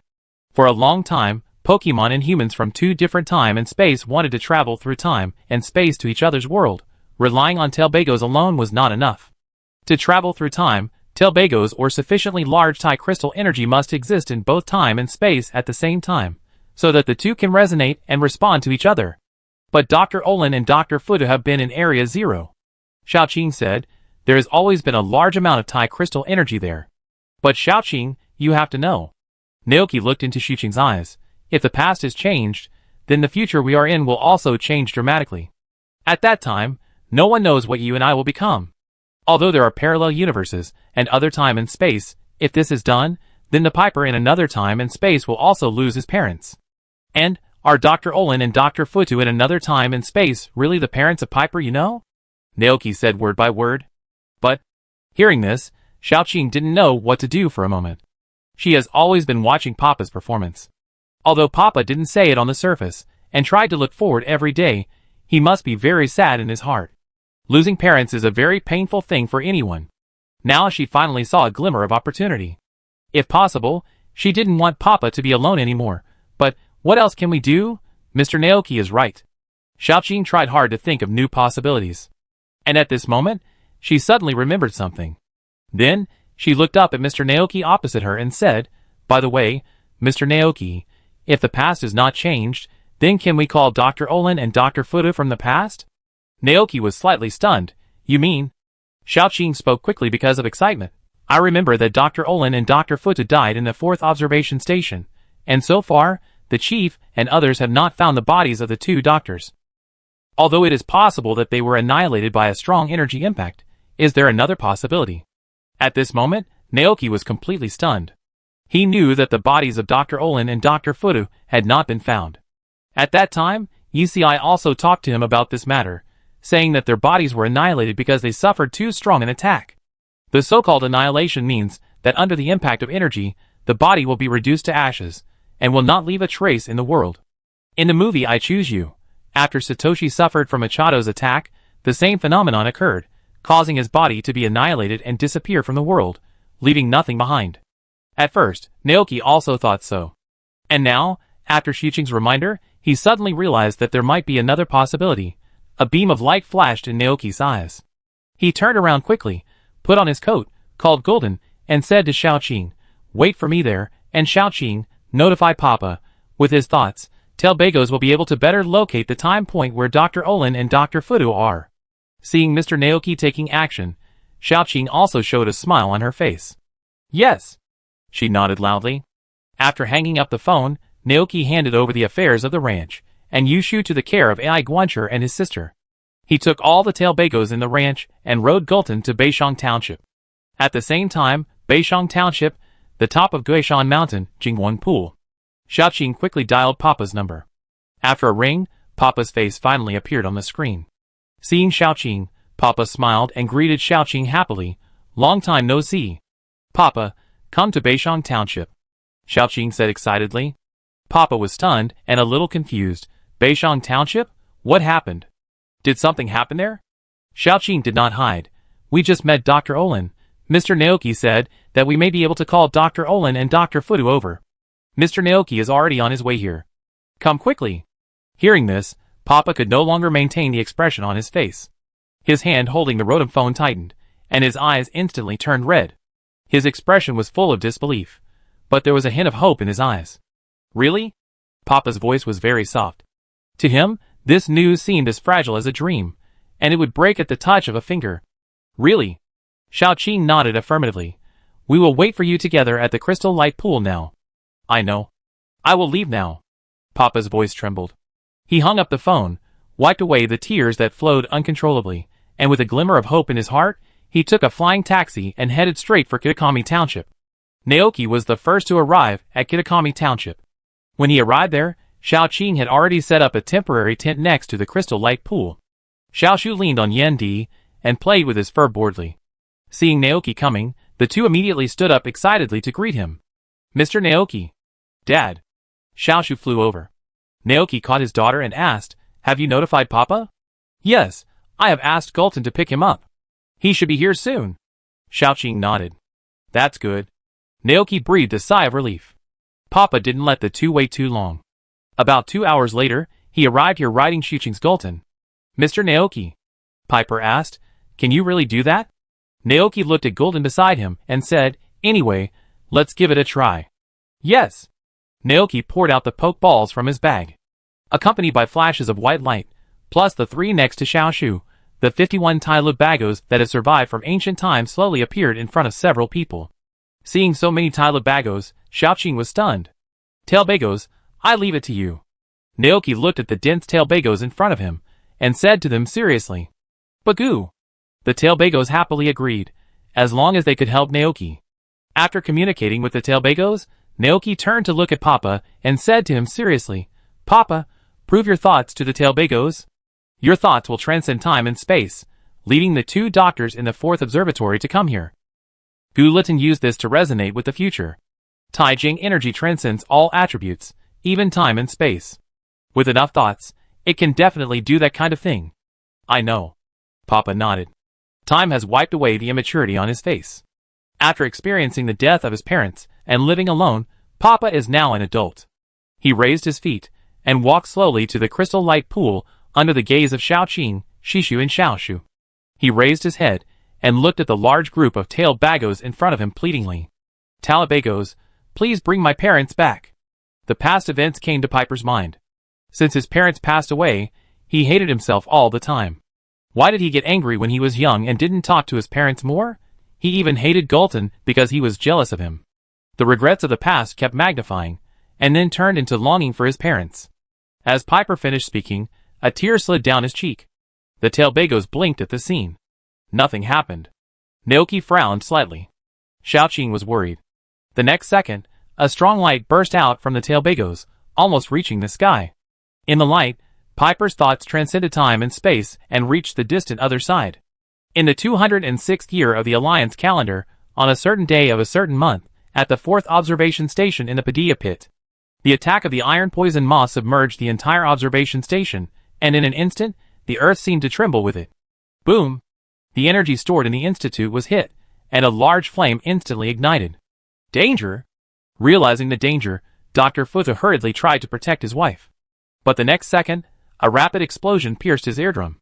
A large shock wave and flame swept over. Gillerton! Dr. Olin shouted while looking around. The next moment, he saw the weakest Gillerton next to a pile of energy tanks.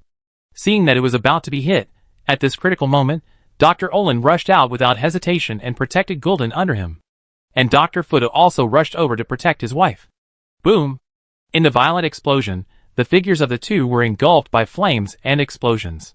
A second before being engulfed, a huge energy came here across time and space, protecting the two doctors and Gulden under them. The next second, the two doctors disappeared from their original place. After an unknown amount of time, a Gulden slowly crawled out of the burnt ruins of the research institute. Crystal light pool. Papa looked at the rich light in front of him without blinking. Naoki and Xiaoqing also stared at that place. Their hearts were extremely nervous. Did it succeed? And at this moment, two figures appeared out of thin air from the light. That was... Papa burst into tears instantly. He couldn't hold back any longer, so he took a step and ran towards the two people he had been thinking about day and night. Dad, Mom. Hearing the familiar voice, Dr. Olin and Dr. Futu, who were still in a daze, looked up blankly. The next second, they saw a familiar figure running towards them. That was Piper, their child. Piper threw himself into the arms of his parents and hugged them tightly. Seeing their son suddenly so close to them, Dr. Olin and Dr. Futu were both slightly startled. Papa, you seem to have been through a lot.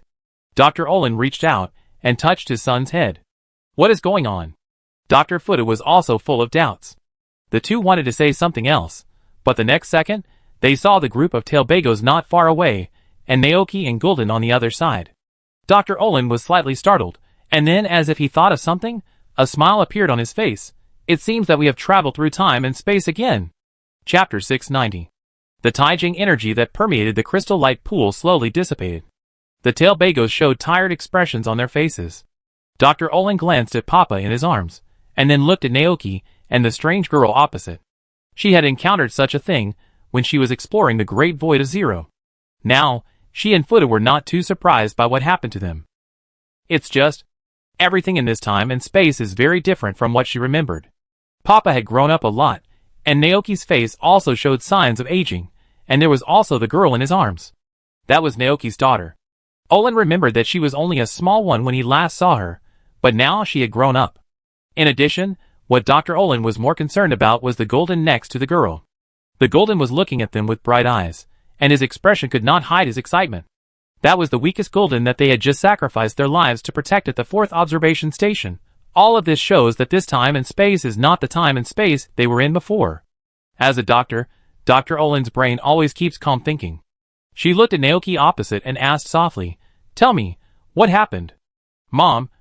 Piper has calmed down at this time. He wiped his tears and looked a little embarrassed. Seeing that the two doctors were safe, Naoki couldn't help but breathe a sigh of relief. Speaking of which, Xiaoqing should be thanked for this matter. Naoki glanced at Xiaoqing, and Xiaoqing noticed his gaze and looked over at him. Naoki nodded at her, indicating that she performed very well. Then, Naoki began to tell Dr. Olin and Dr. Futu about what happened in the past 2 years, including the paradoxical Pokemon riot in the giant pit, including the two doctors who died in the 4th observatory to protect Gulden, including the fight between Gulden and Milton, including the time machine, including everything. The two doctors left in 206, And now it is 208. They were absent for 2 years. 2 years is enough to change many things. Dr. Olin and Dr. Forta listened quietly. When they heard that they'd lost their lives to protect Gul'dan, which led to the riot of the Paradox Pokemon, breaking out of the defense line and invading the Padilla region, the expressions on their faces were somewhat silent. Those violent Paradox Pokemon wreaked havoc in the town and almost caused the collapse of the ecosystem everywhere. Thanks to Mr. Naoki's timely action, a larger-scale invasion of paradoxical Pokemon was avoided. But this also caused Mr. Naoki's motor lizard to fall into the time machine and become Gul'dan. Piper couldn't help but say, "How could this happen?" When Dr. Olin and Dr. Forta heard that their research had such a big consequence, they couldn't accept it at first. They clearly controlled the number of paradoxical Pokemon, and the research has also achieved phased results, and proved that paradoxical Pokemon from the past and the future can be captured by current trainers. That's different, Dr. Olin. Naoki walked forward and looked at the two. The two doctors looked up. Perhaps your research was wrong from the beginning. Naoki said slowly, "The Gul'dan next to me is very special. Its essence is not a Gul'dan, but a motorcycle lizard. The reason why it was close to me when it came to the ranch was not because I treated it, but because it was a motorcycle lizard that lived with me for 9 years. How could it be?" Dr. Olin's first reaction was disbelief. But soon, she remembered a topic she had talked about with Naoki. That is it possible for Motor Lizard to become Gul'dan? There has always been a rumor that Gul'dan is what Motor Lizard looked like in the past. Dr. Olin also conducted research at the time. If the oxygen content of the modern atmosphere and the energy fluctuations in the air are reversed from those in ancient times, then most of the modern Pokemon will probably revert to their ancestors. Have we been doing all this research wrong? Dr. Olin frowned. The research on Paradox Pokemon is the lifelong effort of her and Fudu. Now that he is suddenly told that it is wrong, no one can accept it. Seeing them like this, Naoki couldn't help but sigh in his heart. Sure enough, the doctor who didn't personally experience the incident 2 years ago still couldn't understand the impact that Paradox Pokemon brought to modern Pokemon. No, doctor, your research is not wrong. In a sense, it has been very successful. Naoki spoke. Dr. Olin and Dr. Fuda looked over in a daze, waiting for his explanation. Naoki made way and showed Xiaoqing and Gul'dan behind him. This Gul'dan is the one you risked your life to protect. It used up its last bit of strength to escape from the giant pit, met Xiaoqing, and eventually became her partner, just like all modern Pokemon. Naoki said. Hearing this, Dr. Olin was slightly stunned. She was smart and immediately understood what Naoki meant. Does it take humans to build a bond with a paradoxical Pokemon in order to integrate them into this world? Dr. Olin murmured. Dr. Fuda also frowned, and he thought of something. As doctors, they all knew what would happen when a large group of foreign wild Pokemon invaded a certain area. Those wild Pokemon would definitely cause a devastating blow to the local ecology. Realizing this, Dr. Fuda's face looked a little ugly. So, their research direction was wrong from the beginning? Doctor. Seeing the two doctors unable to accept it, Xiaoqing felt a little worried. Enough. Suddenly, Piper's shout interrupted the two doctors' thoughts. Dr. Olin was slightly stunned and turned to look at his son. Piper's eyes were filled with tears of grievance, and the emotions accumulated over the years burst out at this moment. He almost shouted out his words. Do you know how many people were worried about you at that time? Do you know how those paradoxical Pokemon attacked people and Pokemon in the nearby town? Do you know that Mr. Naoki lost Motor Lizard forever in order to help you and make up for the mistakes you made? Do you know that the chief did not sleep for several days in a row to protect the Padilla line? You don't know. You know nothing. You only know your research in paradoxical Pokemon, and you can't even compare to AI who inherited your memories and emotions. Tears slid down Papa's cheeks and fell on the edge of the crystal pool. His body trembled slightly due to the violent fluctuations of emotions. Papa! Dr. Olin and Dr. Fuda stared at this scene in a daze. They had never seen Papa like this before. Those words they had never heard echoed in their ears. Both doctors were a little confused at this moment. Did the dream they had been pursuing bring so much trouble to the Padilla region and so many people? At this moment, Dr. Olin and Dr. Fuda began to think about whether they had really done something wrong. Piper lowered his head, his face shrouded in shadow, making it difficult to see clearly. Tears kept falling. His voice was crying, mixed with a hint of grievance. Do you know how I have been through these 2 years? Dr. Olin and Dr. Fuda were stunned for a moment. They had never seen their son look so aggrieved. Piper. Dr. Fuda murmured. After a brief moment of shock, Dr. Olin slowly stepped forward and gently hugged Papa. "We are sorry, Papa." Although they did not know what Papa had experienced in the past 2 years, it was certain that when Papa learned of their death, she must have suffered a serious blow. They were absent from Papa's life for 2 years. In the past 2 years, what kind of lonely and painful mental journey must Papa have experienced living alone? Maybe they really did something wrong. Seeing her son's tears, Dr. Olin stopped thinking about anything. Now she was just a mother. I'm sorry, Papa." She looked at her son, who had grown up a lot, and felt extremely regretful. "You must have experienced a lot in the past 2 years, right?" Hearing this, Papa couldn't help it anymore. He threw himself into his mother's arms and burst into tears. Dr. Fuda also walked forward distressfully and held his son in his arms with his wife. The family of 3 quietly leaned against each other. No one spoke, just silently accompanied each other. "That's great." Xiaoqing wiped away her tears quietly. "That's great." She was happy for Piper from the bottom of her heart. If Nemo and Mutant were here, they would definitely feel the same way, right? "Thank you very much, Mr. Naoki." Xiaoqing thanked Naoki sincerely. Naoki looked at the reunion of the family of 3 and shook his head gently. "Don't thank me. It was you who thought of asking Tail Bagos to call the doctor at that time." The doctor in 206 was summoned directly to the present.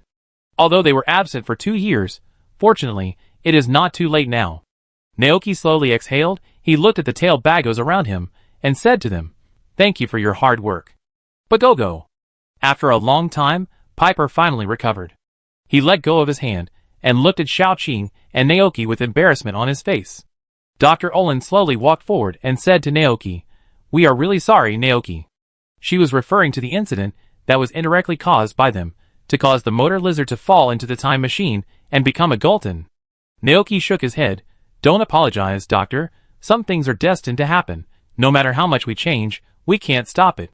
Since Motor Lizard is destined to become Gulton, what he can do, is to go back to the past and accompany Motor Lizard until it meets its past self. However, it is not the right time yet." However, Naoki is not worried, because his fate with Motor Lizard has long been connected and inseparable. Motor Lizard is it, Gulton is it, no matter what its name is, no matter what it looks like, it is undoubtedly the most important Pokemon around him. Now that the time machine has been shut down, and the Zero Zone Research Institute has become a ruin, what are your plans next? Naoki asked. "We don't know." Dr. Olin shook his head. Dr. Fuda said calmly, "Olin and I have caused so much trouble to the Padilla region. I think even if we return to Area Zero to continue our research, we will be rejected by the Alliance." Dr. Olin continued, "So, we are ready to give up the research on the paradoxical Pokemon, because we have already got the answer from you." As he said this, Dr. Olin looked at Naoki and Gulden, as well as Xiaoqing and Gulden. "Your name is Xiaoqing, right?" Dr. Olin asked. "Yes." Xiaoqing nodded. "If you have time, can you tell us in detail what happened after you met it?" Dr. Olin's face was gentle. "Of course," Xiaoqing said. "Thank you very much." Dr. Olin thanked her again. They turned around and looked at Papa. "For you, we have been away for 2 years. I believe a lot of things have happened in the Padilla area in these 2 years. Papa," Dr. Olin called softly. Papa was stunned. "Mom? When we return to Xiaoshur Town, can you tell us what happened in the past 2 years?" Dr. Olin said with a smile. "They have missed too many things. Since God has given them a second chance, they will never miss it again." Hearing his mother's words, Papa's eyes were full of surprise, and he nodded vigorously. "Yeah. Oh my, we suddenly disappeared for 2 years, and now we suddenly appear. I'm afraid it will scare the chief and others, right?" Dr. Olin suddenly realized this problem. No one is better suited to handle this than Naoki. "I will tell the chief everything that happened today, but doctor, are you going to return directly to Xiaoshur Town next?" Naoki asked. "Yes." Dr. Olin nodded. "They need to go back first and sort out what happened today. Although they are not surprised by time travel, too many things happened in this short day. The huge amount of information impacted their brains, and even the doctor was a little overwhelmed." "Okay." Naoki did not try to persuade them to stay. He knew that the 2 doctors needed time. "Then when you have time in the future, you are welcome to visit the ranch again." Dr. Olin smiled and nodded. "I will definitely go." The Papa family was preparing to return to Xiaoshur Town, where Xiaoqing's home happened to be. She said goodbye to Naoki and chose to go back with Papa.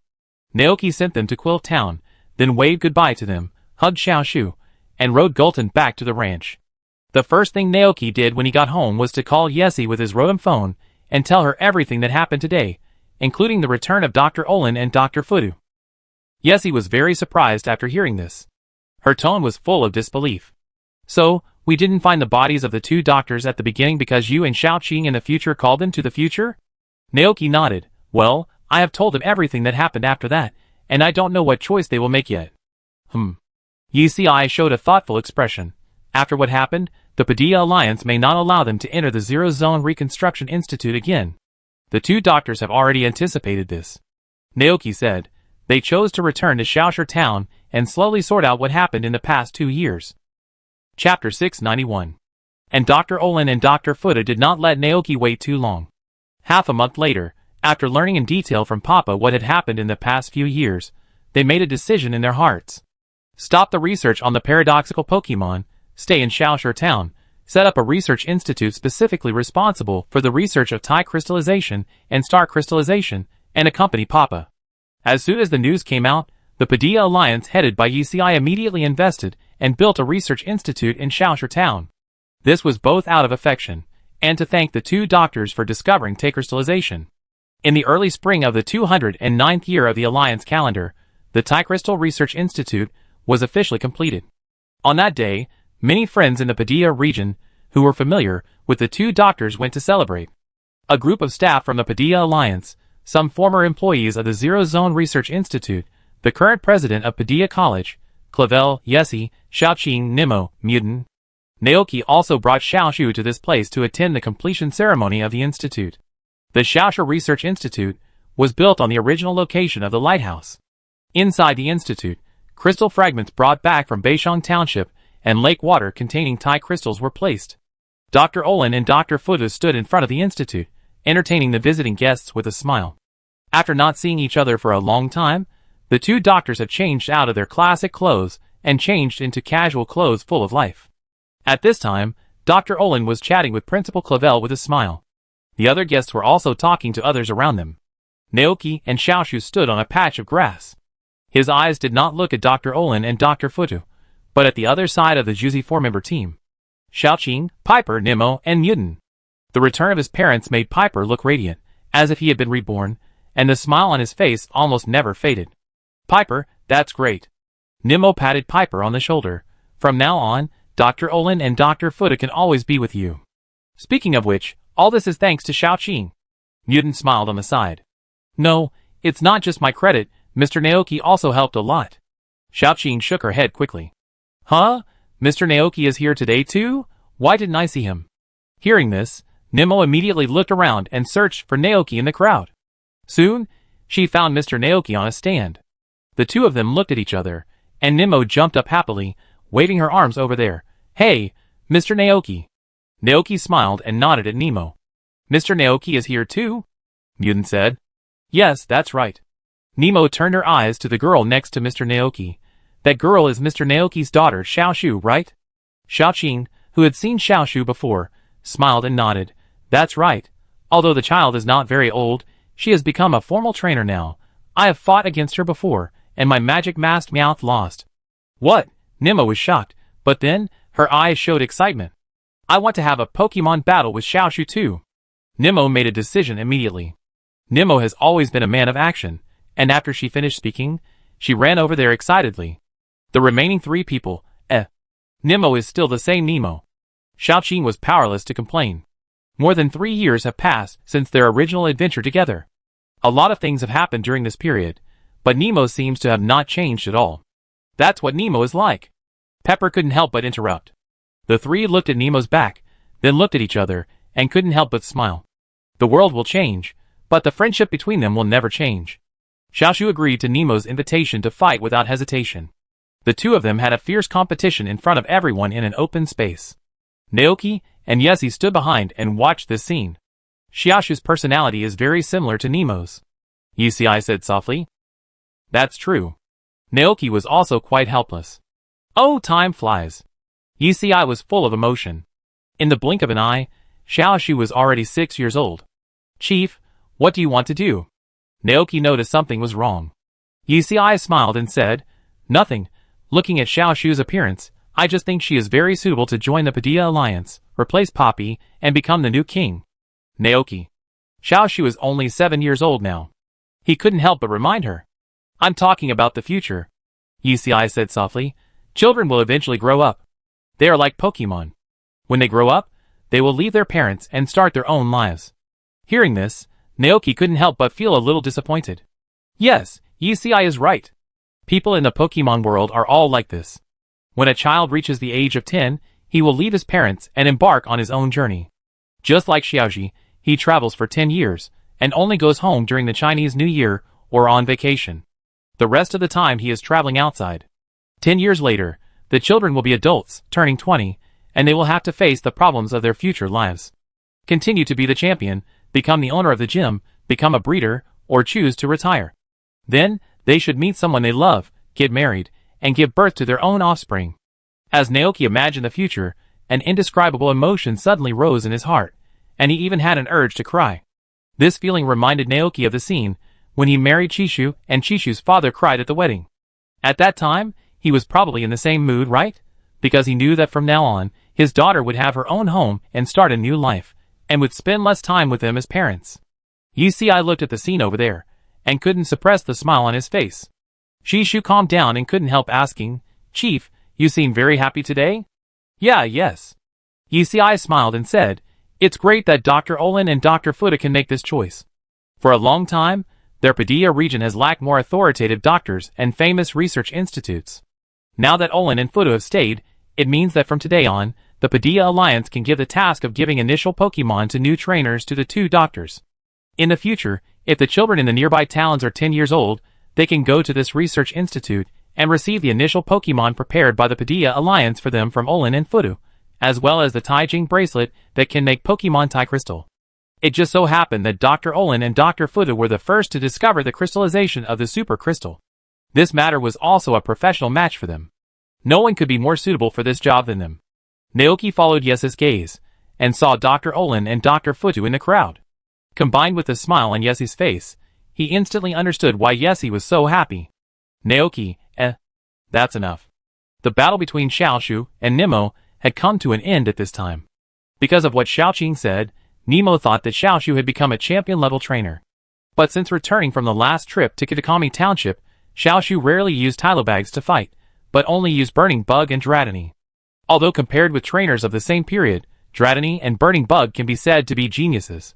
But in front of Nemo, who has become a champion, Burning Bug and Dratini's strength is not enough. When seeing Xiaoshu's 2 Pokemon all fall, Nemo understood what was going on. She quickly apologized to Xiaoshu, but Xiaoshu didn't care. The 2 agreed to have another official Pokemon battle when they had time in the future. At this time, the celebration ceremony had come to an end. The guests around said goodbye to the 2 doctors and left Xiaoshu town. The Padilla Alliance has something else to do, I leave first. Yusei said hello to Shishu and Xiaoshu, then walked up to say something to the 2 doctors, and followed the others and left the institute. Naoki was not in a hurry to leave. He stood on the stand with Xiaoshu and Golden, looking at the sea in the distance. Xiaoshu rode on Naoki's neck, pointed at the long-winged gulls flying in the golden light and said, Dad, it's long-winged gulls. There are so many. I saw it. Naoki thought of the conversation with Yesi just now, and couldn't help asking, What do you want to do in the future? Xiushi's attention was all attracted by the long-winged gulls flying on the sparkling sea. Hearing this, she answered loudly, I want to fly to a far place like those long-winged gulls to see the scenery and Pokemon over there. Naoki, but if that happens, Mom and Dad won't be able to see you. Xiaoshu had never thought about this question before, and now she was stunned when she heard it suddenly. But soon, Xiaoshu reacted, and she asked in confusion, Xiaoshu can come back to visit Mom and Dad at any time. Naoki, Oh, forget it. It's too early to talk about these things now. Anyway, as long as Xiaoshu is happy, it's fine. At this time, there was a sudden applause from behind. Shishu turned his head, and saw Dr. Olin slowly approaching. She looked at the Xiaoshu on Jishu's neck and said with a smile, What a good dream. Dr. Olin. Xiaoshu was very happy. However, the scenery during the trip is important, but don't forget your family. Dr. Olin said softly. Xiaoshu will never forget Mom and Dad, Gulton, Babu Tubo, and the others. Xiaoshu promised. Hearing this, Dr. Olin smiled. She then turned her eyes to Naoki and Gulton beside him, although she already understood what happened in the Padilla region in the past 2 years. But what happened to the motor lizard? Dr. Olin and Dr. Fudu still have some confusion. Naoki, can you tell me about Gulton? The motor lizard? She asked. Naoki did not refuse. He looked at the Gulton beside him, and slowly began to tell the story, including that the motor lizard fell into the time machine and became a Gulton, including that it met the flutter hare and the tailbagos in the ancient times millions of years ago, including that it was called to the present by the 2 doctors through the time machine 11 years ago, including things that have not happened yet. He will go back to the past at some time in the future, accompany the motor lizard to complete the journey, and save the tailbagos tribe that is about to become extinct. Is that so? At this moment, Dr. Olin understood everything. She finally understood why the Gulton next to Naoki was so special, and why the flapping wing was so close to the Gulton. According to his and Fudu's investigation, the Taijing energy can indeed connect different time and space, but the energy required is extremely huge. If there is only one tailbagos, it is far from being able to travel through time and space permanently. This is also the reason why she was called to the future when she was investigating the Great Void, but she could only stay for a while. This is why the time machine can only be built in Area 0. Past, present, future, time paradox. Dr. Olin looked at Gulton with a complex and somewhat moving look. Its thoughts about you transcend all time. I know. Naoki nodded gently. Dr. Olin thought and continued, you will go back to the past in the future, save the tailbagos tribe, and change their fate. And the tailbagos who survived to this day used their power to change her and Fudu's fate. If Naoki hadn't done this, the power of a tailbagos alone would not be enough to change their fate. And the origin of all this is that the motor lizard turned into a Gulton. Because it turned into a Gulton, it led to the subsequent events and the change of many people's fate. Dr. Olin was full of complex feelings. At this moment, she has deeply felt the shock brought by time and fate. But, do they need Naoki to pay for the mistakes they made? To outsiders, Naoki's motor lizard has never left. But to Naoki himself, the Pokemon that had lived with him for so many years suddenly left. Which trainer could accept this? If motor lizard had not become Gulton, then everything that followed would not have happened, and she and Fudu would have died at the 4th observatory. Realizing this, Dr. Olin suddenly didn't know what to say. She looked at Naoki, her heart full of apology. I'm sorry. However, Naoki smiled and asked a question that she didn't expect.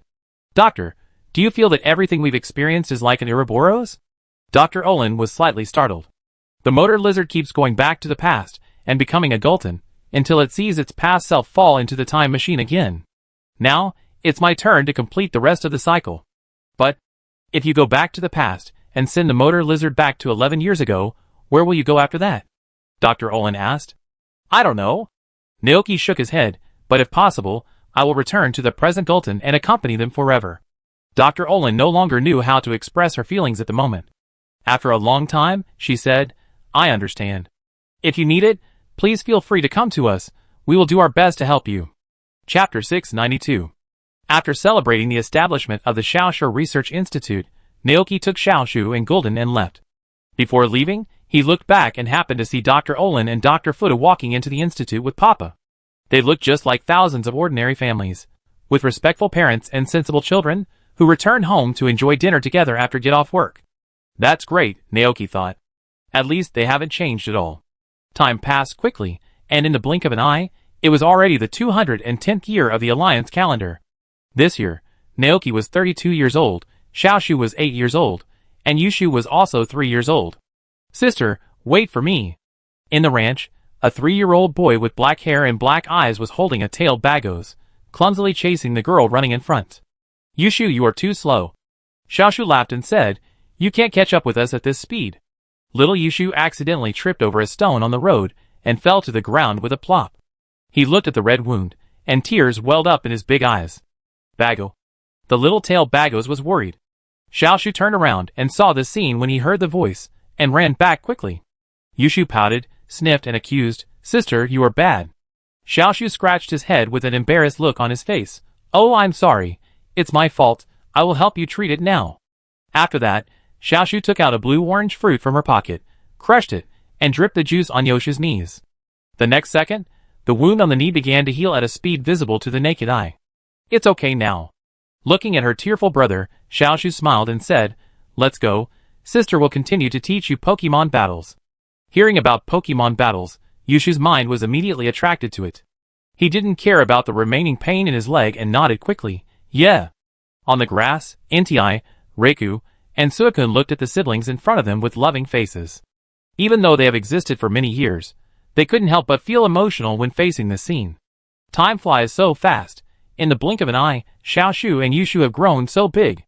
The siblings get along very well on the ranch, and their parents don't need to worry about them at all. In the living room of the house, Shishu and Chishu are receiving the teacher who came to visit from the kindergarten. Hello, Mr. Jishu. We came here to discuss with you the problem of your daughter's performance in school. The female teacher was very polite. Shishu was slightly stunned. Did Xiaoshu beat other children to tears in school again? The female teacher was stunned for a moment, then laughed and said, Of course not. Xiaoshu is a very well-behaved child. I came to visit you this time mainly to tell you about Xiaoshu's current situation. Xiaoshu is the most talented child we have met since the establishment of our kindergarten. To be honest, the current kindergarten can no longer provide Xiaoshu with learning assistance. As early as a week ago, your daughter had already learned all the courses in the kindergarten, and she also has a very good attainment in training Pokemon. I believe you also know that Xiaoshu relied on her own cultivation to evolve Dratini into Haxorus.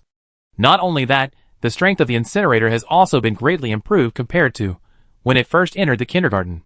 Now Xiaoshu, except for the age that has not yet reached the requirements, can be regarded as a formal elite trainer. Naoki, this daughter of his really makes the old father proud. Naoki knows about these things, the teacher said. Xiaoshu has excellent talents in both life and raising Pokemon. Not long ago, she evolved Dratini into Dragonite by her own strength, greatly increasing her strength. If she continues like this, it won't be long before Dragonite evolves into Dragonite. So what you mean is?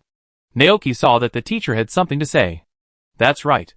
The female teacher's eyes were bright, and she was looking forward to it. Paideia Academy also learned about Xiaoshu's situation. Principal Clavel said that he was willing to make an exception, and let Xiaoshu enroll in Paideia Academy for further studies in advance. Principal Clavel? Naoki was stunned. Female teacher, yes, he asked me to tell you that if you agree, he will come to invite Xiaoshu in person. Xiaoshu is only 8 years old now, and he still has 2 years to become a formal trainer. If he goes to Paideia Academy at this time, then his parents, they will see Xiaoshu less every day. As a father, Naoki knows that when children grow up, the distance between them and their parents will become farther and farther, and they will be together less and more. Out of selfishness and worry about Xiaoshu going to school alone, Shishu didn't really want Xiaoshu to go to school at this age. But their daughter is so outstanding. How can he keep Xiaoshu by his side just because of this? Shishu sighed helplessly. He and Shishu looked at each other, and then said, About this matter, we want to ask Xiaoshu's opinion first, and then give you a reply. No problem. The female teacher stood up and said goodbye. I will wait for your reply at the kindergarten. Naoki nodded, and the two watched the teacher leave, and then found Xiaoshu, who was playing with his younger brother in the pasture. Xiaoshu, come here. What's wrong, Dad? Xiaoshu immediately ran over with Yushu and a few Pokemon. How do you feel about studying in kindergarten now? Naoki asked with a smile. Everything is fine. Xiaoshu patted his chest and said confidently. So amazing? Naoki said, It just so happens that your teacher came to see us just now and said that Paideia College heard about your performance and wants to accept you in advance. If you are willing, you can enter Paideia College to study from tomorrow. Paideia Academy? Xiaoshu's eyes lit up. Is it the academy with many very powerful Pokemon trainers? Yes, your sister Nemo, sister Xiaoqing, brother Piper, and your mother all graduated from there. Naoki nodded. Wow. Xiaoshu agreed without hesitation. I want to go. Naoki, this kid really doesn't miss the ranch at all. But if you go, you won't be able to go home every day. I can't see my parents every day like I do now. Naoki reminded. Why? Xiaoshu was very puzzled. Because Paideia College is different from kindergarten. Naoki replied. The teaching model of Paideia College is very special, and it is different from traditional courses. In addition to theoretical courses, it also includes a lot of practical teaching, such as traveling around to find treasures, collecting gem badges, etc. Once enrolled, Xiaoshu will definitely not be able to go home on time every day like he does now. Then I can use the Rotom phone to call my parents every day. Xiaoshu thought of a good idea. Naoki, He sighed helplessly. Okay, in that case, then Daddy will promise you. Daddy will contact Padilla College later, and someone will come to pick you up in a few days. Great. Xiaoshu was very excited. Great. Yushu, who was standing by, didn't understand why his sister was so happy, and he also shouted stupidly. Hey Yushu, sister is going to fight with a stronger trainer. Xiaoshu excitedly hugged his brother. You eat well at home. Because of his age, little Yushu didn't know what his sister meant. That afternoon, Naoki told the female teacher of the kindergarten about Xiaoshu's choice. 3 days later, the current principal of Padilla Academy, Clavel, came to the ranch. It's you? Seeing Naoki, Principal Clavel was very surprised. He never thought that Xiaoshu would be Naoki's child. Naoki smiled faintly. Well, I ask you to take care of Xiaoshu. No wonder. No wonder. Principal Clavel came back to his senses after a long time and nodded. I understand. In that case, I will take good care of Xiaoshu. Naoki smiled and introduced Xiaoshu. Xiaoshu, this is the Principal Clavel I told you about before. Hello, Principal Clavel, I'm Xiaoshu. Xiaoshu greeted politely. Hello, Xiaoshu, I am Principal Clavel, and I am the one who came to pick you up for school this time. Principal Clavel adjusted his glasses, looking very satisfied. Oh, by the way, since you already have your own initial Pokemon, we won't prepare a Pokemon partner for you yet, Clavel said. Those Pokemon are the initial Pokemon given to new trainers, who are 10 years old by the Paidia League.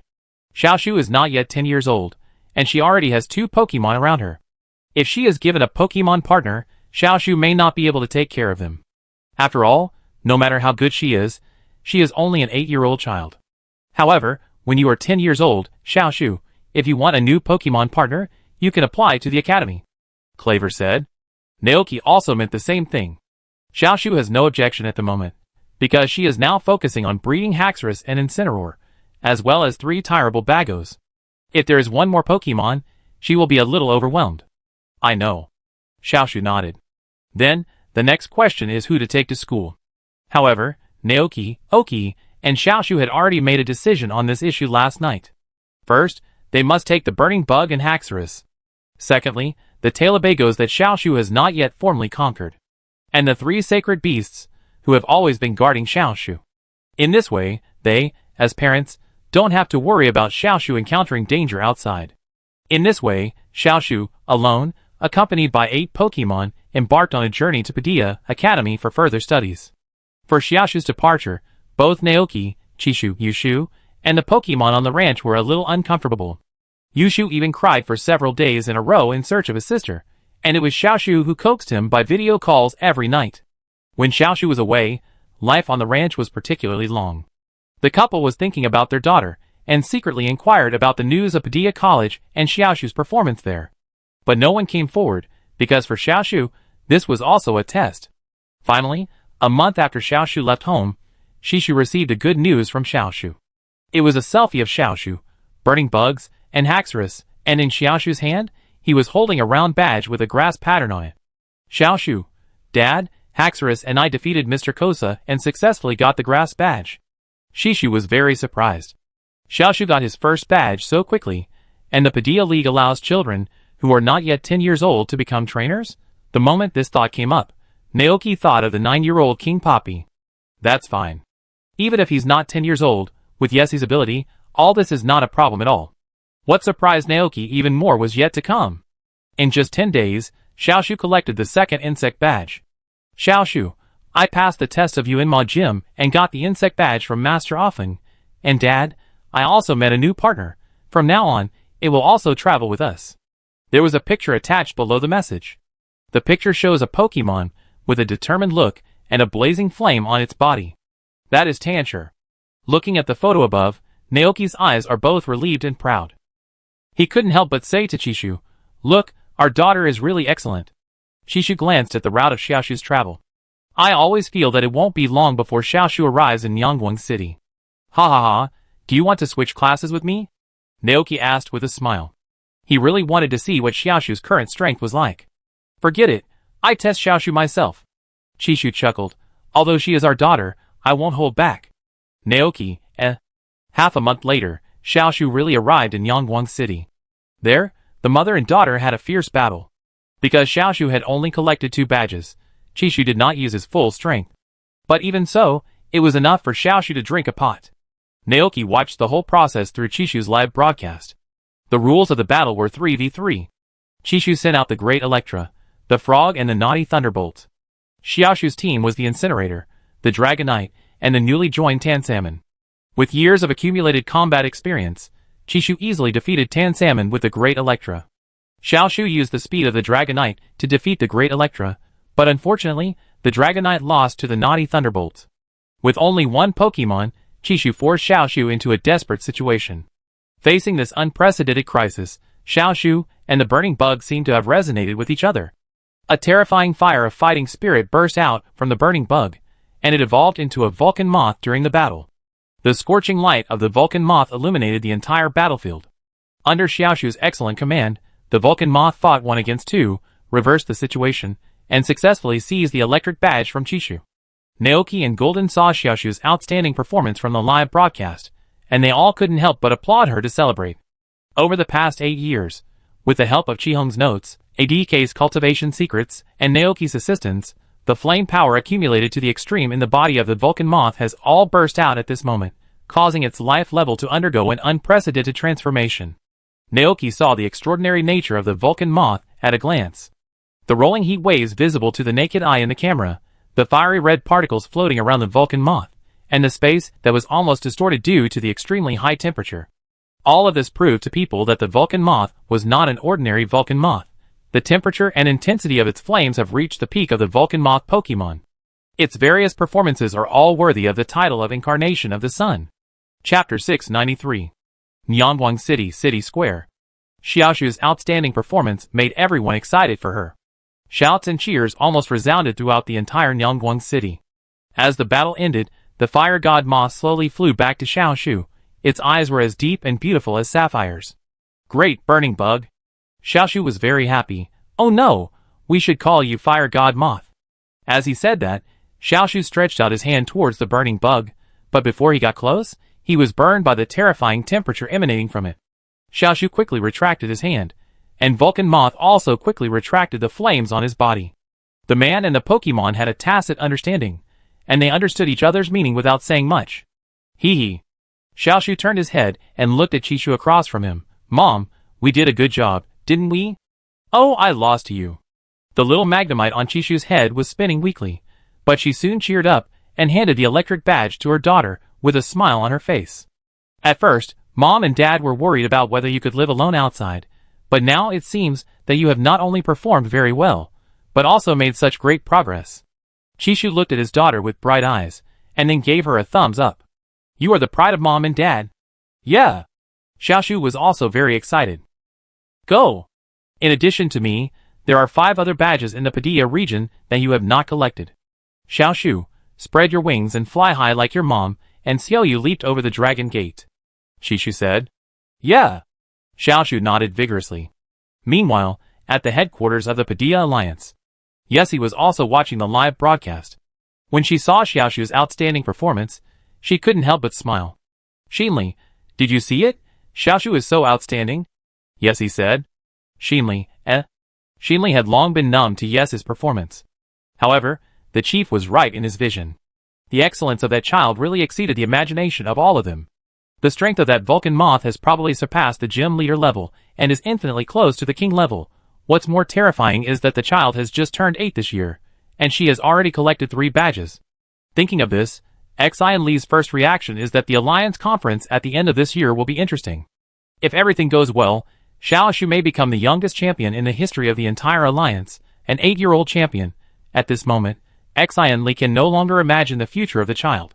UCI has already started to think about when to pass on the position of chief champion to Xiaoshu. Now? Not yet.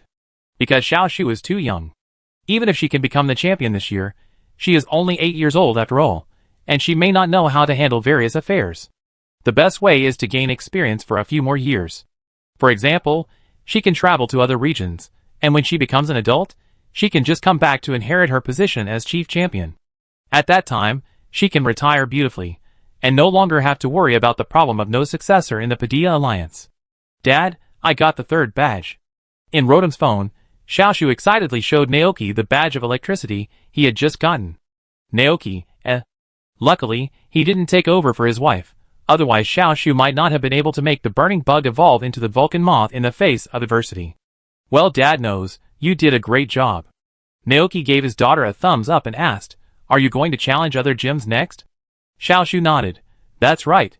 Principal Clavel said that if I can collect 8 badges before the end of the year, I can participate in this year's league meeting and fight against trainers from all over the world. Okay, then Mom and Dad, Yushu, and Golden will definitely come to the scene to cheer you on. Xiaoshu nodded excitedly. Yeah. And so, Xiaoshu and his group continue their journey. Naoki has been paying attention to the situation of gyms in various places. With Xiaoshu's report, he knows almost everything about his daughter's itinerary, and what she encountered on the road. In May of the 210th year of the Alliance calendar, Xiaoshu arrived at Frost Mountain, where he tried to train Haxorus with ice and snow, and enhanced Haxorus's resistance to ice attribute moves. Then, Xiaoshu began to challenge Grusha's Frost Mountain gym. Although Haxorus was defeated by Grusha's ice attribute Pokemon, Xiaoshu still got the ice badge from Grusha with the fire power of Tanshur and Vulcan Moth. In June, Xiaoshu arrived at Jinhui town where Qingmu was, and got the props for Tanshur's evolution from a local restaurant owner, which made Tanshur successfully evolve into Blue Blade Demon. In order to prove her strength to the trainer, Blade of the Blue Flame fought against Aoki, and successfully exchanged 1-for-1 with the opponent's Pokemon. And Xiaoshu also successfully obtained the general badge with the Dragon Dance tactics of Haxorus. In July, Xiaoshu arrived at the Icebox town where the Ghost Gym was located. There, she met a very powerful person who taught her the secrets of breeding ghost Pokemon, allowing Xiaoshu to conduct special training on Blade of the Blue Flame. The next day, Xiaoshu went to the Ghost Gym to challenge, and was shocked to find that the gym leader Lime here was the mysterious person who taught her yesterday. The two sides fought a big battle, and Xiaoshu finally won and successfully obtained his 6th badge. In August, after several months of special training and practice, Haxorus finally reached the edge of evolution. On a full moon night, Haxorus successfully evolved into Dragonite, and its strength increased greatly. At the same time, Xiaoshu also began to challenge Tailbagos, and successfully proved his strength to them, allowing 3 Tailbagos to join his team. In this way, the team of Vulcan Moth, Dragonite, Blue Blade Ghost, Tailbagos was officially assembled. With these 6 Pokemon, Xiaoshu began to challenge the last 2 gyms. In September, Xiaoshu successfully defeated Haidai, the gym leader of the Glass Bottle Gym, and obtained the water badge from him and learned how to cook. In October, Xiaoshu arrived in Beigu town. With the ghost power of the Azure Blade Ghost, she defeated the gym leader Lip and successfully obtained the last badge of her trip. At this time, there were still more than 10 days before the convening of the Alliance Conference. Xiaoshu rode on Inhai and began to rush to the Pokemon Alliance. Naoki also received the news. He and Chishu brought Yushu, Gulton, Babu Tubo, Urukyu and other Pokemon to the Padilla League to watch Xiaoshu's game. In order to give Xiaoshu a surprise, Naoki did not tell her. Instead, he secretly went to the front row of the audience on the day of the game.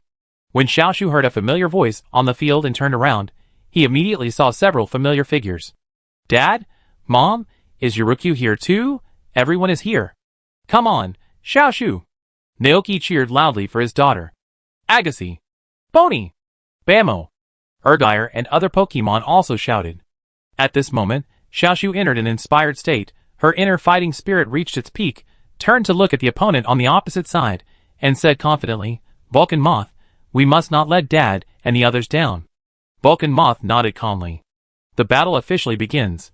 Vulcan Moth starts with Butterfly Dance, while the opponent's Pidgeot attacks with Air Blade.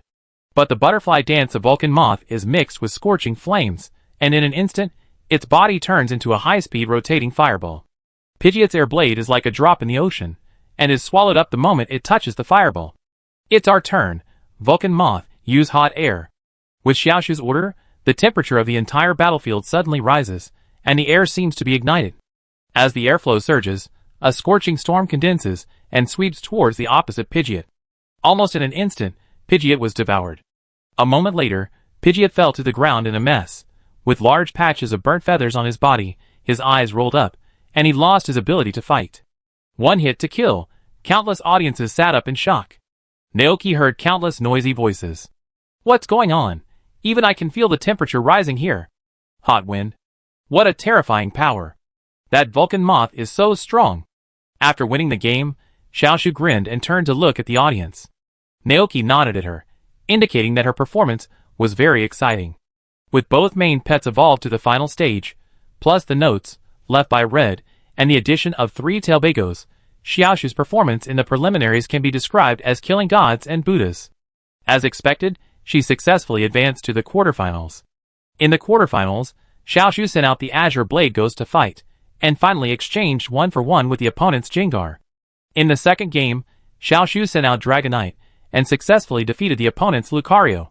In the third match, Xiaoshu changed to Vulcan Moth, and defeated the opponent's Ice Demon Guardian with overwhelming force. The fourth match, the fifth match. Xiaoshu successfully advanced to the semifinals with absolute strength. 3 days later, the semifinals began. Xiaoshu relied on the unpredictable properties of Star Crystal Tailbagos and the information gap to directly defeat the opponent and successfully advance to the finals. 2 days later, the finals of the league conference in the 210th year of the league officially kicked off. The opponent Xiaoshu faced was a powerful trainer from the Sinnoh region. He has Tyrannosaurus, Bronze Bell, Dragonite, Pockeys, Alito, Crowhead, and other tough characters in his hands, and his strength is very strong. At first, Naoki was a little worried. After all, the opponent's strength and combat experience far exceeded Xiaoshu. But when the battle started, he was shocked to find that Xiaoshu had completely transformed in Pokemon tactics and command. Not only did she read the opponent's first Pokemon Bronze Bell according to the opponent's previous habits, but she also used the agility and high attack characteristics of the Blade of the Flame to play with the Bronze Bell. In just a few rounds, the Blue Blade Ghost cut down the Bronze Bell. In the second battle, Xiaoshu sent out Dragonite to face the opponent's Tokus. In the battle, Xiaoshu used the special skills he learned from his father, praying for rain, storm and thunder 3 times. Under the huge thunder, Tokus had no power to fight back. In the third battle, Xiaoshu used the powerful strength of Vulcan Moth to crush the opponent's trump card Land Shark. The fourth battle, the fifth battle, the sixth battle. With the help of Tailbagos, Xiaoshu did not lose a single battle. Such outstanding command and tactical use made Naoki, the father, feel inferior. Accompanied by the fall of Alito, this league competition officially came to an end. At this moment, the youngest champion in the world was born. The champion was only 8 years old. Chishu was extremely excited. She pulled Naoki's arm and shouted, "Look, our baby daughter won the championship." Naoki still hasn't recovered from his shock. He looked at the scene and felt an indescribable feeling in his heart. The flowers he had worked so hard to plant for 8 years finally bloomed here. Their daughter was so outstanding and so excellent. The crowd in the audience fell into a carnival, and everyone was cheering and celebrating for Xiaoshu. Amid the noisy voices, the chief champion of the Padilla League, Yessie, walked onto the stage with a smile and handed the trophy to Xiaoshu. "Auntie Yessie!" Xiaoshu shouted. Yessie nodded gently. "Well, Xiaoshu, you did a great job. Congratulations on becoming the champion of this league competition." Xiaoshu took the trophy, but it was so heavy that she almost dropped it. Fortunately, at the critical moment, Dragonite behind her stretched out its big claws and held Xiaoshu's hand. One person and 6 Pokemon lifted the golden trophy high. Not far behind them, Entei, Reiku, and Sukun looked at this scene with satisfaction. Click. The picture freezes. Naoki Ranch. Xiaoshu and her Pokemon put the golden trophy on the bookshelf in her bedroom. Naoki and Chishu stood at the back, watching the scene with a smile. "How does it feel to be the champion?" Naoki asked. "I'm very happy." Xiaoshu's eyes lit up. "It's great to be with you all." "Then, what are your plans for the future?" Naoki asked with a smile. Xiaoshu thought about it carefully. After the league meeting, Aunt Yessie told her that she could go to the Padilla League to challenge the 4 Heavenly Kings and the real champion at any time. If you pass all of them, you can become the pillar of a region. However, Aunt Yessie is very powerful. With their current strength, it may be difficult to defeat them. In this case, the best way is to continue practicing. "We are going to continue practicing," Xiaoshu replied. Naoki raised his eyebrows. "Have you decided where to practice? Go to the World Tree and practice with Mutuo and the others? Or stay at the ranch and let Bud Crown help you train? Or go to other regions to continue his studies?" In fact, Naoki has paved the way for Xiaoshu with these 3 choices.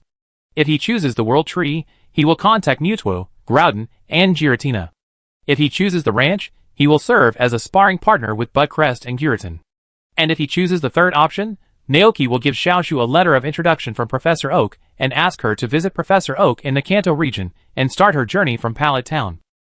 And the Padilla region is at the end of this journey. When Xiaoshu finishes all the regions and returns to Padilla, he may have the qualifications to become a true champion. Chapter 694. Xiaoshu did not make a decision immediately about the 3 choices given by her father.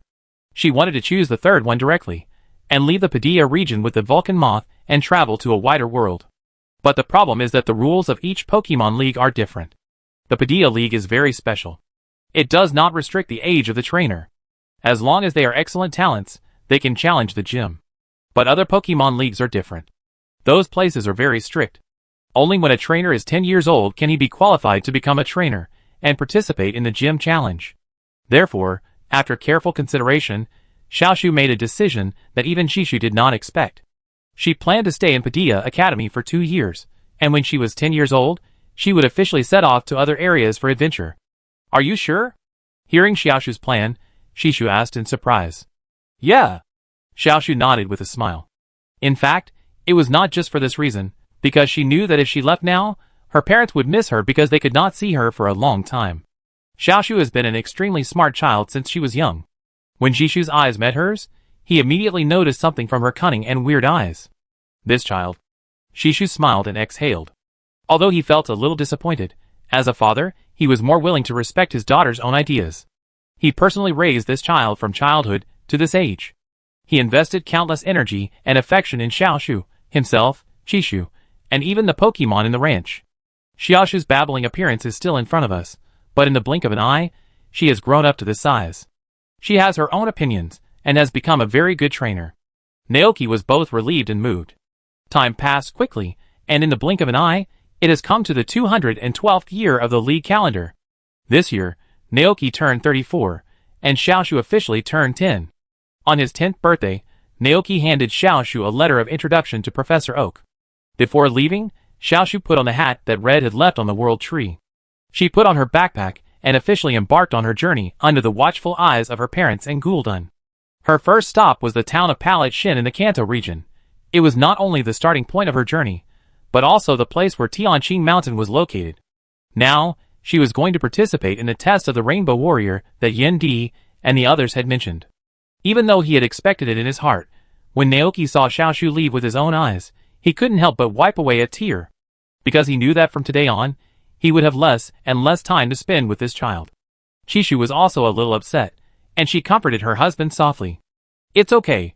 Xiaoshu will definitely become a very good trainer. Naoki nodded gently. Yeah. My child, like a brave eagle, conquer the vast sky and fly freely in the blue sky. One day later, Kanto region, Pallet Town, Evergreen Forest. In the lush and dense forest, Xiaoshu looked at the map navigation on Rotom's phone and muttered to himself. After passing this area, Pallet Town should be ahead. As Xiaoshu moved forward, he curiously observed the Pokemon ecology in this forest. The Kanto region is completely different from the Padilla region. Many of the Pokemon living here are not Pokemon in the Padilla region. Pip, a bird Pokemon, is calm and composed. Even when attacked, it rarely fights back, and only throws sand at its opponent to protect itself. Pip? Listening to the illustrations on Rotom's phone, Xiaoshu curiously looked at the bird Pokemon that was pecking at the fruit. At the same time, behind a bush, a boy wearing a straw hat and holding a bug net looked at the girl over there with a fighting spirit. The girl was not big, and seemed to have just turned 10. She was carrying a travel backpack and wearing a red and white hat. The outfit clearly shows that he is a rookie trainer. Since they can meet, it means it is fate. Then, invite each other to a Pokemon battle. Hey, trainer over there. The bug catcher ran out of the bushes. Xiaoshu turned his head. Then he heard the bug catcher ask, Are you a trainer who just went on a trip? Xiaoshu nodded. Yes, today is my first day of traveling. What a coincidence, me too. The bug catcher was even more excited. I have been catching awesome bug-type Pokemon in this forest, and I have bred them into very powerful Pokemon. Do you want to have a Pokemon battle and compete with each other? The bug catcher was full of fighting spirit. Compete. Hearing about the Pokemon battle, Xiaoshu immediately became interested, and she immediately agreed. Okay. This is how trainers you meet in the wild are. When their eyes meet, a Pokemon battle will begin. The two chose a clearing in the forest and stood on both sides. The insect catcher took out a Pokeball with high morale and threw it hard. Go, Caterpillar. Xiaoshu's actions were carried out at the same time. In that case, it's decided to be you. Caterpillar? Xiaoshu, In that case, it's decided to be you, Vulcan Moth. Two white lights flashed, and in the white light, two completely different figures appeared on the battlefield. The one on the left is a green caterpillar that is shiny green and looks very strong. On the right is a Vulcan Moth that exudes a burning breath, as hot and dazzling as the sun. With the appearance of the Vulcan Moth, a strong hot wind instantly swept in all directions, and the temperature in the air began to rise continuously. The insect catcher and the caterpillar were covered in hot air, and both the man and the Pokemon looked at the Vulcan Moth opposite with confused faces. A big question mark appeared above the insect catcher's head. The insect catcher, ? His eyes were wide open like copper bells, and he was madly complaining in his heart. Nema, Vulcan Moth, is this a Pokemon that a new trainer should have? What are you fighting for? What the hell? The caterpillar was frightened by the breath of the Vulcan Moth and hid behind its trainer. Hiding behind its legs, it looked at the Vulcan Moth in the air in horror. Caterpillar, are you really 10 years old this year? The bug catcher hugged the caterpillar and hid back frantically. Xiaoshu nodded as a matter of course. That's right. The bug catcher, is it really a trainer who just went on a trip? That's right. Xiaoshu nodded with a smile. This is my first time to the Kanto region. She used to travel in her hometown. Whose trainer who just went out to travel would have a Pokemon like Vulcan Moth? The bug catcher said madly. Vulcan Moth has been by my side since I was born. Xiaoshu smiled brightly. We grew up together. The bug catcher, The bug catcher wanted to be quiet. No more fighting. We are no match for you. The bug catcher gave up the idea of fighting. Well then, Xiaoshu happened to meet someone, and decided to take this opportunity to ask him about the location of Pallet Town. By the way, do you know which direction Professor Oak's Research Institute is? I came here to visit Professor Oak. Professor Oak's Research Institute? The bug catcher turned around and pointed in a direction. It's there. Just keep going forward and you will see it. Thank you. Xiaoshu also realized that the other party had misunderstood her strength. Before leaving, she explained rather embarrassedly. Although I just turned 10 and started traveling, my Pokemon friends and I have been traveling in the Padilla region for 2 years before that. After that, Xiaoshu took back the Vulcan Moth and rushed to Professor Oak's institute. The insect-catching boy was left standing there in a daze, unable to come back to his senses for a long time. Half an hour later, Xiaoshu finally arrived at the edge of the evergreen forest. From a distance, she saw a small town in the countryside. If I'm not mistaken, that should be the town of Pallet. Just as Xiaoshu was about to continue her journey, a white light suddenly flashed by her side. In the white light, the figure of the NTI slowly emerged. He looked at the town of Pallet in the distance with a majestic gaze, and said to Xiaoshu, Xiaoshu, after meeting the doctor, it's time to participate in the Rainbow Hero test of Lord Phoenix King. I understand. Xiaoshu had already heard about this test from her father, and she was looking forward to it. Because Daddy said that after completing this test, she will be able to establish a better connection with Pokemon and meet Ho-Oh. Although she can see him every day when she is on the World Tree. But seeing him after completing the test will definitely feel different, right? I'm ready. The little tree said, after visiting Professor Oak, I will set off for Tianqing Mountain. Yes. The NTI was still as majestic as usual, and his eyes looking at the little tree were full of reluctance. Because they knew that when the Rainbow Warriors test was completed, it would be the day for the three of them to say goodbye to the little tree. Although from the beginning, they were just following the orders of the Phoenix King to protect the little tree. But in the past 10 years of getting along, whether it was Lei Gong, or Suicune, they all treated the little tree as their own child. The girl who curled up in the fluff on their abdomens and slept soundly. The girl who rode on them and ran around. The girl who picked fruit from the tree and gave it to them as a gift. One by one. Their 10 years were filled with the little tree, which was a completely different feeling from before. If possible, Yin Di really wanted to stay by Xiaoshu's side forever. But that was impossible. As a member of the Phoenix King Guard, there were still many tasks waiting for them to complete in this world. Thinking of this, Yin Di closed his eyes, then leaned down in front of Xiaoshu and said to her, Come on, let me take you on the next section of the road. Hee, then I come up. Xiaoshu smiled and climbed onto Yin Di's back skillfully. Under the leadership of NTI, they arrived at Pallet Town in just 3 minutes. Following the navigation on Rotom's phone, they arrived at Professor Oak's institute smoothly. Xiaoshu knocked on the door, and soon, footsteps were heard from inside the door. Then, the door was opened, and an old man in a white coat, with white hair and looking energetic appeared behind the door. The person was Professor Oak. You are? Before Professor Oak finished speaking, he saw the fiery red figure behind the girl, and his eyes instantly became shocked. Wow! That is the legendary Pokemon Entei. Hello, Professor Oak, I am Xiaoshu, and my father asked me to come here to visit you. This is the letter my father wrote to you. Xiaoshu introduced himself politely, and handed over the letter written by Naoki. Are you Xiaoshu? Professor Oak also realized Xiaoshu's identity at this time. He took the letter with great interest and said, Your father has already told me that you will arrive in Pallet Town in the next 2 days. I didn't expect you to come so soon. Ho ho ho, come in. Excuse me. Has Xiaoshu arrived at Dr. Oak's Research Institute? In the ranch, Naoki looked at the message sent by Dr. Oak and felt relieved. As the saying goes, a mother worries about her child even when he is far away. To be honest, this is Xiaoshu's first time traveling so far away alone. It is impossible not to worry. If nothing unexpected happens, Xiaoshu should stay at Dr. Oak's Research Institute for some time. Because Professor Oak is interested in Pokemon, he will definitely conduct some ecological research on the 3 sacred beasts around Xiaoshu, Tailbagos and Vulcan Moth. Dad.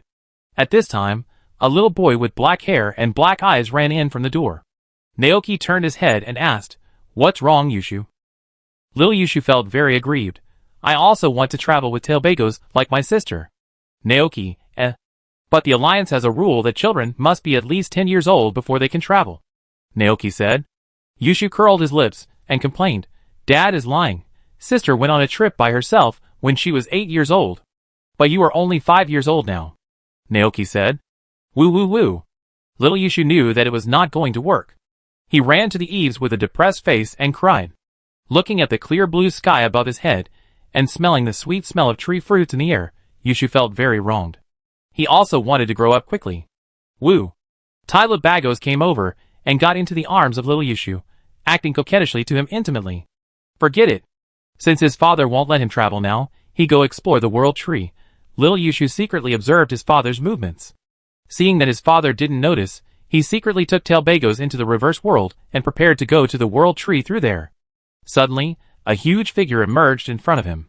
Little Yushu raised his head, and saw a ferocious Pokemon with a ferocious face appear in front of him. Hey kid, where are you going?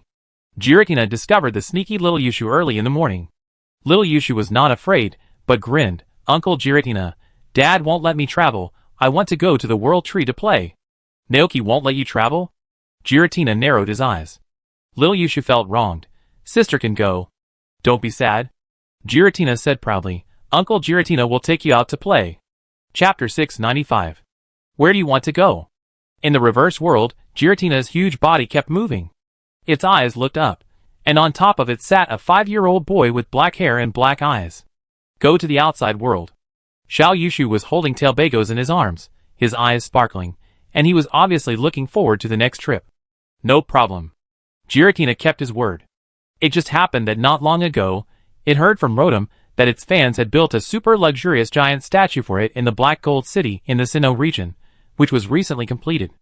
I can take this opportunity to go there and see what's going on.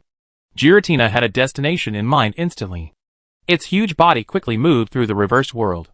After an unknown amount of time, Giratina suddenly spit out a dragon's breath towards a space in front of it. The originally closed space was instantly opened, and then a huge black shadow flew out of it, and came to the sunny real world.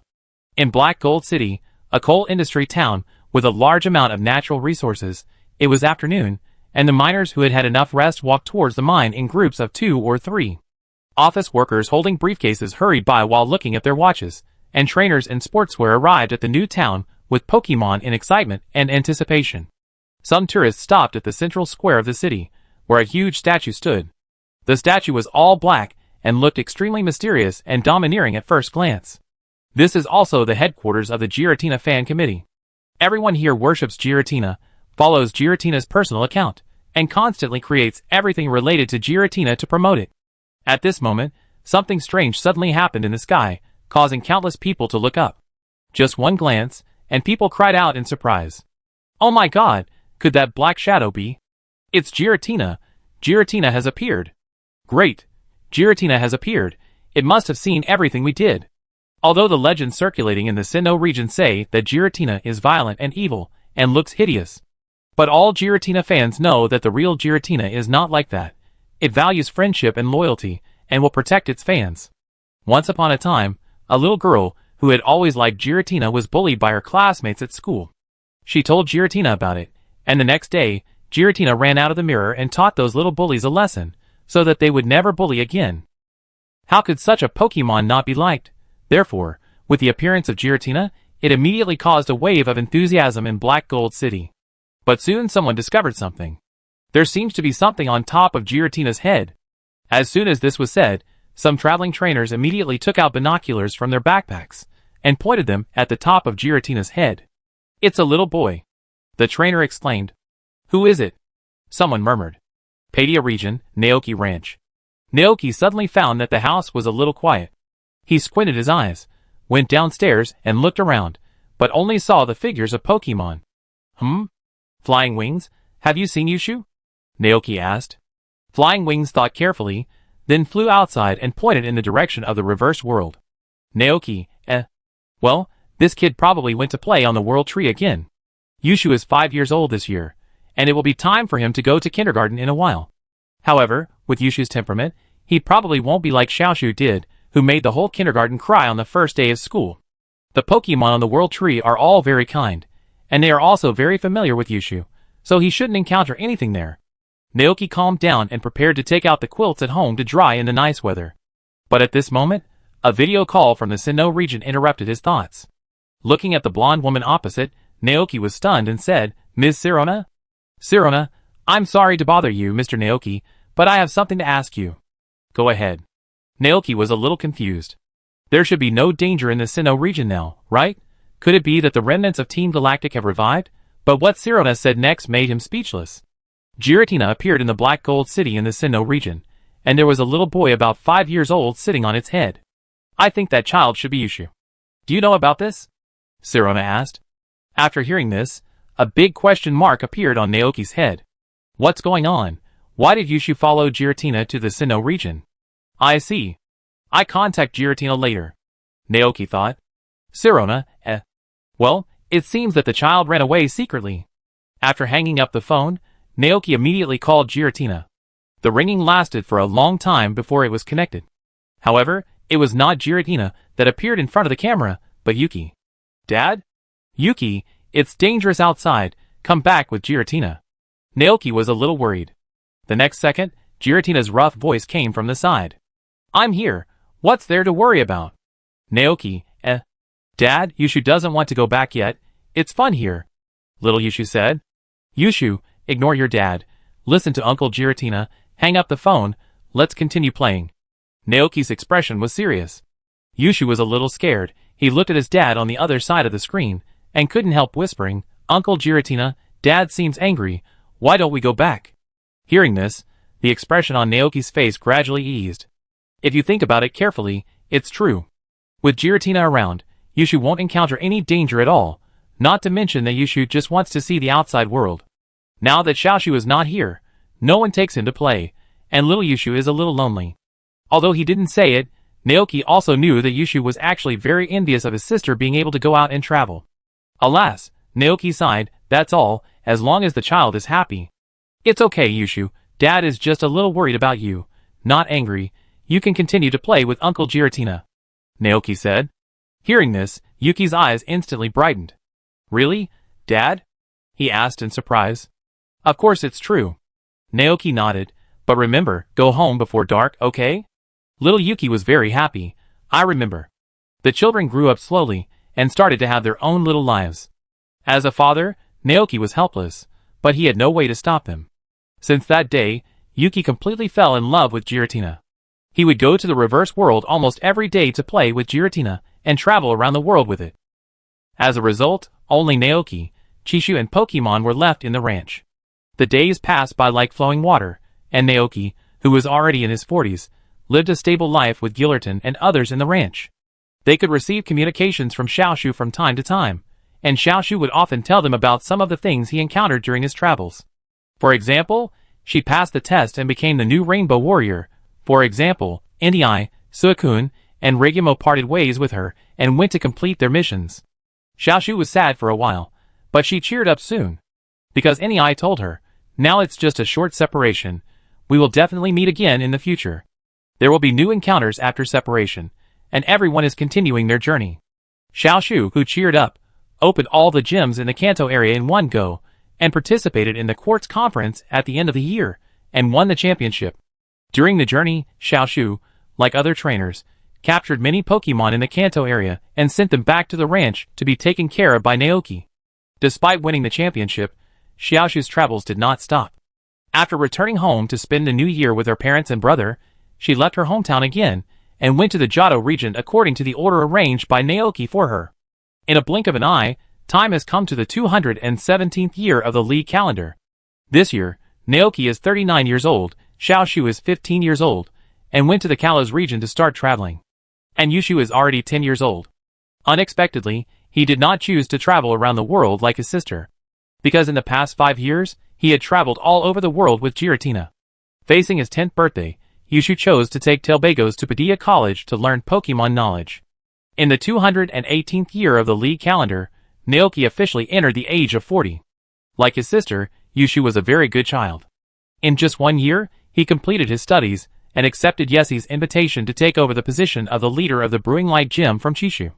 Chishu, who was 35 years old, decisively chose to retire and accompany Naoki and Frog on the ranch. The two of them completely lived a middle-aged life. In the 219th year of the Li calendar, Yushu achieved excellent results in the position of gym leader and won the title of the first gym in Padilla. In the 220th year of the Li calendar, Xiaoshu successfully won the first place in the 8 Masters from the Galar region and returned to his hometown of Padilla. This year, Naoki was 42 years old and Xiaoshu was 18 years old. The once immature girl has grown into a very outstanding trainer. She took over the chief champion of the Padilla League from Yesie. Under Xiaoshu's leadership, the Padilla region became the strongest region among all regions, and attracted countless talents and traveling trainers. After retiring, Yesie and Xinli also moved to Jichin town and lived as neighbors with Jishu's family. They often visited Jishu together, and a group of people lay in rocking chairs and basked in the sun leisurely. Yesie sighed from the bottom of his heart. "Oh Shishu, it's great to meet you." Shishu had already seen Yes's plan, but Xiaoshu didn't object, so he let it develop.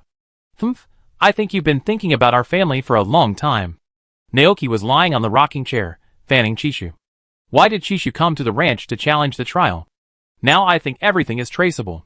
"Oh, don't say that." Yesie smiled. "Naoki. But then again, we have to thank you. If it weren't for you, we might not be like this today." As he said that, Naoki looked at Chishu. Yesie smiled and said, "That's not certain. People who love each other will get together no matter how far they are." She looked at the blue sky above her head and touched the wrinkles on her face. In recent years, the Padilla Alliance has changed a lot of people. It has to be admitted that their era has passed. By the way, Naoki, do you know? Papata inherited the mantle of Dr. Olin and Dr. Futu, and became a very good Pokemon doctor. Yesie suddenly said. Naoki closed his eyes, enjoying the sunlight, and nodded. How could he not know? Yesie told the stories of old friends in a fragmented manner. Haha, Qingmu bought a small house in the city center after retirement. He has changed a lot. If you see him now, you may not recognize him. Nemo and Xiaoqing have become the 4 heavenly kings now. I heard that Mutin has returned to the Galar region to live with her father. Oh, those children have grown up. Xiaoshu is really excellent. It's great to see the Padilla region like this today. Naoki closed his eyes and listened silently. A lot of things have happened in Jichin town over the years. Mayor Thomas passed away, and the seed shop in the town changed its owner. The former commercial town has now fully developed into a modern metropolis. Time has changed many people and many things. In the 230th year of the Alliance calendar, Naoki is 52 years old, Chishu is 47 years old, Xiaoshu is 28 years old, and Yushu is already 23 years old. A lot of things have happened in this year. Chishu's parents passed away. Chishu cried for a long time in Jishu's arms. From today on, she has no parents in this world. ADK also left this world. Chishu took his wife and 2 children to attend ADK's funeral. The funeral was very quiet. Everyone was mourning for the former champion. ADK's Pokemon lay beside ADK's coffin sadly, and were reluctant to leave for a long time. Chishu looked at ADK's Pokemon when she was alive, and felt very sad. Will the Pokemon be so depressed after her death? After a series of blows, Chishu fell ill. Naoki took care of her by the bed, and comforted her softly. Don't worry, even if your body gets old, your soul will not disappear. When the time comes, I will take you out of the spirit world and find our Pokemon. Really? Chishu asked. Naoki nodded and looked at the golden beside him. Of course it's true. Whether dead or alive, we will be together forever. This is his promise to his wife and Pokemon.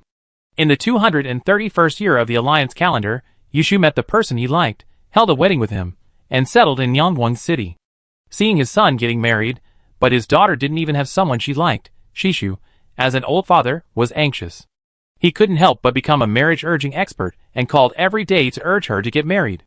Chishu was very afraid that Xiaoshu would be infected by Yesi. If she didn't get married now, she would become a 30 or 40-year-old girl and still be alone.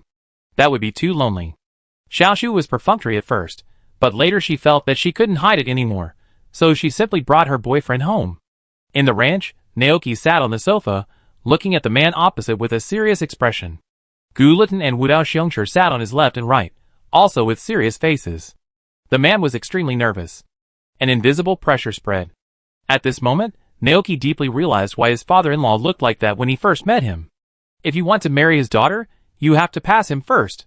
Chapter 696. Naoki wanted to challenge the man and have a Pokemon battle with him. But he was stopped by Xiaoshu. Okay, Dad, he can't beat you. He's not a professional trainer. Naoki learned from Xiaoshu that the man was a top Pokemon breeder and a partner she met on her journey. After hearing this, Naoki felt very complicated. But even so, he still strongly requested to have a Pokemon battle with the man. The man knew that the person in front of him was the hidden boss of the Padilla region, and he was no match for him. But love gives people courage, so he agreed. The two had an extremely fierce Pokemon battle in the ranch, and the man and his Pokemon exerted their full strength. But despite this, they were still no match for Naoki. In front of Golden, his Pokemon could not last 3 rounds. Naoki seriously observed the man's reaction.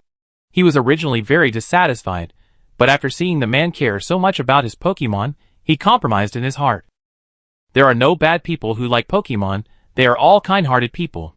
That's it, he waved his hand and turned away.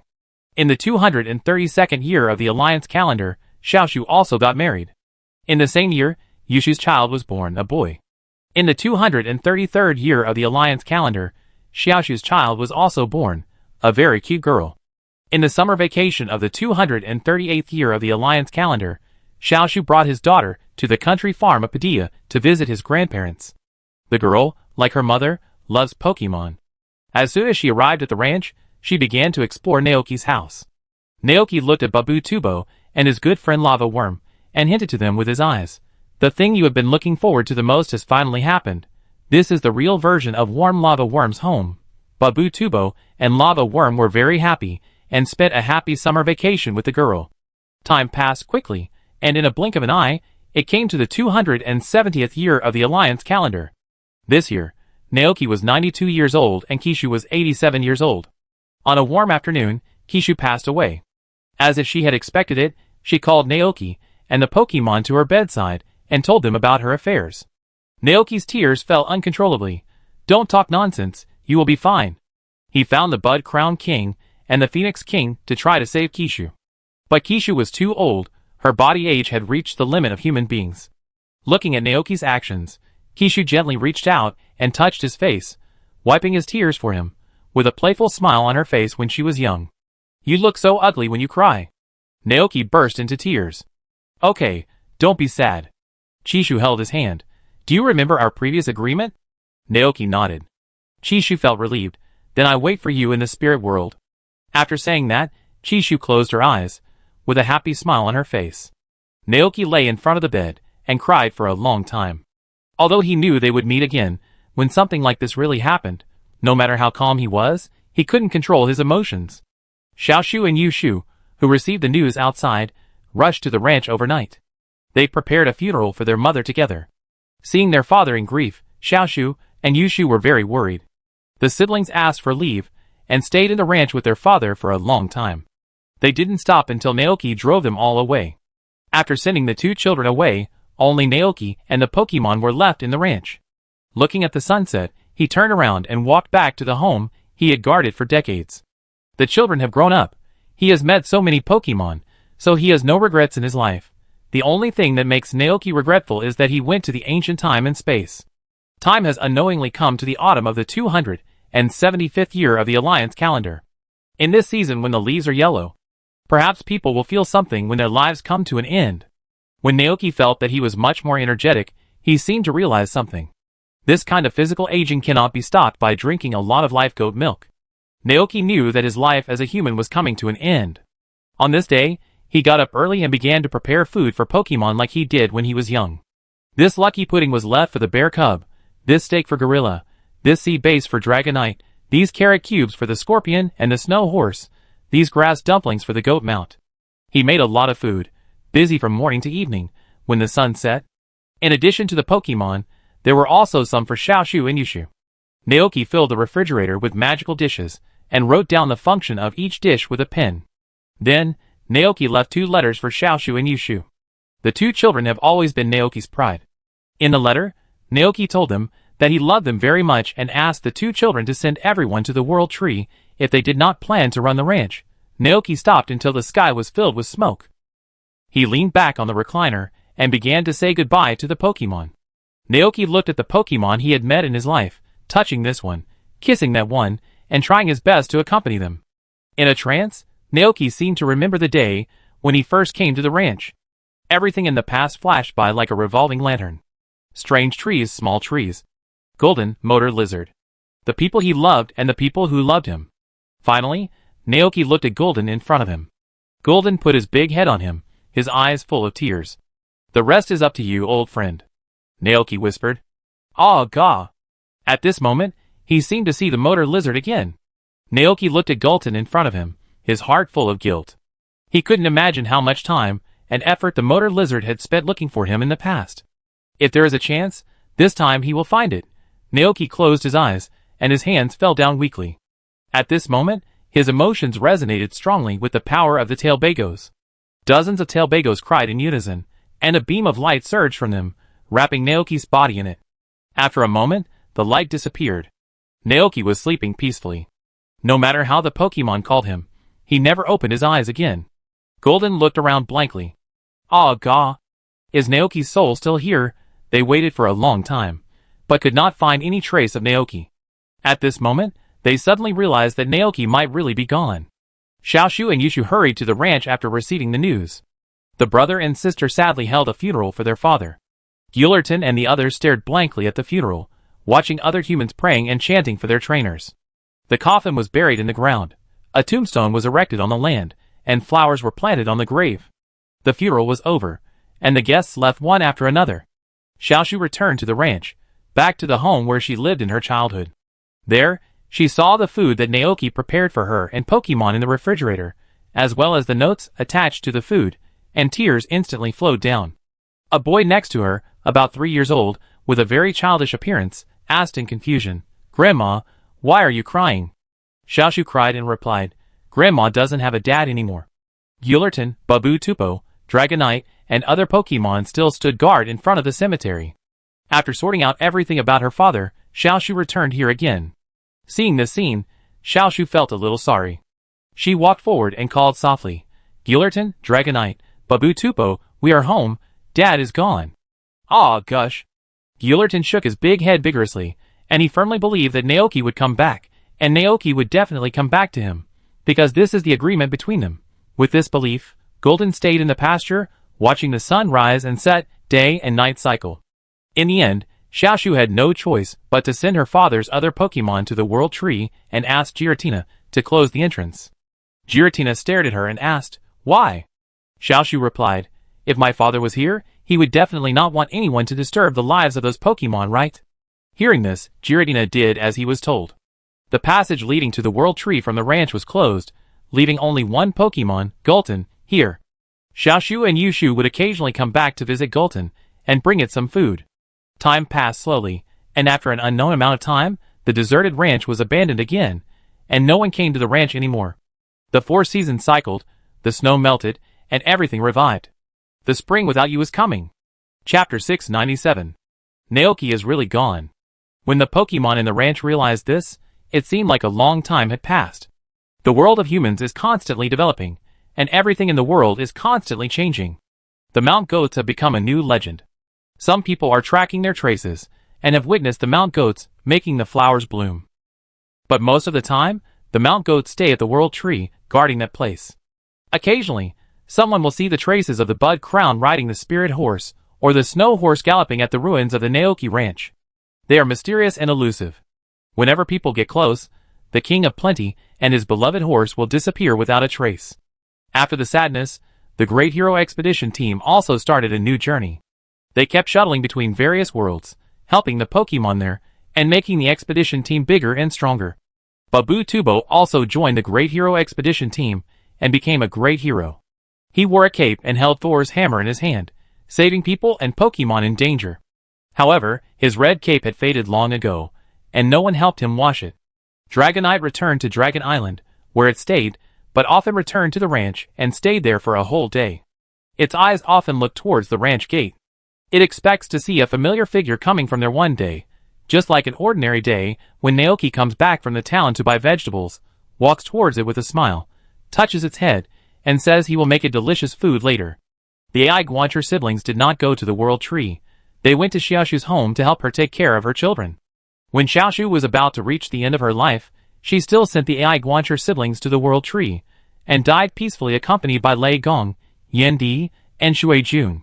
The lives of all Pokemon are still going on, but their hearts are forever in the autumn of the 275th year of the Li calendar.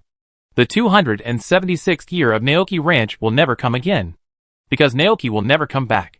Just like those humans who have passed away, life will eventually pass away, and only the memories of the past will remain. What does death feel like? The consciousness becomes hazy, and the body is light, as if being controlled by the psychic Pokemon with telekinesis. Naoki only feels that he is wrapped in a warm force. He was saying goodbye to the Pokemon 1 second, and the next second he came to this ancient forest full of primitive atmosphere. Not far ahead, there stood a figure that Naoki felt very familiar with. Looking at that figure, Naoki's heart instantly became excited, and he murmured, "Motor Lizard, I found you." Naoki immediately ran towards the Motor Lizard that had turned into a Gulton, and tried to call it. But no matter how he spoke, the Motor Lizard seemed not to hear him. Naoki was slightly stunned. The next second, he saw the motorcycle lizard move and run towards him.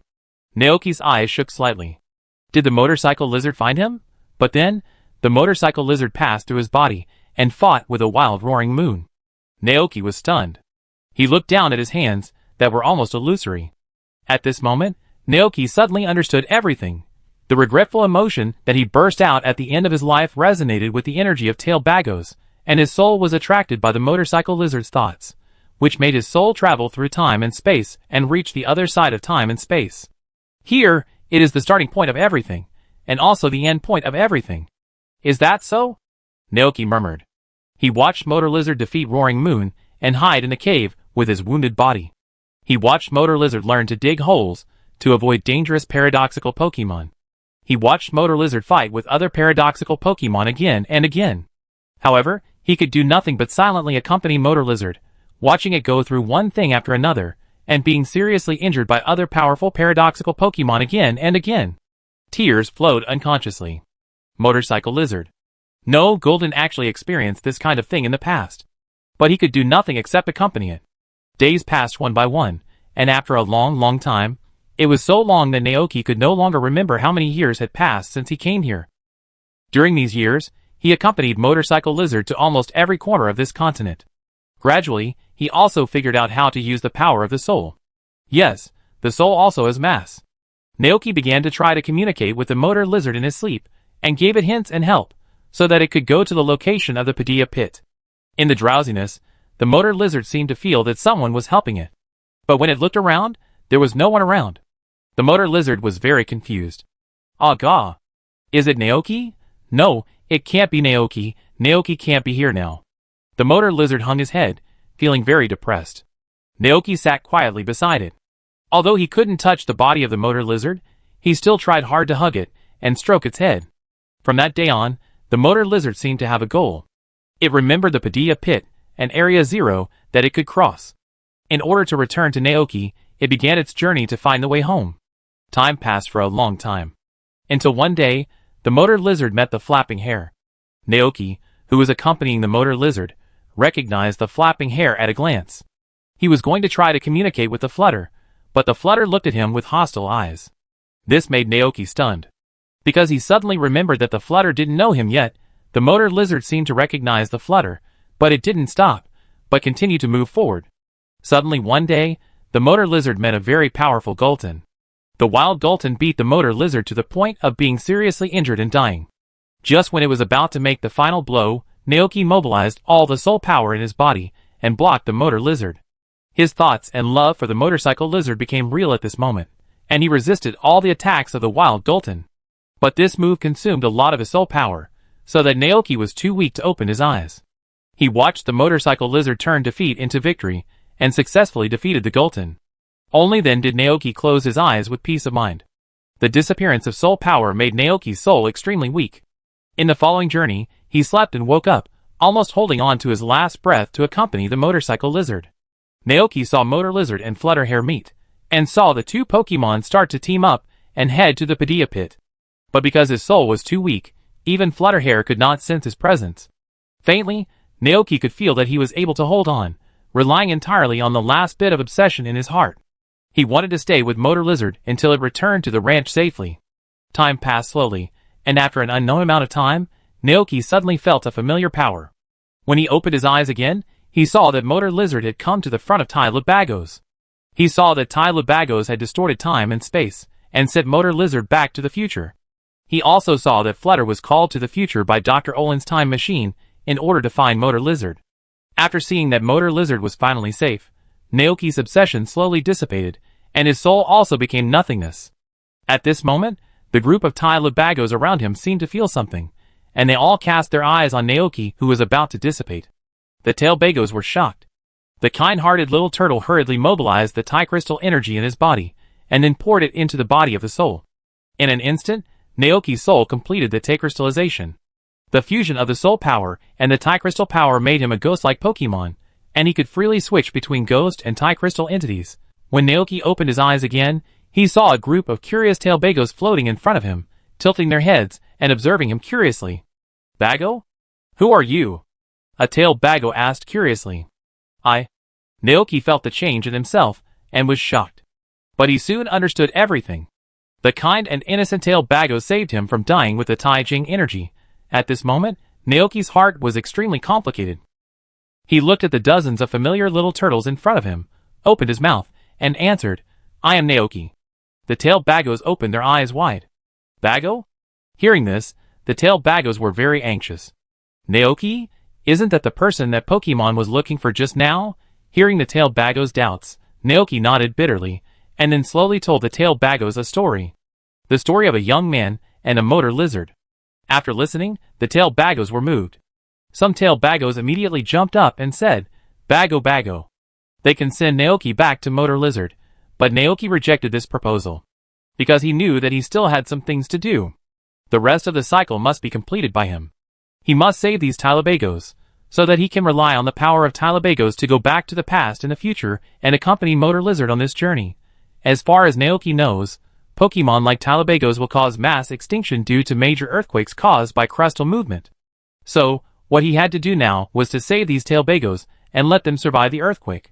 So from that day on, Naoki began to live with the Tailbagos.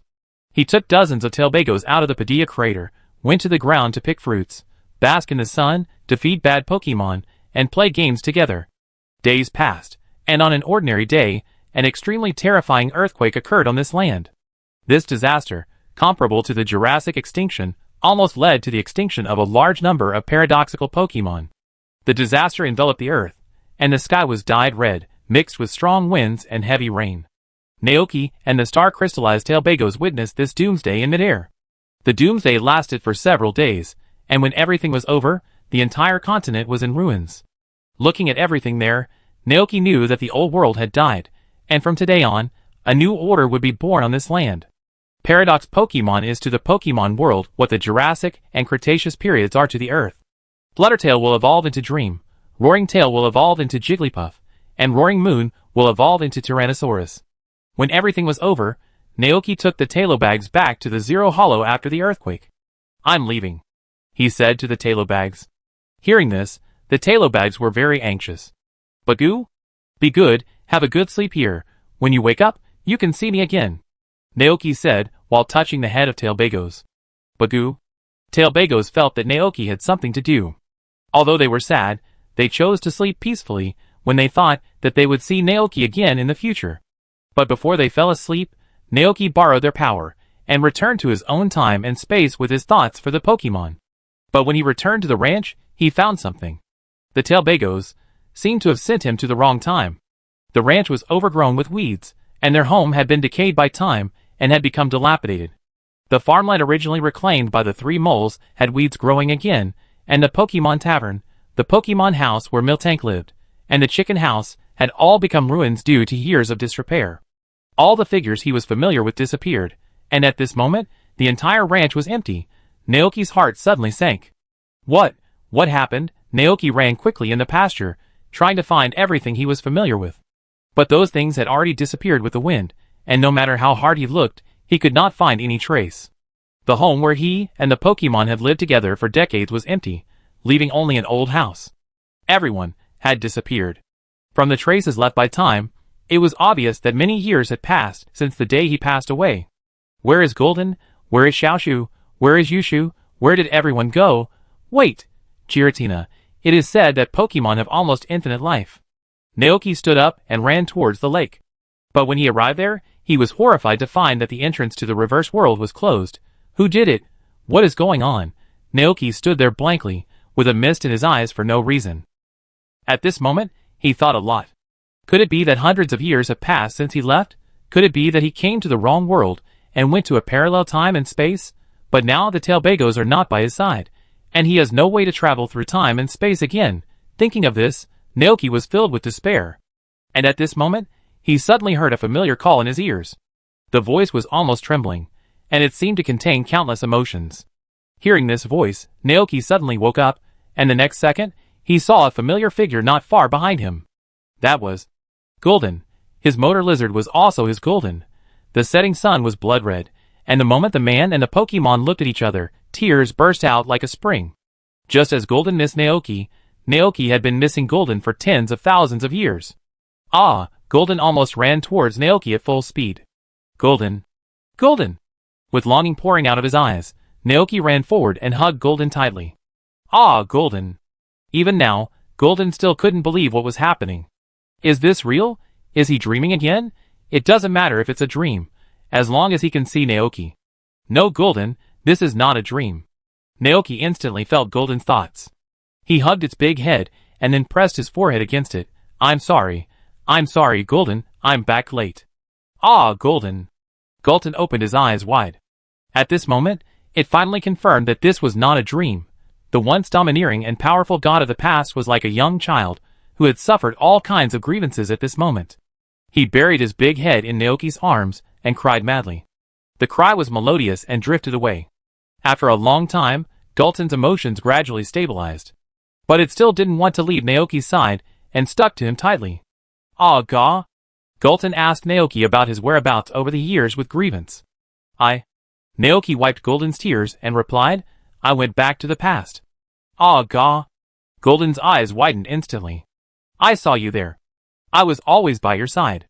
I saw you fighting those paradoxical Pokemon. I saw you encounter Flutterhair. I saw you being sent back by the Tailbagos to the day when we first met. Golden was completely stunned when he heard this. Naoki was always by its side? Yes, I've always been here. Naoki said apologetically. I'm sorry, Golden, I can't come back right away, because the Tailbagos need my help. Golden naturally knew the Tailbagos. Agashi? Naoki nodded. Well, they are fine now, and I'm back, Golden. From now on, we will never be separated again. Agashi. Golden burst into Naoki's arms with tears in his eyes. So, can you tell me what happened at the ranch? Naoki asked.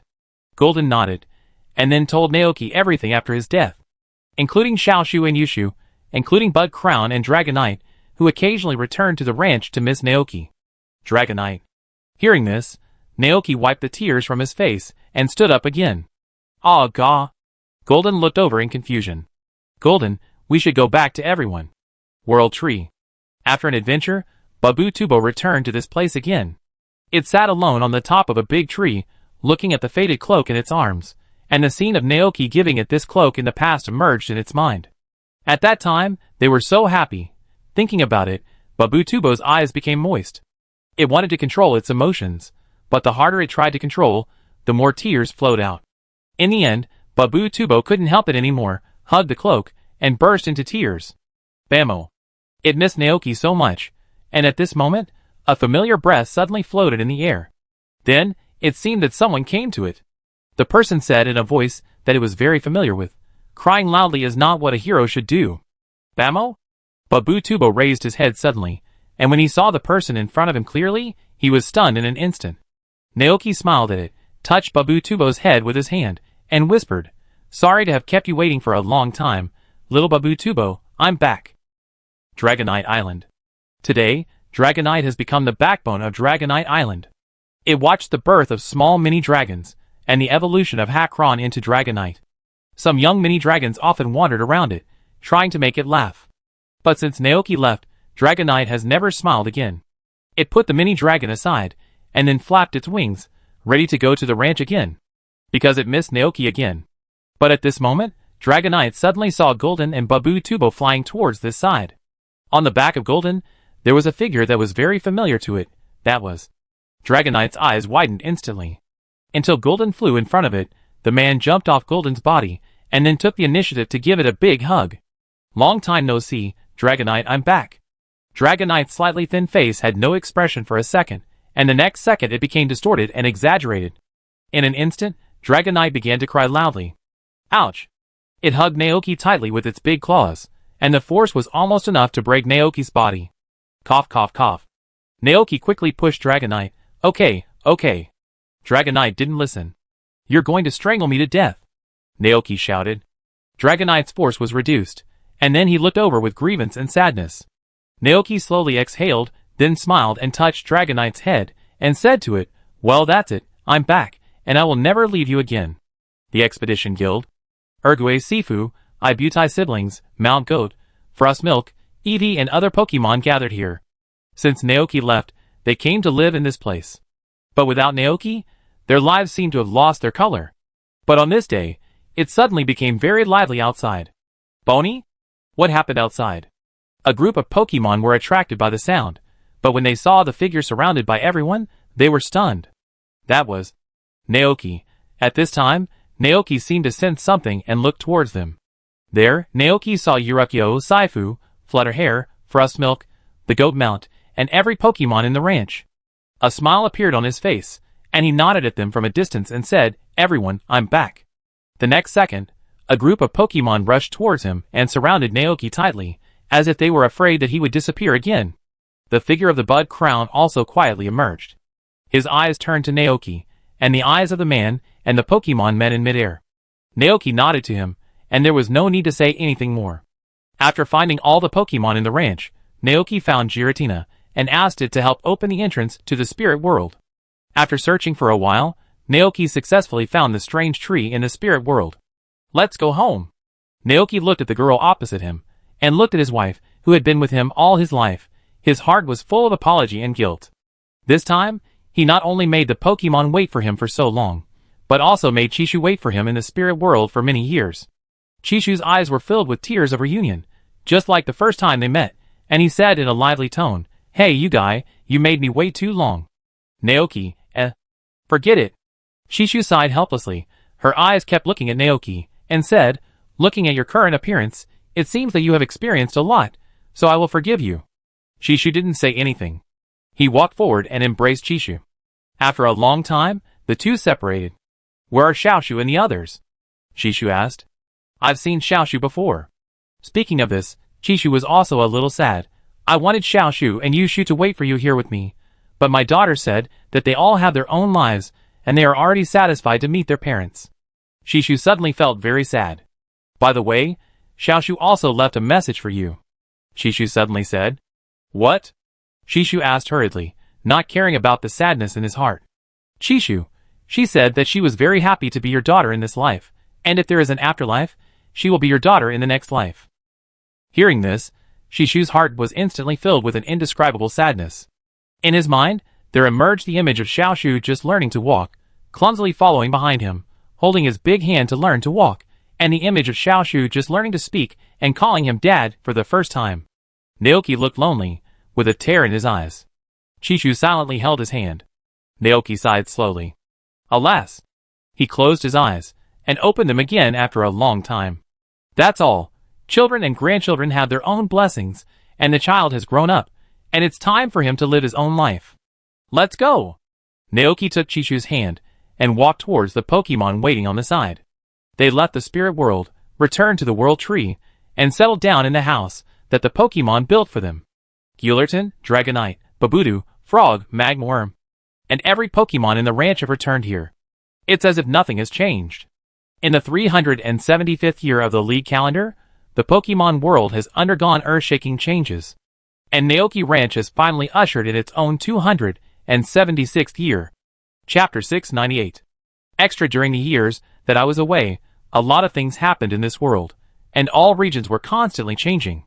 The only thing that remained unchanged was that Pokemon battles were still the mainstream of this world.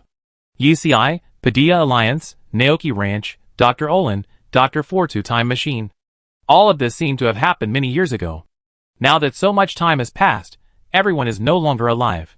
Every time I think of these past events, I always feel an inexplicable sadness in my heart. Fortunately, my wife and Golden were by my side, which comforted me. After returning to everyone, I began to try to understand the changes in this world. Under the joint leadership of Xiaoshu and Yushu, the overall strength of the Padilla Alliance has reached the position of the strongest alliance in the world. Every year, this land continuously attracts trainers and tourists from other regions to come and adventure. If Yessie saw the scene today, he would be very happy, right, little tree?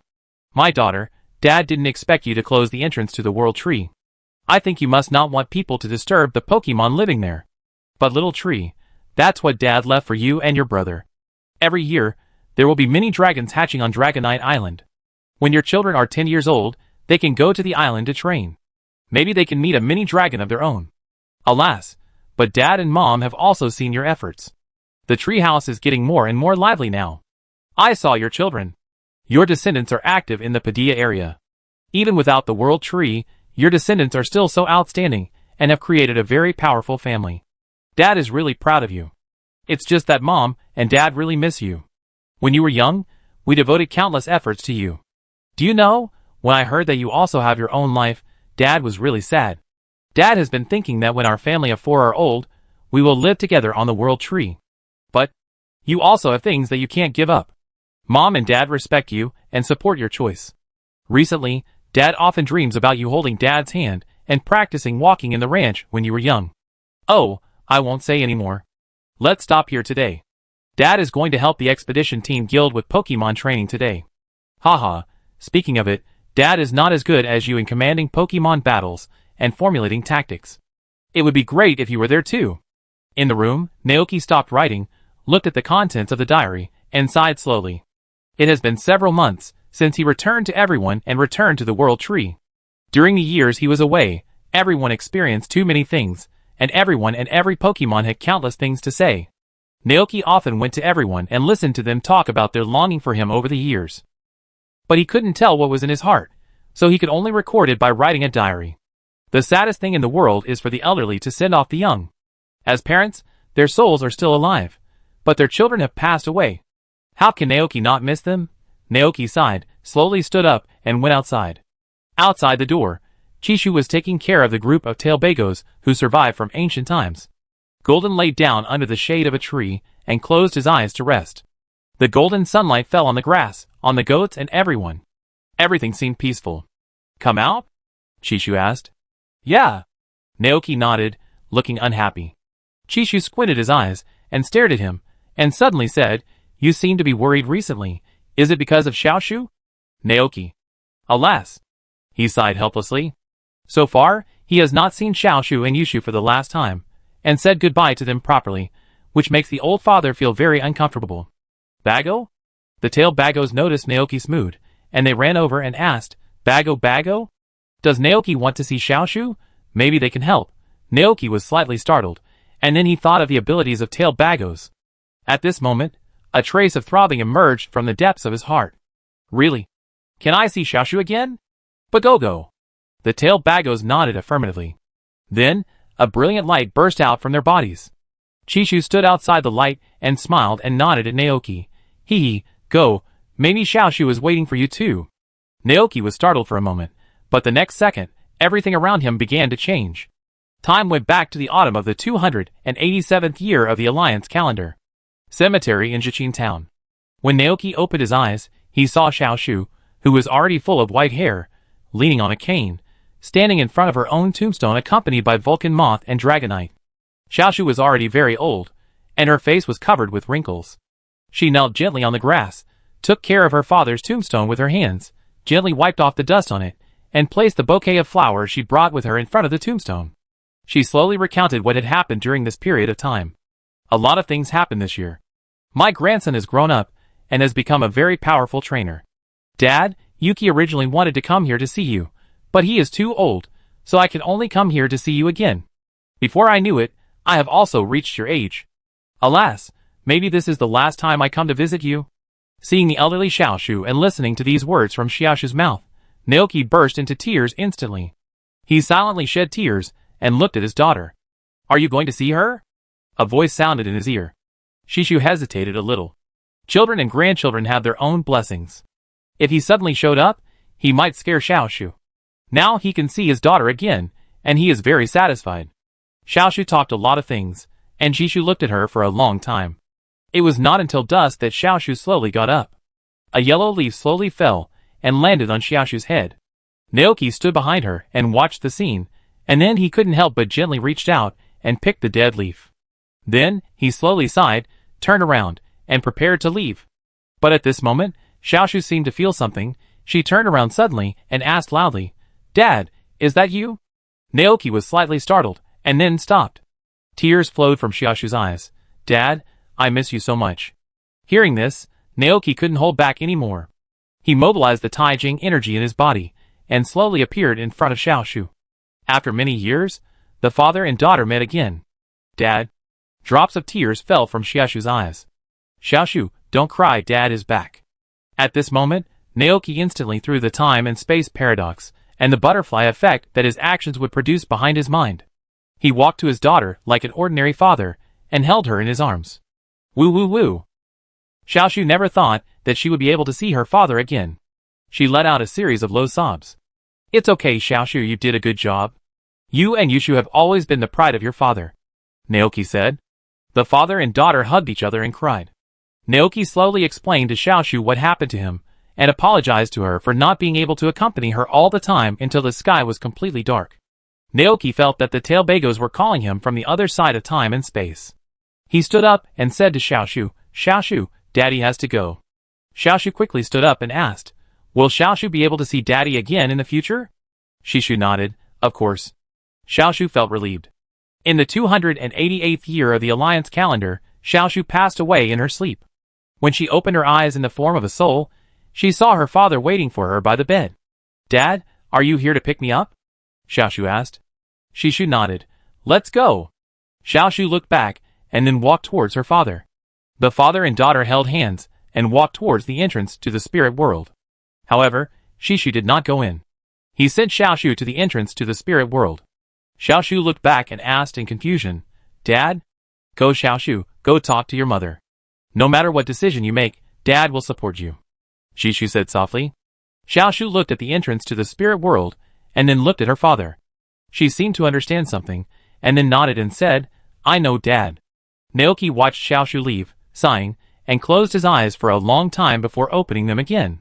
The knot in his heart has been untied, although it has not yet reached the most perfect effect, but that is the decision made by Xiaoshu himself, and as a father, Naoki can only respect it. Naoki returned to the world tree. The days passed like flowing water in the dullness. Naoki often returned to the abandoned ranch to miss the past and the life he had before. Once upon a time, he still hoped that a child would inherit his ranch. After all, it was the lifelong hard work of him and the Pokemon. But now, the ranch is still deserted. Whenever Naoki sees the deserted ranch, his heart aches. Until one day, a boy with a fire dinosaur came to the ranch. The boy looked at the letter in his hand and murmured, Huh? Is this the ranch left by my great-great-grandfather? What a pity it has been deserted like this. It doesn't look prosperous at all as in the photo. But it doesn't matter. Shiowa, we can definitely make this place shine again. The fire of fighting spirit also burned in the eyes of the Charmeleon beside him. Naoki narrowed his eyes, and suddenly became interested. Oh, is this his offspring? Naoki floated beside the boy in the form of a ghost with interest. He watched the boy start to take care of the ranch. He watched the boy and the Charmeleon clean up the house together, watched the boy put the daily necessities in the space backpack into the house, and make the bed. After the housing problem was solved, Naoki saw the boy take out a photo frame from the bag and hang it on the wall. He looked at it, and then he saw his younger self on it. Naoki, The boy stood in front of the photo, his face full of respect, bowing with both hands, and muttering, "Grandpa, I am your descendant, my name is Tung Shu. Please bless me to have a smooth life on the ranch." Tung Shu? Naoki looked at the child with interest. As far as he knew, Treehouse had developed into a very large family, and almost all of his descendants were constantly practicing to become powerful trainers. Now, a boy who came here to inherit his ranch suddenly appeared. Naoki walked behind Tung Shu and put his hand on his shoulder. The boy named Tung Shu was stunned for a moment and turned around. The next second, he saw a familiar figure floating in the air behind him. This person. Tung Shu looked back at the photo hanging on the wall, and then looked at the man behind him. Tung Shu, shock. His face was full of horror, and he was scared and shocked. He picked up the fire dinosaur and ran out, shouting as he ran, "Mom, my great-great-grandfather appeared."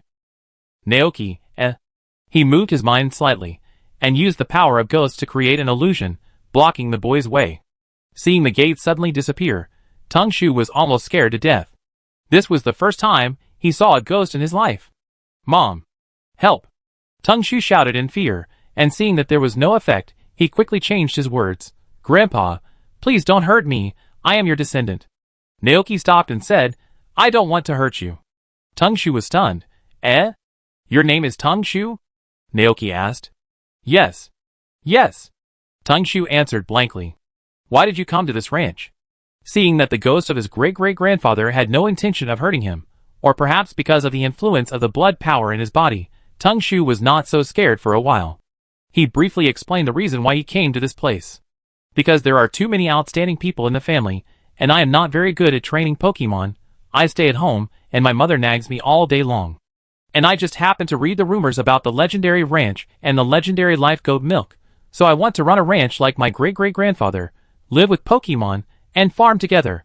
Tung Shu's words were a bit incoherent, but Jishu understood them.